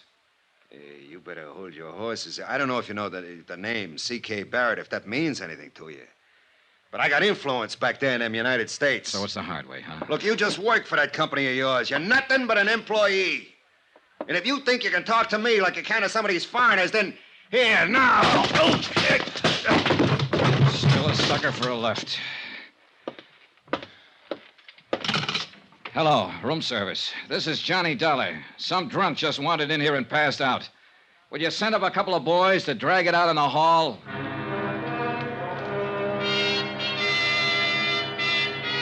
Expense account item 10, $5.30. A tip to the bellboys and taxi fare to the Casbah. The taxi dropped me off at the end of the causeway, and from there on I walked. It was late, well after midnight, but the narrow, crooked alleys were teeming with life.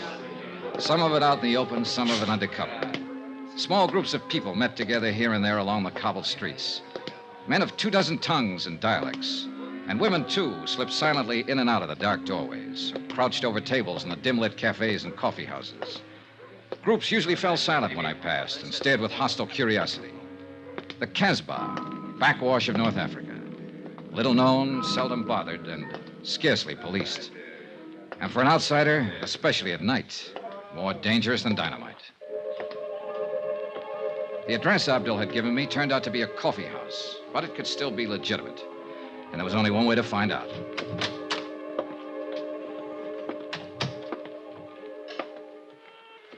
What do you want? I want to see Chata. What for? Private reasons. Chata's not here. Where can I find her? Take a seat. Table in the corner. Maybe she come. I took the seat, ordered coffee, and waited. A wrinkled old Arab squatted on a rug in the middle of the room and played strange, weird melodies. Gradually, the other patrons went back to their conversations, ignoring me completely. In fact, pointedly. 20 minutes passed. The girl didn't show. You will, of course, not object, monsieur, if I take the liberty of joining you? No, sit down. Merci. So, you wish to see Chat? Yeah, that's right. Do you know her? Oui, I know her very well. Know where to find her? But naturally, monsieur. I always know where to find her. She's my woman. Ah, so you're the man they call Bobo. Oui, monsieur. The man who poisoned the diamond courier. Oh, monsieur, it is true that I gave him some wine. A little, not much. But I think perhaps it was a bad vintage. Yes, most unfortunate. It was for him. Well, perhaps it was for the best. Life is so uncertain. But I do not wish to think of such unpleasantness. Instead, let us talk about diamonds. Let's talk about killing, or attempted killing. Is Chata the one who turned on the gas in the Countess's apartment? It is possible that she did that. On whose orders? It was nothing personal, monsieur. I didn't even know that you were going to be there. I see. Then you really meant to... Diamonds, monsieur. That's enough of this foolish talk of killing. All right. All right, what about the diamonds? You were sent here by the company that has insured them. Is that not correct? Yeah, that's right. And this company would like very much to recover these diamonds? That's why I'm here. C'est bien. Now, I'm told that these companies sometimes give large rewards. Agree to an arrangement of a sort? Make a deal, you mean? With no questions asked. Yes, exactly. Now, is this thing true, monsieur? Is it possible that you would... Do you have the diamonds, Bobo? Well, let us say that I'm able to direct you to their location. You could almost call that a confession. What does it matter, so long as we are in the Casbah? Oh, yeah, sure. I imagine you have been spotted all over the place. At least 30, right in this room. I am in no danger here, monsieur. Tell me something. You didn't pull off this job by yourself. Who else was in on it? I only wish to talk about the diamonds. Well, can we come to an arrangement?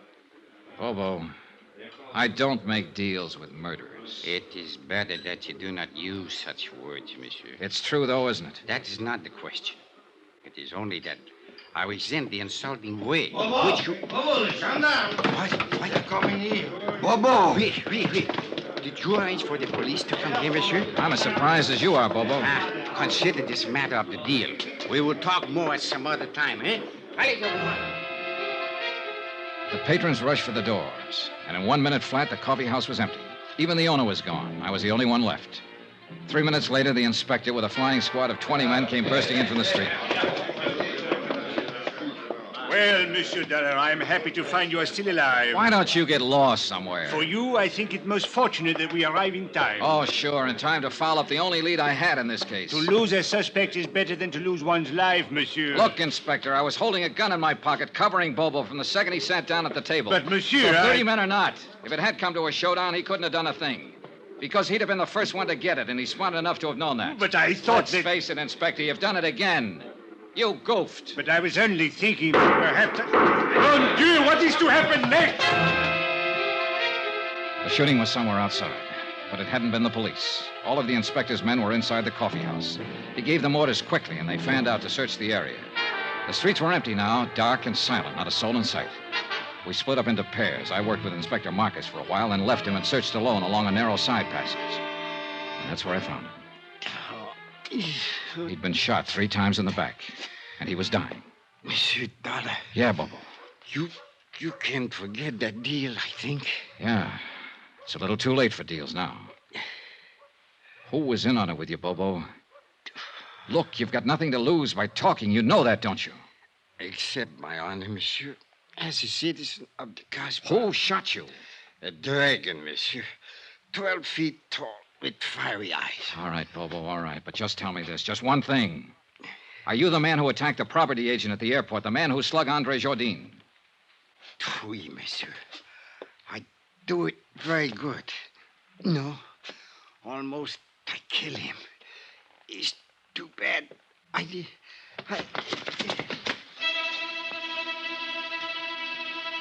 A minute or two later, Inspector Marcus came up, and we stood there looking down at the dead man lying on the stones of the alley. He was a short man, stockily built, with wide shoulders and a deep chest. It was the body of a man of action, of accomplishment. But he'd chosen to be a smuggler, dope peddler, thief, and killer. And now he had become the victim of another killer. Did he say anything, monsieur? Was he able to talk? Yeah, enough. Eh? What is it you mean, monsieur? Do you know who is guilty of this? Yeah, that's right, Inspector. I know the whole story now. The whole filthy, rotten story.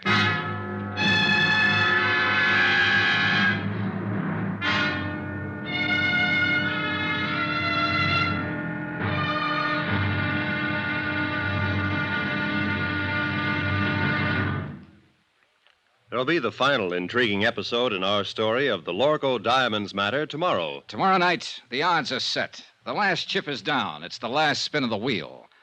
And death is the croupier. Join us, won't you? Yours truly, Johnny Dollar.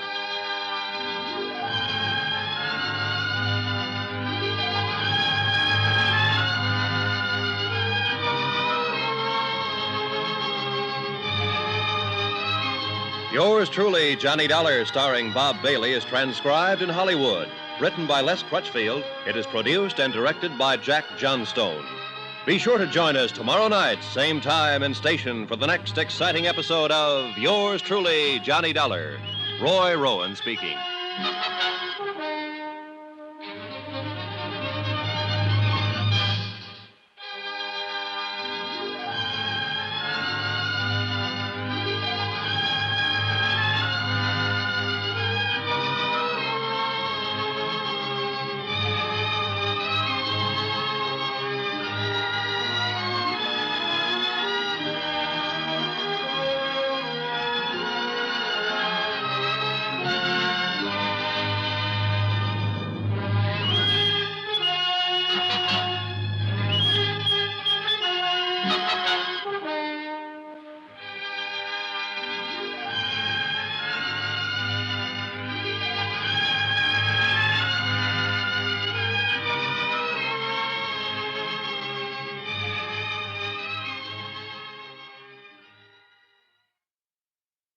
From Hollywood, it's time now for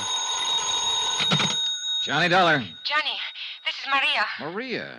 Well, isn't it kind of late at night to call? You've got to help me, Johnny. I'm being followed.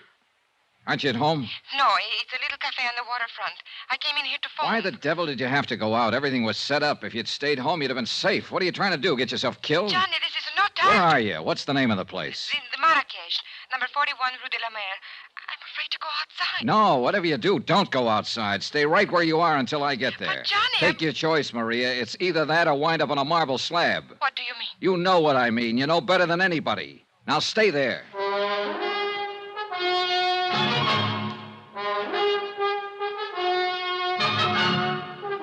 Tonight and every weekday night, Bob Bailey in the transcribed adventures of the man with the action-packed expense account, America's fabulous freelance insurance investigator. Yours truly, Johnny Dollar.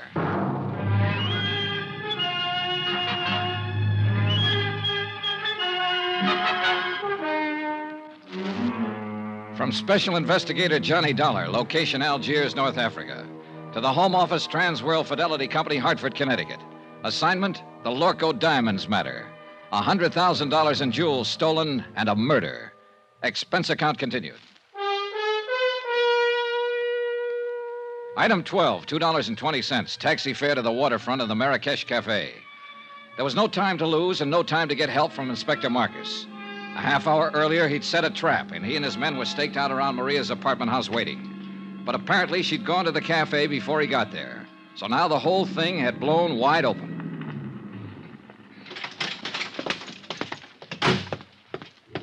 The Rue de la Mer was a dead-end street close to the water, deserted at this hour of night. A couple of dim street lights and a light over the door of the Marrakesh Cafe. Everything else was in darkness. There was no movement, no sign of life. Over here, Johnny. Oh, thank heaven you got here. No trouble so far. Huh? No. Except with that sailor over there. He finally passed out. Well, you're probably used to that kind of trouble. Cigarette? Yes, thank you. Now, what were you doing down here at this time of night? I was visiting a friend. Is that the friend's car parked out at the curb? Yes. Charlie Barrett, huh? The meat packer from Chicago who was going to give you the Lorco diamonds. Well, I figured he'd got over his mad spell. How did you know about it? He told me just before I knocked him out for the second time tonight. He said you two had a fight over a week ago, and that he told you he wasn't buying any diamonds after all. Well, it was just... For a while, I thought I had you tagged again. I wondered why you hadn't canceled the order when you'd been told he wasn't going to pay for the stuff. Johnny, it was just a talk. I knew he would come around. Yeah, well, that's about the way I figured it. Another explanation.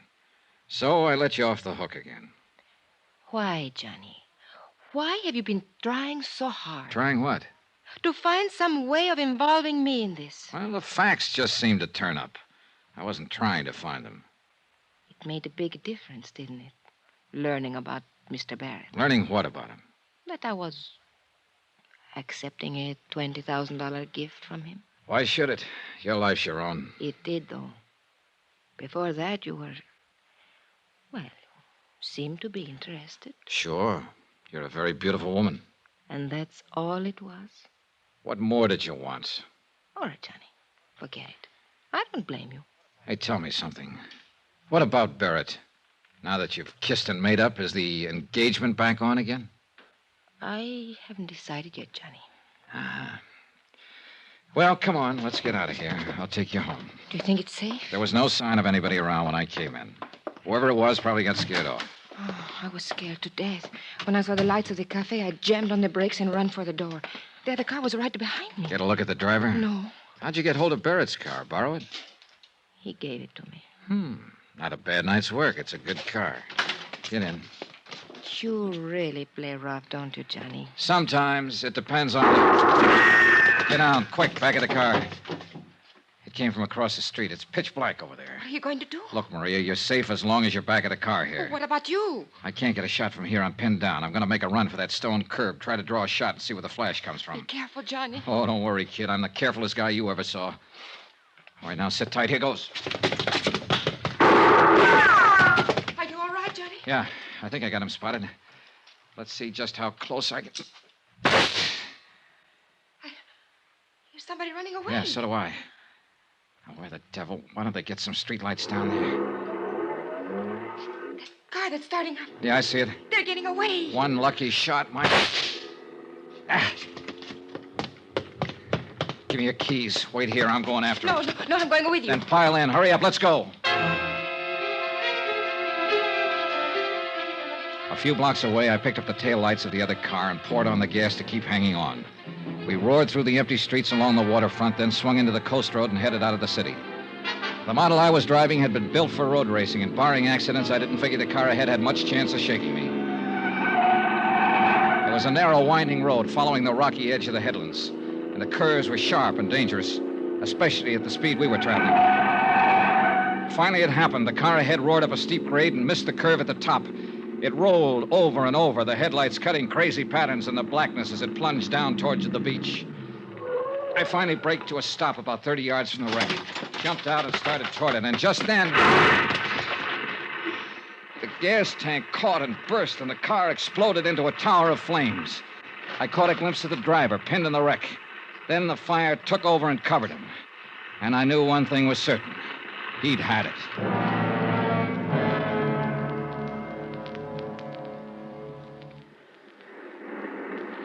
It's dying down. Yeah. The gasoline is all burned now. What a terrible way to die. What way isn't? I guess... Johnny, could I have a cigarette, please? Yeah, sure. Here you go. Thank you. Yeah, light up, Maria, while you watch him burn. What a horrible thing to say. It's quite a relief, though, isn't it, knowing you're safe now? Well, of course it's a relief when someone has just tried to kill you and now you know that they... That's true, but it's not what I meant. I don't think I understand you. What I meant was you're safe because now he won't be able to talk. Able to... Who won't be able? Do you mean you know who's in that car? Of course, and so do you. It's the customs property agent, Andre Jardine. Andre? Sure. Who else would have any reason to kill you, since he was the only one left after... Oh, I guess you haven't heard about it yet. Bobo's dead, too. What? Who is Bobo? Your other partner. Andre shot him in the back earlier tonight up in the Casbah. So you're doubly safe now, Maria. They're both dead. And for everything else, you've got an explanation. With just one exception. I don't even know what you're talking about. Oh, now, don't be modest. Actually, it was quite a scheme, whether you thought it up or Andre did. Oh, you are out of your mind. The idea was to make sure the diamond courier died, either on the plane or at least before he got through customs. That way, the courier's briefcase would be sent to Andre's office. Then Bobo was to help Andre fake the stick-up. But Bobo turned out to be a tough cookie. This may be true, Instead but of sticking to plan, he decided to go for broke. When he slugged Andre, he tried to make it stick, but Andre managed to reach his gun, so he ended up in the hospital instead of the morgue. What has all this got to do with me? Then Andre got the idea of a double cross. He left the hospital, went into the Casbah to look for Bobo. He found him, and he killed him. I still don't see His next step was a natural, to knock you off and keep the whole take for himself. We expected it, and we were ready for him. Inspector Marcus is staked out right now at your apartment house, waiting for Andre to show up. We didn't know you'd already gone out earlier. Well, all of this may be true, Johnny. But why do you insist on trying to fit me into the picture? Because that's where you belong. I mentioned the fact that you'd been able to come up with an explanation every time you needed it, with just one exception. What exception? Both Andre and Bobo have tried to kill you this evening. Why? Unless you were in on this thing, what reason would they have? Well, I don't know. Of course. Why should I know? I don't know why they tried to kill me, Johnny. Oh, a good answer, Maria. And it'll probably work. Yeah, you figured that one out fast. I don't know what you No, mean. of course you don't. Well, Who has the diamonds? I will before morning. Johnny, why couldn't you... Knock it off, kid. You got the wrong guy. It won't work with me. It could. Sure, I know. You're beautiful, charming, lovely. And you're rotten. Rotten right to the core. What are you doing, Johnny? Going back to town. Well, wait for me. Goodbye, Maria. Johnny, wait! Johnny!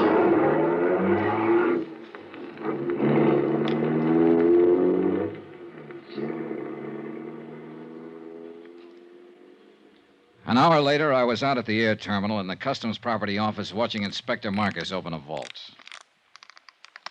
Mon Dieu, what a nuisance. Always they make these combinations so difficult. That's the general idea, Inspector. True, but still one would think... There we are. And now, if you are correct, Monsieur Dollar, we shall soon have our hands... There, that briefcase in the corner. Mais oui. It is the one. Good. Let's have a look at it.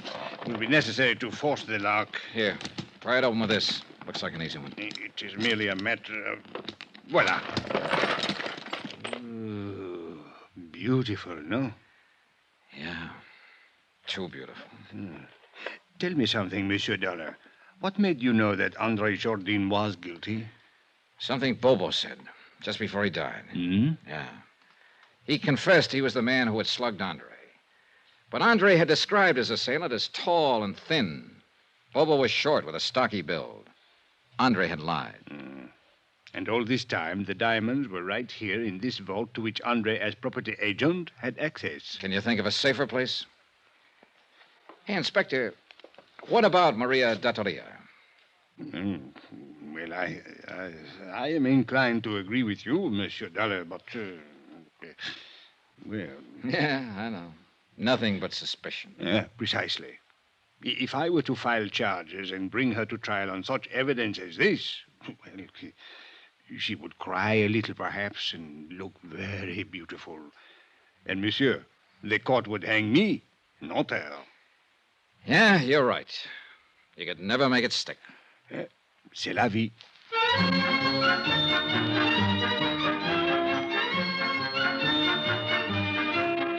Expense account item 13, $624.80. Hotel, meals, and incidentals in Algiers and transportation back to the States. Expense account total, $1,214.60. End of expense account. End of report. Remarks? Social item. To be circulated widely. The Countess Maria D'Attolia was married yesterday to C.K. Barrett, a big tycoon in the meat business. The happy couple will make their home in Chicago. All companies in that area who may be asked to underwrite insurance on the life of C.K. Barrett don't. Yours truly, Johnny Dollar.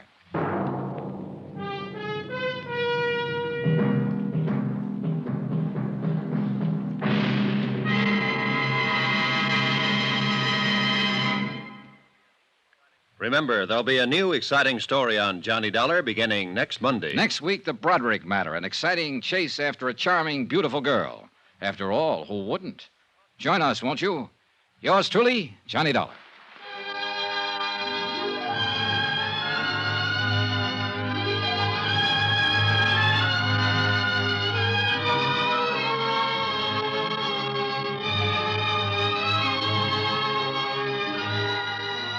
Yours truly, Johnny Dollar, starring Bob Bailey, is transcribed in Hollywood.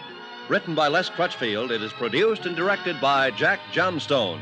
Heard in this week's cast were Lillian Bayef, Jack Moyles, Victor Perrin, C.K. Barrett, Lawrence Dobkin, Forrest Lewis, and Jay Novello. Musical supervision by Amerigo Marino. Be sure to join us on Monday night, same time and station, for another exciting story of yours truly, Johnny Dollar. Roy Rowan speaking.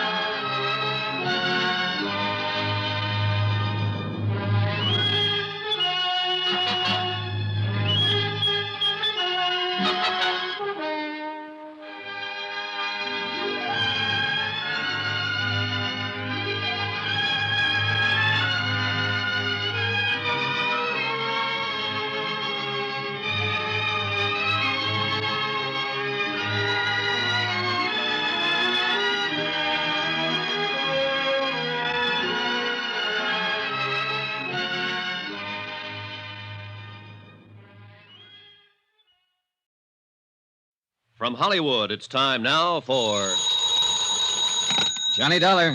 My name's Steele, Mr. Dollar. Claims Division, Eastern Trust Insurance Company. Steele? You don't know me, Mr. Dollar. People at Universal Adjustment suggested I contact you. Thought you might be interested in helping me pay off a claim. Okay, tell me about it, Mr. Steele. One of our policyholders passed away last month, and we can't seem to locate his beneficiary. She just doesn't seem to be around. Maybe she doesn't want the money. Everybody wants money, Mr. Dollar, especially insurance money. Be there in an hour.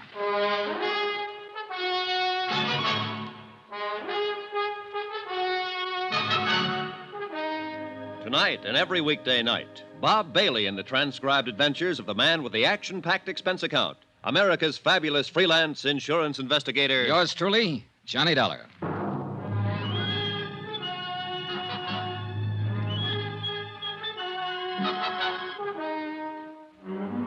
Expense account submitted by Special Investigator Johnny Dollar to the Eastern Trust Insurance Company Claims Division, Hartford, Connecticut. The following is an accounting of expenditures during my investigation of the Broderick matter. Expense account item 1, 25 cents bus fare. My apartment to the Eastern Trust Insurance Building in the office of Robert Steele. He was a big sandy-haired man in a tweed suit. We shook hands, looked each other over, and then got down to business. Now, Mr. Dollar, the deceased policyholder was named John Smith. John Adam Smith, age 67. Died in City Hospital, Charity Ward, 22nd of last month. Death certificate. Mm-hmm. Pneumonia. And other things. What other things? The intern who signed that certificate said Smith was pretty run down. Evidences of malnutrition, possible TB history. Not noted here, Mr. Steele. Doesn't make any difference. Smith was able to stand the exam for the policies when they were issued in 1943. Uh-huh. You got him there? Yes. 1,500 total. Beneficiary, Lorraine Broderick. She the one you can't locate? She's the one. Any other possible heirs, family or anyone? No, Smith was all alone. No problems there. Any other material that might help to find Lorraine Broderick? Well, this stuff here, it might help you. I don't know. I just don't know. You sound discouraged, Mr. Steele.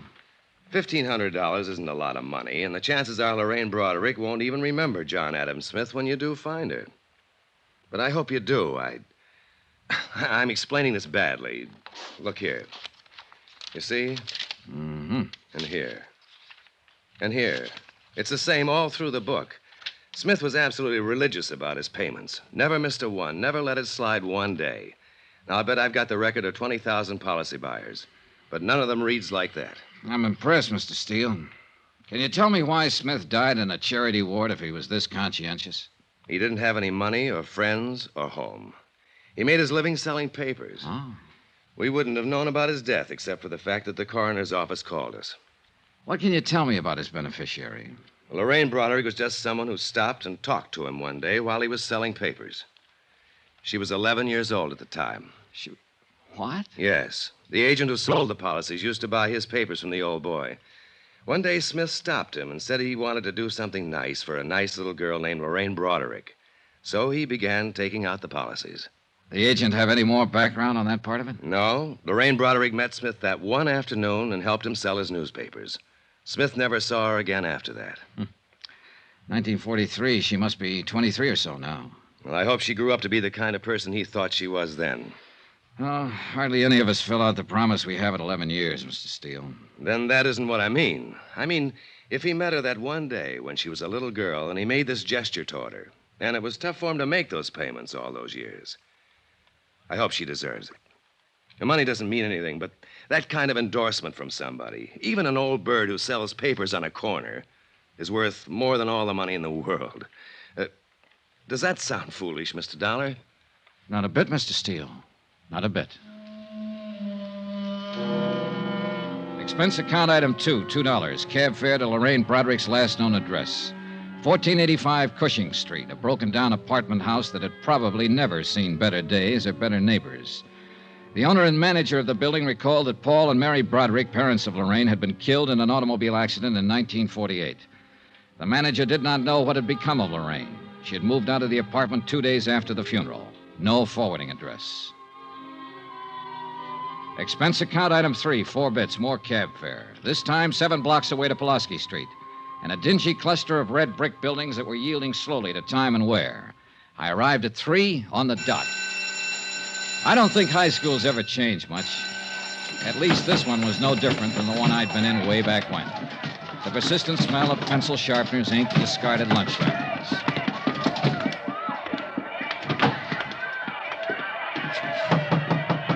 Yes? Sister Mary Regina? Yes, may I help you? Good afternoon, sister. My name's Johnny Dollar. I wonder if I could talk to you a moment.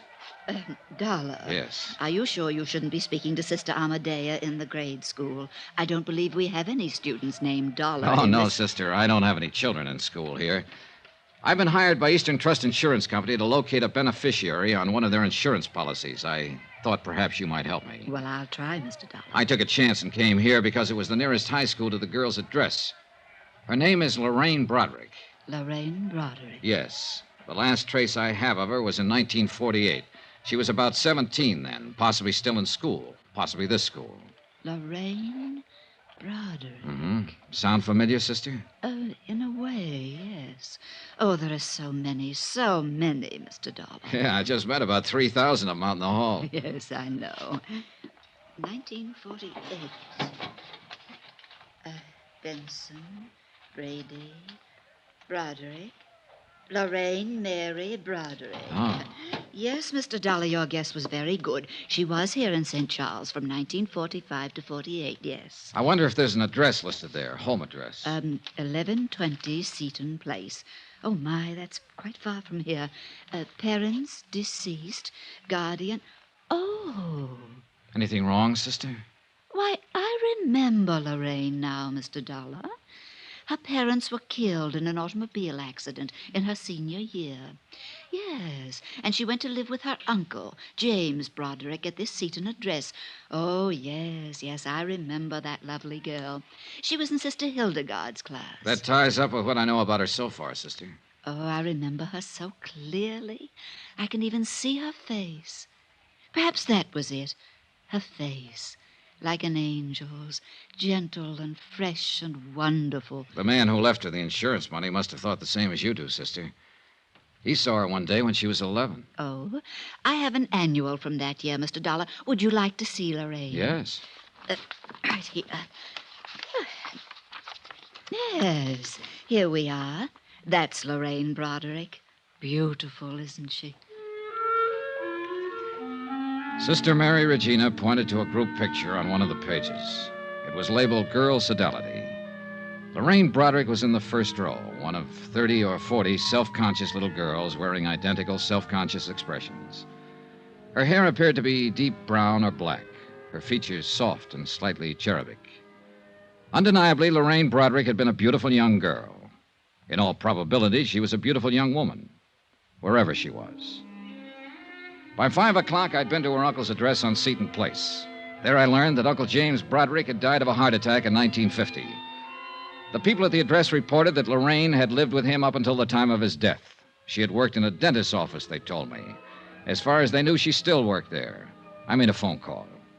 Yes, sir? Johnny Dollar, Mr. Steele. Oh, how are you going on Lorraine Broderick? Well, I might need some help. Have you got a man? Sure. I've got her traced up to 1950, Steele. She worked for a dentist here in town. Uh-huh. Probably got her job in his office right out of high school. That meant she pretty well had to get it through a professional agency. That sounds reasonable. I got a man to check the agencies in town that specialize in that. Let me know.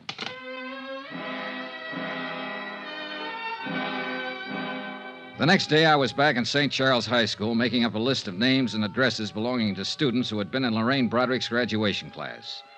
Out of the 10 names I chose at random, I was able to locate only 2. Both girls, both married. Both remembered Lorraine Broderick. Neither of them had seen her since graduation. Neither of them was able to furnish any helpful information. Expense account item 5, 10 cents, one phone call. Steele again. You want to take this down, Dollar? Yeah, okay. David Pollard. That's Dr. David Pollard. 2950 Tremel Lane. Lorraine Broderick went to work for him as a receptionist in 1949. Got it? Got it.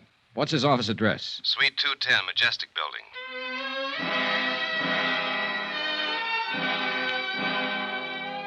I got there about 5:45. There was no receptionist on duty. As a matter of fact, no reception desk. A stern-looking nurse in a rumpled white uniform knew nothing of a Lorraine Broderick who might have worked for Doctor. Doctor was working with a patient. If I cared to wait for Doctor... Yes, what is it? My name's Dollar. I'm with the Eastern Trust Insurance Company. I don't need any today, Mr. Dollar. I'm not looking for a sale, Doctor. What? That's right. I'm trying to find a friend of yours. Who are you talking about? Lorraine Broderick. Oh. How is Lorraine these days? I don't know, Doctor. I'd like to meet her and find out. Well, you're looking in the wrong place. I can't help you. She hasn't been around here for a couple of years. Goodbye. Oh, wait. Well, what now? Well, you've got an awful big chip on your shoulder, Doctor. You won't even let me explain my business. I'm not interested in your business. I can tell you mine's been going on since 8 o'clock this morning, and I'm pretty tired. You finished now? Well, yes. Can I take you downstairs and buy you a drink?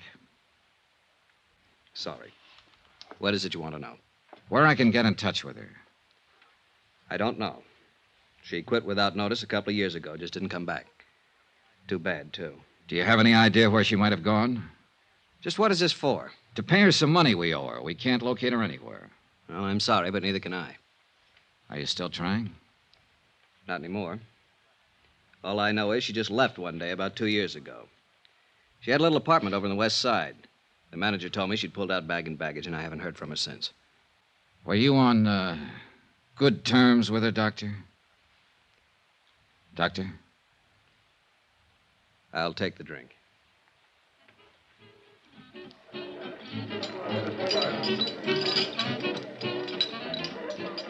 Don't misunderstand me, Dollar. She was a real sweet girl. But there was something about her. I don't know. I hope you find her. Or maybe I don't. What are you talking about? She had plans of her own, plans she never told me about. Look, I was in practice 3 years when she came to work for me, fresh out of high school.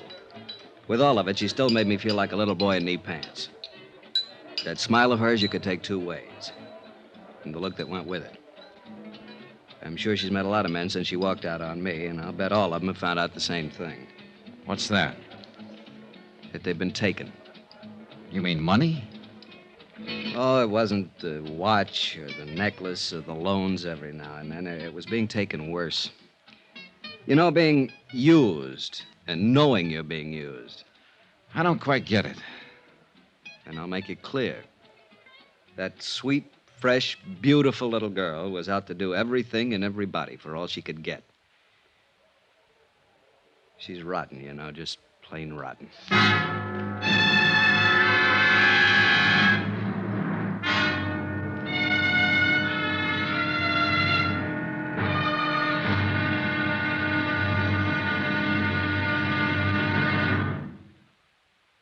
There'll be another intriguing episode of the Broderick matter tomorrow. Tomorrow, the expense goes way up.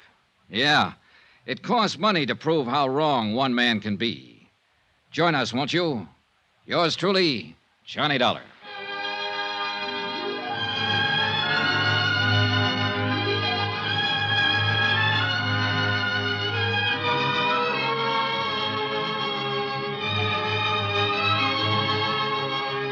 Yours truly, Johnny Dollar, starring Bob Bailey, is transcribed in Hollywood. Written by John Dawson. It is produced and directed by Jack Johnstone. Be sure to join us tomorrow night, same time and station, for the next exciting episode of Yours truly, Johnny Dollar. Roy Rowan speaking.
From Hollywood, it's time now for Johnny Dollar. This is Carl Walden. There's a message here for me to call you. Oh, yes, Mr. Walden. I'm with Eastern Trust Insurance Company. We're trying to locate an insurance beneficiary named Lorraine Broderick. Understand she lived in your apartment building up until 1953. Well, who told you that? A doctor she worked for here, Dr. Pollard. I don't know where she is, Mr. Dollar. I haven't seen her for 2 years. We're trying to pay off a claim, Mr. Walden. Didn't she leave a forwarding address or give you any idea of where she... No, not a thing. You've got a job on your hands, pal. Huh? I don't think that baby wants to be found. Got a couple of minutes? Yes. I'll be right over.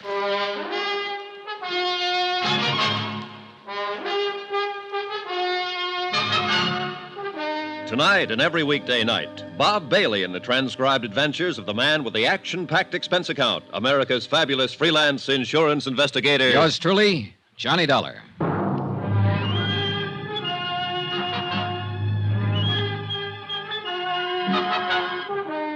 Expense account submitted by Special Investigator Johnny Dollar to Eastern Trust Insurance Company Claims Division, Hartford, Connecticut. The following is an accounting of expenditures incurred during my investigation of the Broderick matter. Lorraine Broderick, that is, missing. Expense account continued. Item 6, $14 even, photographs.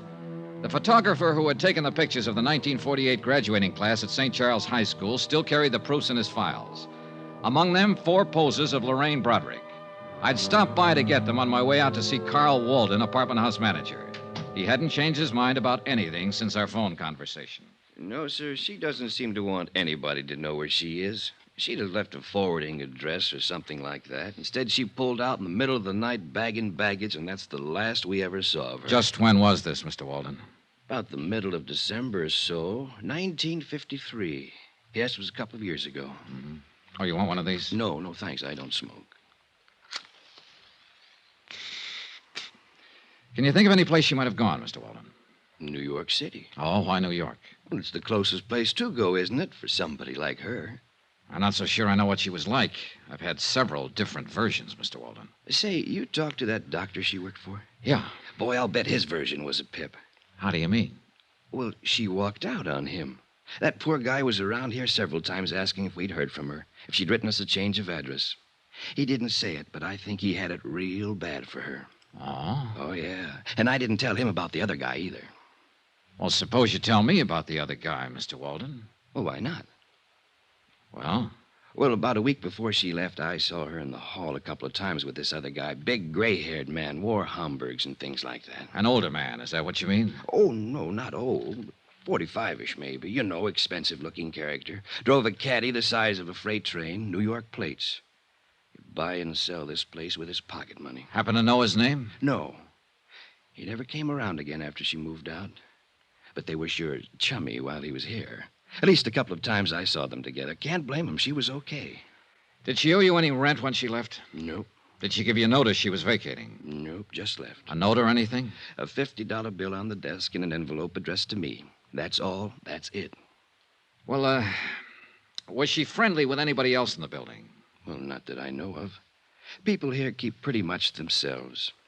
You know, it's a funny thing. What's funny? That old boy with the Homburg. I wonder why he never came around looking for her. Good question.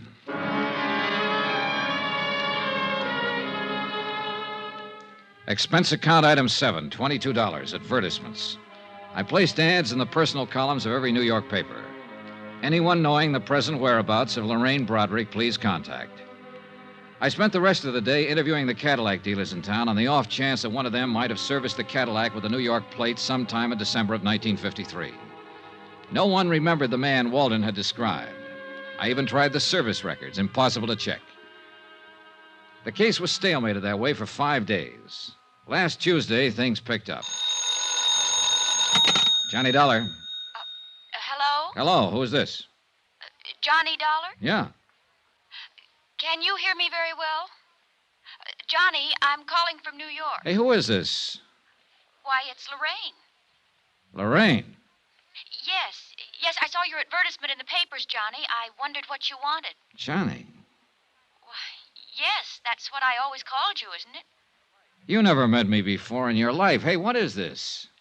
Why, just a moment. Go ahead, Mr. Dameron. Mr. Dollar? Yeah.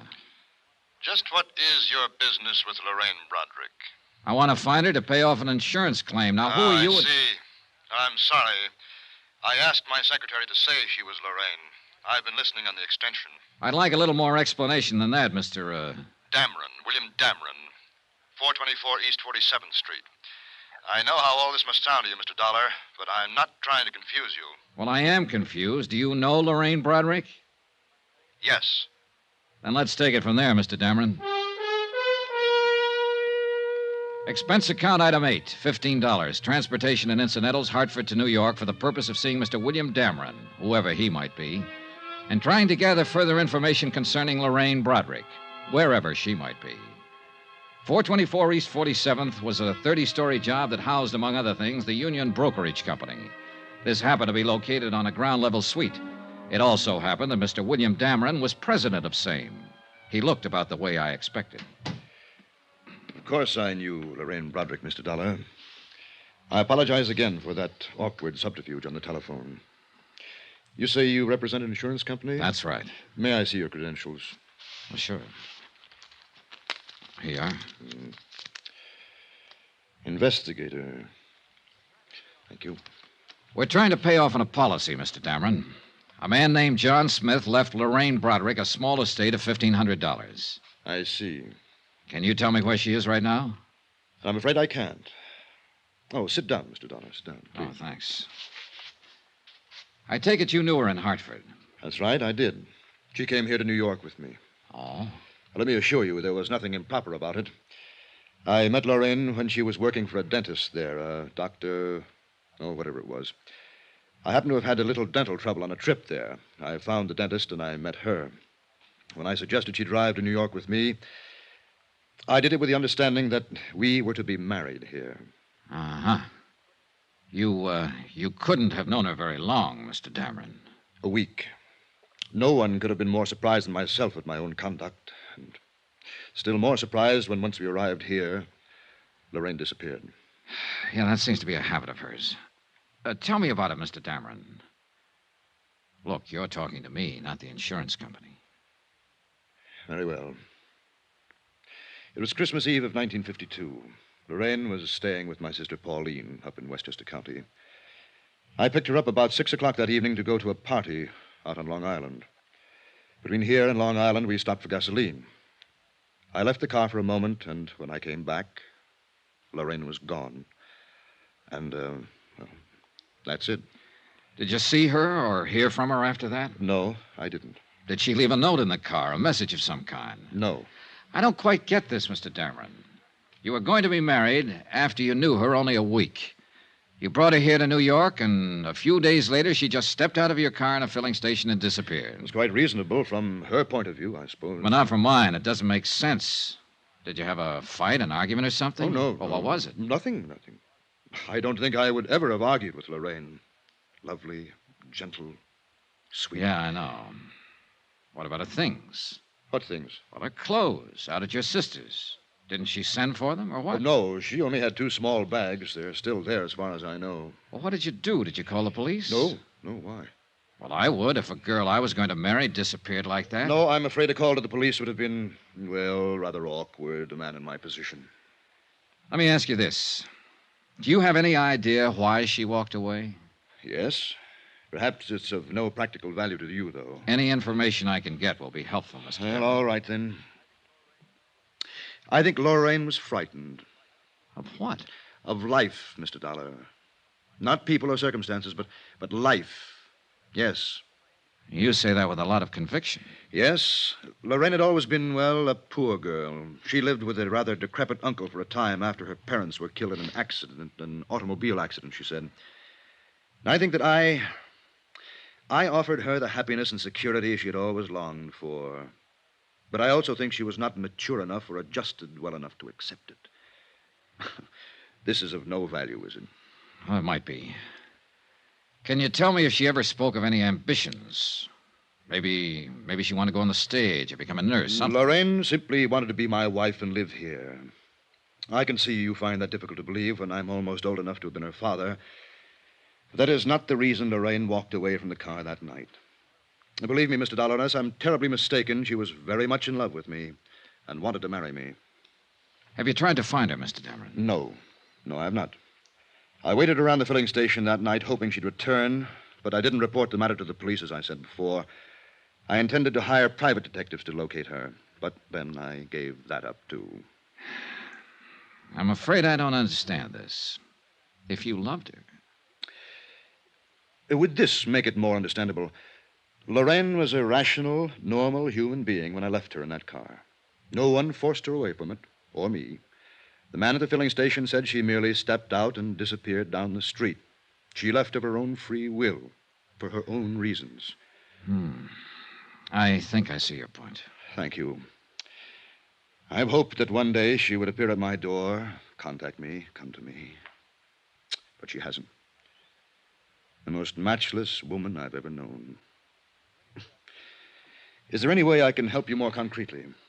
If you could tell me the exact location of that filling station. Yes, I believe I can do that, but why? Last place she was seen alive. Oh, that word alive. Just a word, Mr. Dameron. Have you spoken to many people who knew her? A few.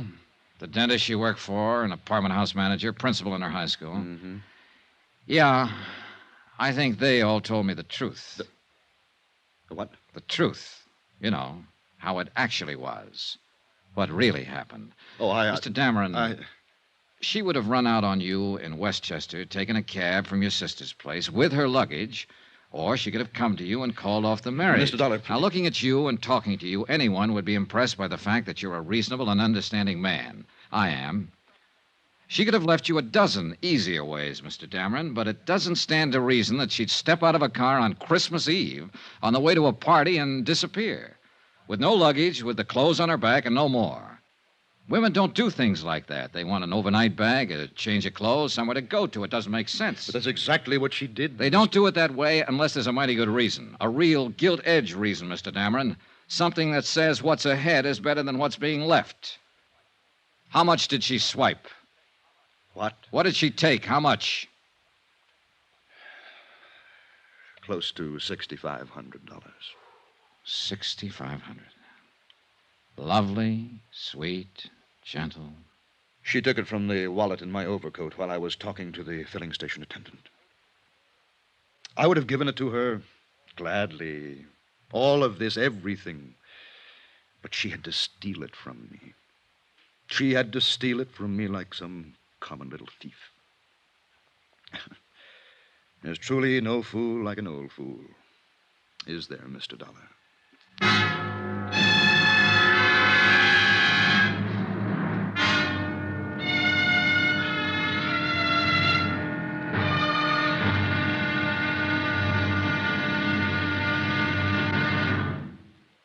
There'll be another intriguing episode of the Broderick matter tomorrow. Tomorrow, when the trail really gets hot and goes right down on a police blotter. Join us, won't you? Yours truly, Johnny Dollar.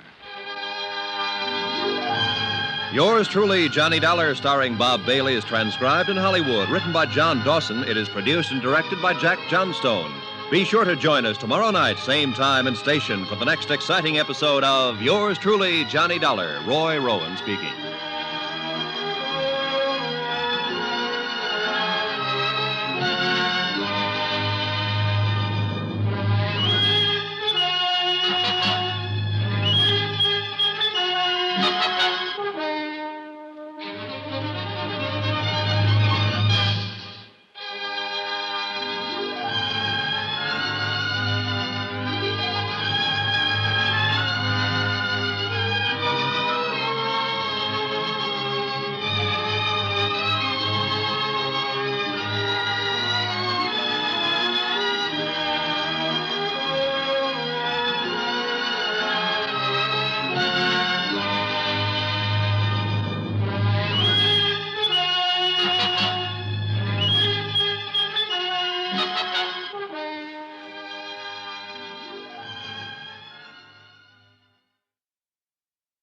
From Hollywood, it's time now for Johnny Dollar. Bob Steele, Eastern Trust. How's New York? Fine, but I haven't found Lorraine Broderick yet. How about your lead? What was his name? Dameron? He hasn't seen her since Christmas Eve, a couple of years ago. She walked out on him with $6,500. What now? You, want to keep on with it, Mr. Steele? Sure, we have to pay her off, even if it is only $1,500. But you sound like this was all the farther you want to go. It might be at that. Oh, what did you say? Look, a sweet old man left a nice little girl $1,500.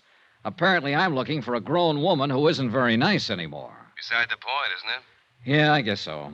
Okay, Steele, I'm still on the case.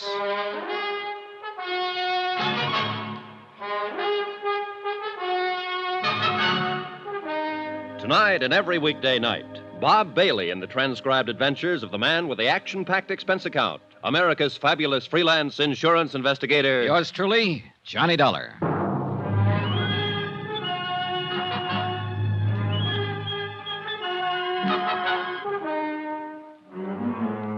Expense account submitted by Special Investigator Johnny Dollar. Location, New York City, New York. To the Eastern Trust Insurance Company, Claims Division, Hartford, Connecticut. The following is an account of expenditures during my investigation of the Broderick matter. Subject, Lorraine Broderick. Object, to locate her and pay off claim. Results, disillusioning. More expenses. Item 9, $3 cab fare. From the plush offices of William Dameron to a filling station out on Long Island. To check his story of Lorraine's disappearance. A major oil company owned and operated the filling station where Lorraine Broderick had last been seen.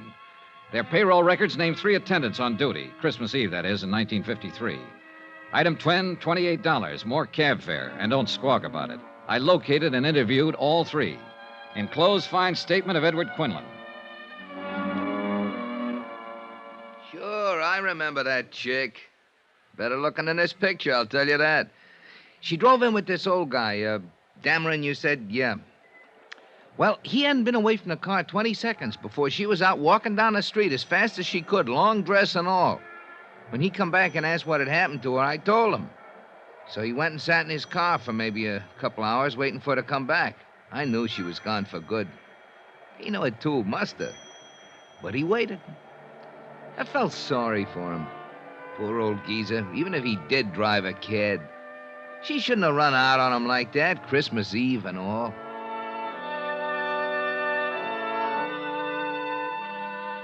Pauline Dameron Whitfield, sister of William Dameron, living up in Westchester County, verified her brother's story. Lorraine Broderick had left all of her clothes and bags at her house. Mrs. Whitfield had not heard from her or seen her since Christmas Eve, 1953. A check of the luggage revealed no information that would be helpful in locating Lorraine Broderick. The following morning at the New York Police Department downtown, I requested a missing persons investigation on Lorraine Broderick. She was booked in under an alias, Jane Brown. When I got to court, she gave her right name, Lorraine Broderick. What was the charge, Sergeant? Misdemeanor, drunk, disturbing a peace. $25 in night court, April 25th, 1953. That the only time she made the blotter? Yep. What's the address, Sergeant? 1346 Yardley. 1346 That's 2 years Yardley, ago. Thanks. At the address on Yardley, I learned that Lorraine Broderick had moved 18 months before. Again, there was no forwarding address, but the landlady turned out to be quite talkative.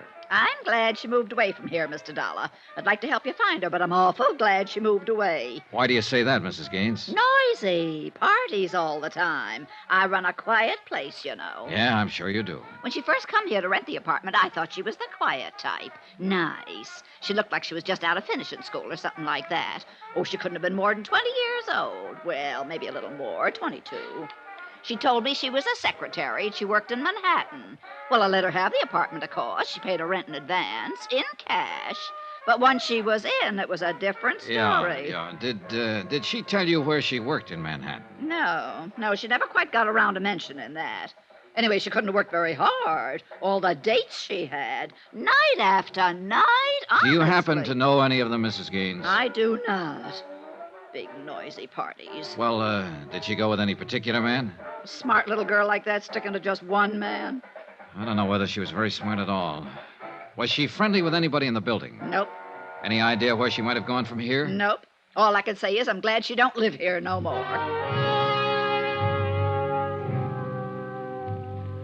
I went back to police headquarters. It had occurred to me that hardly anyone is ever arrested for being drunk and disturbing the peace alone. I was right. The night court files revealed that Lorraine Broderick had been arrested with 5 other people, 3 men and 2 women.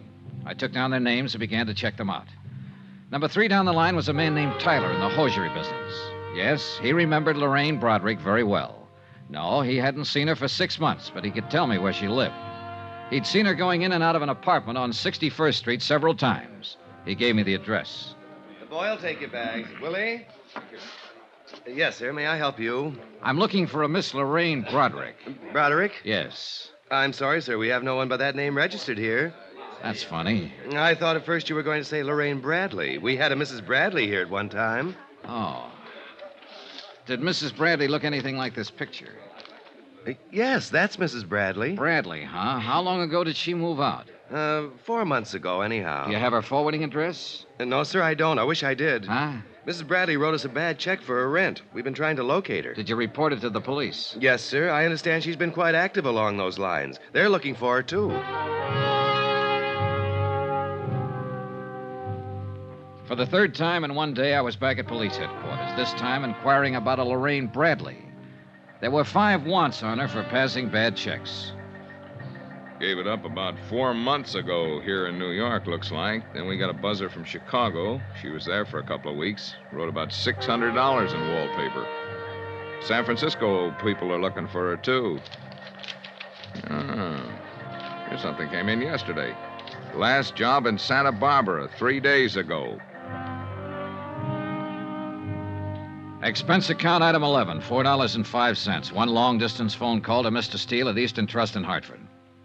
Using the name Bradley, huh? Yeah, it's probably just a phony. No record of a marriage in New York City to anyone that name. I looked. What's wrong with her, anyhow? I don't know. Well, you better get out to the coast and find out. Item 12, $38, hotel, board, and miscellaneous while in New York City. Item 13, $258.60, New York to Santa Barbara. A little town by the Pacific that impressed me as not caring one thing about the rest of the world. Sun, sea, a pleasantly crowded harbor, some sprawling hotels, 2 lush green golf courses, and acres of smug, expensive homes. At the police station, a Sergeant Martin was out, so I went over to the Harbor Inn to meet the latest victim of Lorraine Broderick's talents, a hotel operator named Harrington. Tall, gray-haired, slack sport shirt, suntan, and sandals. I suppose I'm avoiding this business and your questions because I still feel quite chagrined about this whole thing. Pretty understandable, Mr. Harrington. On the face of it, you'd think I'd been in the hotel business 30 seconds instead of 30 years, the way she took me. Well, if it's any comfort, she's done the same thing in several cities and as many hotels. No comfort, thank you. She was that good, huh? Brother, she was the best. She pranced in here as big as life, probably didn't have a nickel in the purse. What's more, for the whole 4 days she was here, she didn't break stride once. Only the best of everything. Uh-huh. Let's see, she gave you a check for $813, is that right? Painfully right. And I took it. No questions. Every night in the dining room, she'd order champagne, special dishes. That'd give you some idea of how she carried on. Yeah, I get the idea. I've seen my share of grifters and bad check artists, but she tops them all. Perfume, clothes, luggage, conversation. Can I ask you a question? I'm humiliated already. Go ahead. She checked in here alone, registered as Mrs. Lorraine Bradley, Beverly Hills, right? That's right. Well, now, didn't it strike you as odd that a woman would check in a place like this, a resort hotel, alone, stay 4 days, and meet no one, see no one? You're wrong. She didn't keep to herself. Became friends with at least half a dozen guests in the place. And the way she was throwing my money around, why not? She picked up all the tabs. She threw me off right from the start. Let's talk about that. Start at the top, please. Well, she showed up last Wednesday night in a cab loaded down with luggage. Probably wrote a bad check for that someplace. Probably. She came swinging into the lobby with the cabbie following her. Told the night clerk she wanted to see me. When I came down the stairs, she yelled, "Harry," ran up, kissed me, asked me how my wife was. You beat that. No. One of those tricks that your mind plays on you, I suppose. I actually thought I did remember her from somewhere. Pretty good. What was her story? She said she was on her way back from Lake Tahoe, wanted to rest up. Something about just getting a divorce, being awarded $3,000 a month alimony. That impressed me. It would impress anyone, Mr. Harrington. Did she make up any kind of a story about where she'd met you before? No story. But I got the impression, and of course she saw to it, that she had stopped here before. I wasn't altogether a boob. I did check her home address in Beverly Hills. There was a Robert Bradley listed there, same address she gave. Later on, I found out that he's in Europe with his wife and children. But his name was in the book. Oh, yes. Say, getting back to that part about her being familiar. That's just a good trick on her part, Dollar.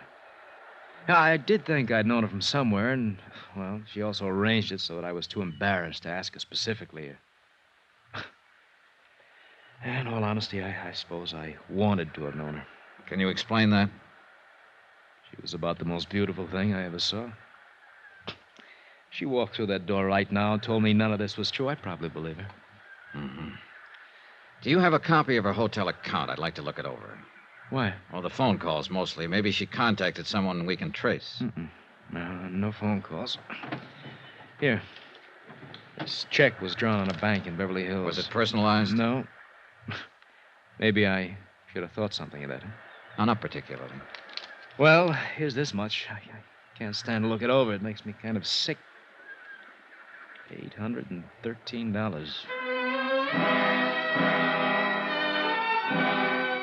I spent another hour with Mr. Harrington as he distastefully covered the items on the bill she'd paid for with that bad check. Later that afternoon, I met with Sergeant Martin, Santa Barbara Police, who reported that a woman answering Lorraine's description had passed bad checks in Burlingame, Santa Maria, and Ojai, California. Expense account item 14, $102.85. Transportation to Monterey and Santa Cruz, where I interviewed 2 other hotel managers who would file complaints. Their stories were pretty much the same as Harrington's, down to the pretended familiarity, the divorce, and alimony details. Item 15, $4.15. Long-distance phone call, Steele again in Hartford. That you, Johnny? Yeah, Mr. Steele. I've been hopping around all over the state. Policeman in Santa Barbara called here trying to find you, Sergeant Martin. He says he's got a line on her. Huh? He's done it again.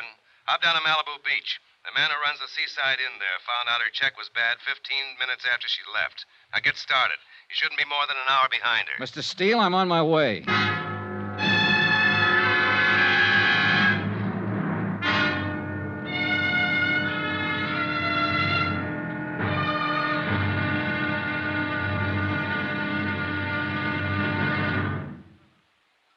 There'll be another intriguing episode of the Broderick matter tomorrow. Tomorrow, a long look at what 7 years can do to a woman's life. Join us, won't you? Yours truly, Johnny Dollar.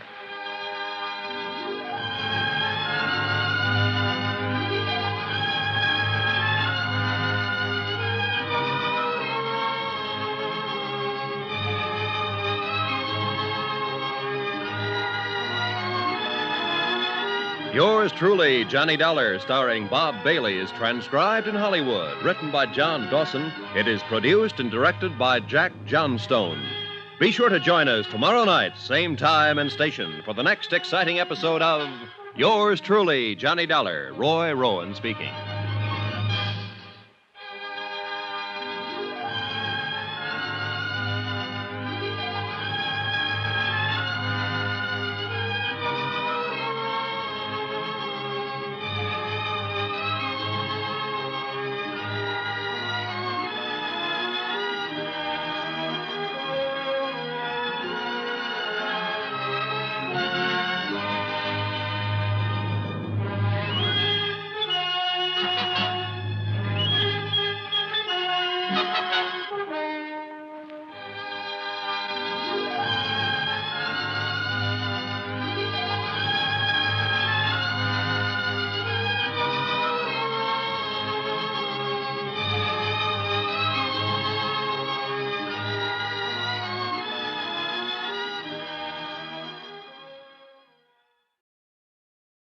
From Hollywood, it's time now for Johnny Dollar. Dollar, my name's King, Malibu Sheriff's Station.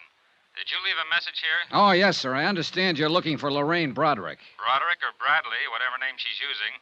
We want her. I'm looking for her, too. Well, what's your connection? I'm an insurance investigator. We've been trying to find her all the way from Hartford. We have to pay off a claim that's due her. Claim? Yeah, that's right. An old man left her $1,500. She doesn't deserve it, not that one. I can't tell him that. He's dead. I'm expecting a little action on it pretty quick. Like to be in on it. Come on over.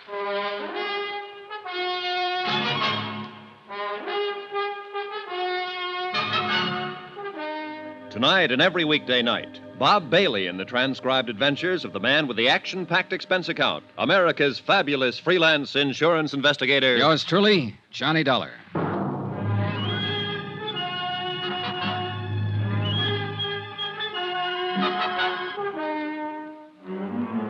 Expense account submitted by Special Investigator Johnny Dollar. Location, Malibu Beach, California.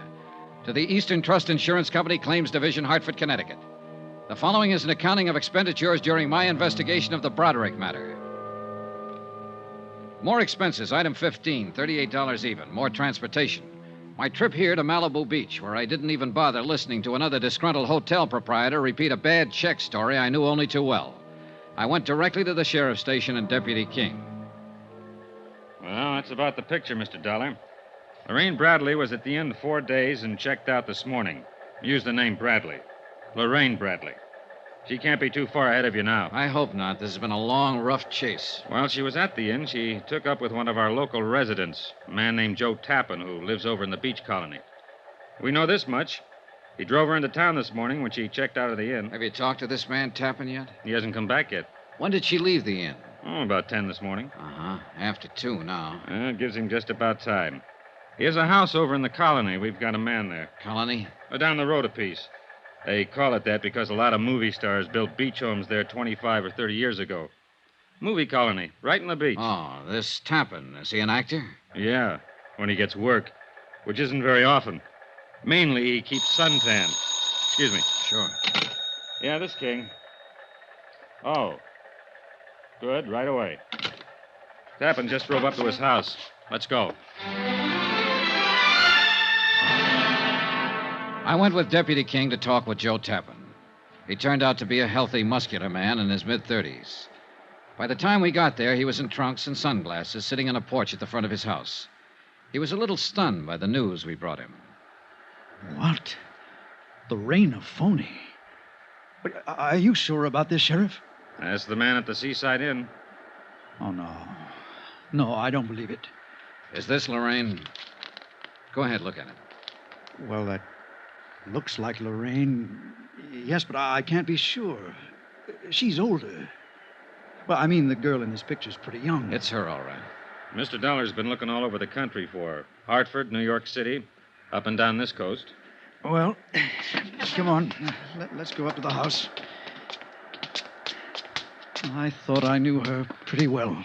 How long did you know her, Mr. Tappan? Well, not long, but I knew her. I really did. When did you meet her? The first night she checked into the Seaside Inn. 4 days, then? Yeah. Want something to drink? No. No, thanks. Well, I think I'll have... No, I don't want to talk about her. We have to talk about her, Mr. Tappan. But I'm sure there's some explanation about the check. She'd have to explain quite a few checks. Right, Dollar? Yeah, that's about it.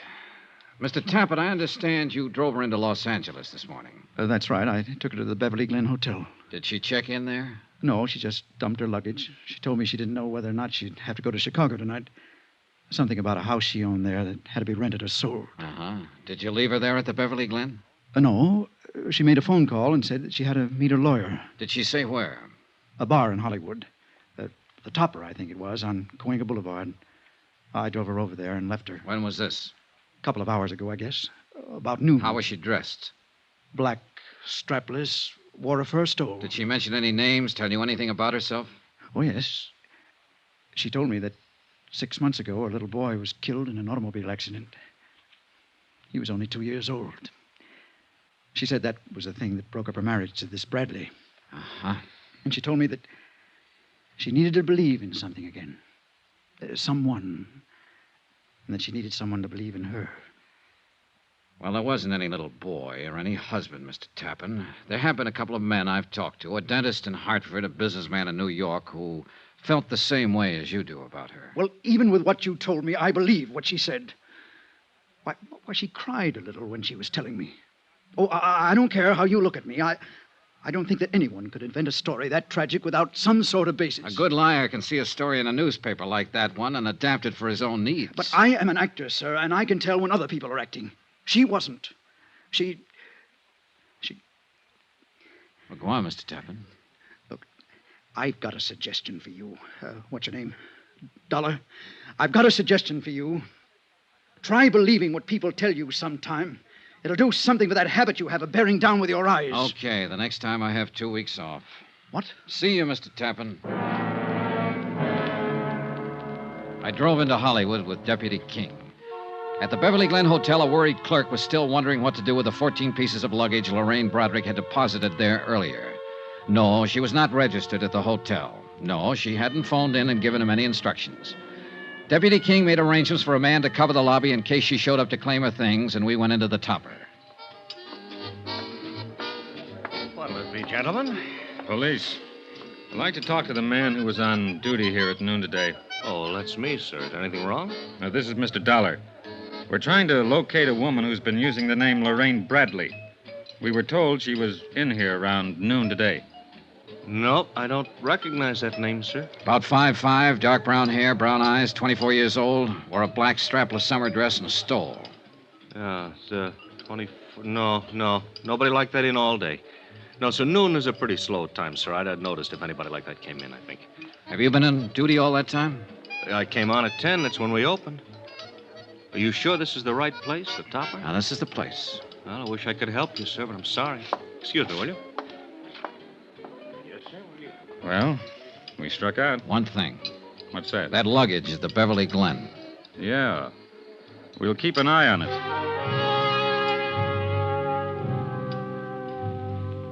Lorraine Broderick did not return to the Beverly Glen Hotel that day to claim her luggage.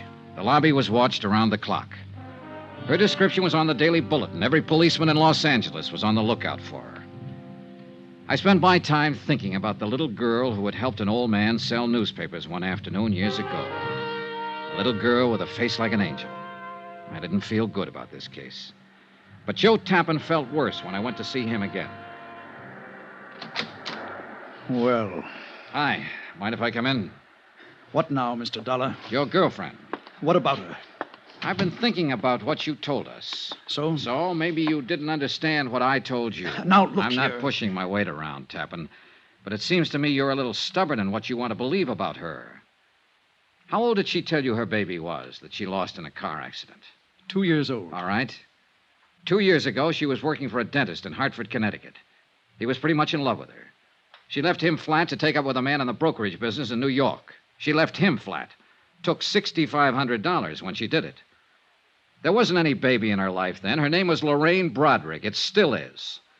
Now, would you like to see my file on her? I brought it along. No, thanks. I thought I'd better prove that part was a lie. So you proved it. Mind if I sit down? Help yourself. Thanks. Do you have anything else to tell me?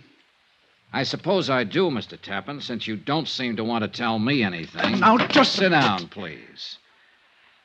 I've heard every man who knew her describe her, and I think I can understand why they feel the way they do. All I've got is a picture from a high school annual taken when she was 17. That was pretty good. She's 24 now. She must be 7 years better. Anyhow, you're my only hope now. What? Lorraine Broderick can get away from the police for a while. Oh, yeah, she's smart and clever, and she can go right on doing these same things she's been doing all along, stealing, writing bad checks. But that's police business. My part is to find her and give her something one man left her, an insurance bequest. But it's become more than that now, to find her and stop her, maybe. Look, they'll get her eventually, Tappan. Do you know what 5 years in prison can do to a woman like her?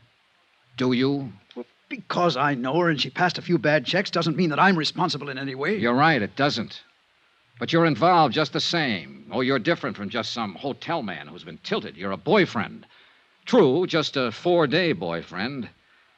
But a woman like Lorraine Broderick can do a lot of damage in 4 days' time. Why are you here? What do you want? I'm here to disillusion you, Tappan, because I don't think you're disillusioned enough. Now, just You're a perfect stranger to me. I don't know you from a Grand Rapids chair, but I'm doing you a favor talking to you about Lorraine Broderick. I'm doing you a favor telling you she's a crook and a thief and a forger, and everything she ever told you was a lie. Now and then a woman walks into a man's life that he'd sell his soul for. But all she'll do in return is write you a bad check for it. She's trouble in a great big way, Tappan. You know it as well as I do. Well, what do you want me to do? Apologize for meeting her? I'll be satisfied if you tell me where she is. What? And stop lying. Now, look here. I've listened to all I want to listen Lorraine Broderick never went to that bar in Hollywood you were talking about yesterday. You didn't drop her off there. No one there has ever seen her. And she's the kind who could walk around the polo grounds with 50,000 other people and still be seen. Now, where did you take her? Where is she now? Could it be fixed so she wouldn't know I told you. I suppose so. She's at the Wentmore downtown, registered under the name of Evelyn Brady. Oh, this beats me, Dollar. I just don't understand it. What do you mean? How what you told me is true. I know that. But an hour ago, she called me up here and she said, Joe, I love you. Now, that sounded true, too. And I told her that I loved her. Now I'm turning her in. What kind of crazy world do we live in?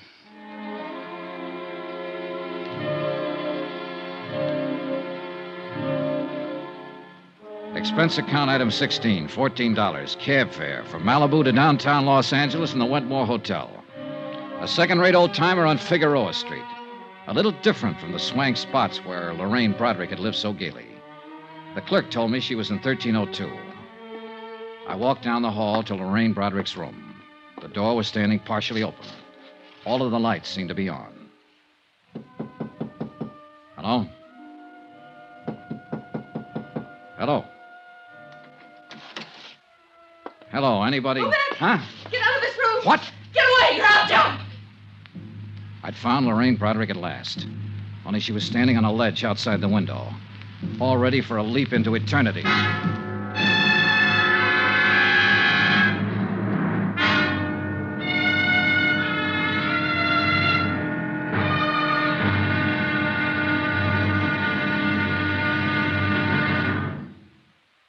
There'll be another intriguing episode of the Broderick matter tomorrow. Tomorrow, the end of the trail. For me and for Lorraine Broderick. Join us, won't you? Yours truly, Johnny Dollar.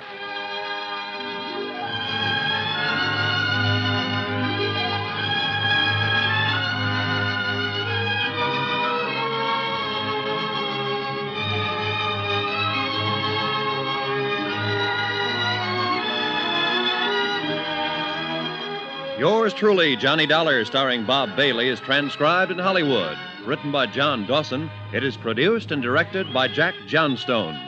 Be sure to join us tomorrow night, same time and station, for the next exciting episode of Yours truly, Johnny Dollar. Roy Rowan speaking.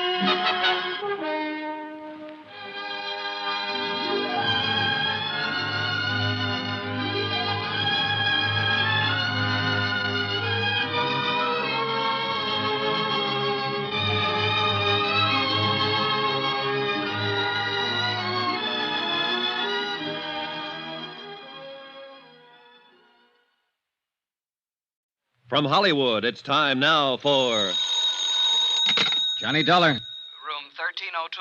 This is the desk clerk. I have a call here. Never mind the call. You call the police. Call the... Call the police and tell them to hurry. There's an attempted suicide up here. Who is this? Shut up and do as I tell you. Now, just a minute. It won't do you any good. It won't do you any good at all. Wait a minute. Police, you, who cares? I'm going to jump anyhow.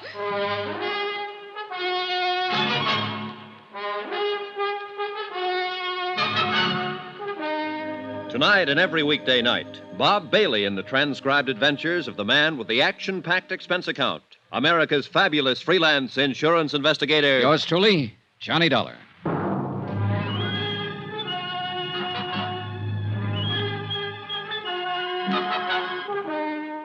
Expense account submitted by Special Investigator Johnny Dollar. Location, Los Angeles, California.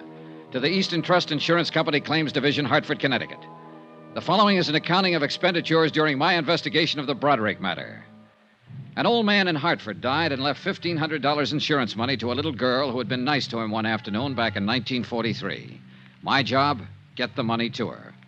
Even if she might take it and jump off the 13th floor ledge of a building. Don't come any closer. I'll jump. Lorraine. Don't come any closer. It's cold out there. Don't you think you should come inside? I'm going to jump. Stay away. away now. Don't try to grab me. All right. All right, I'll do anything you say, Lorraine. Okay. What are you doing? Taking off my coat. Standing out there, it must be cold. Here. You take my coat. Don't come close. I'm not. I don't want your coat. All right, Lorraine. I never saw you before in my life. How do you know my name? I've seen you. No, you haven't. I remember people. And watch out. Just going to light a cigarette. I can light a cigarette, can I? Do you want one? No. Can I have one? Suit yourself. Are you a policeman? No. Where did you see me? In a picture. In your high school annual at St. Charles. St. Charles? What do you know about St. Charles? What's your name? Johnny Dollar? Are you from Hartford? Yes. Let me see your face in the light. Over there. Don't come near this window. Don't come near, or I'll jump right down there. That's right there. No, you aren't from Hartford. I never knew you. You're lying to me. No, I'm not. As room clerk of this hotel, I'm entitled to know. Oh. Go away! Get out of here! Get out of here or I'll jump! What? Get out. Go on, get out. Yes. Did you call the police? No, but I will. I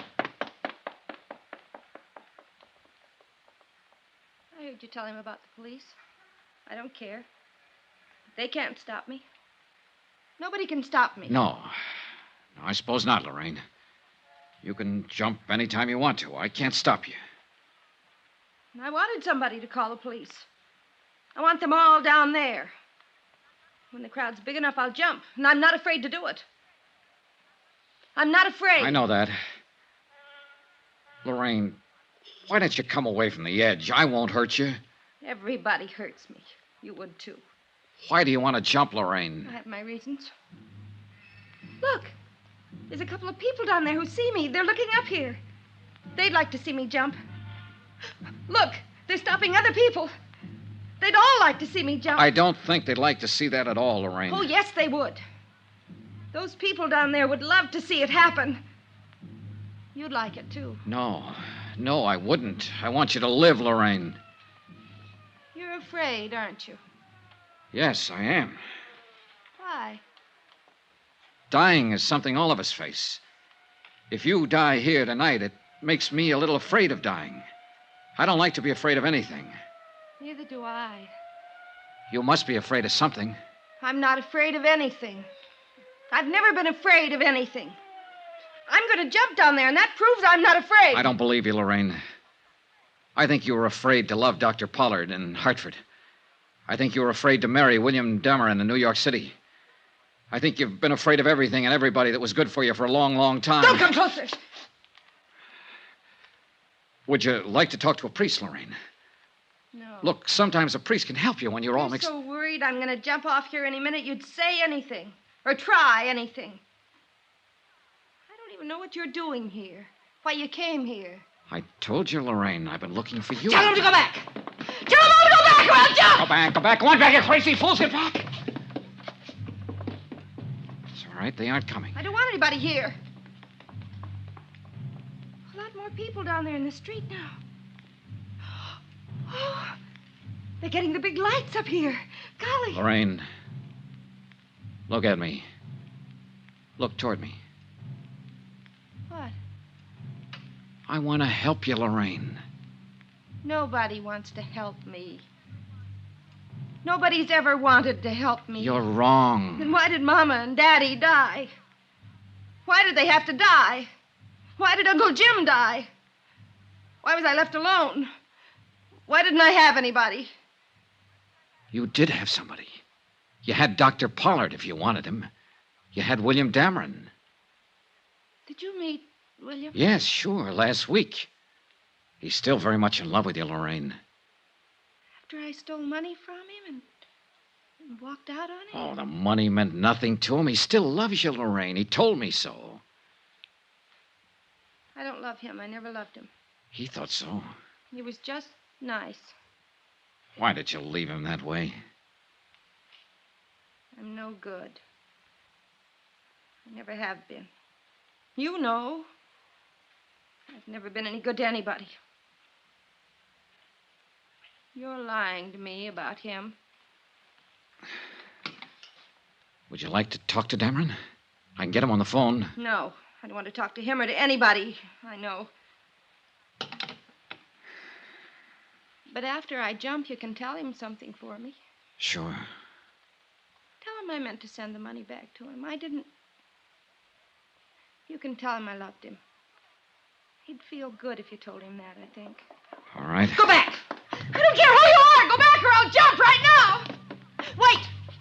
Close that hall door. If you want to see me jump, you'll have to watch from the street, down there with the others. Close it! Was he a policeman? I suppose so. I don't know. He looked foolish. Oh, Lord, he looked foolish. Yeah, well, we all look foolish at one time or another. It passes. Do I look foolish? Yes. Yeah, you look foolish. You're not going through with this. You know that for the first time in my life, I know exactly what I want to do, how I want to do it. I'm going to jump. Somebody's on the roof out here. They have a net. A big net. From what I know about you, I thought you always knew pretty much what you wanted to do in life. Oh, that's funny. Oh, that's very funny. I knew what I wanted in life. I never knew anything. And it's all botched up. Mama and Daddy died. I should have died, too. I should have been with Mama and Daddy when they were killed in the car. Well, it won't be long. I'll be with them. I won't be tired anymore pretty soon. Those men with a net up there. Lorraine, wait. Wait for what? You said you talked to people who've known me, who know what I was and what I am. Well, I didn't turn out the way they wanted me to, did I? I didn't even turn out the way I wanted to be. Look at me. Why should I wait? One man had more faith in you than anybody else. They're trying to lower that He was an net. old man named John Smith. He sold papers back in Hartford. Old John Smith. Lorraine, I think I'd better... you met him one day when you were a little girl. You helped him sell his papers one afternoon. It meant a lot in his life, an awful lot. Do you remember him? No. You were 11 years old. You lived on Cushing Street. Yes. I went downtown after school one day to look in the windows. I had a nickel and I bought a paper from that old man. He had tobacco juice on his lips. I talked to him. He told me all about selling papers. He said I was a very nice little girl. He asked me my name and where I lived.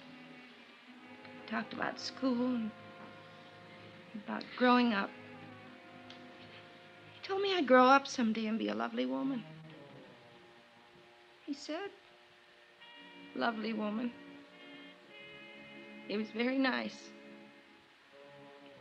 He was the nicest man I ever knew. And I only knew him that one afternoon. Where is he? He's dead, Lorraine. Dead? He left you all his money, insurance money. It comes to $1,500. You're lying. No, Lorraine. He wanted you to have it. He worked very hard and sacrificed a great deal to make sure you'd have it. You're making all this up. It's all a lie. Only that afternoon. It was an important afternoon. Here, look. What? Don't come closer. These prove I'm from the insurance company. Here's the check. Throw them over. All right. Go ahead. Pick them up. I won't make a move. What do you think now? That old man. That poor old man. Oh, that poor old man. Easy. Easy.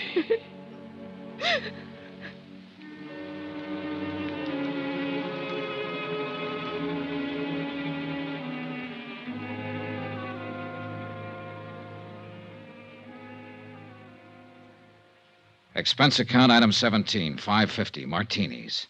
I needed them. It was my first and I hope my last half hour with an intended suicide. Attach find insurance check payable to Lorraine Broderick for $1,500. The psychiatrist who examined her believed that she will make a complete recovery in time. Until such time, she's not classified as a responsible person. I notified 2 parties of the events at the Wentmore Hotel. 1, Mr. William Dameron in New York City, who arrived in Los Angeles yesterday morning. 2, Joseph Tappan, who has already secured legal counsel for Lorraine Broderick when she answers the bad check charges against her. As you know, in matters like this, restitution is usually preferred to prosecution. Expense account item 18, $185. Transportation back to Hartford. Total, $1,132.14. Yours truly, Johnny Dollar.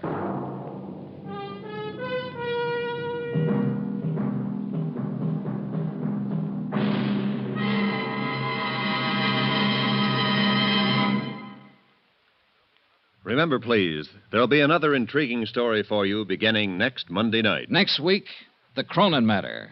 A matter of keeping a sweet old lady from carefully and deliberately losing her life. Join us, won't you? Yours truly, Johnny Dollar.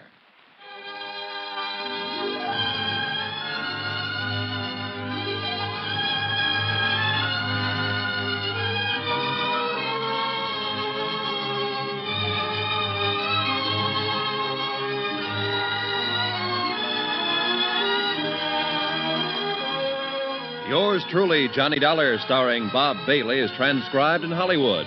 Written by John Dawson, it is produced and directed by Jack Johnstone. Heard in this week's cast were Eleanor Audley, Barbara Eiler, Virginia Gregg, Carlton Young, Harry Bartell, Herbert Ellis, John Daner, Marvin Miller, Tony Barrett, Frank Gerstle, Chester Stratton, and Lawrence Dobkin. Musical supervision by Amerigo Marino. Be sure to join us on Monday night, same time and station, for another exciting story of yours truly, Johnny Dollar. Roy Rowan speaking.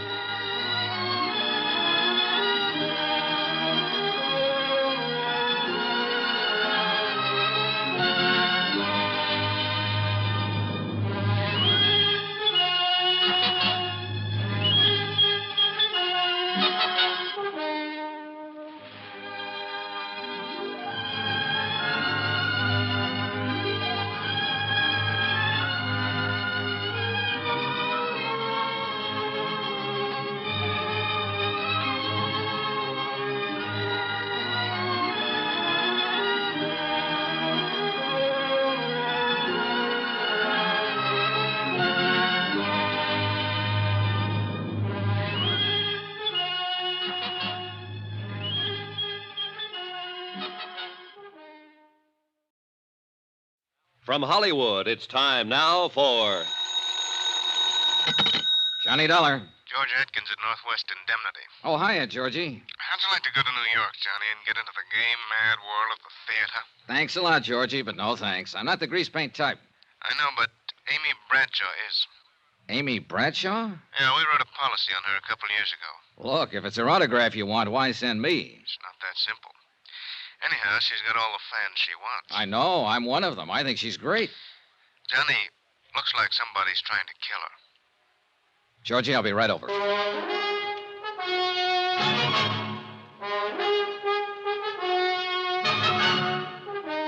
Tonight and every weekday night, Bob Bailey in the transcribed adventures of the man with the action-packed expense account, America's fabulous freelance insurance investigator. Yours truly, Johnny Dollar.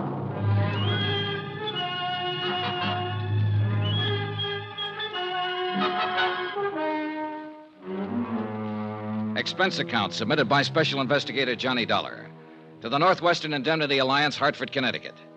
The following is an accounting of expenditures during my investigation of the Amy Bradshaw matter. Expense account item 1, $16.50. Transportation and incidentals to New York City. I checked in at a hotel and then went over to the Criterion Theater on West 44th, where Amy was starring in a play called The Unguarded Hour. David Coleman, the director, was standing in the wings watching the third act on stage. David Coleman? Yes? I'm Johnny Dollar, insurance investigator, sent over by Northwestern Indemnity. Oh, yes, Mr. Dollar. I called them. Let's go over here where we can talk. Okay. How's the play going? Well, 22 weeks now. Been going along just fine until this business came up. How did it start?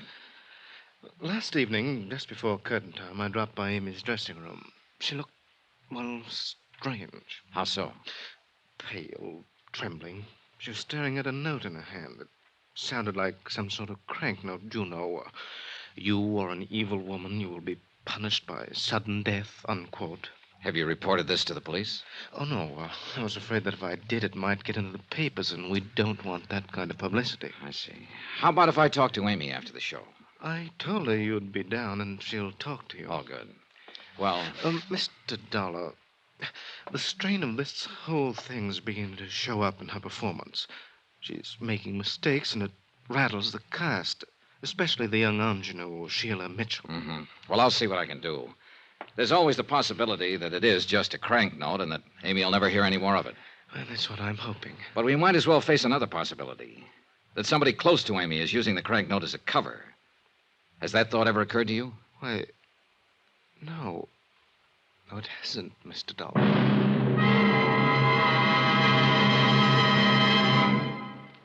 We will continue with the Bradshaw matter in a moment.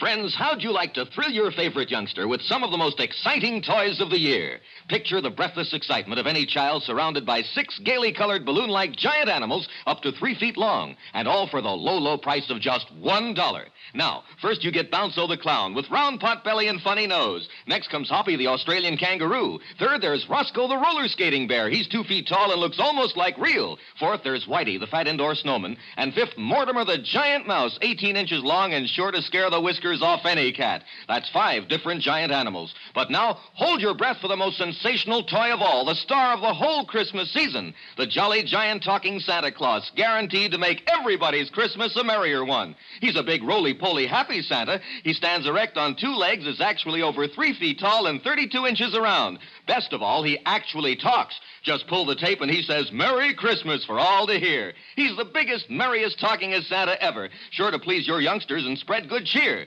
Yes, Giant Santa proves there really is a Santa Claus. That's a total of 6 giant animals made of brightly colored, preformed, sturdy latex, which the kids can easily inflate. And the cost, just $1, not for each, just $1 for all 6 of these lovable giants who'll turn your home into a circus parade. And here's a surprise. Mail your order today and you'll also receive absolutely free Peter the Rabbit, actually over 2 feet tall with big red ears almost 9 inches long. But you must send now. Rush $1 plus 10 cents for packing and mailing for each set you want to Giant Animals Box 1580, Grand Central Station, New York City. If not delighted with every one of your 7 giant animals, return them to the Super Animals Company for a full refund, but keep the giant talking Santa as our gift. Order now. Supplies are limited. Rush $1.10 for packing and mailing for each set in cash, check, or money order to Giant Animals, Box 1580, Grand Central Station, New York City. That's $1 plus 10 cents with your name and address. Mail to Giant Animals, Box 1580, Grand Central Station, New York City. That's Giant Animals, Box 1580, Grand Central Station, New York City.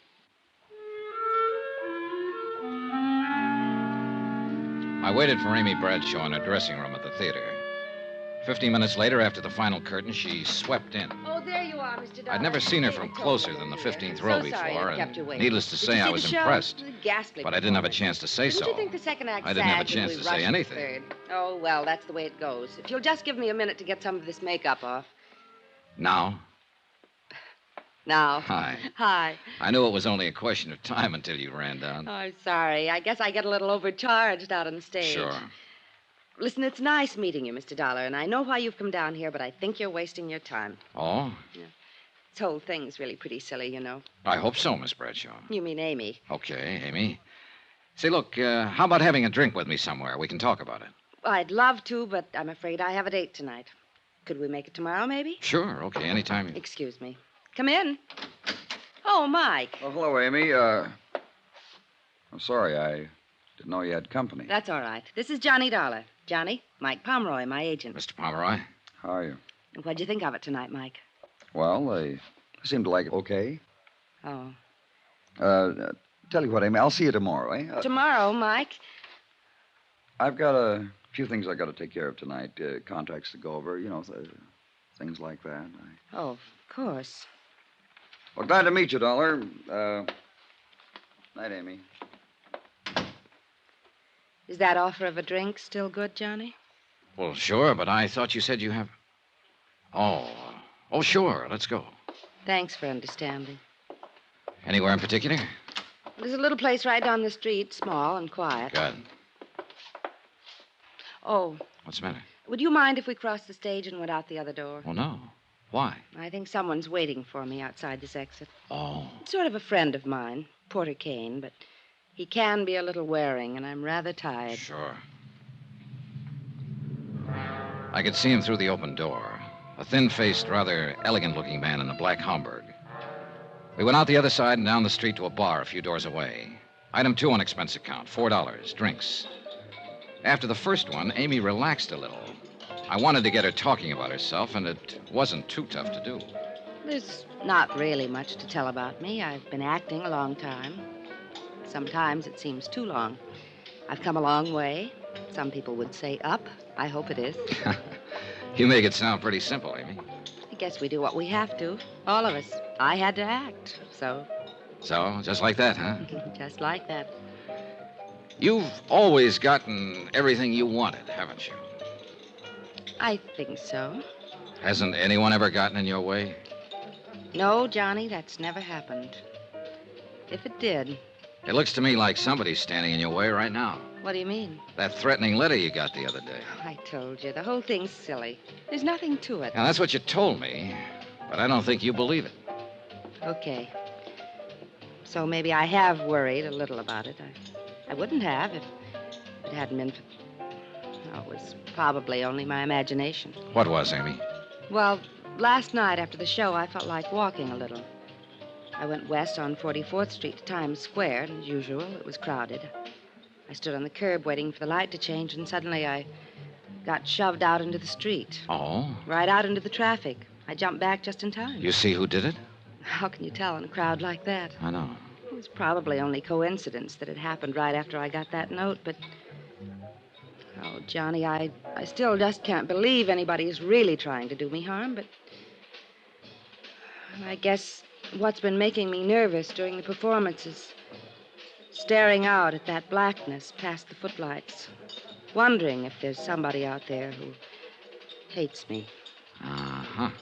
I guess I can't stand being hated, Johnny. I've got to be loved. Look, Amy, did it ever occur to you this might not be a crank out in the audience, that it might be someone closer to you? What? Johnny, that's impossible. Is it? I don't have many friends. They've mostly to do with the play, but those I have are good ones. Who else besides your agent, Pomeroy? How about the director? David Coleman, he's a very old friend and one of the best. How about the producer? Emery's the last person in the world who'd wish me harm. On a dollars and cents basis, if nothing else. He and Dora both. Dora? His wife. I like her very much. Does she like you? Why shouldn't she? What about this man you wanted to duck tonight, the one who was waiting outside the theater? Porter Kane?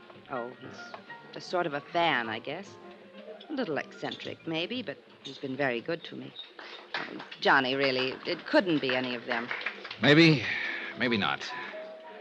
Look, Amy, I was sent down here because Northwestern Indemnity holds a policy on you. I know. Now, who's the beneficiary? William York. Who's he? My husband. Oh. I didn't know you were married. We separated 6 months ago. What I wanted, he didn't. What he wanted, I didn't. It's as simple as that. Well, where is he now? Here in New York somewhere, I guess. I don't know. He's a writer, sort of. Johnny, I'm tired. Oh, yeah, sure you must be. I'm sorry I kept you so long. Oh, no, I didn't mean that. It's been nice. Very nice. It's funny. I seem to relax a little when I'm with you. We let that one lay and went outside. Item 3 on expense account, $2, taxi to Amy's apartment. There was a car parked 2 doors down with a man just sitting in it. I saw Amy give it a quick look. Then as she said goodnight to me at the door, I noticed that she slipped the catch on it. I sauntered across the street and stepped into the shadows. A moment later, the door of the parked car opened and her agent, Mike Pomeroy, got out and went into the apartment house. Then I realized I wasn't the only one watching this. Half a block down the street, I could see a figure in a shadowy doorway. I ran toward him, but he took off around the corner. When I reached the corner, he was nowhere in sight. Amy might have been taking this thing only half seriously, but I was real serious about it now. She said she had some very nice friends. But I had a strong hunch that one of these very nice friends was out to kill her.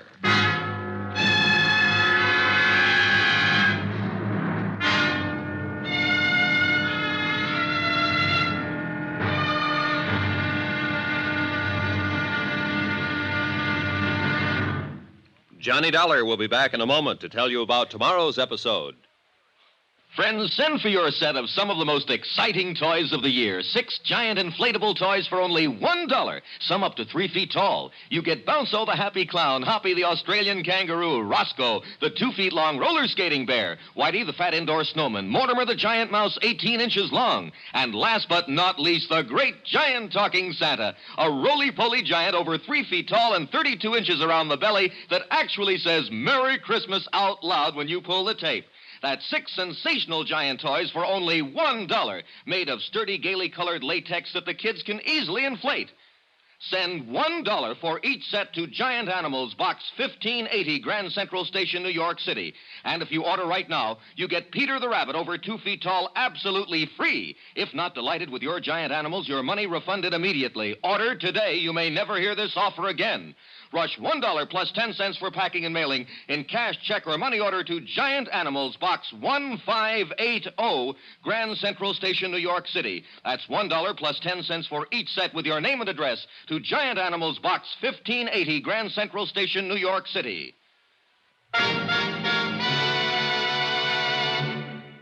Now, here's our star to tell you about tomorrow's episode of the Amy Bradshaw matter. Tomorrow, the Criterion Theater again, and a third-act curtain that wasn't in the script. Join us, won't you? Yours truly, Johnny Dollar.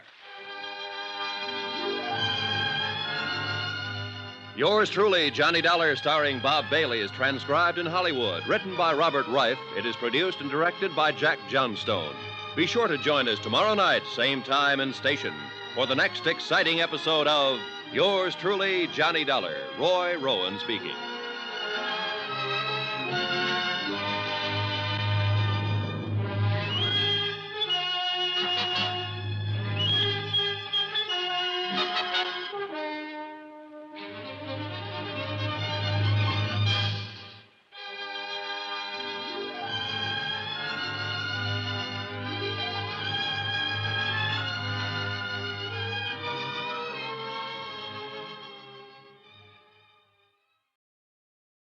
From Hollywood, it's time now for Johnny Dollar. Al Cintella down at precinct headquarters, Johnny. Oh, hi, Al. Sorry I missed your call a few minutes ago. What's on your mind? An actress named Amy Bradshaw. Amy, one of my favorites. Me too. But right now, I seem to be looking for a guy who doesn't feel that way about her. Huh?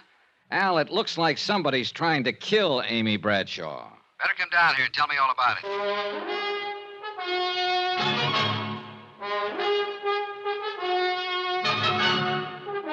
Tonight and every weekday night, Bob Bailey in the transcribed adventures of the man with the action-packed expense account, America's fabulous freelance insurance investigator. Yours truly, Johnny Dollar.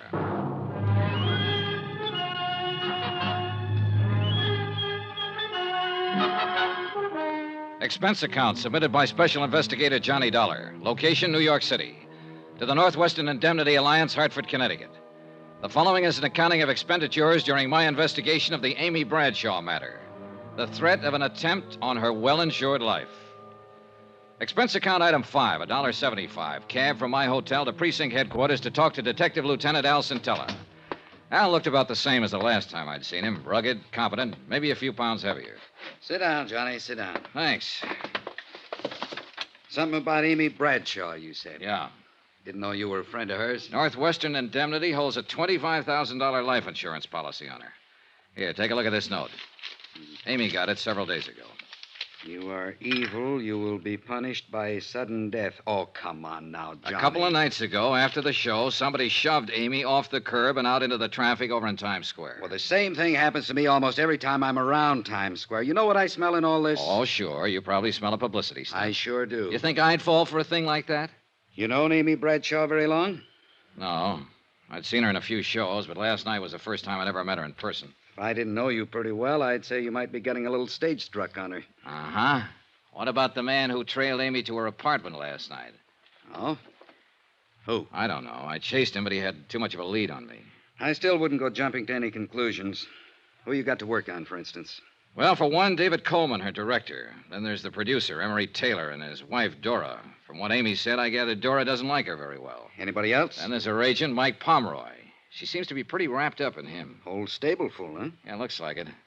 Also, a fellow named Porter Kane, who's usually hanging around the theater waiting for Amy.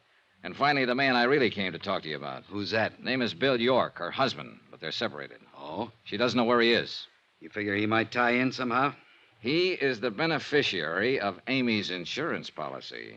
Well, I'll see if I can turn up an address on him for you. Okay, thanks, Al. In the meantime, I think I'll pay a call on this Porter Kane. See if I can find out just how good a fan he is.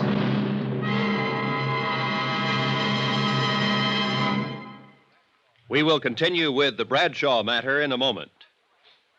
Friends, how'd you like to thrill your favorite youngster with some of the most exciting toys of the year? Picture the breathless excitement of any child surrounded by 6 gaily colored balloon-like giant animals up to 3 feet long, and all for the low, low price of just $1. Now, first you get Bounzo the Clown with round pot belly and funny nose. Next comes Hoppy the Australian kangaroo. Third, there's Roscoe the roller skating bear. He's 2 feet tall and looks almost like real. Fourth, there's Whitey the fat indoor snowman. And fifth, Mortimer the giant mouse, 18 inches long and sure to scare the whiskers off any cat. That's 5 different giant animals. But now, hold your breath for the most sensational toy of all, the star of the whole Christmas season, the jolly giant talking Santa Claus, guaranteed to make everybody's Christmas a merrier one. He's a big roly-poly happy Santa. He stands erect on 2 legs, is actually over 3 feet tall and 32 inches around. Best of all, he actually talks. Just pull the tape and he says, "Merry Christmas" for all to hear. He's the biggest, merriest talkingest Santa ever, sure to please your youngsters and spread good cheer. Yes, Giant Santa proves there really is a Santa Claus. That's a total of 6 giant animals made of brightly colored, preformed, sturdy latex, which the kids can easily inflate. And the cost, just $1, not for each, just $1 for all 6 of these lovable giants who'll turn your home into a circus parade. And here's a surprise. Mail your order today and you'll also receive absolutely free Peter the Rabbit, actually over 2 feet tall with big red ears almost 9 inches long. But you must send now. Rush $1 plus 10 cents for packing and mailing for each set you want to Giant Animals, Box 1730, Grand Central Station, New York City. If not delighted with every one of your 7 giant animals, return them to the Super Animals Company for a full refund, but keep the giant talking Santa as our gift. Order now. Supplies are limited. Rush $1.10 for packing and mailing for each set in cash, check, or money order to Giant Animals, Box 1730, Grand Central Station, New York City. That's $1 plus 10 cents with your name and address. Mail to Giant Animals, Box 1730. That's Box 1730, Grand Central Station, New York City. Giant Animals, Box 1730, Grand Central Station, New York City.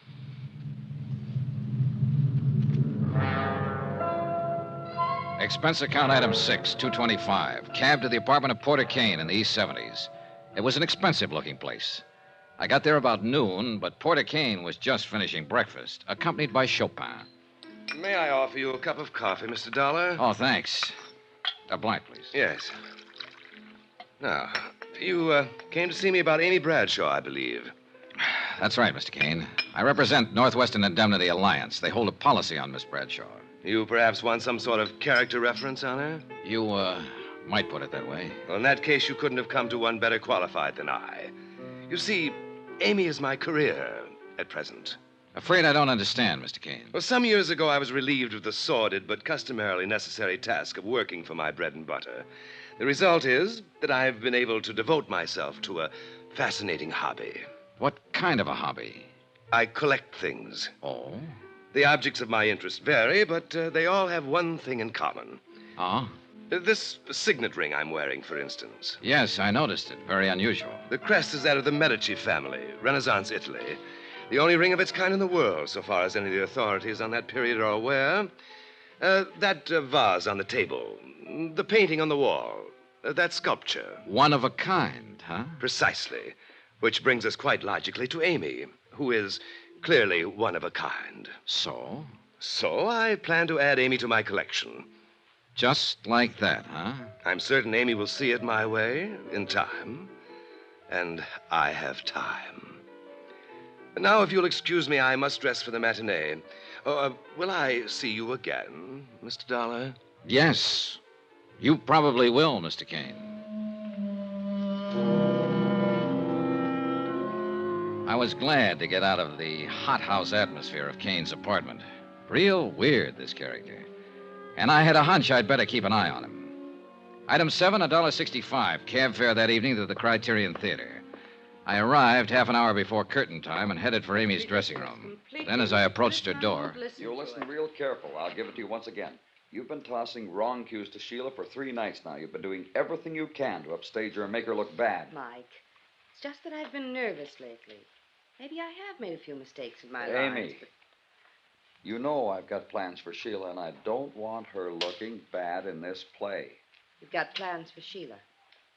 What about us? Amy, we can talk about that some other time. But for now, I just want you to understand. You're to lay off Sheila.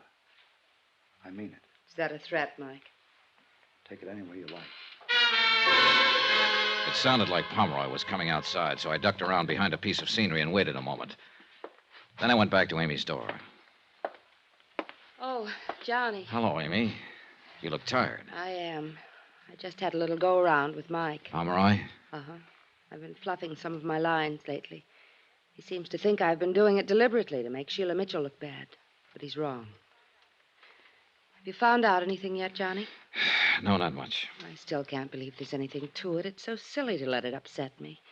Silly even to give it a thought. Well, try not to, Amy. Let me worry about it. All right. Did I ever tell you it's nice having you around, Johnny? I left her dressing room and started for the alley door, but somebody stepped out in front of me. It was Mike Pomeroy. Hello, Dollar. Oh, hi, Pomeroy. I was just talking to Dave Coleman, the director. He told me he was the one who sent for you. He told me why.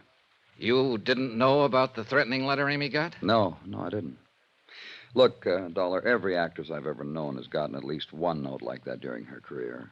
You don't think this should be taken too seriously, then? No. Amy's pretty nervous these days, and as long as you're around stirring things up, she'll be worried about it. If there's anything to be done about it, I can handle it. In other words, you want me to mind my own business, that it? You said that, Dollar. I didn't. It might not be a bad idea. Funny thing. When somebody tells me to lay off a case, my interest in it always doubles. After the final curtain, I went backstage to wait for Amy. The stage door was open, and I could see Porter Kane waiting in the alley outside. So I went over to him. Well, Mr. Dollar, good evening. Hello, Kane. On duty again tonight? Perhaps that's one way of putting it. I thought I might have a little chat with Amy after she's changed. I'm afraid she has a date. Oh?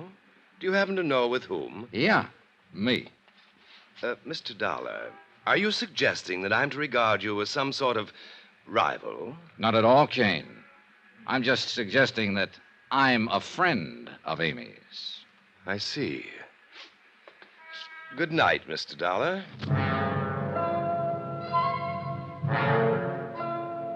After Kane left, I stood beside the stage door and tried to figure out some of the angles on this case. There were too many of them. By the time I went in, the theater was dark, except for a dim light bulb over the stage, and everyone had gone. Everybody, that is, except Amy.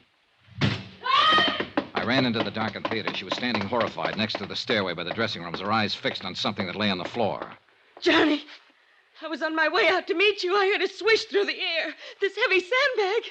It barely missed me. Oh, Johnny. Stay back against the wall, Amy. You'll be okay there. I climbed the long ladder up to the catwalk above the stage where they sometimes use the sandbags to balance hunks of scenery. It was dark up there. I started edging along the catwalk. Suddenly, my foot hit a loose board. I almost lost my balance. A loose board that could have been left for me. And it was a long, long drop down to the stage. Whoever had been up there knew the theater pretty well. Finally, I went back down to Amy. She was trembling. Johnny. It's okay, Amy. It's okay. Johnny. Maybe I didn't take it seriously before, but I do now. Somebody dropped that sandbag from up there deliberately. Somebody is trying to kill me, and I'm scared, Johnny. I'm scared.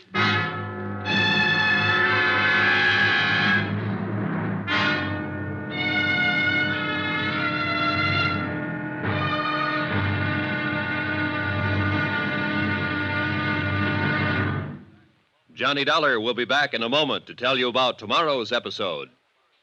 Friends, send for your set of some of the most exciting toys of the year. 6 giant inflatable toys for only $1. Some up to 3 feet tall. You get Bounco the happy clown, Hoppy the Australian kangaroo, Roscoe the 2 feet long roller skating bear, Whitey the fat indoor snowman, Mortimer the giant mouse 18 inches long, and last but not least, the great giant talking Santa, a roly-poly giant over 3 feet tall and 32 inches around the belly that actually says Merry Christmas out loud when you pull the tape. That's 6 sensational giant toys for only $1, made of sturdy, gaily colored latex that the kids can easily inflate. Send $1 for each set to Giant Animals, Box 1730, Grand Central Station, New York City. And if you order right now, you get Peter the Rabbit over 2 feet tall absolutely free. If not delighted with your giant animals, your money refunded immediately. Order today. You may never hear this offer again. Rush $1 plus 10 cents for packing and mailing in cash, check, or money order to Giant Animals, Box 1730, Grand Central Station, New York City. That's $1 plus 10 cents for each set with your name and address to Giant Animals, Box 1730, Grand Central Station, New York City.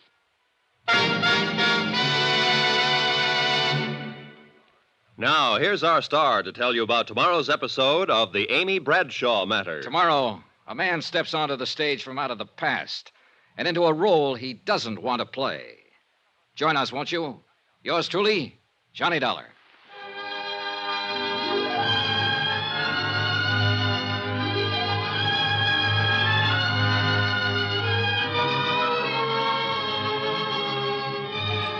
Yours truly, Johnny Dollar, starring Bob Bailey, is transcribed in Hollywood. Written by Robert Reif, it is produced and directed by Jack Johnstone.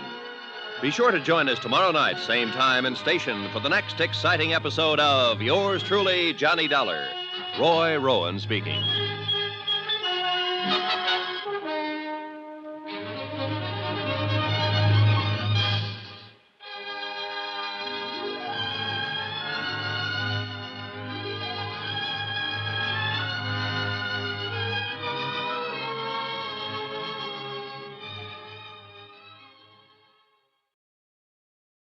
From Hollywood, it's time now for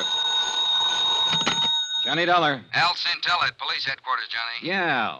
You hear what happened at the Criterion Theater after the show last night? I was off duty when you called, but Sergeant Rogers gave me a fill-in this morning. So somebody tried to drop a sandbag on Amy Bradshaw backstage. Yeah, a real near miss. You still think these attempts on her life are publicity stunts? No, looks like your hunch was right. I'll have a couple of my boys keep an eye on Amy. Thanks. Johnny, you wanted to know the whereabouts of this guy, Bill York, the husband Amy separated from. What have you got on him, Al? 768 West 4th Street, down in Greenwich Village. Thanks, I'll check it.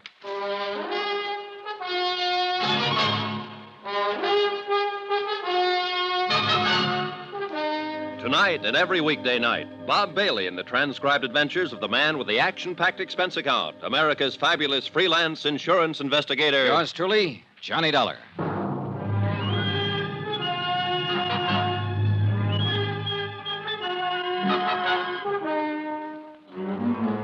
New York City, expense account submitted by Special Investigator Johnny Dollar. To the Home Office, Northwestern Indemnity Alliance, Hartford, Connecticut. The following is an accounting of expenditures during my investigation of the Amy Bradshaw matter. Expense account item 8, $275. Taxi from my hotel to Greenwich Village to try and locate a writer named Bill York, who had separated from Amy 6 months ago. Amy was a good actress, but she couldn't hide the fact she was plenty scared by the attempts on her life in the last 3 days. My hunch was it was someone close to Amy, and Bill York was very much on my list. After all, he was the beneficiary on her life insurance policy. I hadn't been to this part of the village in 2 or 3 years, but from the looks of it, it hadn't changed a bit. Defiantly shabby and run down. A few beards here and there, a few gals with long, straight hair. Bookstores and bars, side by side. I checked at the address Al Sintella had given me. It was a beat-up old rooming house. Come down here to interview the famous writer, something like that? Not exactly. Too bad. Here I thought you wanted to carry my message to America. No, I'm afraid that's a little out of my department, Mr. York. Amy did mention that you were a writer. I can tell you exactly what she said. She said, you know, Bill's a writer, sort of, right? Well, as a matter of fact. Amy always felt it necessary to apologize for me. That was one thing about our marriage that was always so charming. Well, look, I didn't come here to discuss your marriage, York. I don't know what you're so bitter about. It's none of my business. Why, Dollar, what do I have to be bitter about? Here I am, an artist, living an unfettered life of freedom in Greenwich Village. What more could I ask?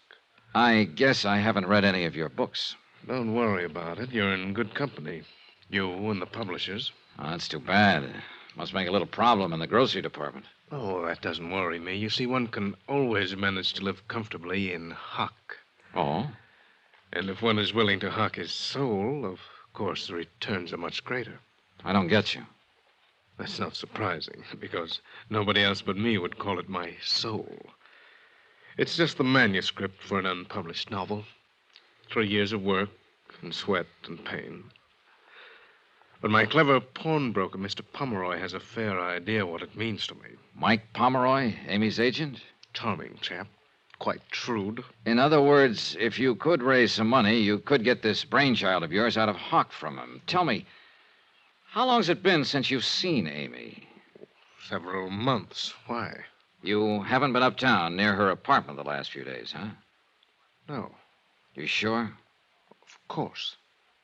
Anything else? No. Not for now.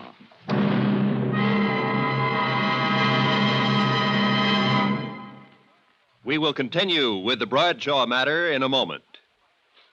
Friends, how'd you like to thrill your favorite youngster with some of the most exciting toys of the year? Picture the breathless excitement of any child surrounded by 6 gaily colored balloon-like giant animals up to 3 feet long, and all for the low, low price of just $1. Now, first you get Bounzo the clown with round pot belly and funny nose. Next comes Hoppy the Australian kangaroo. Third, there's Roscoe the roller skating bear. He's 2 feet tall and looks almost like real. Fourth, there's Whitey the fat indoor snowman. And fifth, Mortimer the giant mouse, 18 inches long and sure to scare the whiskers off any cat. That's 5 different giant animals. But now, hold your breath for the most sensational toy of all, the star of the whole Christmas season, the jolly giant talking Santa Claus, guaranteed to make everybody's Christmas a merrier one. He's a big roly-poly happy Santa. He stands erect on 2 legs, is actually over 3 feet tall and 32 inches around. Best of all, he actually talks. Just pull the tape and he says, "Merry Christmas" for all to hear. He's the biggest, merriest talkingest Santa ever, sure to please your youngsters and spread good cheer. Yes, Giant Santa proves there really is a Santa Claus. That's a total of 6 giant animals made of brightly colored, preformed, sturdy latex, which the kids can easily inflate. And the cost, just $1, not for each, just $1 for all 6 of these lovable giants who'll turn your home into a circus parade. And here's a surprise. Mail your order today and you'll also receive absolutely free Peter the Rabbit, actually over 2 feet tall with big red ears almost 9 inches long. But you must send now. Rush $1 plus 10 cents for packing and mailing for each set you want to Giant Animals, Box 1870, Grand Central Station, New York City. If not delighted with every one of your 7 giant animals, return them to the Super Animals Company for a full refund. But keep the giant talking Santa as our gift. Order now, supplies are limited. Rush $1.10 for packing and mailing for each set in cash, check, or money order to Giant Animals, Box 1870, Grand Central Station, New York City. That's $1 plus 10 cents with your name and address. Mail to Giant Animals, Box 1870. That's Box 1870, Grand Central Station, New York City. Giant Animals, Box 1870, Grand Central Station, New York City.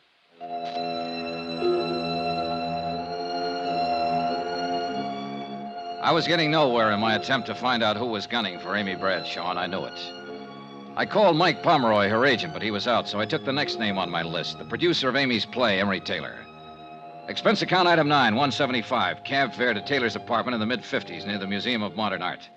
Taylor wasn't in, but his wife Dora was. She was sleek-looking and a little on the brittle side. She was sitting behind a small bar in the den, and she looked quite at home there. Drink? Thanks. Will your husband be back soon, Mrs. Taylor? Who knows? Yeah. Oh, thank you. What do you want to see him about? Amy Bradshaw. What about Amy Bradshaw? I wanted to ask him if he knew of anyone who might want to harm Amy for any reason. Oh, I could answer that better than Emery. There is someone? There certainly is. Who? Me. Why?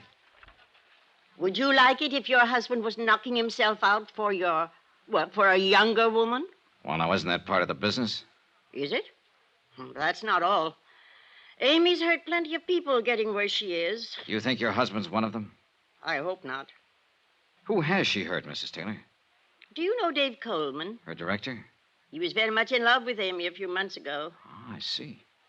I don't like to see someone I like get the way he was. One night here, he had a couple too many. He said if he couldn't have her... Oh. Funny. How quick he got over it, though. Never says anything about it anymore, huh? Not a word. What about Porter Kane? Oh, you've met him. Is he one of them that Amy's hurt? No, he's not in that category. Whatever happened to hurt him must have happened at about the age of 5. What do you mean? Oh, isn't that when most of our troubles start? I wouldn't know. I once paid a psychiatrist $500 to tell me that's when mine started. Your troubles? Sure. Can't you tell, Mr. Dollard? I'm the mixed-up type. Aren't we all, Mrs. Taylor? I left her, still sitting behind the bar, and somehow I felt sorry for her. But she had given a new lead. David Coleman, Amy's director, who'd had it bad for Amy just a few months ago and had now completely recovered. Maybe. I made a mental note to have a little chat with Coleman that night. Then I put in another call to Mike Pomeroy. This time he was in, and I finally talked him into meeting me at a little bar on West 44th near the theater. But when I got there, I could see that he wasn't feeling very cooperative. Look, Dollar, I suggested once before, nice and polite, that maybe you should try minding your own business. I got the message, all right, Pomeroy, and now I've got one for you. I am minding my own business. This is what I was hired to do. The insurance company I represent holds a pretty hefty life insurance policy on Amy. And if she's in any danger, they want to know about it. But I told you before, I think this whole thing's pretty silly. I had a talk with Bill York, the writer, this morning. Even though he and Amy are separated, you know, he's still the beneficiary on her policy. So? So he says he's in hock to you. He's a bum. He wasn't doing Amy any good. She was worrying about him. When they split up, I told him as long as he stayed away from her, didn't try to see her, I'd keep him in groceries. I see. But naturally, I wanted some security. The manuscript of his book, for instance? Great unborn American novel. Well, apparently that manuscript means a lot to him. That's why I figured it'd be good security. What's the matter, Dollar? You look like you smelled something bad. Do I? What am I supposed to be? A philanthropist? Let me make one thing clear, Pomeroy. As far as the kind of loans you make, I agree with you. It's none of my business. But maybe I just got a sensitive nose. Yeah. Anyway, now I want my dough back. Is there anything wrong with that? Not a thing. I've got a play lined up I know will go over big. I want to produce it. York's tab has run up to several $1,000 now. I could use the money. I see. The stupid part of the whole deal is that York could pay me back within a couple of months if he wanted to. Oh. Sure. There's a lot of dough floating around to be made in television these days. But that prima donna thinks he's way above that sort of thing. This play you want to produce, Pomeroy, will it star Amy? No. Sheila Mitchell. Oh. Well, thanks for the information. Be seeing you. I doubt it. On my way over to the Criterion Theater, I thought about Pomeroy. A rugged customer. And I felt he was one more who wouldn't let anyone stand in the way of anything he wanted to do. After the show, I picked up Amy backstage and took her back to her apartment. She looked very tired and didn't say much. We said goodnight at the front entrance, and I started walking along the sidewalk. Then I spotted somebody in the shadows across the street again, watching. I could tell from his hat and coat he was the same one who'd been there the night before last. I kept on walking until I reached the corner, then circled halfway around the block to an alley and edged up on him from behind. He didn't see me until I dove at him. Well, Bill York. So, what are you doing here? So you haven't been near Amy for a long time, huh? Except tonight and the night before last, watching her apartment. Darling. Come on, York, start talking. And it better be good.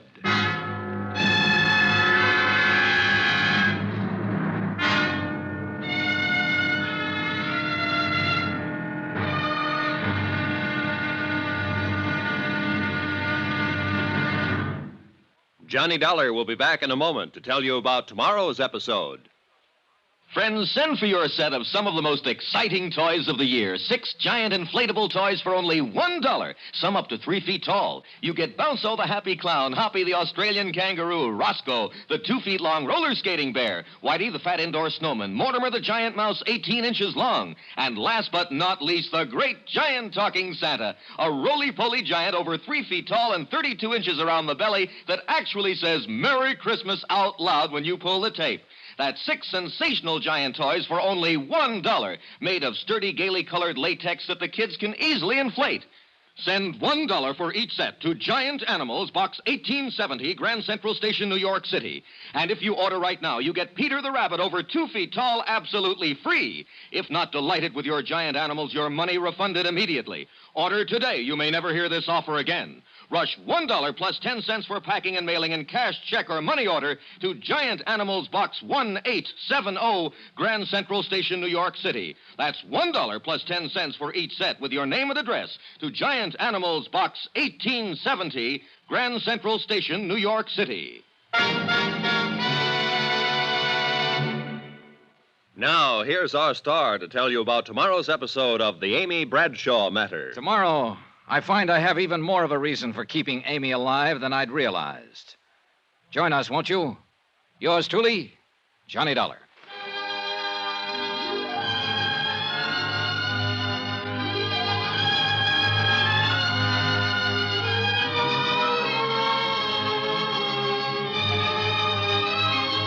Yours truly, Johnny Dollar, starring Bob Bailey, is transcribed in Hollywood.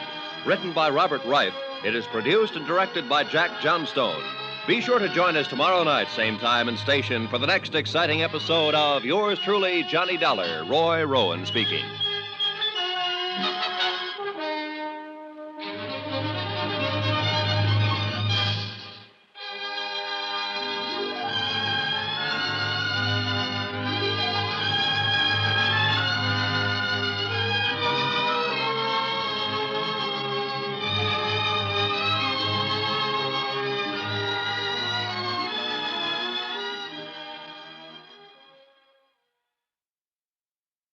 From Hollywood, it's time now for Johnny Dollar. Al Sintella at police headquarters, Johnny. Better get over here to my hotel room, Al. I've got company. Who is it? Bill York. Amy Bradshaw's ex-husband? Right. I caught him watching her apartment half an hour ago, and he's the one who was watching it the other night. This time I had better luck catching him. Has he opened up yet? No, but he will. Johnny, take it easy with him. I think he's got plenty to tell us. Looks like he's the boy we're after, Al.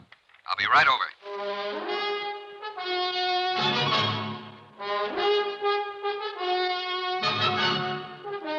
Tonight and every weekday night, Bob Bailey in the transcribed adventures of the man with the action-packed expense account, America's fabulous freelance insurance investigator. Yours truly, Johnny Dollar.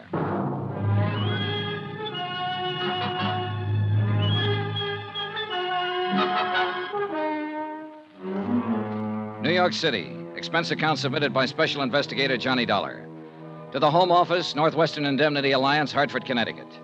The following is an accounting of expenditures during my investigation of the Amy Bradshaw matter. Amy, star of a Broadway play, and somebody was out to get her. Expense account item 10, $3. Repairs to 1 coat sleeve. Torn in the process of inviting Bill York up to my hotel room. Look, Dolly, you've got no right to drag me up here to your room this way. York, you're going to sit right here until you open up and tell me all about the attempt on Amy Bradshaw's life. What? You come in. Oh, Al. Hi, Johnny. York, this is Detective Lieutenant Al Sintella. Now, look here, Lieutenant, what's this all about? Well, I kind of thought that's what you'd tell us, Mr. York. But this is crazy. Why would I want to kill Amy? You're aware that you're still the beneficiary on Amy's insurance policy. What? Even if I am... Also, you need money, and you need it bad. You're several $1,000s in debt to Mike Pomeroy, Amy's agent. He's been pressing you for it lately. Look, Dollar. And you know you can't get the manuscript of your novel out of hock from him until you pay off. You've got 2 strikes against you, York. Motive and opportunity. Opportunity? Sure, but motive? No, Dollar. I've never had any reason to kill Amy. It's true she and I couldn't make it together, but I guess that was more my fault than hers. Go on. You see, Amy's never let anything stand in the way of what she wanted. What she wanted, I didn't. I guess we just lived in 2 different worlds. What do you mean? She's always been a success, and I've always been a failure. You still haven't explained why you lied to me, York. Lied? When I talked to you this morning, you told me you hadn't been near Amy for a long time. But when I caught up with you in front of her apartment tonight, I realized you were the same one who was watching it night before last. How about that, York? You fellas don't leave me much. What do you mean? Sure, once in a while I go stand outside her apartment house, look up at the light on the window, maybe think a little about how things might have been. That's all. Maybe you better come downtown with me, York. We'll check your story further. If you're clean, you got nothing to worry about. All right, Lieutenant. Sergeant, take Mr. York down to the car and wait for me there. Johnny? Who else have you talked to? Oh, everybody close to her. But the one who interests me most is her agent, Mike Pomeroy. He can be a pretty rough customer when he wants to. And he thinks Amy's standing in the way of a career for an actress he's currently interested in. Let's talk about somebody else for a moment. Who? You, Johnny. I think you're getting a little bit out of line. What do you mean? Down at police headquarters, we got a little black book. It tells us what to do and what not to do. It doesn't say anything about insurance investigators dragging possible suspects to their hotel room to question them. Listen, Al, when I'm assigned to a case, I usually try to break it any way I can. I know. It's just that I think you're taking this case pretty big. Meaning? Yesterday I told you that if I didn't know you better, I'd think you were falling for Amy a little yourself. Think it over, Johnny.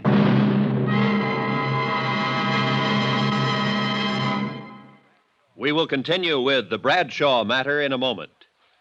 Friends, how'd you like to thrill your favorite youngster with some of the most exciting toys of the year? Picture the breathless excitement of any child surrounded by 6 gaily colored balloon-like giant animals up to 3 feet long, and all for the low, low price of just $1. Now, first you get Bounco the clown with round pot belly and funny nose. Next comes Hoppy the Australian kangaroo. Third, there's Roscoe the roller skating bear. He's 2 feet tall and looks almost like real. Fourth, there's Whitey the fat indoor snowman. And fifth, Mortimer the giant mouse, 18 inches long and sure to scare the whiskers off any cat. That's 5 different giant animals. But now, hold your breath for the most sensational toy of all, the star of the whole Christmas season, the jolly giant talking Santa Claus, guaranteed to make everybody's Christmas a merrier one. He's a big roly-poly happy Santa. He stands erect on 2 legs, is actually over 3 feet tall and 32 inches around. Best of all, he actually talks. Just pull the tape and he says, "Merry Christmas" for all to hear. He's the biggest, merriest, talkingest Santa ever, sure to please your youngsters and spread good cheer. Yes, Giant Santa proves there really is a Santa Claus. That's a total of 6 giant animals made of brightly colored, preformed, sturdy latex, which the kids can easily inflate. And the cost, just $1, not for each, just $1 for all 6 of these lovable giants who'll turn your home into a circus parade. And here's a surprise. Mail your order today and you'll also receive absolutely free Peter the Rabbit, actually over 2 feet tall with big red ears almost 9 inches long. But you must send now. Rush $1 plus 10 cents for packing and mailing for each set you want to Giant Animals, Box 1907, Grand Central Station, New York City. If not delighted with every one of your 7 giant animals, return them to the Super Animals Company for a full refund, but keep the giant talking Santa as our gift. Order now. Supplies are limited. Rush $1.10 for packing and mailing for each set in cash, check, or money order to Giant Animals, Box 1907, Grand Central Station, New York City. That's $1 plus 10 cents with your name and address. Mail to Giant Animals, Box 1907. That's Box 1907, Grand Central Station, New York City. Giant Animals, Box 1907, Grand Central Station, New York City.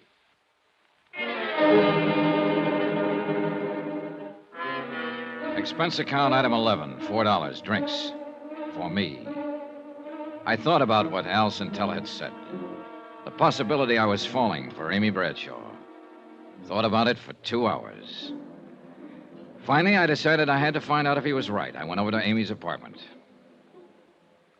It was good of you to come over, Johnny. I just can't seem to sleep lately. Yeah. I noticed there's a policeman on duty down in the lobby. Lieutenant Centella arranged for that. It's funny. It should make me feel better, but it doesn't. It just keeps reminding me of it. A threat on my life. I'm glad you're here, Johnny. So am I. Awfully glad. Maybe I shouldn't say that, but... Do you hear any objections? Oh, no, who could... Excuse me. Yeah, sure. Hello? Yes? Oh, Porter. What? No, I'm sorry. No, really, Porter, it's out of the question. No, Good night, Porter. Kane, huh? Yes, I suppose he means well. But he can be rather annoying. Do you have a cigarette, Johnny? Here. Thanks.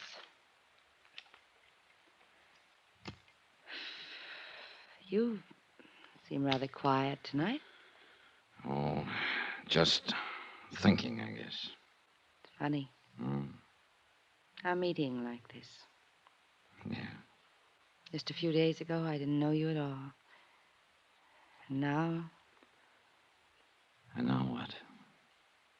I don't know, Johnny.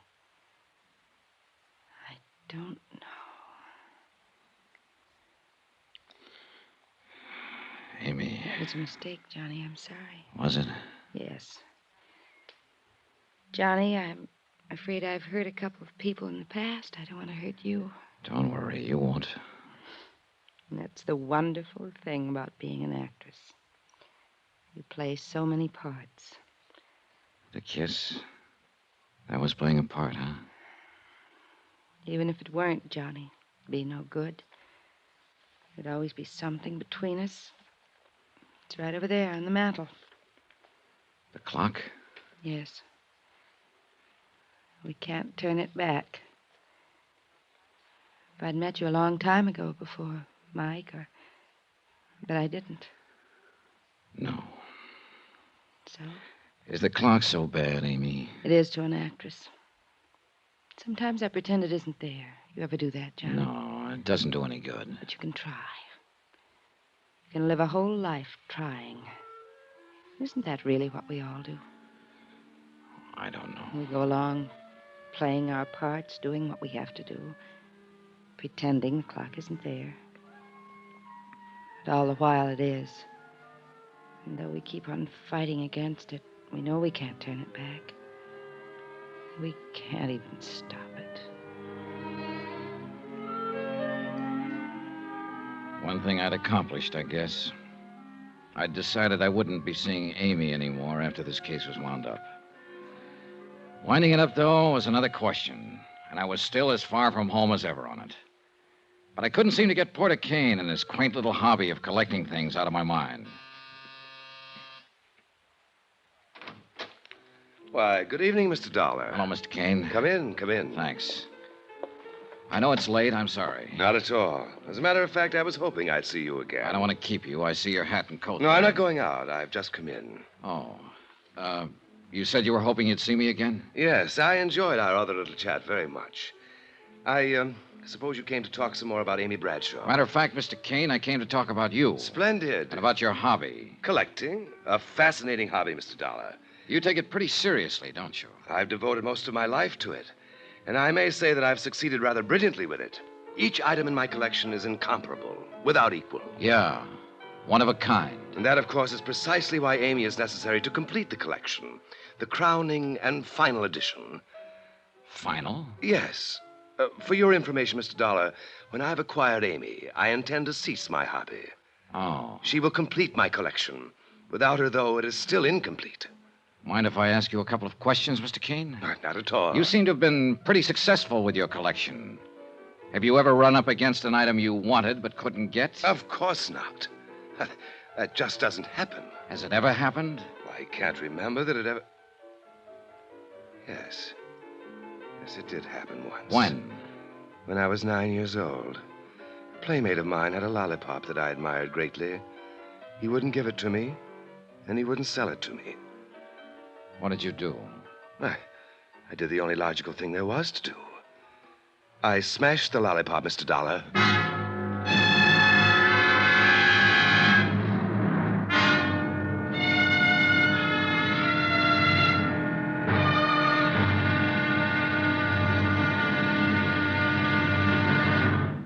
Johnny Dollar will be back in a moment to tell you about tomorrow's episode.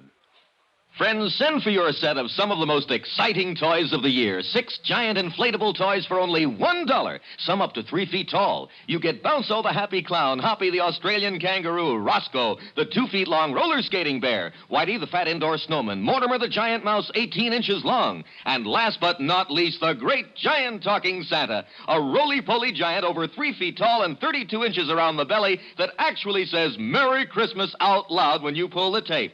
That's 6 sensational giant toys for only $1, made of sturdy, gaily colored latex that the kids can easily inflate. Send $1 for each set to Giant Animals, Box 1907, Grand Central Station, New York City.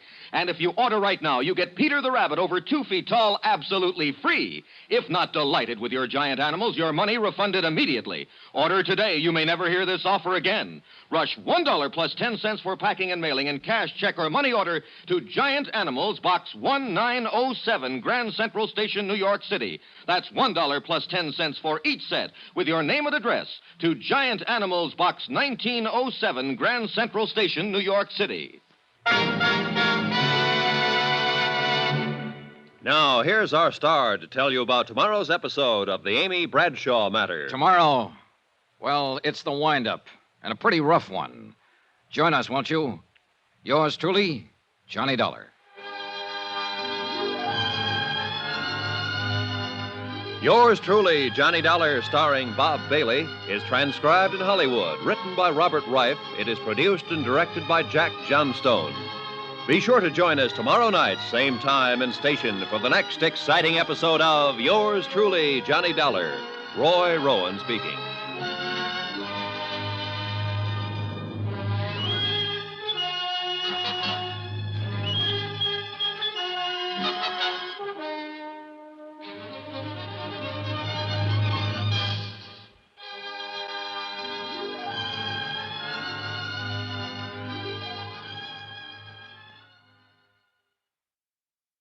From Hollywood, it's time now for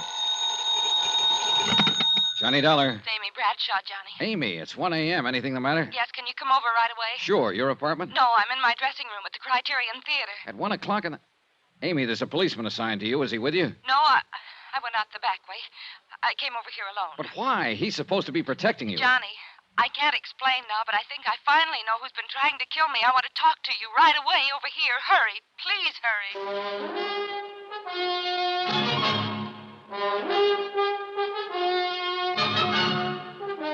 Tonight and every weekday night, Bob Bailey in the transcribed adventures of the man with the action-packed expense account, America's fabulous freelance insurance investigator. Yours truly, Johnny Dollar.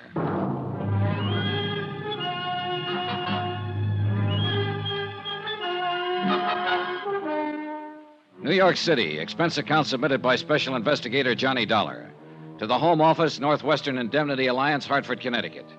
The following is an accounting of expenditures during my investigation of the Amy Bradshaw matter. Expense account item 12, $5. Taxi from my hotel to the Criterion Theater on West 44th. $2 for the fare, $3 for getting me there in 5 minutes. Amy had sounded plenty scared over the phone. The cab skidded to a stop in front. I caught a glimpse of somebody at the other corner of the theater. It looked like Porter Kane. I couldn't be sure, and I didn't have time to find out right now. Backstage, it was quite dark, and I had to feel my way through some... The shot came from the direction of Amy's dressing room. Mike Pomeroy, her agent, was lying on the floor, dead. There was a gun on the floor, too, just inside the door. Johnny! Oh, Johnny! What happened, Amy? Amy, stop it! Tell me what happened. The door. Door? The shot, it came from the door. I ran outside the dressing room, across the stage, into the alley. No one in sight. Back inside, I found a light switch. So I phoned Al Centella at police headquarters, told him what had happened. Amy was quieter now. Johnny. Amy, look. I know it's tough for you to talk right now, but you've got to try and tell me. I know. A little after midnight, Mike called me at my apartment. He said he wanted to talk to me about something important. His office is nearby, and he asked me to meet him here in my dressing room. So I came over right away. Go on. Mike and I started talking. Suddenly I saw the door opening a crack. A hand with a gun. Mike Mike! Easy, easy.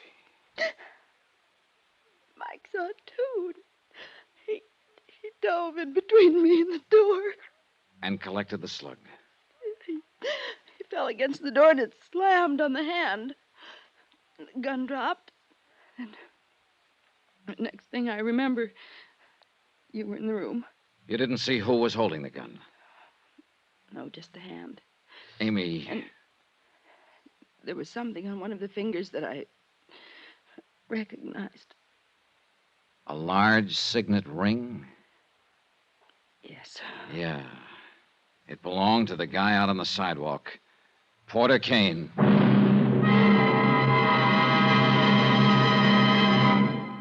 We will continue with the Bradshaw matter in a moment.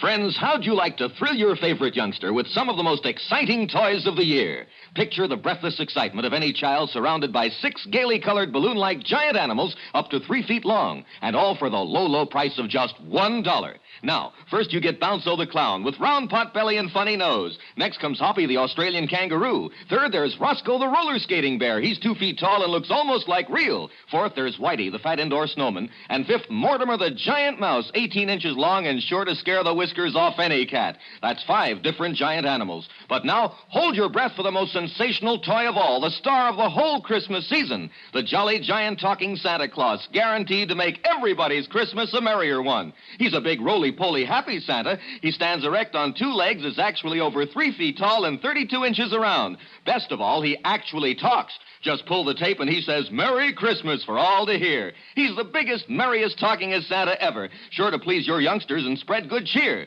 Yes, Giant Santa proves there really is a Santa Claus. That's a total of 6 giant animals made of brightly colored, preformed, sturdy latex, which the kids can easily inflate.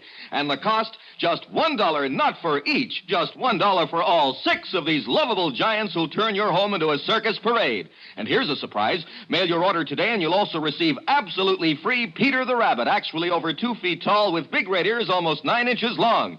But you must send now.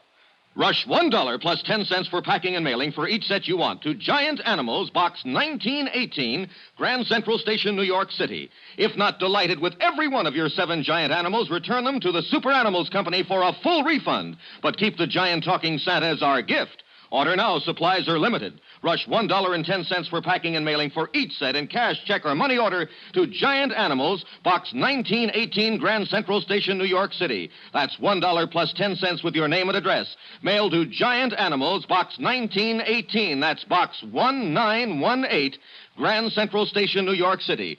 Giant Animals, Box 1918, Box 1918, Grand Central Station, New York City. Lieutenant Centella arrived at Amy's dressing room, and Amy repeated her story to him. He sent a couple of his boys out to pick up Porter Kane. Alan, Amy, and I went down to headquarters. We left her in one room while we went into another to question Kane, who'd been picked up at his apartment. See here, Lieutenant, I don't know what this is all about, but I certainly object to being routed out Just hold it, Kane. You know why you're down here. I certainly do not. You don't know that Mike Pomeroy's dead, huh? Amy's agent? Really? Really? Well, I never did like that chap. Quite an insensitive person. Well, he's real insensitive now, Kane. He's dead. How did it happen? Mike was shot by mistake. The real target was Amy. Good heavens, no. When's the last time you saw Amy? The night before last. I spoke to her briefly after the show. You haven't talked to her on the telephone? No. You're lying. Now, see here, you phoned her Dollar. at her apartment about 11 p.m. I was there. All right. I did telephone her. I suggested she meet me somewhere. I told her I'd wait for her outside her apartment. Go on. I saw her come out later by the alley, so I followed her to the theater, thinking she meant for us to talk there. But then I heard a shot. So you admit being in the vicinity? Well, yes, but I definitely did not go into the theater. Didn't you? Kane, Amy got a look at the hand holding the gun. There was a ring on one of the fingers. Ring? Your ring. She's completely mistaken. That's a very distinctive ring. It's not one that anybody be mistaken about. See here, Lieutenant, all of this wild supposition is based on the assumption that I had a motive for wanting to kill Amy. You told me what your motive was when I talked to you last evening in your apartment. What do you mean? I asked you what you'd do if you wanted something for your collection and couldn't get it. You told me a story about what happened when you were just a kid, 9 years old. But I say Another that... kid had a lollipop you wanted. He wouldn't give it to you, so you smashed it. And that's what you were trying to do tonight in Amy's dressing room. You couldn't have her, so you tried to smash her.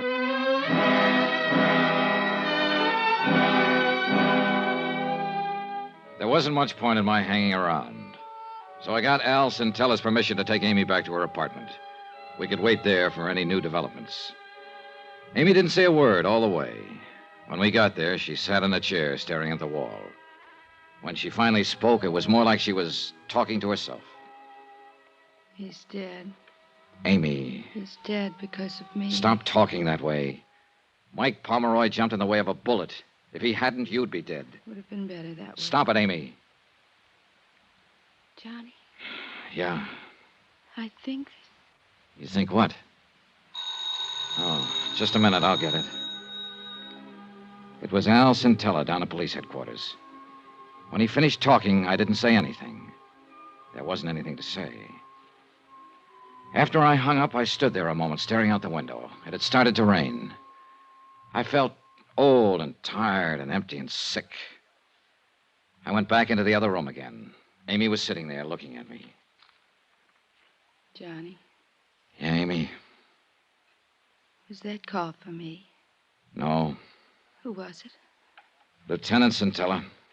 Oh, The gun that killed Mike Pomeroy. There were no fingerprints on it. You said you saw a bare hand with a ring on it holding the gun. A bare hand would have left fingerprints. You killed him, didn't you? yes, Johnny. The attempts on your life, you faked them, didn't you, to convince people you were in danger so you could kill Pomeroy and we'd think the shot was intended for you. Why, Amy? You know why. Yeah, I guess so. You loved Mike. You knew he was growing away from you. So fast. So very fast. You saw him get interested in a younger actress. You knew she was taking your place with him. To Mike, I was dead. I couldn't stand that. I really couldn't. So I started making it look like I was in danger. It wasn't very hard, Johnny. I'm a good actress. Yeah. After a while, I almost began to believe I was in danger. Something was after me, was hunting me.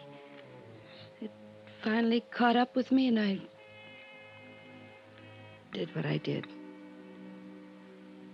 Which of us is the hunter, Johnny? And which is the hunted? Amy, Yes. I think one of Lieutenant Centella's men is waiting for you out in the hall. All right. Just one thing, Johnny. What is it? I'll need something now. Something. Don't forget me, Johnny. Give me that. That you can count on, Amy.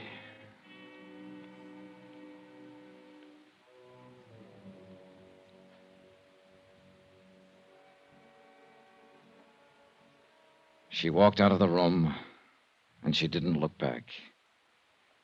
I'm glad she didn't.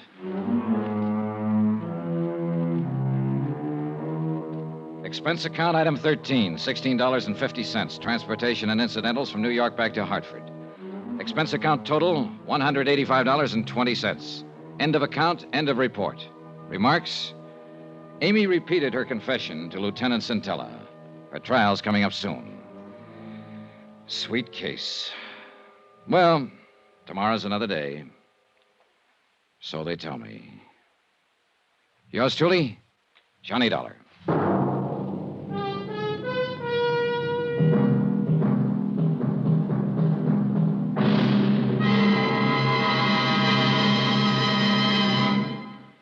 Johnny Dollar will return in a moment to tell you about next week's intriguing story.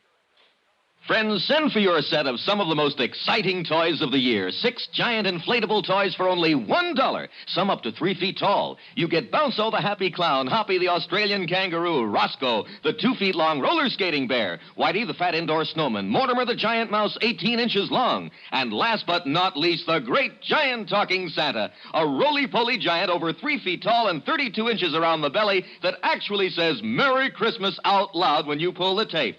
That's 6 sensational giant toys for only $1, made of sturdy, gaily colored latex that the kids can easily inflate.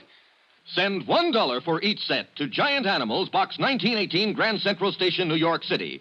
And if you order right now, you get Peter the Rabbit over 2 feet tall absolutely free. If not delighted with your Giant Animals, your money refunded immediately.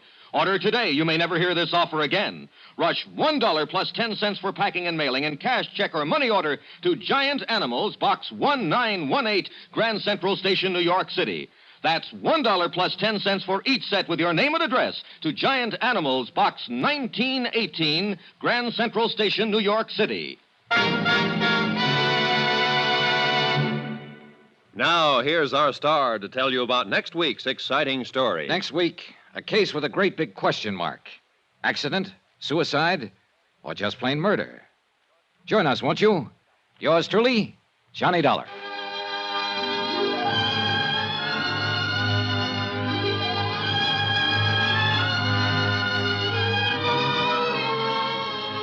Yours truly, Johnny Dollar, starring Bob Bailey, is transcribed in Hollywood. Written by Robert Reif, it is produced and directed by Jack Johnstone. Heard in this week's cast were Virginia Gregg, Florence Walcott, Don Diamond, Larry Thor, Vic Perrin, and Carlton Young. Musical supervision by Amerigo Marino. Be sure to join us on Monday night, same time and station, for another exciting story of Yours truly, Johnny Dollar. This is Roy Rowan speaking.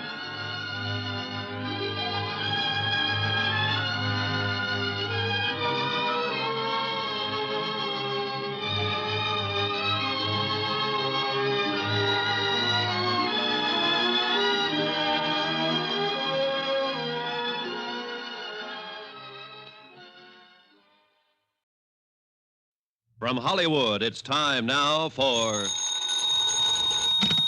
Johnny Dollar. Tim Connors, John boy. Congratulate me. Congratulations, Tim. What for? I just had another boy. 7 pounds, 12 ounces. Hey, you like cigars? Sure. Well, come on down and pick one up. Oh, maybe you better pack a suitcase, too. I got one for you out in Culver, Montana. Where's that? I just told you. Out in Montana somewhere. We have a dead policyholder there named Henderson. Henderson, huh? Yeah. Now, we don't know if he was murdered, committed suicide, or had an accident. Well, what does it look like? All three. Okay, Tim, be there in an hour.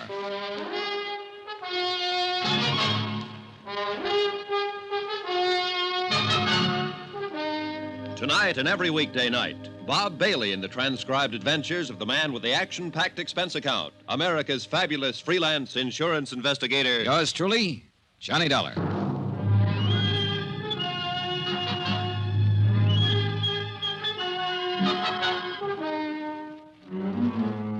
Expense account submitted by Special Investigator Johnny Dollar to Paramount Insurance Adjusters, Hartford, Connecticut. The following is an accounting of expenditures during my investigation of the Henderson matter, whatever it's going to be. Expense account item 1, $1.25 for a detailed map. I had an idea that Culver, Montana was a place that only Rand McNally might know about. They did. I found it tucked up in the high northern corner of the state near Great Falls. Hey, where's your bag? Home. I told you to pack it. Now, look, Give me John. a cigar, Tim. Tell me about the new boy and the new case. Okay, have a chair. There you are. I wouldn't smoke it if I were you. Terrible. Cost me $2 a box. Hey, you know something? I'm thinking of naming the new boy Johnny. Oh, tough case, huh? Yeah. Look, we're in the same sweet old spot, Johnny. Same old problem. One of our policy holders is dead, and for looking into the circumstances of his death, the insurance company is no longer a friend of the widow and orphan, but a big, bad monster trying to weasel out of a just claim. All claims are just claims, or are they? Well, of course they are. No one ever tried to pull a fast one on an insurance company. Well, the world's full of nice, honest, straight-playing people. Uh-huh. Now tell me about getting sandbagged in a poker game. Look, I want to get this out of the way and get back over to the hospital and see my wife. Now, John, this claim came into the insurance office yesterday afternoon, airmail special. The insurance company turned it over to me today. What company? Western. The policy's worth $25,000 face value, double indemnity if death was by accident. No payment for suicide. Uh-huh. You say the man's name was Henderson? Yeah, it says here George Walter Henderson, Montana rancher. Last Thursday, he fell 4 stories out of a hotel window in Culver and died instantly. At least that's what we have in this report here. Somebody could have shoved him, or he could have taken the leap. Now, we have to know for certain. Oh, what's on the claim report? Accidental. There was no inquest, no police investigation, and that's not good enough for us. Uh-huh. This Henderson prominent? Well, he was big enough, Johnny. Cattleman, rancher. He was also a major stockholder in the only newspaper in Culver, so I doubt if his paper'd suggest suicide or anything else, do you? I don't know, Tim. I never met the editor. Well, meet him if you like. Talk to him. Talk to anybody in Culver. Find out what was what. This is a lousy cigar. Johnny, you know how to handle these things. We have to have more information than this. Have you tried to do anything on it at all? Yeah, I phoned the sheriff's office long distance and talked to a man named Holton, Eve Holton. He said he'd be happy to cooperate. What else? I phoned the beneficiary to get some information. Name's Pauline Henderson, his widow. Is she going to cooperate, too? I don't think so, pal. Huh? She hung up on me.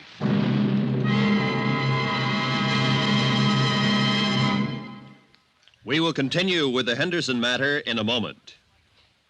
Friends, how'd you like to thrill your favorite youngster with some of the most exciting toys of the year? Picture the breathless excitement of any child surrounded by 6 gaily colored balloon-like giant animals up to 3 feet long, and all for the low, low price of just $1. First, you get Bounzo the clown with round pot belly and funny nose. Next comes Hoppy the Australian kangaroo. Third, there's Roscoe the roller skating bear. He's 2 feet tall and looks almost like real. Fourth, there's Whitey the fat indoor snowman. And fifth, Mortimer the giant mouse, 18 inches long and sure to scare the whiskers off any cat. That's 5 different giant animals. But now hold your breath for the most sensational toy of all, the star of the whole Christmas season, the jolly giant talking Santa Claus. Guaranteed to make everybody's Christmas a merrier one. He's a big, roly-poly, happy Santa. He stands erect on 2 legs, is actually over 3 feet tall and 32 inches around. Best of all, he actually talks. Just pull the tape and he says, Merry Christmas for all to hear. He's the biggest, merriest, talkingest Santa ever. Sure to please your youngsters and spread good cheer. Yes, Giant Santa proves there really is a Santa Claus. That's a total of 6 giant animals made of brightly colored preformed sturdy latex, which the kids can easily inflate. And the cost just $1, not for each. Just $1 for all 6 of these lovable giants who'll turn your home into a circus parade. And here's a surprise. Mail your order today and you'll also receive absolutely free Peter the Rabbit, actually over 2 feet tall with big red ears almost 9 inches long. But you must send now. Rush $1 plus 10 cents for packing and mailing for each set you want to Giant Animals, Box 90, Grand Central Station, New York City. If not delighted with every one of your 7 giant animals, return them to the Super Animals Company for a full refund, but keep the giant talking Santa as our gift. Order now. Supplies are limited. Rush $1.10 for packing and mailing for each set in cash, check, or money order to Giant Animals, Box 90, Grand Central Station, New York City. That's $1 plus 10 cents with your name and address. Mail to Giant Animals, Box 90, Box 90, Grand Central Station, New York City. Giant Animals, Box 90, Grand Central Station, New York City. Expense account item 2, $185.65. Airfare, Hartford, Connecticut to Great Falls, Montana. The nearest point I could make to Culver by air. Item 3, $3. I took the train to Culver. Sometimes when I'm having nightmares, I dream about the smelter stack standing up against the cadaverous hills that lie to the south of town. Everything, including the 3 or 4 feet of snow covered with a uniform dinginess, made Culver an ugly little town set in an ugly notch between 2 ugly mountains. The only hotel in town was the Butte. It happened to be 4 stories high. It also happened to be the place where George Henderson had met his death.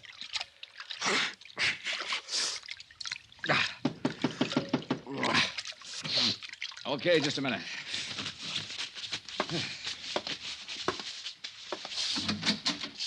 Mr. Dollar? Yeah. I'm Eve Holton, sheriff here. Huh?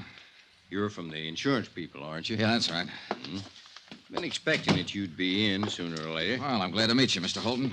Call me Eve, son. Everybody does. Hey, got a drink on you? No, I haven't. Well, I got one on me. Nice and chilly, too. Well, I'll see if there's some glasses around here, Sheriff. You didn't waste any time looking me up.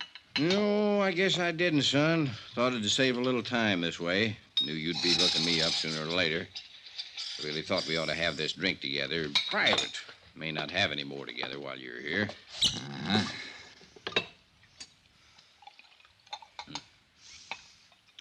Well, health and happiness, boy. Same to you. Now, this drink we're having. This is in your room, and I'm just a fellow welcoming you to Culver. In my office or on that street out there, I'm a sheriff, and I'm going to be real official. All right, go on. I want you to notice I'm not asking any questions of you, son. I'm just answering anything that you might want to ask me right now. All right. You're going to have to plow ahead yourself on this one, pretty much alone. And let me tell you what kind of plowing you got in store for you. Excuse me. Now, first off, this is a little burg like you ain't used to. We got 3,500, 4,000 people living here. Some of them work in that mine you've seen on your way into town. Others hire out to work on the ranches around here. Some in business. Uh-huh. Very tight little place. We hardly ever fool around with anybody else. Sure. Now, you're here because your insurance company don't like to pay off on a policy without knowing whys and wherefores. They don't like the word accident without knowing some of the details. No, they don't. There's a lot of people here, most people, who don't care about those details. As a matter of fact, son, they'd all just as soon put old George Henderson down on the ground and say it was an accident and let it go at that. Well, maybe it was, Sheriff. I don't know. But I'm going to find out. Yeah, well, now, let me go on. Those people who don't like the details don't like detail getters. You understand? Yeah. Scare you any? Not yet. You do all right, son. So, maybe you'd kind of like to get your coat on and come to a funeral with me. Starts at 3. Henderson's? Yeah. Give you a chance to look around, get the lay of the land. Okay, good idea. I wondered what kind of bull workers insurance companies turned out. I like you, Dollar. You're all right. You ain't bothering with any questions till you got some worthwhile asking. You tired? A little. Well, this won't take too long.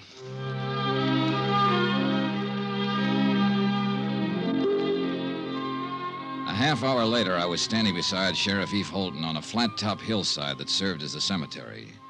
The snow was white and gleaming under the winter sun of the mid-afternoon skies, the air cold and crisp. Dear thee, our heavenly Father, who knoweth all things, we commit the body of our beloved to thy eternal care. Thy will be done. Trusting ever in thy mercy, we invoke the consolation of thy sheltering wing. Earth to earth, ashes to ashes, dust to dust. In sure and certain hope of resurrection into eternal life, in the name of the Father, and of the Son, and of the Holy Ghost. Amen. Yeah. Here. Oh, that's that. Yeah. Poor George. Eve. Hmm? Which one is Mrs. Henderson? There. That's Pauline Henderson? Yeah, that's her. Well, she can't be more than 25. 26, to be exact, Dollar. I went to her birthday party 2 months ago. Well, how old was George Henderson? 59. Went to his party, too. Yeah. Pretty thing, hmm? Very. Any other family? Nope. No other wife, huh? Nope. Want to meet her? No, not right now. Mm-hmm. Well, suit yourself. Kind of thought you might start thinking when you got a look at her. Hmm? Now, just keep on the way you're doing. You're doing fine. When there's something you got to know, you'll find out. Well, Eve, I already know one thing. Yeah? What's that? I'm going to ask for a coroner's inquest. Just from seeing her? Just from seeing her. Mm-hmm. You're a sly one, Johnny.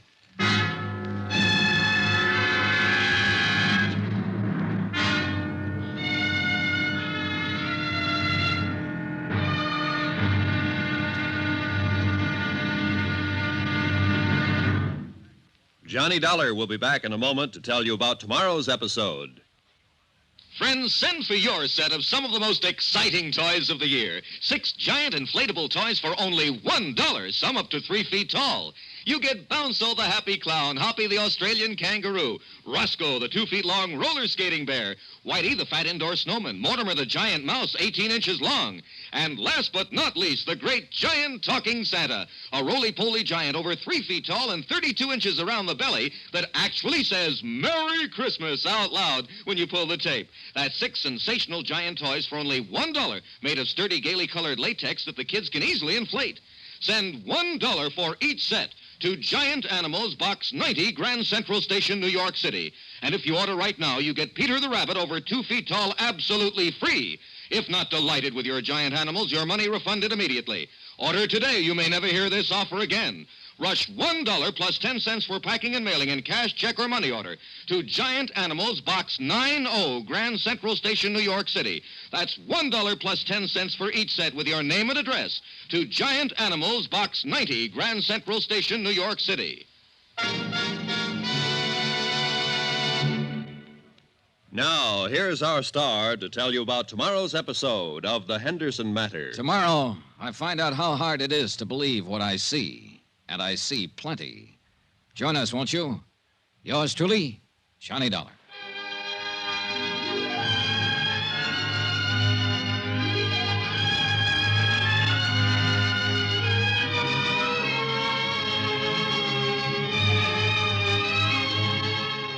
Yours truly, Johnny Dollar, starring Bob Bailey, is transcribed in Hollywood. Written by John Dawson, it is produced and directed by Jack Johnstone. Be sure and join us tomorrow night, same time and station, for the next exciting episode of Yours truly, Johnny Dollar. This is Roy Rowan speaking.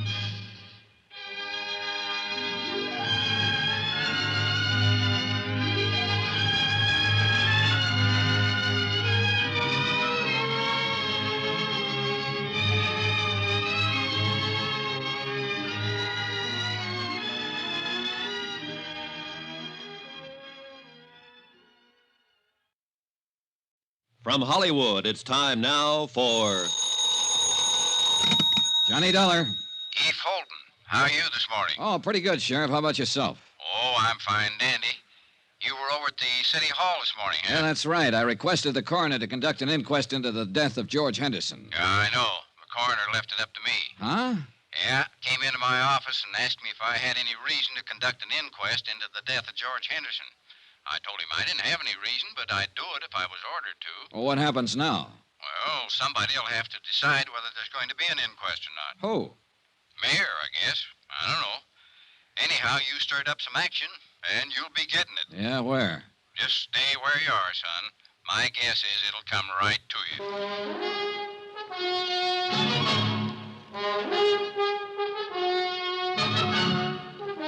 Tonight and every weekday night, Bob Bailey in the transcribed adventures of the man with the action-packed expense account, America's fabulous freelance insurance investigator. Yours truly, Johnny Dollar.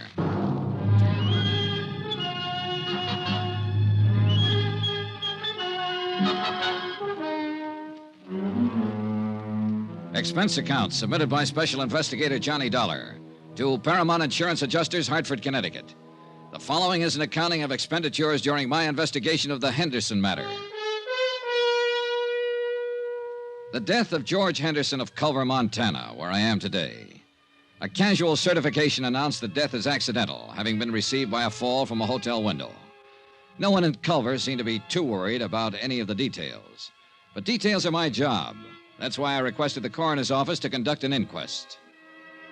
I took Sheriff Holton's suggestion and waited to see what my request flushed up in the dingy-colored mountains of Culver.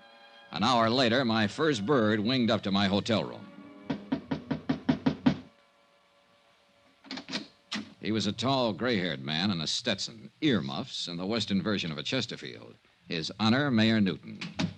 Mr. Dollar, I want to talk to you about this request you made for an inquest into George Henderson's death. Yes, sir, Mr. Mayor. You are aware, of course, that George's death, and he was one of my beloved and personal friends for many, many years, was a great blow to the entire community. No, I didn't know that, Mayor Newton.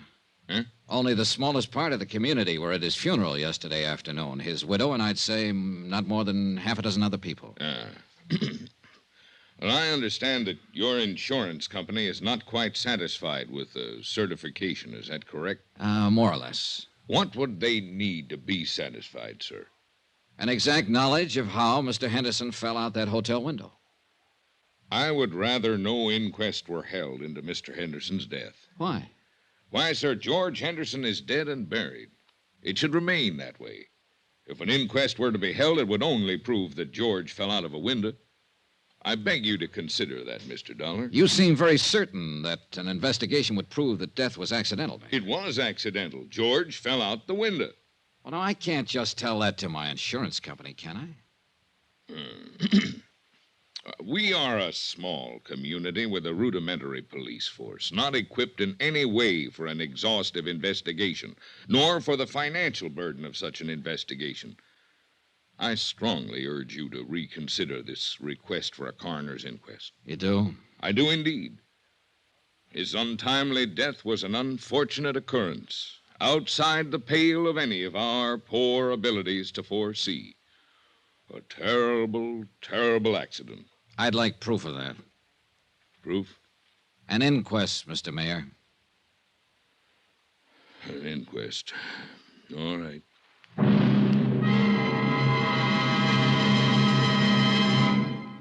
We will continue with the Henderson matter in a moment. Friends, how'd you like to thrill your favorite youngster with some of the most exciting toys of the year?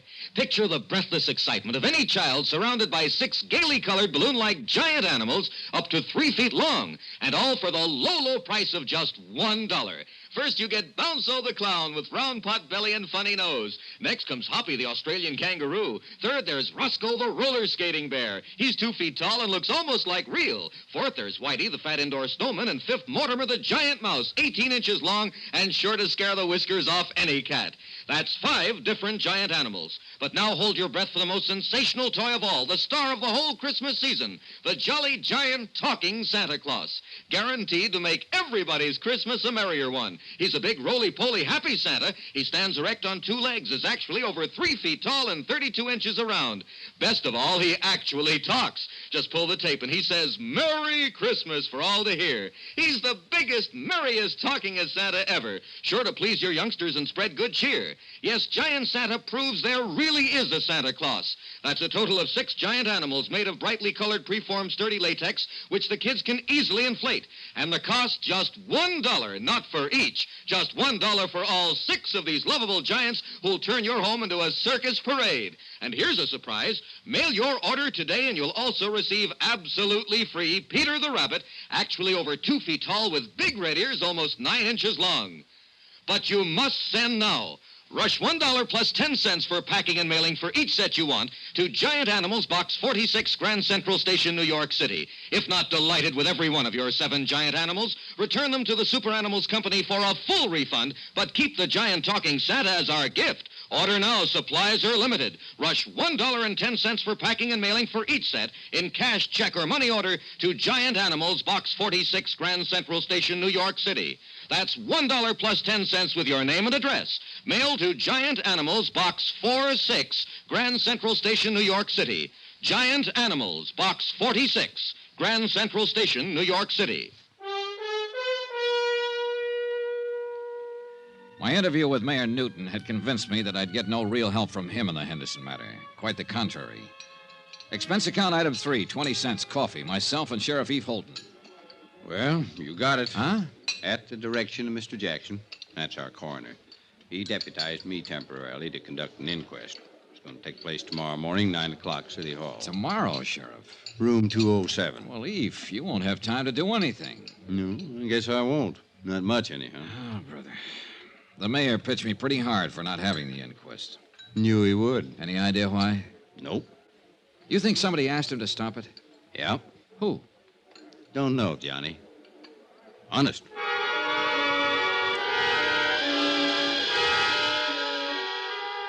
The next morning, I struggled my way against a belligerent north wind to City Hall and the inquest, if you could call it that. I sat in the back of the room and listened while a Dr. Horace Nam assured the 6-man jury that George Henderson was quite dead when he was called out of his office and examined him on the street. Dr. Nam reckoned George had died from a broken neck. An ancient bellhop, a desk clerk, and a chambermaid gave their versions of what had happened the day Henderson fell out the window. Now, you swear to tell the truth, the whole truth, so help you God? I do, Sheriff. I'm the acting coroner today, Miss Copley. Sit down. Now, when did you see Mr. Henderson last? Last Thursday morning Where was this, Miss Copley? at the Butte Hotel. Mm-hmm. You know what time of the morning it was? About 10 o'clock. I went in to make his bed and straighten up his room. I see. I made his bed while he worked on some papers there, and then I left. Did you see him after that? No, sir. You didn't see him come downstairs for breakfast or anything? No, sir. Do you know if anybody went up to see him? I believe I saw Mrs. Henderson in the lobby after that. Do you see Mrs. Henderson in this room? Yes, sir. I believe that's Mrs. Henderson over there. No, that's Mrs. Henderson. Now, do you know if Mrs. Henderson visited Mr. Henderson in his room? No, sir, I don't know that. Miss Cubley, did you happen to notice if anyone else went up to Mr. Henderson's room that morning? No, sir. It went on all morning long. Sheriff Holton, acting in the coroner's position, questioned person after person. All had more or less the same vague knowledge concerning George Henderson's death. I was most interested in Pauline Henderson's testimony. Now then, Mrs. Henderson, when did you last see your husband? Thursday. I went to see him about noon, maybe a little before. Where did you see him, Miss Henderson? At the Butte Hotel, in his room there. The same room he occupied prior to his death? Of course. The same room from which he fell? Yes. Were you alone when you went to see him, Mrs. Henderson? Yes. I must have left before 12:30. I had an appointment at the dentist. That was the last time you saw your husband alive? Yes. I was still in the dentist's chair when they told me he'd fallen out the window. What did you and your husband talk about, Mrs. Henderson? Must I answer that? Well, we're trying to determine something here. I'd appreciate it. George and I discussed our divorce. Could you tell us about that? George and I decided to part about a month ago. He moved out of the house and moved into the hotel. Mm-hmm. Outside of the divorce, were you on good terms? Oh, yes, we've always been on good terms. Mrs. Henderson, do you think there's a chance that he might have thrown himself out that window?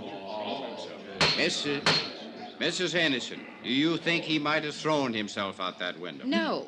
At least not over us, if that's what you mean. As far as you knew, was your husband in good health? Yes, he was. You happen to know when he was examined last? Oh, a month or so ago. He was in perfect health. One more thing. Did Mr. Henderson drink? Yes. Did he drink that morning with you? I think he had a couple of drinks. Yes, he had a drink or two while we were talking. He could have stumbled to that window.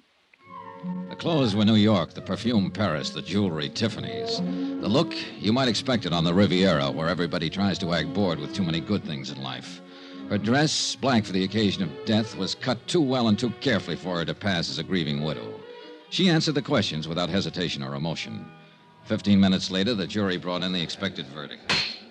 Therefore, it is the opinion of this jury that the said deceased, George Walter Henderson, came to his death as a result of injuries incurred in a fall from the 4th floor of the Butte Hotel at or about 12:45 p.m. on the 19th day of this month. No evidence to the contrary, it is deemed and declared that the manner of death was accidental. Adjourned. And that was that. As far as Culver's people, its police and its mayor were concerned. Yeah, the mayor. Well, Mr. Dollar, I hope you're satisfied. It was a pretty good inquest, Mayor Newton. I trust the official verdict of the jury will answer any questions your insurance company might have had on their minds and clear this whole matter up. I'll forward it to them and tell them the circumstances under which the inquest was conducted, Mr. Mayor. Satisfactory, I trust. No, but it served a purpose. Now that everybody thinks it was an accident, everybody will breathe easier. Certainly. Yeah. If everybody's relaxing like that, somebody's going to get careless. See you, Mr. Mayor.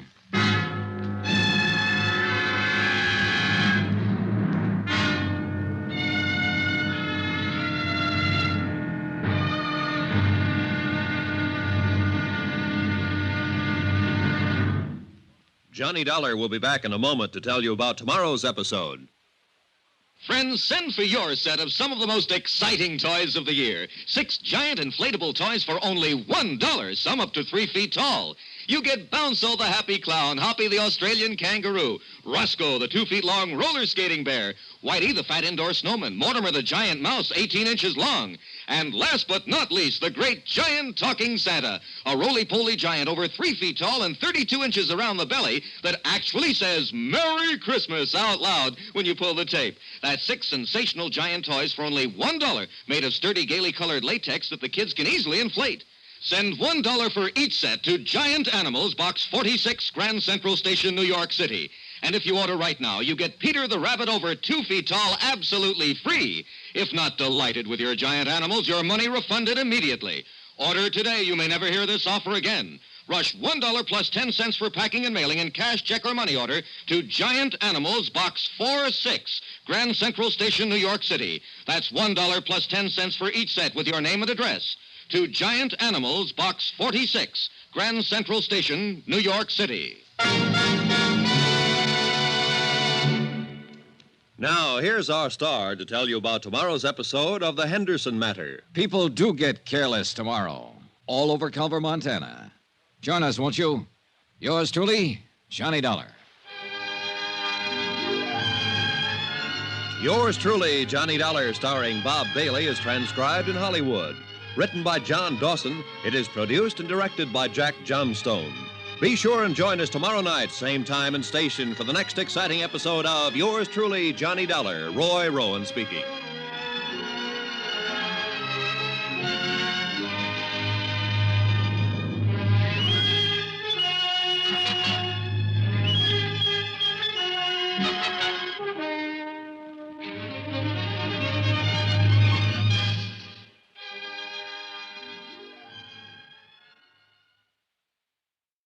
From Hollywood, it's time now for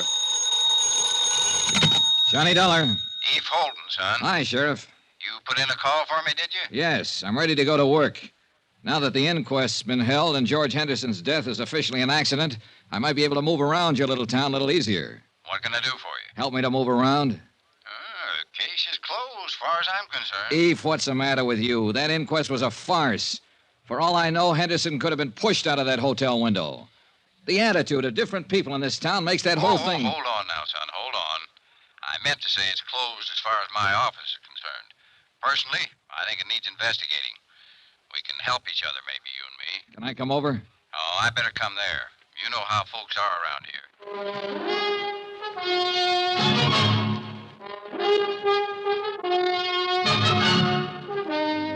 Tonight and every weekday night, Bob Bailey in the transcribed adventures of the man with the action-packed expense account, America's fabulous freelance insurance investigator. Yours truly, Johnny Dollar.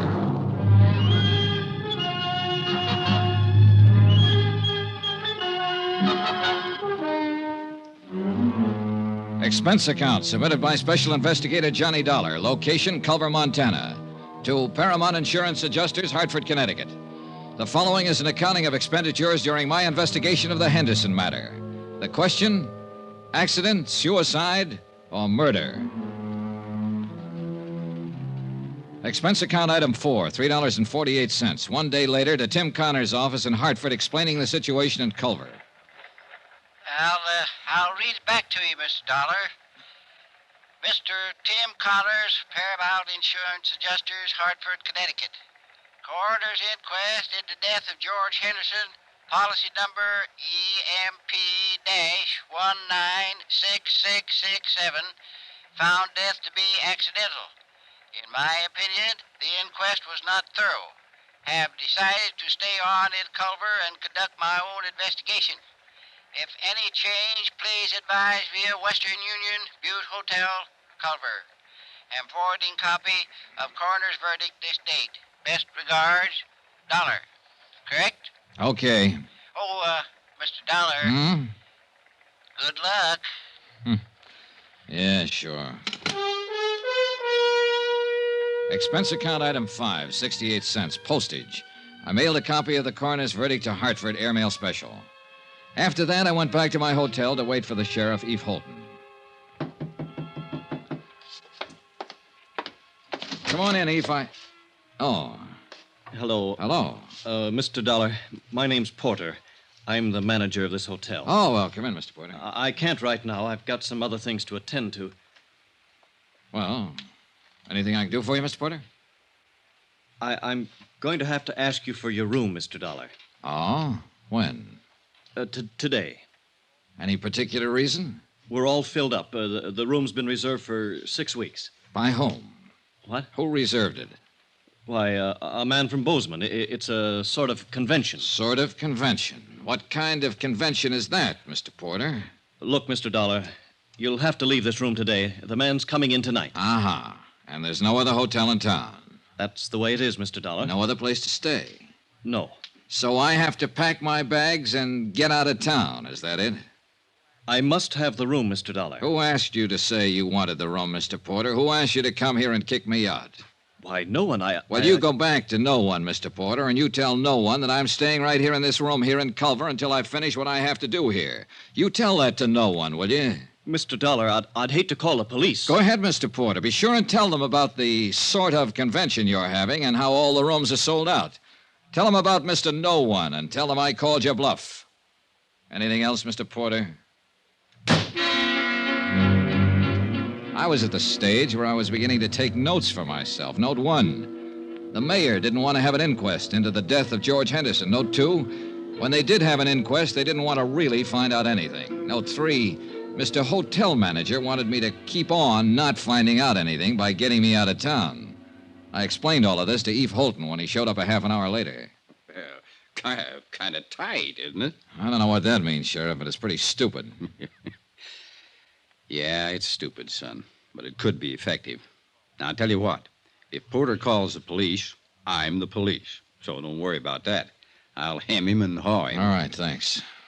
Now then, tell me how much your insurance company's stuck for. $50,000 if Henderson's death goes by as an accident. The good book says that's what it was. I know. There's a chance, too, he had a heart failure and fell out of that window. No, sure. Always a chance. We might have to dig him up and find out, Sheriff. Oop, no, hold on. Autopsies and digging people up is one thing you'd have a hard time doing around here. I might insist on it. I don't know. We'll let that go for now. Say, tell me about Mrs. Henderson. Where's she from? Here.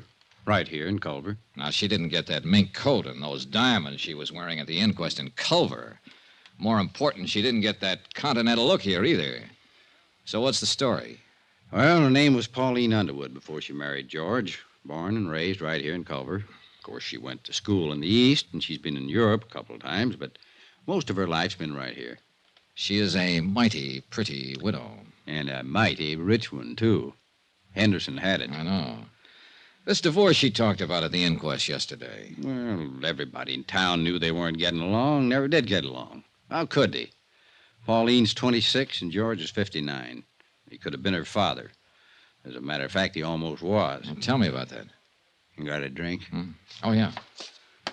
Well, George raised Pauline from the time she was 14. He paid for all her schooling and growing up. She didn't have any folks after her old man died. George was pretty good to her. He sure was. Was he a friend of her parents? Well, Tom Underwood worked out at the ranch for George. When he died, there was Pauline standing around. Oh, yeah. Oh, thanks. And she eventually married him and his money, huh? Well, I wouldn't put it that way exactly. I think she liked him. Now, I've gone over what you're thinking, son. Those two were talking about divorce for some time. The papers had been drawn up for a settlement. She'd have got a lot of alimony and so on. Oh, Pauline had no call to push him out that window or have him pushed out. At least not for money. All right. Suppose he didn't want a divorce. Suppose he loved her and she came to the hotel room that morning and he pleaded with her to try all over again. Suppose she said no. Suppose she said no in a great big cold way. And George Henderson sat there and thought about it after she left. And he got sick all over and he walked over to that window and... Suicide? What do you think? You knew him. He wasn't a suicide type, so... Oh, nobody's the suicide type until they come to the end of the line, Eve. Then it's too late to interview them and ask them how they got there. Everybody seems to think it was an accident, so I'm just throwing words around. Well, you have a right to do that if you aren't satisfied, son. Hey, getting back to this hotel again. Who might want me to get out of town and not ask any questions? Anybody. Well, who? No idea. But it's somebody who has some feelings in this. Hey, who owns this hotel, Eve? Noah Baxter. Who's Noah Baxter? Rancher. Got a place about 15 miles from here. Pretty big man. Uh-huh. Friend of Henderson's? Yeah. And let me put that question a little different. Baxter a friend of Mrs. Henderson's? I don't know. Can you find out? I can try. Well, find out about him and any other friends, Eve. Friends that might be younger, that might have gone to Europe or school in the East. Yeah, sure. What are you thinking now, son? Well, now, if I were Mrs. Henderson and my husband fell out of a window in this hotel and killed himself, I'd hire a lawyer and I'd sue the hotel for damages. If the insurance company didn't pay off my claim, I'd hire a lawyer and insist that they pay that claim. I'd do those things right away, Sheriff, especially if I thought it was all legitimate. Yeah. Yeah. 2 hours later, I received a wire from Tim Connors. He requested me to look up a man named Thurber, an insurance broker living in Great Falls. Expense account item 6, $4.92, tank of gas.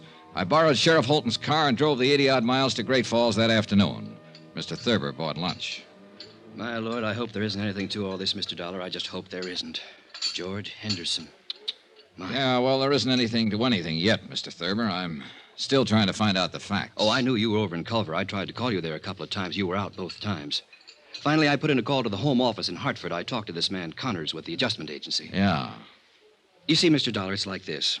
I've been over in Jackson Hole for 5 days now hunting duck. We were way in, and I didn't hear about Henderson's death until I got back yesterday. Uh-huh. Now, look, Mr. Dollar, I don't know what reflection this will have on your attitude toward this case, but 2 days before I left, Mr. Henderson telephoned me here in Great Falls. He said he wanted to change the beneficiary on his policy. Oh, in other words, he was going to cut his wife out, huh? Yes, I suppose so. I know they weren't getting along. There'd been talk of divorce. Yes, I guess so. Uh-huh. Did he name a new beneficiary? Yes, a school teacher in Culver named Matilda Knickerbocker. Everybody calls her Maddie. What was his connection with her? None that I know of. I think it was just a name for him to throw in until he could decide on another beneficiary. Why, he didn't have... Wait a minute. Maddie Knickerbocker. Just a school teacher. Everybody knows her. He was awful mad when he talked to me that day. I could tell it in his voice. Now, here's what might interest you just a little more. The day I left on my hunting trip, Mr. Henderson phoned me again. He said to never mind. Mrs. Henderson was still his beneficiary. Had you changed the policies yet? No. Are you sure it was Henderson who telephoned you? Well, yes, I think it was him. Do you remember when you got the call? Oh, somewhere around noon, a little later, I guess. He died between 12:30 and 1. And it must have been just before he fell out the window. He phoned you long distance from Culver, huh? Yes, sir. Well, he was supposed to have been in the hotel all morning, so he had to phone from his room. Well, you can check that, can't you? You'd be surprised how hard it is to check simple things like that around the Butte Hotel. Did you know Henderson very well, Mr. Thurber? He was a customer. I wrote a lot of insurance for him. Know his wife? Oh, yes. Well, tell me about them. But go ahead, Mr. Thurber. Now, look, accidents rarely have reason behind them. Suicides and murders always do. You don't think it was an accident? Well, let's say I've heard enough and seen enough to make it a draw so far. Go ahead, tell me about him. And I wish I was married to Mrs. Henderson. I mean, I wish she could see me. I think most any man who's ever met her hoped the same thing. Young men, old men, any kind. But she picked George. George was as tough and leathery as these mountains around us, exactly her opposite. But Pauline married him. He raised her. He was close to her all her adult life. Yes. But, Mr. Dollar, you know and I know she didn't have to marry him. She could have married anybody here in Culver or anybody in London or Paris. You see what I mean? Not quite. Well, I always had the idea that after she married him, she kept letting him know she could have had anybody else she wanted. Go ahead, Thurber. I think she married him for his money. I think she would have killed him for his money.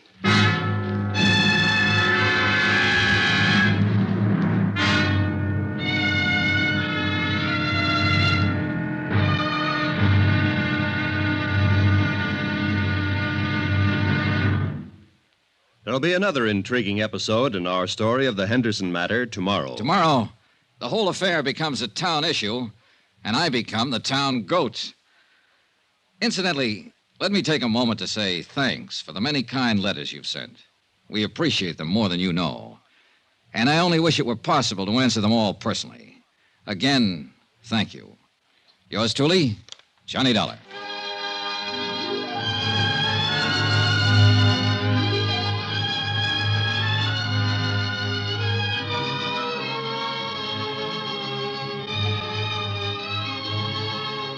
Yours truly, Johnny Dollar, starring Bob Bailey, is transcribed in Hollywood. Written by John Dawson, it is produced and directed by Jack Johnstone.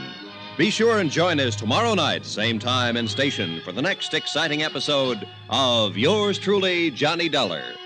Roy Rowan speaking.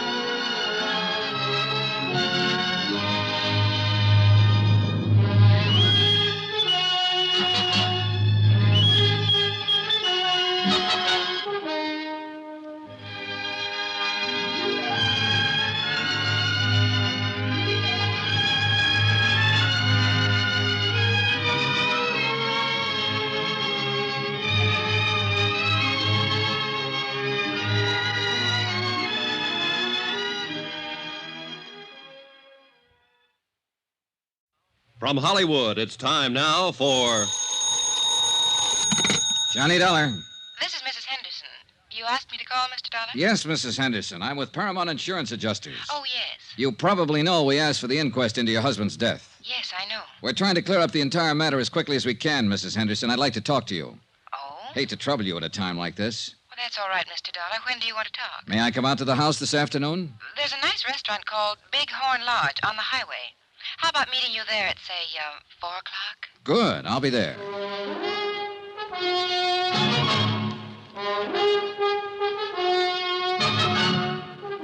Tonight and every weekday night, Bob Bailey in the transcribed adventures of the man with the action-packed expense account, America's fabulous freelance insurance investigator. Yours truly, Johnny Dollar.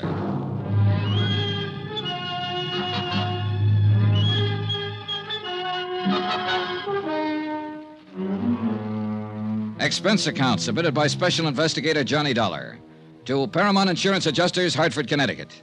The following is an accounting of expenditures during my investigation of the Henderson matter. Expense account continued. Item 7, $5. One pair of galoshes, believe it or not. It snowed in Culver, Montana during the night, all night. By morning, 14 inches of fine new snow covered everything in sight. After my phone call to Mrs. Henderson, I spent the morning trying to rent an automobile. There was none to be had, so that afternoon I dropped over to see Eve Holton, my sheriff friend. Son, you're going to catch your death unless you start wearing a scarf. Yeah, I'll remember that, Eve. But maybe I won't need one. Oh? Yeah, I think I'll be leaving Culver pretty soon. Well, I hope you don't mean that, son. I'm afraid I do. I'll have to tie this case up one way or another pretty quick. Why? My company wants me to get back home. I got a letter this morning. Oh, well, how can I help you? Well, for one thing, you can lend me your car again. I have a date with a lady out at the Bighorn Lodge. Pretty fancy. You can have the old thing anytime you want it. You know that, son. Who's the lady? George Henderson's widow. Yeah. Oh? Now, I know what you're going to say. Why go after her? Why bother her until I have something to go on? Well, I got to do something, Eve. I'm no nearer now to knowing whether Henderson was pushed out that hotel window, fell, or jumped. I think I have enough of an idea of Henderson and his wife to pick up some valuable information from her. Any objections? Nope. Johnny, a couple of days ago, you asked me to look up people who might have been especially friendly to Mrs. Henderson. You still want to know about them? Yeah, sure. Well, I'm working on it. Anyone so far? Nobody I'd put in that category. What time you have to be at the Bighorn? 4. It'll take you a while. Wouldn't hurt to start right now. She's parked out back. Okay, thanks, Eve. Good luck. And don't let her rang-dangle you, son. She could do it if she wanted to. Goodbye, Eve. 10 minutes later, I was on the road to Bighorn Lodge, which also happened to be the same road I'd traveled 2 days before to attend George Henderson's funeral. As I drove past the graveyard, white and stark against the blue winter sky, I noticed a car parked along the side of the road, a little Chevy coupe about 1952.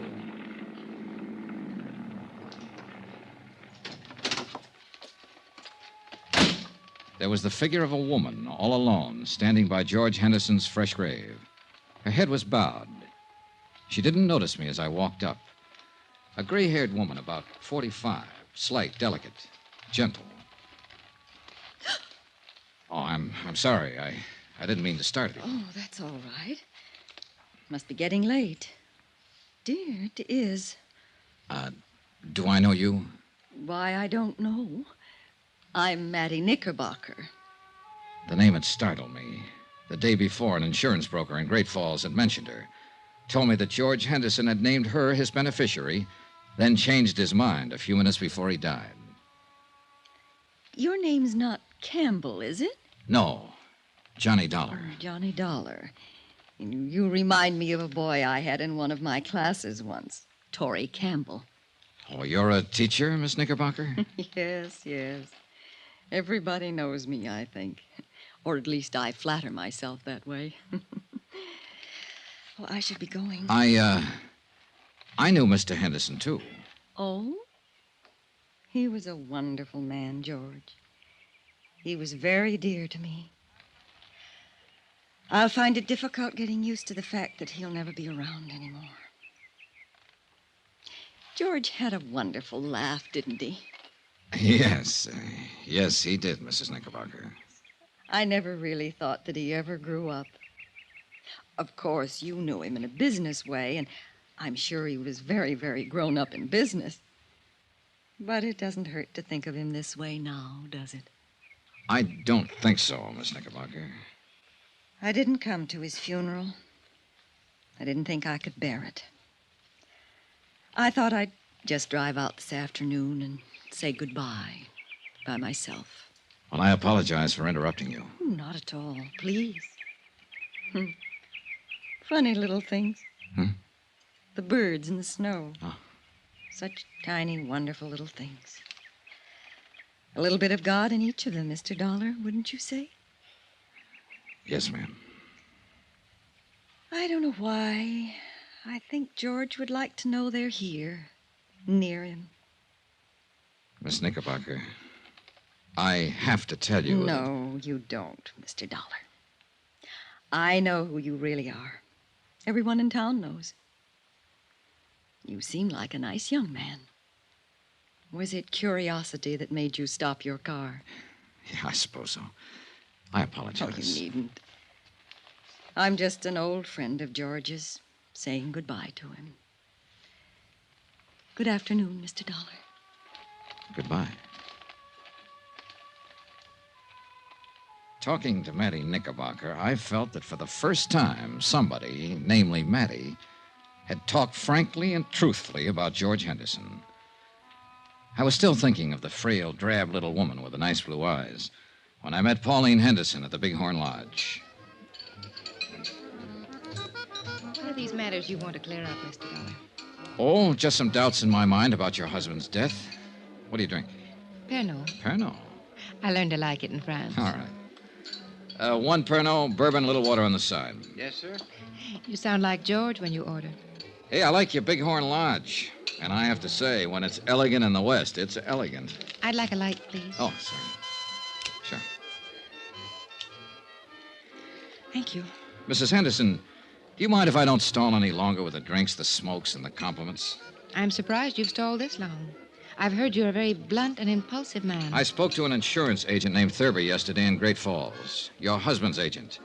Mr. Thurber told me that your husband wanted to name a new beneficiary last week. Really? Yeah. He named Matilda Knickerbocker. Mattie Knickerbocker. I'm not surprised, I suppose. Mattie's a lovely woman. I know George was very fond of her. Mr. Thurber also told me that Mr. Henderson changed his mind about that the day he died. In fact, he phoned Mr. Thurber in Great Falls and told him to leave the policy as it was.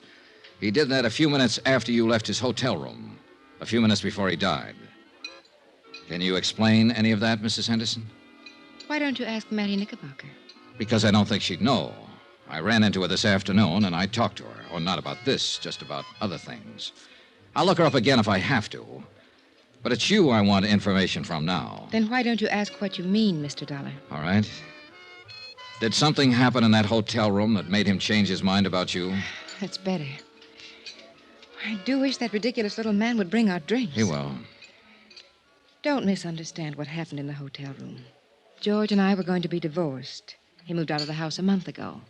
We went to his attorneys and drew up a tentative property settlement. You mean... Dunlap, Eder, Reardon, and Blake, Great Falls. They have a copy of that settlement. George was quite generous to me. So I didn't kill him for his money, if that's what you're thinking. Here we are, sir. Pernod, bourbon. Thank you.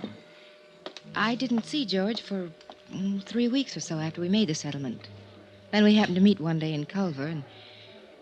well, we had a rather bitter argument. It was one of those ridiculous things. We quarreled and parted very angrily. The whole thing was childish. My first impulse was to go right back to the lawyers and demand every unreasonable thing I could on the divorce settlement. I guess George's first impulse was to cancel me out as his beneficiary. Did you go to a lawyer, Mrs. Henderson? No. No, I cooled off. I cooled off considerably, Mr. Dollar. After all, George had been everything to me most of my life. I was truly sorry we never got along as man and wife. I'm glad that we made it up before he died. That morning. He apologized when I came by the hotel. I apologized. After I left, he fell out the window. Then I can assume that this business with the policies had to do with the argument. Assume what you like, Mr. Dollar. I can understand why you're annoyed by me and my questions. It's just that it's kind of hard for us to believe that a man involved in divorcing his wife would still name her as his beneficiary. I say that because of past experience. Oh, it's happened, but as usual. I could have told you that we were reconciled that day in the hotel, that we were going to drop the whole divorce matter, and that George was coming back to the house to live. Yes, you could have told me that, Mrs. Henderson. Mr. Connors in our home office in Hartford called you a few days ago. You hung up on him. Why? Well, I was very upset. I've never been a widow before. Uh-huh. I believe you, Mrs. Henderson. Sitting here like this. You're a lovely person, and I know it. And you know it. And this is a pretty nice place to conduct business.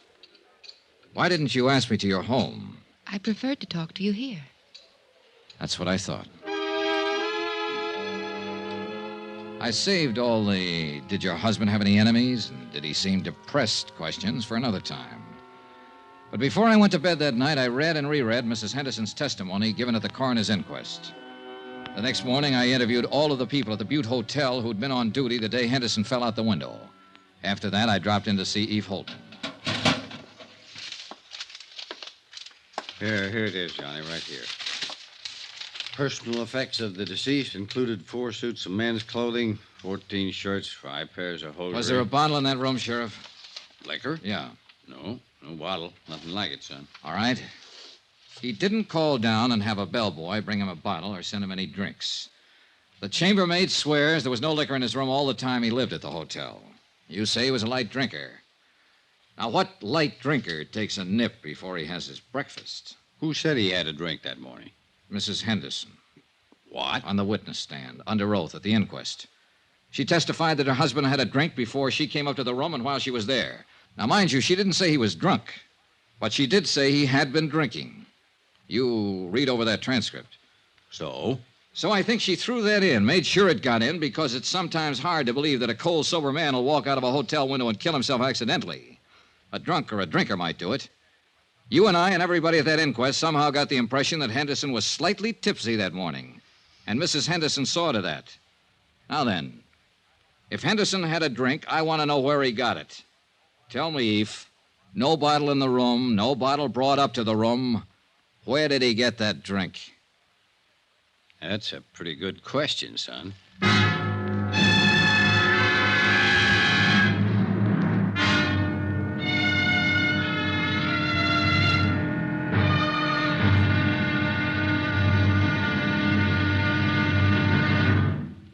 There'll be another intriguing episode in our story of the Henderson matter tomorrow. Tomorrow, the wind-up. Yeah, the whole case blows sky high. Join us, won't you? Yours truly, Johnny Dollar.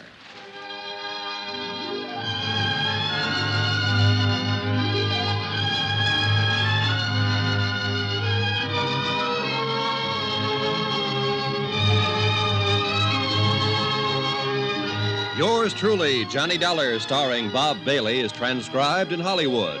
Written by John Dawson, it is produced and directed by Jack Johnstone. Be sure and join us tomorrow night, same time and station, for the next exciting episode of Yours truly, Johnny Dollar. Roy Rowan speaking.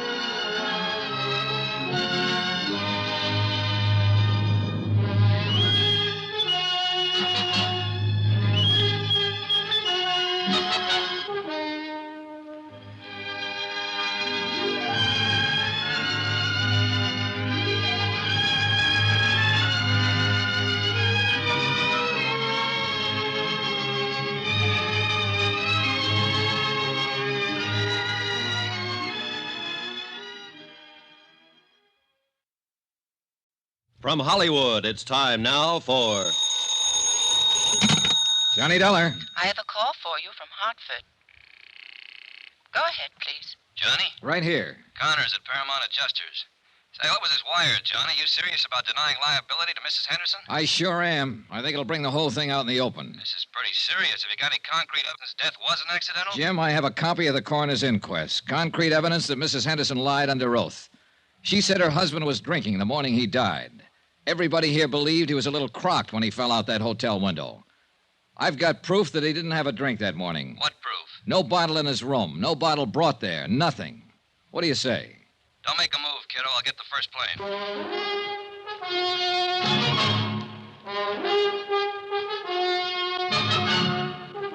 Tonight and every weekday night, Bob Bailey in the transcribed adventures of the man with the action-packed expense account, America's fabulous freelance insurance investigator. Yours truly, Johnny Dollar.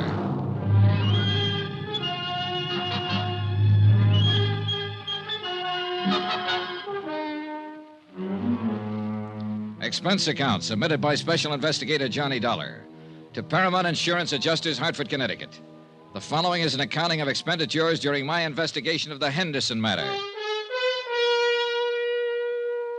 Sheriff Holton agreed that there was enough of a doubt about the circumstances prior to George Henderson's accidental death to warrant an official re-examination of all the facts. He promised me the police would start an immediate investigation. That was all I needed. I knew Mrs. Henderson would be re-questioned and that the pressure would start to build up. 14 hours later, when Tim Connors arrived in Culver, I had some pressure of my own.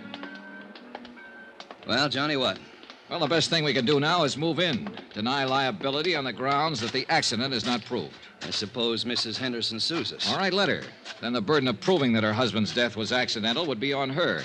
Look, Tim, contrary to her testimony under oath, Henderson didn't have a drink that morning he died.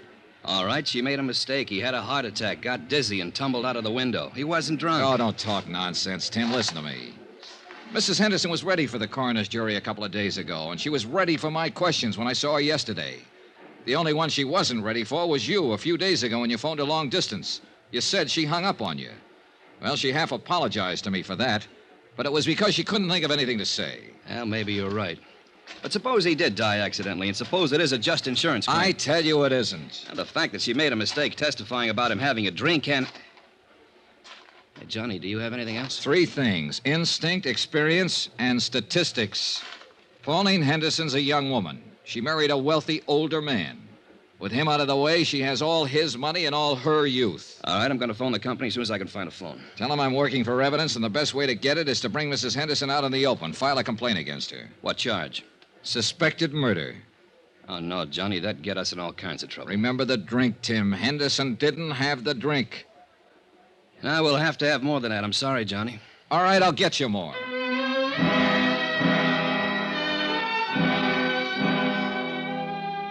An hour later, I was with Sheriff Holton comparing notes. He reported that after questioning Mrs. Henderson, she admitted she might have been mistaken about Henderson drinking the morning of his death. She wasn't sure. But Eve Holton said what we both were thinking. You went in front of the coroner's jury and gave a misleading impression, son. Made us think that George was drunk and stumbled out the window. Well, we better find out who helped her pull this off. Sheriff Holton had every man in his office working on the case by then. It was a long, tedious job of combing over everything in Pauline Henderson's background to find a possible accomplice. About 5 in the afternoon, I drove to the Henderson ranch with Holton. Mrs. Henderson was out, but we interviewed one of the servants. That's right, sir. Once, twice a week. You know where she drove to on these trips? I have no idea. Mrs. Henderson get up early in the morning, be gone all day. How do you know she went out of town? Well, she generally take a small suitcase with her, change of clothes. You don't take those when you're visiting a friend in town, do you? Tell us what car she'd use on these trips. A Cadillac. Always come back covered with mud and ice. Always have to be washed up. Mr. Henderson used to complain about that. About the car being dirty? About the trips, mostly. He and Mrs. Henderson had some pretty good arguments about him. He'd say Mrs. Henderson shouldn't visit that man. What man? Just that man. I never knew who it was they argued about. You've known Mrs. Henderson quite a long time, huh? Yes, sir. Knew her when she was a little girl, when she first came here. Saw her grow up, go away to school, go away to Europe, come back a little more grown up and a little different every time. Were you surprised when Mr. Henderson married her? Well, no. Well, yes, guess I was. Because she was so much younger? Not that so much. I mean, well, Mr. Henderson, He had something about the plains and cattle and the mountains about him. When he moved, it was as big as all them things. Mrs. Henderson was different. She didn't fit in here? Is that what you're trying to say? I think she fit. Not like him, though. Before they were married, they were sort of like good friends. I mean, they'd ride horses and go hunting and laugh and talk about different things. Mrs. Henderson, she traveled Europe, saw so many things and places in the world. She fit here, but then she didn't belong here. I feel awful about Mr. Henderson's being dead. If there was anything wrong with the way he died, I'd like it to be fixed. Mrs. Henderson will probably fire me for talking like this, but I don't care. This house just isn't the same no more.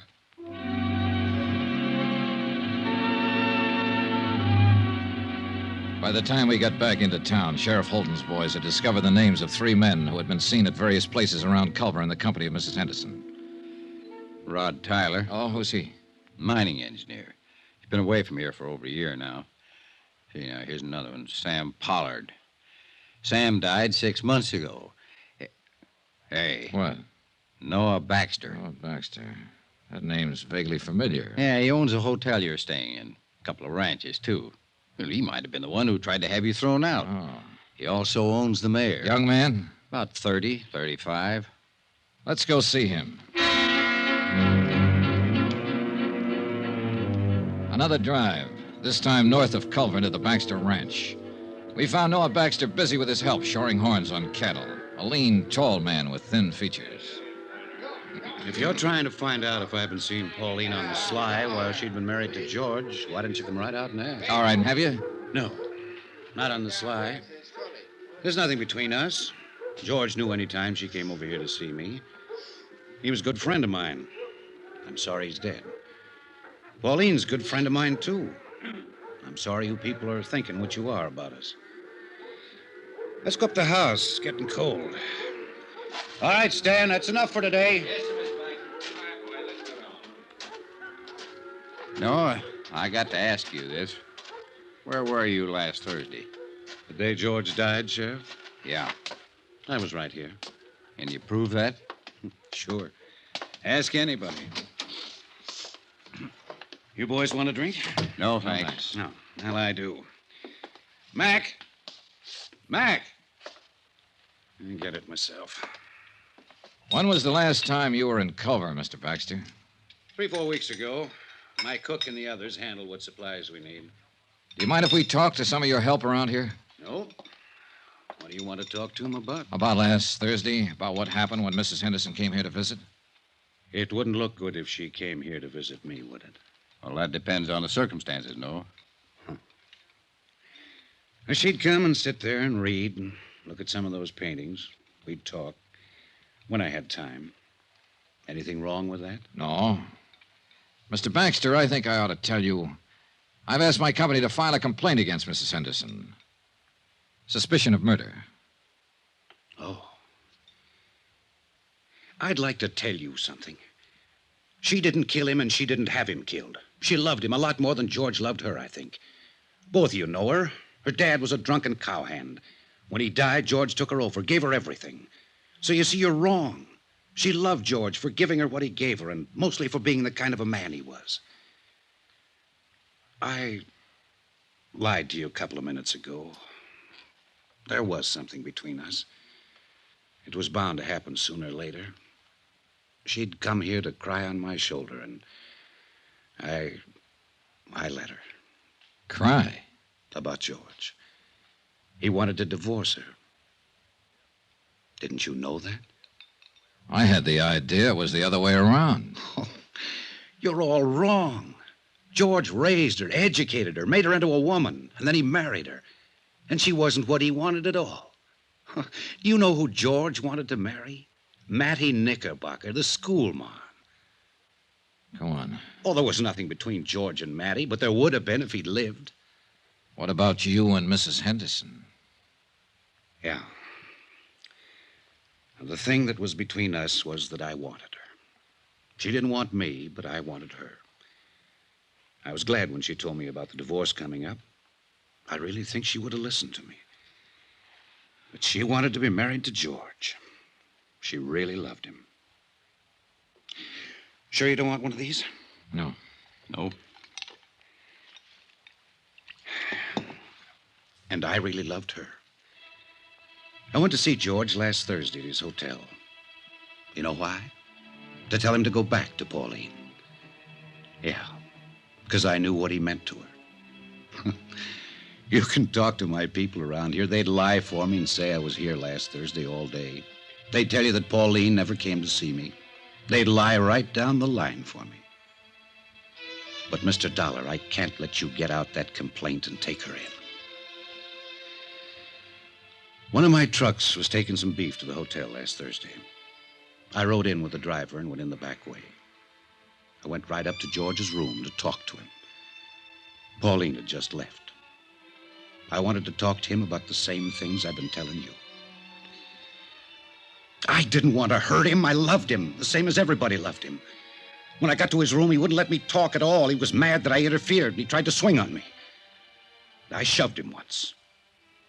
He went out the window. That's all. I killed him.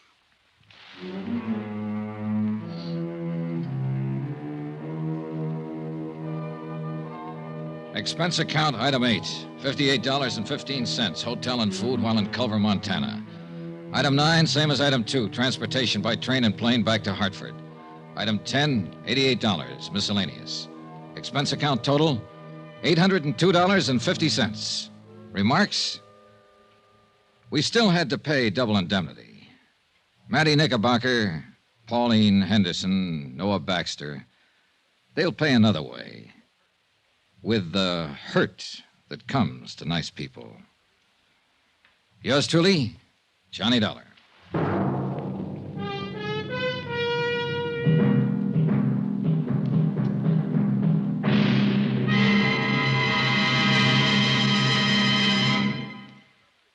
Remember, there'll be another exciting story beginning next Monday night. Next week, a real mystery, complete with plenty of action, a beautiful blonde, and a killer lurking in the shadows. Join us, won't you? Yours truly, Johnny Dollar.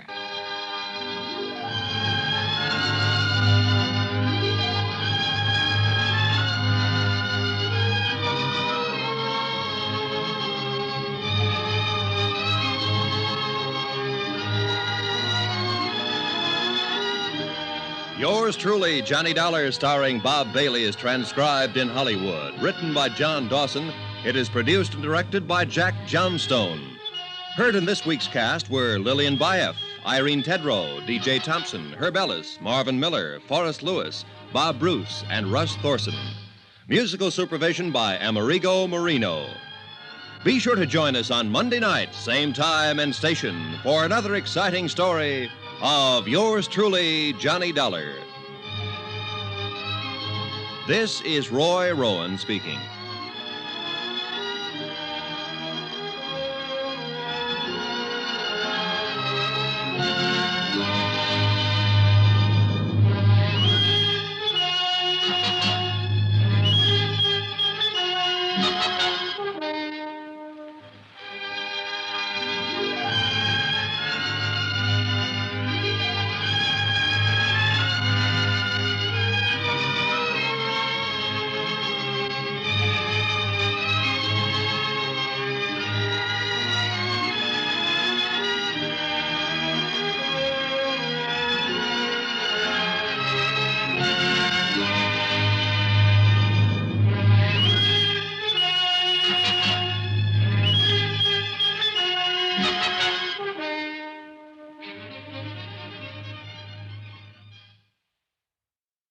From Hollywood, it's time now for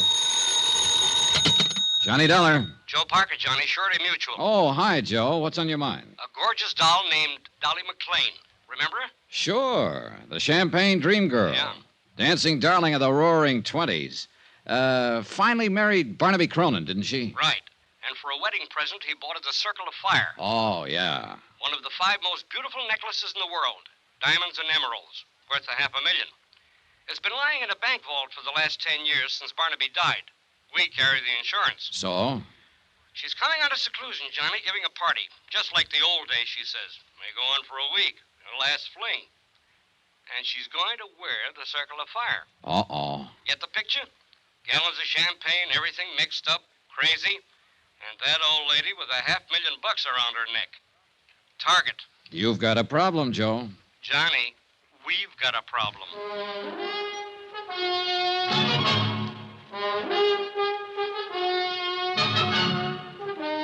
Tonight and every weekday night, Bob Bailey in the transcribed adventures of the man with the action-packed expense account, America's fabulous freelance insurance investigator. Yours truly, Johnny Dollar.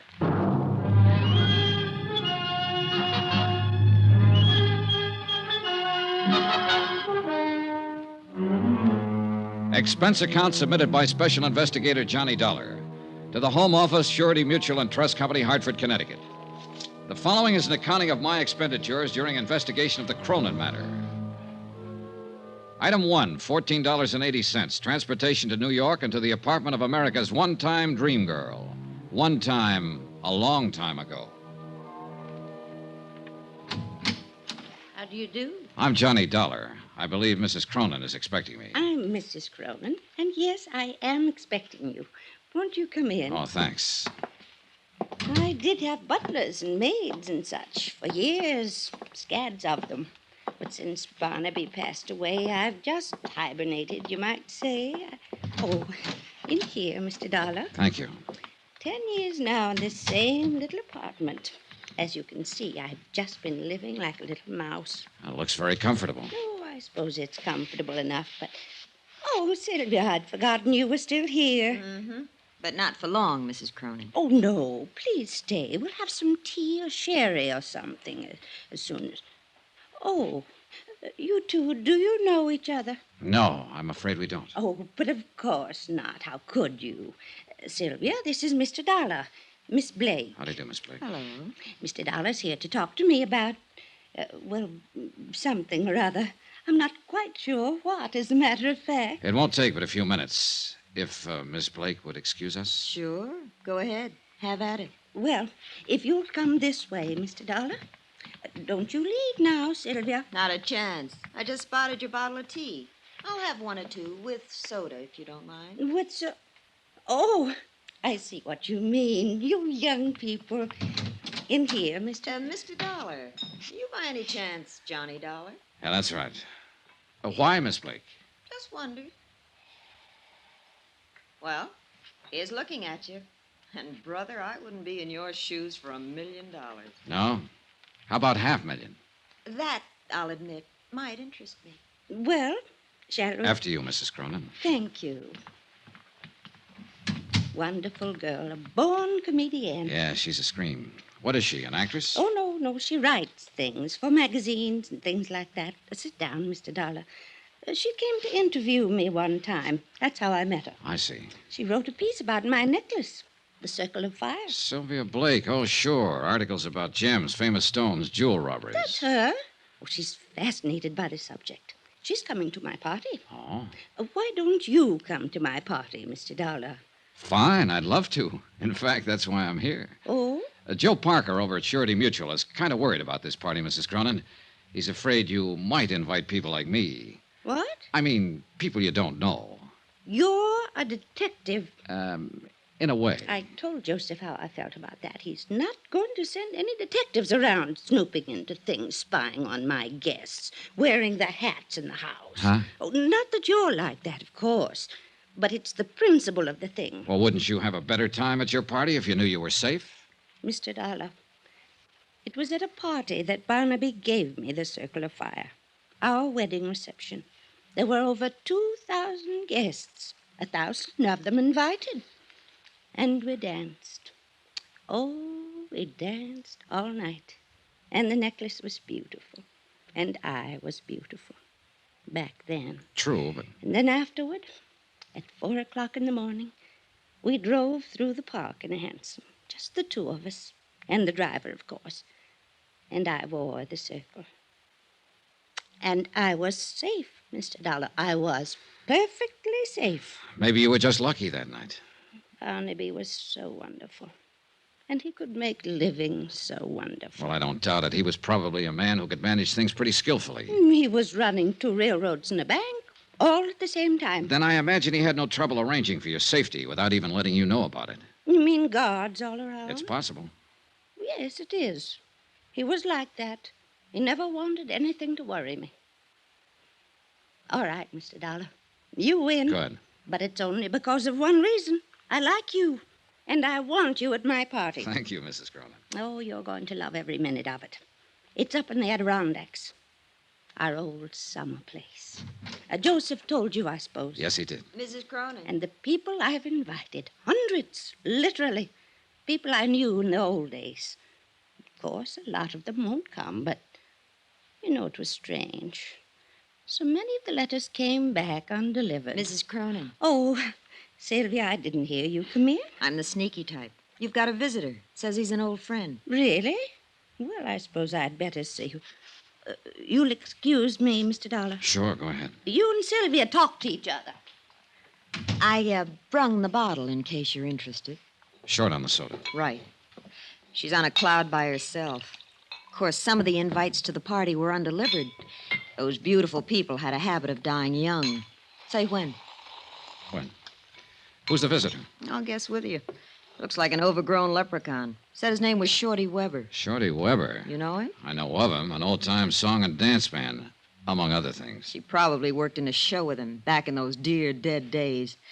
Anyway, he's got an invite clutched in his sweaty little palm. Another freeloader, I suppose. Aren't we all? I am, yes. Not you, though. You're working your way. Isn't that what you're doing, one way or another? Meaning? A magazine article, just in case. Written right on the spot. Attempted theft of the Circle of Fire. Clever jewel Why thief. do you say attempted? I'm working my way, remember? Sure, I remember. But it won't be attempted, Johnny. Somebody's going to get that necklace before the weekend is over. I'll bet on it. Would you care to name any names? Pick a name off the guest list. Any name. Suppose I pick Sylvia Blake.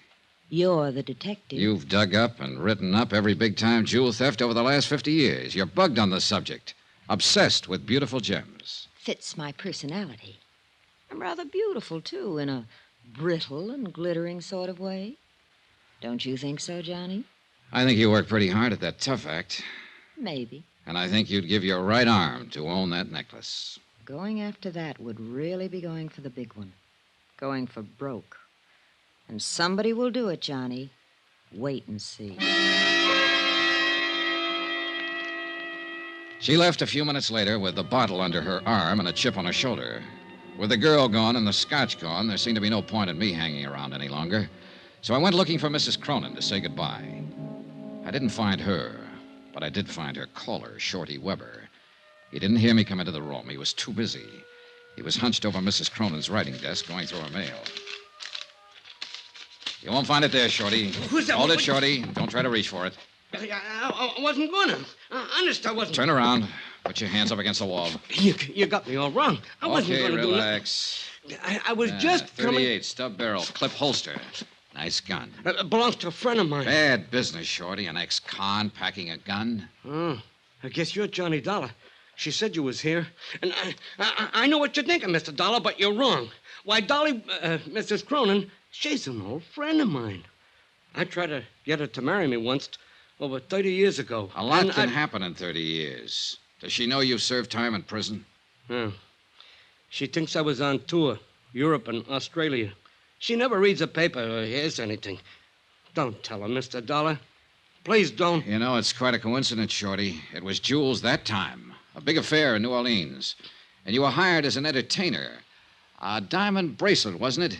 And you were caught cold. It's the only time in my life I ever done anything like that. And I went again. Not, especially not to her. Why, I'm planning to look out for her at this party. That's why I bought the gun. And is that why you were going through her mail there? Yeah. I wanted to see who was coming. I learned things while I was doing time. I know how the word gets around in a big deal like this. There's a lot of wrong guys in this world. No argument, Shorty. Yeah, well, you met her. You know how she is. She's a babe in the woods on something like this. Should my ears be burning, or is it some other babe you mean? Not for me, Dolly.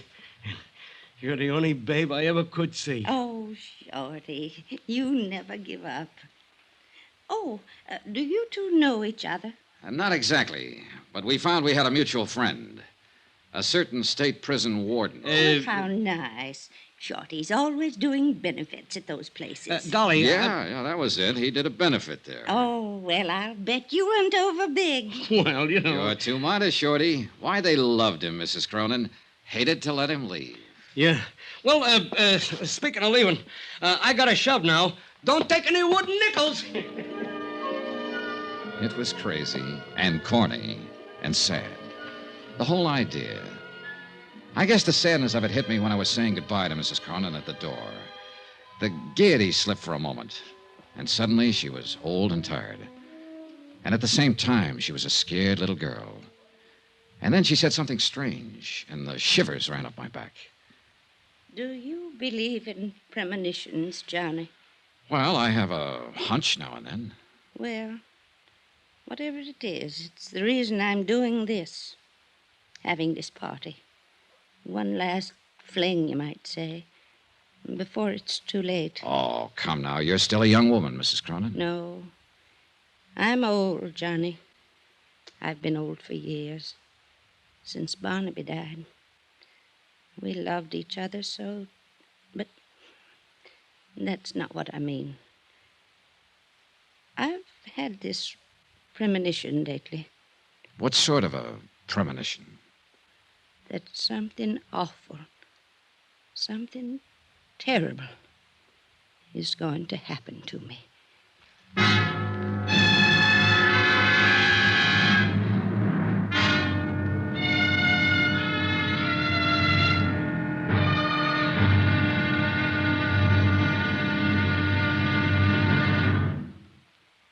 There'll be another intriguing episode in our story of the Cronin matter tomorrow. Tomorrow, a man who's afraid of his shadow, a girl who's afraid of nothing, and a stranger who strikes in the dark.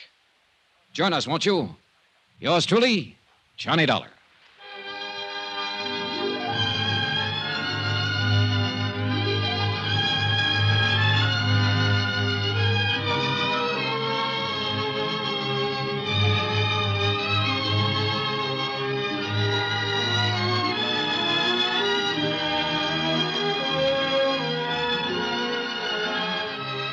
Yours truly, Johnny Dollar, starring Bob Bailey, is transcribed in Hollywood. Written by Les Crutchfield, it is produced and directed by Jack Johnstone. Be sure to join us tomorrow night, same time and station, for the next exciting episode of Yours truly, Johnny Dollar. This is Roy Rowan speaking.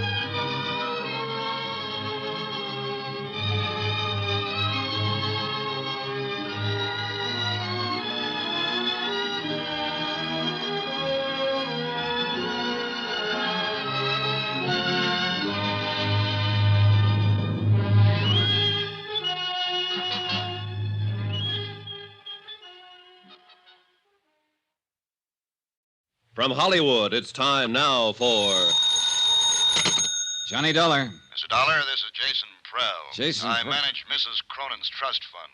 Oh, sure. We haven't met, of course, and I know that I'm overstepping the ordinary bounds of propriety, but I simply have to talk to you immediately, if possible. Well, can't it wait until train time? You're going with us up to a party in the Adirondacks, aren't you? Yes, I am, but it'll be too late then to make very much difference. Well, maybe you could tell me the general idea of what you I want. understand Mrs. Cronin has authorized you to obtain the Circle of Fire from the bank and to keep it in your possession until she wears it at the party. Yeah, that's right. Don't do it. Leave the necklace where it is. Why? It's a long story, Mr. Dollar, and it goes a long way back.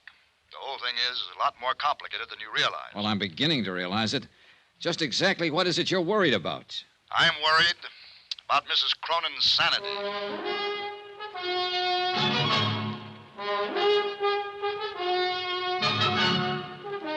Tonight and every weekday night, Bob Bailey in the transcribed adventures of the man with the action-packed expense account, America's fabulous freelance insurance investigator. Yours truly, Johnny Dollar.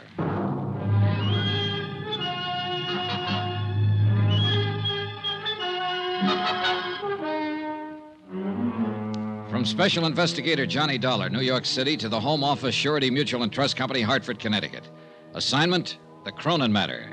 Expense account continued. Item 4, $1.80. Taxi to the offices of the Daily Times Courier for a look at the morgue files on Mrs. Cronin. The clipping started with the year 1916, when a bright-eyed, wide-eyed kid named Dolly McLean danced her way out of the chorus lines of a two-bit musical and straight into the limelight of Broadway. One hit show after another, hits just because she was in them. And parties, balls, social affairs. The Dancing Darling. A critic tagged her with a name in her first write-up, and the name stuck. So she danced away the mad, crazy years that followed World War I. And like everybody else, she lived it up. There were rumors of engagements, love affairs, the Baron this, Count that, one after another. Shorty Weber was mentioned a few times. And Jason Prell was in from the beginning, as a promoter, though, a business manager, not as a lover. Her friends were mentioned, hundreds of them. Then Barnaby Cronin came into the file. Boy wonder of the business world, the Golden Prince. Engagement, marriage, and Barnaby's fabulous gift to his new bride, a $500,000 necklace of diamonds and emeralds, the Circle of Fire. Then Barnaby's sudden death, Mrs. Cronin's seclusion. End of file. Expense account item 5, $24.30, transportation, hotel, and incidentals. And a taxi to the railway station to find the special coach Mrs. Cronin had chartered to haul her guests to the Adirondacks and to her roaring 20s weekend party. I purposely got there early, but one of the guests was even earlier. Mr. Dollar, wait. You are Mr. Dollar, aren't you? That's right, but I don't think... Jason Prell. Oh. I thought you might come down early to meet the bank messengers. Thank heaven you did. Well, I'm afraid I don't... Dollar, I've known Dolly McLean and Mrs. Cronin for over 35 years. All that time, I've managed her business affairs, arranged her personal contacts, been like a father to her. Yeah, I've read the newspaper clippings. Newspaper stories can be misleading sometimes. They build things up. Sensationalism. It's true, of course, that Dolly and I had some quarrels. Who doesn't? In spite of everything, I was still her best friend. Go on. I know Dolly, know her better than anybody else in the world. I know how she's gone downhill since Barnaby died, especially in the last year or so. And I know this whole idea is the worst possible thing she could do. Have you tried talking to her along that line? She won't listen. She's dead set on it. I'm hoping you can help. How? Point out to her how dangerous it is to go off into that isolated place with a piece of jewelry as valuable as the Circle of Fire. It's worth a fortune. Somebody's bound to try to steal it. I still don't get what you're driving at, Mr. Prell. But I just told you. It's the risk that's involved. To whom? Mrs. Cronin, of course. She knows about the risk. She's willing to take it. She doesn't know what she's doing. Hey, you said something on the phone about her sanity. Are you trying to imply that she's... No. Not yet. But she's not well. She's burned herself up back in those early years, and she hasn't much left. The only thing that keeps her going has a crazy kind of belief. Belief? Dolly believes in people. So do I, Mr. Prell. Well, yes, of course. But Dolly's whole thinking hinges on it. All the people she knew back in the heyday, the people she calls her friends, in her book, they can do no wrong.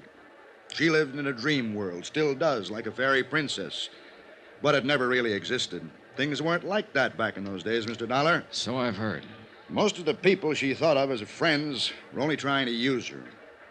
Barnaby and I would block them off, take care of things when things had to be done, and let her go on living happily in her never-never land. And now, that's the only land she has to live in. Is that what you mean? Exactly. Why, some of those friends would cut their mother's throat for a tenth of the value of the Circle of Fire. Those are the guests she'll have at their party. Well, I've already been told once that somebody will steal that necklace before the weekend is over. Do you want to add your prediction? I think somebody will try. And that's all that's needed to start that dream world of hers falling apart and to make her face things the way they are. May I ask you a question, Mr. Prell? Oh, yes, of course. This trust fund you're managing that her husband left for her, just how big is the setup? Barnaby Cronin was a wealthy man, Mr. Dollar, but he had his ups and downs like every business investor. The capital is adequate for her support, but not much more. Is the necklace a part of the trust capital? It's her own personal property. Otherwise, I could have prevented it from being taken from the bank. You have complete control of the trust, then? Yes. Barnaby knew that she had no understanding of business matters. I see. She's old, Mr. Dollar. Older than her years. Tired. All that keeps her alive is her belief in the past. Yeah, her dream world, where everybody loves her and protects her, where she's still a dancing darling. And if that dream world is destroyed, she'll be destroyed along with it. Now, phone the bank, Mr. Dollar. Ask them not to bring that necklace here. I'm afraid they think I was crazy. Why? Because I've got it with me, Mr. Prell. I picked it up myself 2 hours ago. Then heaven help us all.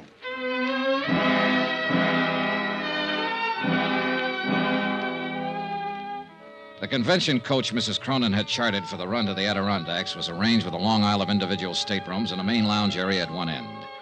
It could accommodate 50 people. But when the train pulled out, there were only 6 of us in the coach. 6. Out of the hundreds of friends she'd had in the old days when she was in the big time and on top. And even out of the 6, 3 of us were new acquaintances, people who hadn't known her back when. I was there, of course, because I'd been hired to be there to protect her fabulous necklace. And Sylvia Blake, still playing it tough and cynical, was probably hoping for a magazine article, or hoping for something. But the third newcomer, there was the question mark. Oh, I think this whole thing is just too exciting for words. Don't you think it's too exciting for words? Well, I know who you are, of course. You're Mr. Johnny Dollar, and you're supposed to protect those fabulous jewels. And I'm Laura Dean, and I think we ought to call each other Laura and Johnny, because after all, it's a party, isn't it? Up till now, I was having doubts. You're, obviously not one of Mrs. Cronin's friends from the old days. Oh, no, I just met her back there at the station. You what? Well, I talked to her on the phone, of course. She sent an invitation to my aunt, who was a very dear friend of hers, only they hadn't seen each other for years, and she didn't know my aunt had passed on over a year ago. So I phoned her and told Mrs. Cronin, I mean. And she said for me to come to the party, she'd like to meet me.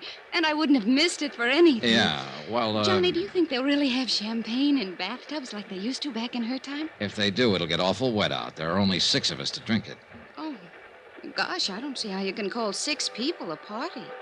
Well, the thing is, we'll all be in there trying hard. Now you're joking me. I'll bet you're fun at a party. Oh, wait till you see the act I do with the lampshade. Who did you say your aunt was? I don't think I said who. When do they start serving the champagne, Johnny? When they see the whites of your eyes. That's cute. I like that. Thanks. Now, about your aunt. Poor old soul. She'd have loved this, too. You ought to hear about some of the parties she and Mrs. Cronin used to go to. Yeah, I imagine. They used to go every place together back in those days. The newspapers called them the Siamese twins. The Siamese... Siamese twins. That was just an expression. Fritzie like... Morrell. Is that what you're saying? That you're Fritzie Morrell's niece? Sure. Did you know her, Johnny? No, I never met her. Oh, you'd have liked her. She was a lot of fun. Loved a party. Gosh, I thought there'd be more people than this. She kept babbling on, and I listened to her, tried to figure her out. The chatter was smokescreen. Underneath it, she was cool, sharp, and shrewd. I didn't know what she was up to, nor why she was here. But I did know one thing. Fritzie Morrell had died about a year ago, true enough. But she'd left no surviving family and no niece. Laura Dean was a liar.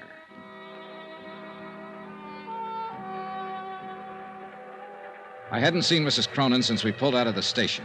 She'd greeted us, then gone right to her stateroom and stayed there. And when I saw Jason Prell come hurrying from that direction, I could read the look on his face even before he reached me. Mr. Dollar, please. Mrs. Cronin? Yes, go to her at once. What is it? What's wrong? She was suddenly taken ill, very ill. Hurry.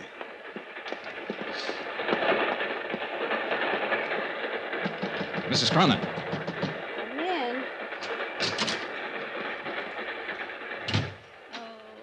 All right now. Oh. It was just nerves. I've had it before. My doctor in New York gave me some tablets to take whenever... Are these the tablets? This bottle here? Well, yes. You know what they are, Johnny? Yeah, I know. All right. So he does say it's my heart. But he's wrong. It's just nerves. Yeah, sure. That's not why I sent for you, Johnny. You have the necklace. Yeah. Want to see it? No. I'll wait until it's time to wear it. Johnny, I've written something here. I'm going to sign it, and I want you to sign as a witness. Well, all right. Unless you'd rather have Jason Prell. Jason would argue about it. There. Now you sign. There you are. Keep it for me. Do you mind if I know what I've signed? Of course course not. Read it if you like. In the event of my death, I, Dolly Cronin, being of sound mind, bequeath the necklace known as the Circle of Fire to Sylvia Blake. Sylvia loves jewels. She'll appreciate it. Yeah, I imagine she will. She's not to know about this, you understand, because, of course, it'll be years before she gets it. Oh, sure it will. Now, you'd better try to get some sleep. I'm going to. And thanks, Johnny. It was nothing. You know something?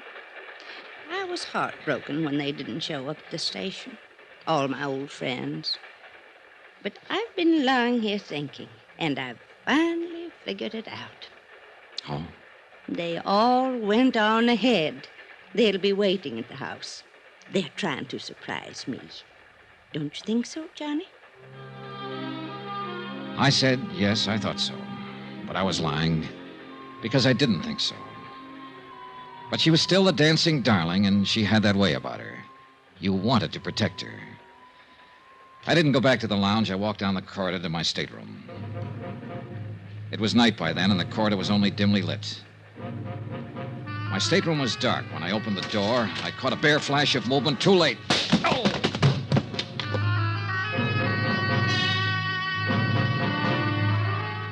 When I came to minutes later, I was lying on my stateroom floor, blood seeping from a cut in my head. I felt in my inside pocket for the bulky leather case that had held the necklace. It was gone.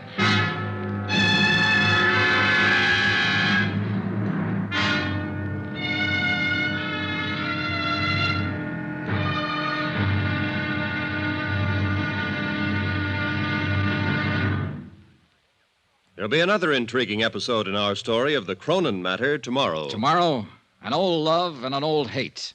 And violence breaks out at midnight. Join us, won't you? Yours truly, Johnny Dollar.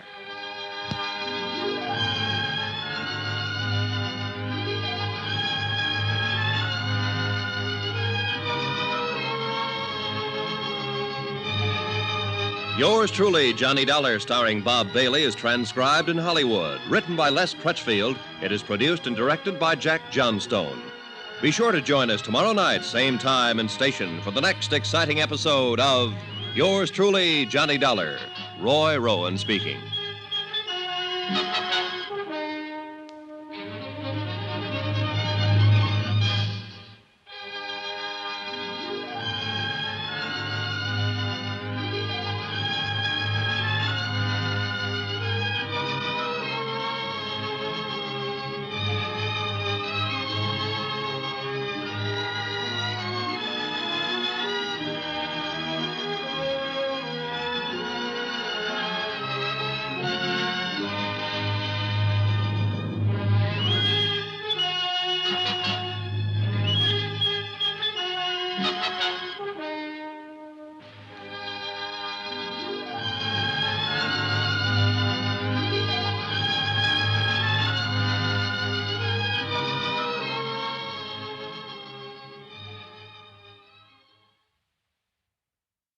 From Hollywood, it's time now for Johnny Dollar. Hello. Dollar? You're the Mr. Dollar that's been trying to phone me? Is this Dr. Bigby? That's exactly who it is, and I'm very busy right Look, now. Dr. Bigby, I want you to come out here just as soon as possible. It's the old Cronin summer place, about 5 miles up the river from where... Oh, I know where it is, I know. What are you doing up there? The house has been closed for years. Mrs. Cronin opened it up for a party this weekend, but she was taken ill on the train coming up, and I want... Is Dolly out there? Yes, she's the one I want you to look at. So she's back. After all these years, she's come back. She had a prescription from her doctor in New York, but she's taken the last of it. It's apparently her heart. I'm sorry, Mr. Dollar. I'm very busy tonight. Oh, what? Much too busy, and then there's a storm coming up, and I have a patient someplace, I think. Now, wait a second. If you're a friend of Dolly's, Mrs. Cronin's, do one thing. Take her back to New York. Now. Tonight. Get her out of here. Fast. Before it's too late.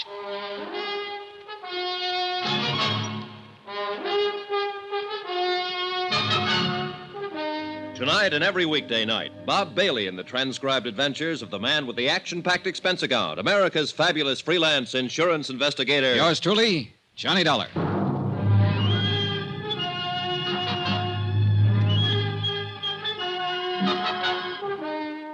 From Special Investigator Johnny Dollar at Wells Falls, New York, to the Home Office Surety Mutual and Trust Company, Hartford, Connecticut.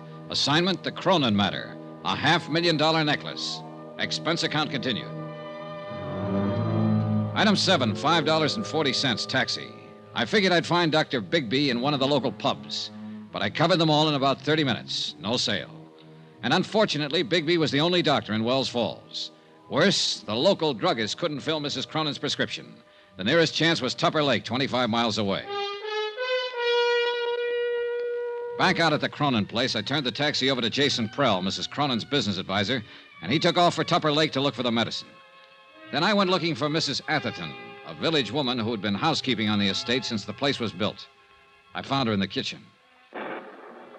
Storm's brewing up, coming out of the mountains. It'll hit us before morning. They always come in the night.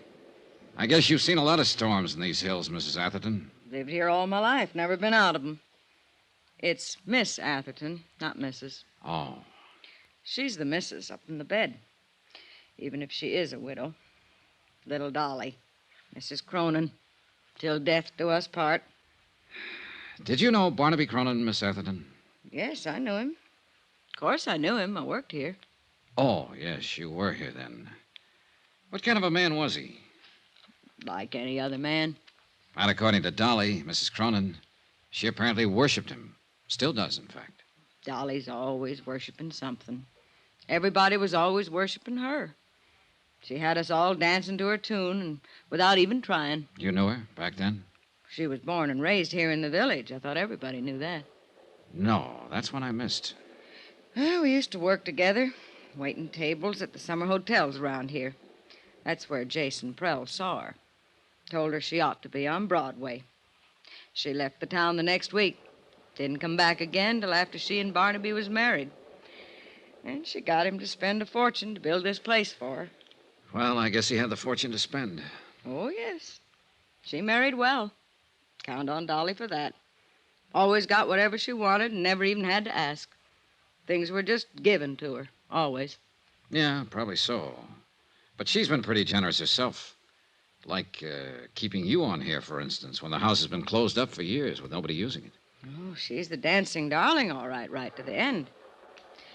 Well, now, if you'll excuse me. There was something else I wanted to ask you, Miss Atherton. I'm not one to talk ordinarily, but you got me started. Well, this is not about Mrs. Cronin, at least not directly. She was taken ill on the train. I don't think it's serious, but I wanted a doctor to look her over. The only one in the village seems to be a man by the name of Bigby. Bigby? He's the coroner here, but he's not a doctor. No? No, not anymore. Still calls himself one, but he lost his license 10 years ago. He's a drunken sot. Yeah, I kind of figured. But he sobered up fast when I told him on the phone that the patient was Mrs. Cronin. He refused to come out, told me to get her away from here fast, and then he hung up on me. Forget him. He couldn't do her any good. But I'd like to know why he acted that way. Do you happen to know any reason? Bigby is a drunk. Who knows what his reasons are? I thought you might. Better ask him. What difference does it make anyway? He can't help her. Nobody can. What do you mean? She's come back, finally. For the first time in all these years. Took sick on the train. That wasn't any surprise to her. She knew it was going to happen. Well, I guess she halfway knew. She knew. It's like with an animal. When it's hurt or sick and it comes home to die, and that's what she's done. She's come home to die. No, I think you're wrong there, Miss Atherton. I don't think she's anywhere near that sick. Barnaby didn't think so either when he came back here to die. Barnaby died here? Yes, in this very house. A heart attack, it was called. He came up on the afternoon train and... That's strange. It was the same kind of night. A storm like tonight. Strange how things move in patterns. Were you here with him, Miss Atherton? Barnaby died alone. And the doctor? Bigby? Miss Atherton was the doctor. I'm sorry. I was thinking. The bridges were washed out. Bigby didn't get here till the next morning. Wouldn't have mattered. He couldn't have done anything. Nobody could have. When it's time for a thing to be done, it's done. Nobody can stop it. Nobody. It was a strange evening, ominous and oppressive, with a feel of violence in the air. Even the house itself added to the feeling. Furnished lavishly in a style 30 years forgotten, it seemed garish now, old and tired and lonesome. Like Mrs. Cronin herself, who'd planned a grand party for all her old friends, and instead lay ill and alone in the bedroom upstairs. The Queen gave a party, and nobody came. All dressed up, no place to go. Yeah, gloomy evening. Jason Prell came back from Tupper Lake with the medicine. Miss Atherton served a dinner of sorts, served it in silence, and we were left to our own devices. 5 guests in a mansion built for 100. Prell stayed pretty much to himself. Lovely Laura Dean, with that air of knowing innocence, inveigled Shorty Weber into teaching her some of his old dance routines, and they cranked up an old phonograph in the music room.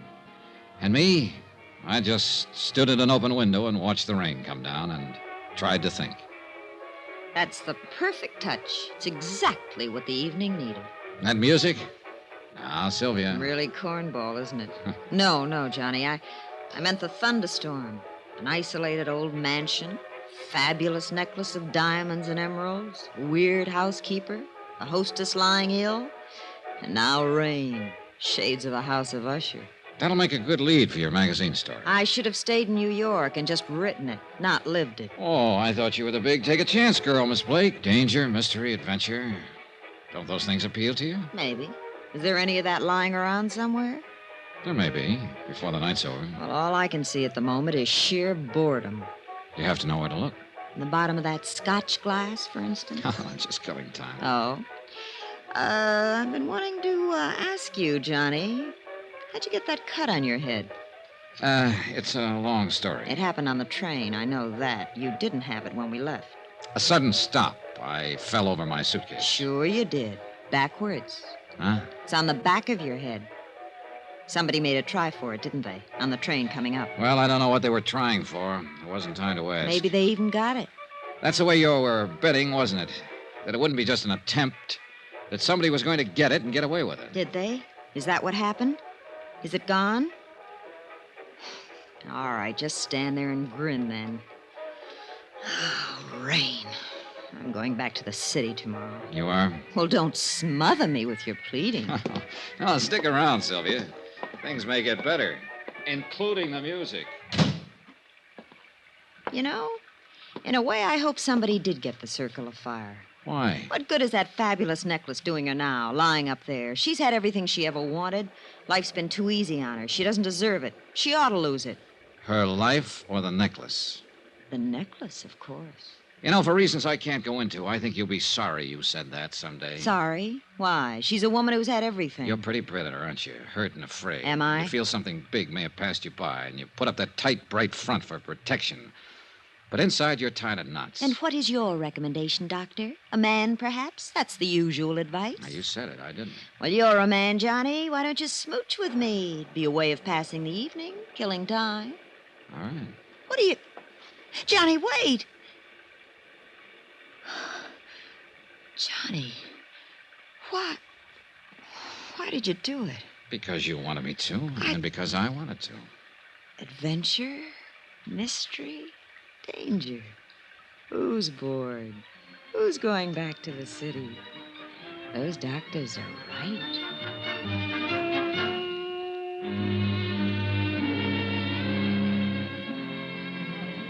Mr. Dollar, could I talk to you for a minute? Why not, Shorty? What's on your mind? I don't know exactly why you called us all together in It here. was Mrs. Cronin's idea. She set it up with me earlier. Well, it ain't got nothing to do with what I want to say.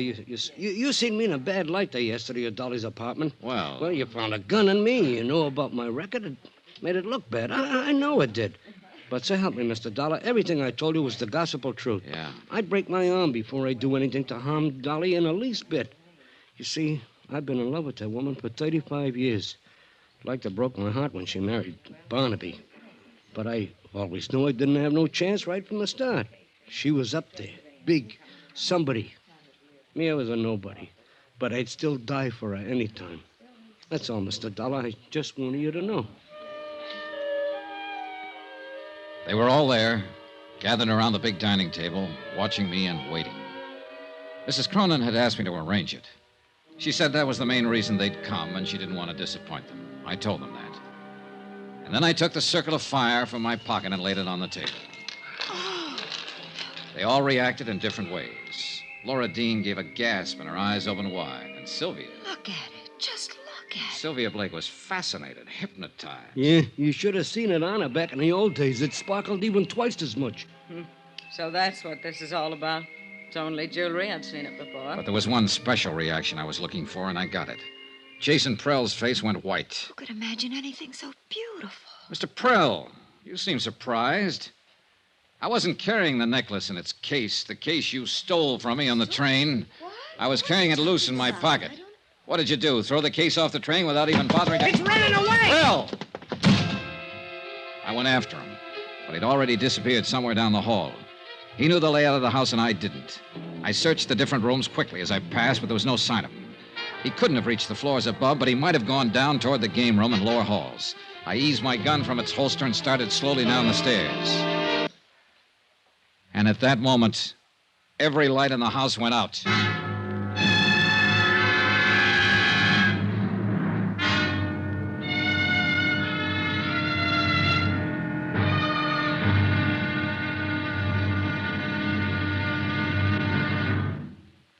There'll be another intriguing episode in our story of the Cronin matter tomorrow. Tomorrow, a white lie, a bullet from the darkness, and death comes in out of the rain. Join us, won't you? Yours truly, Johnny Dollar.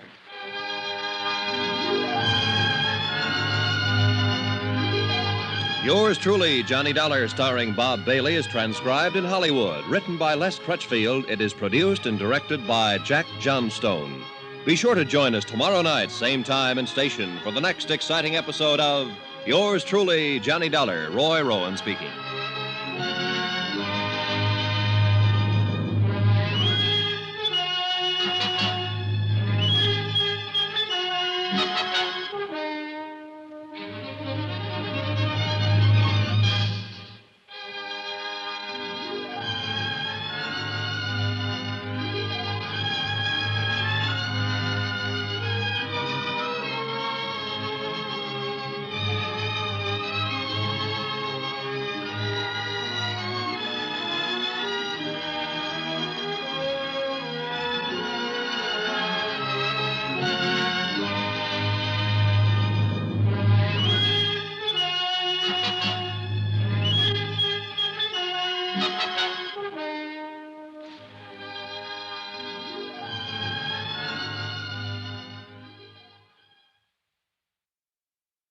From Hollywood, it's time now for...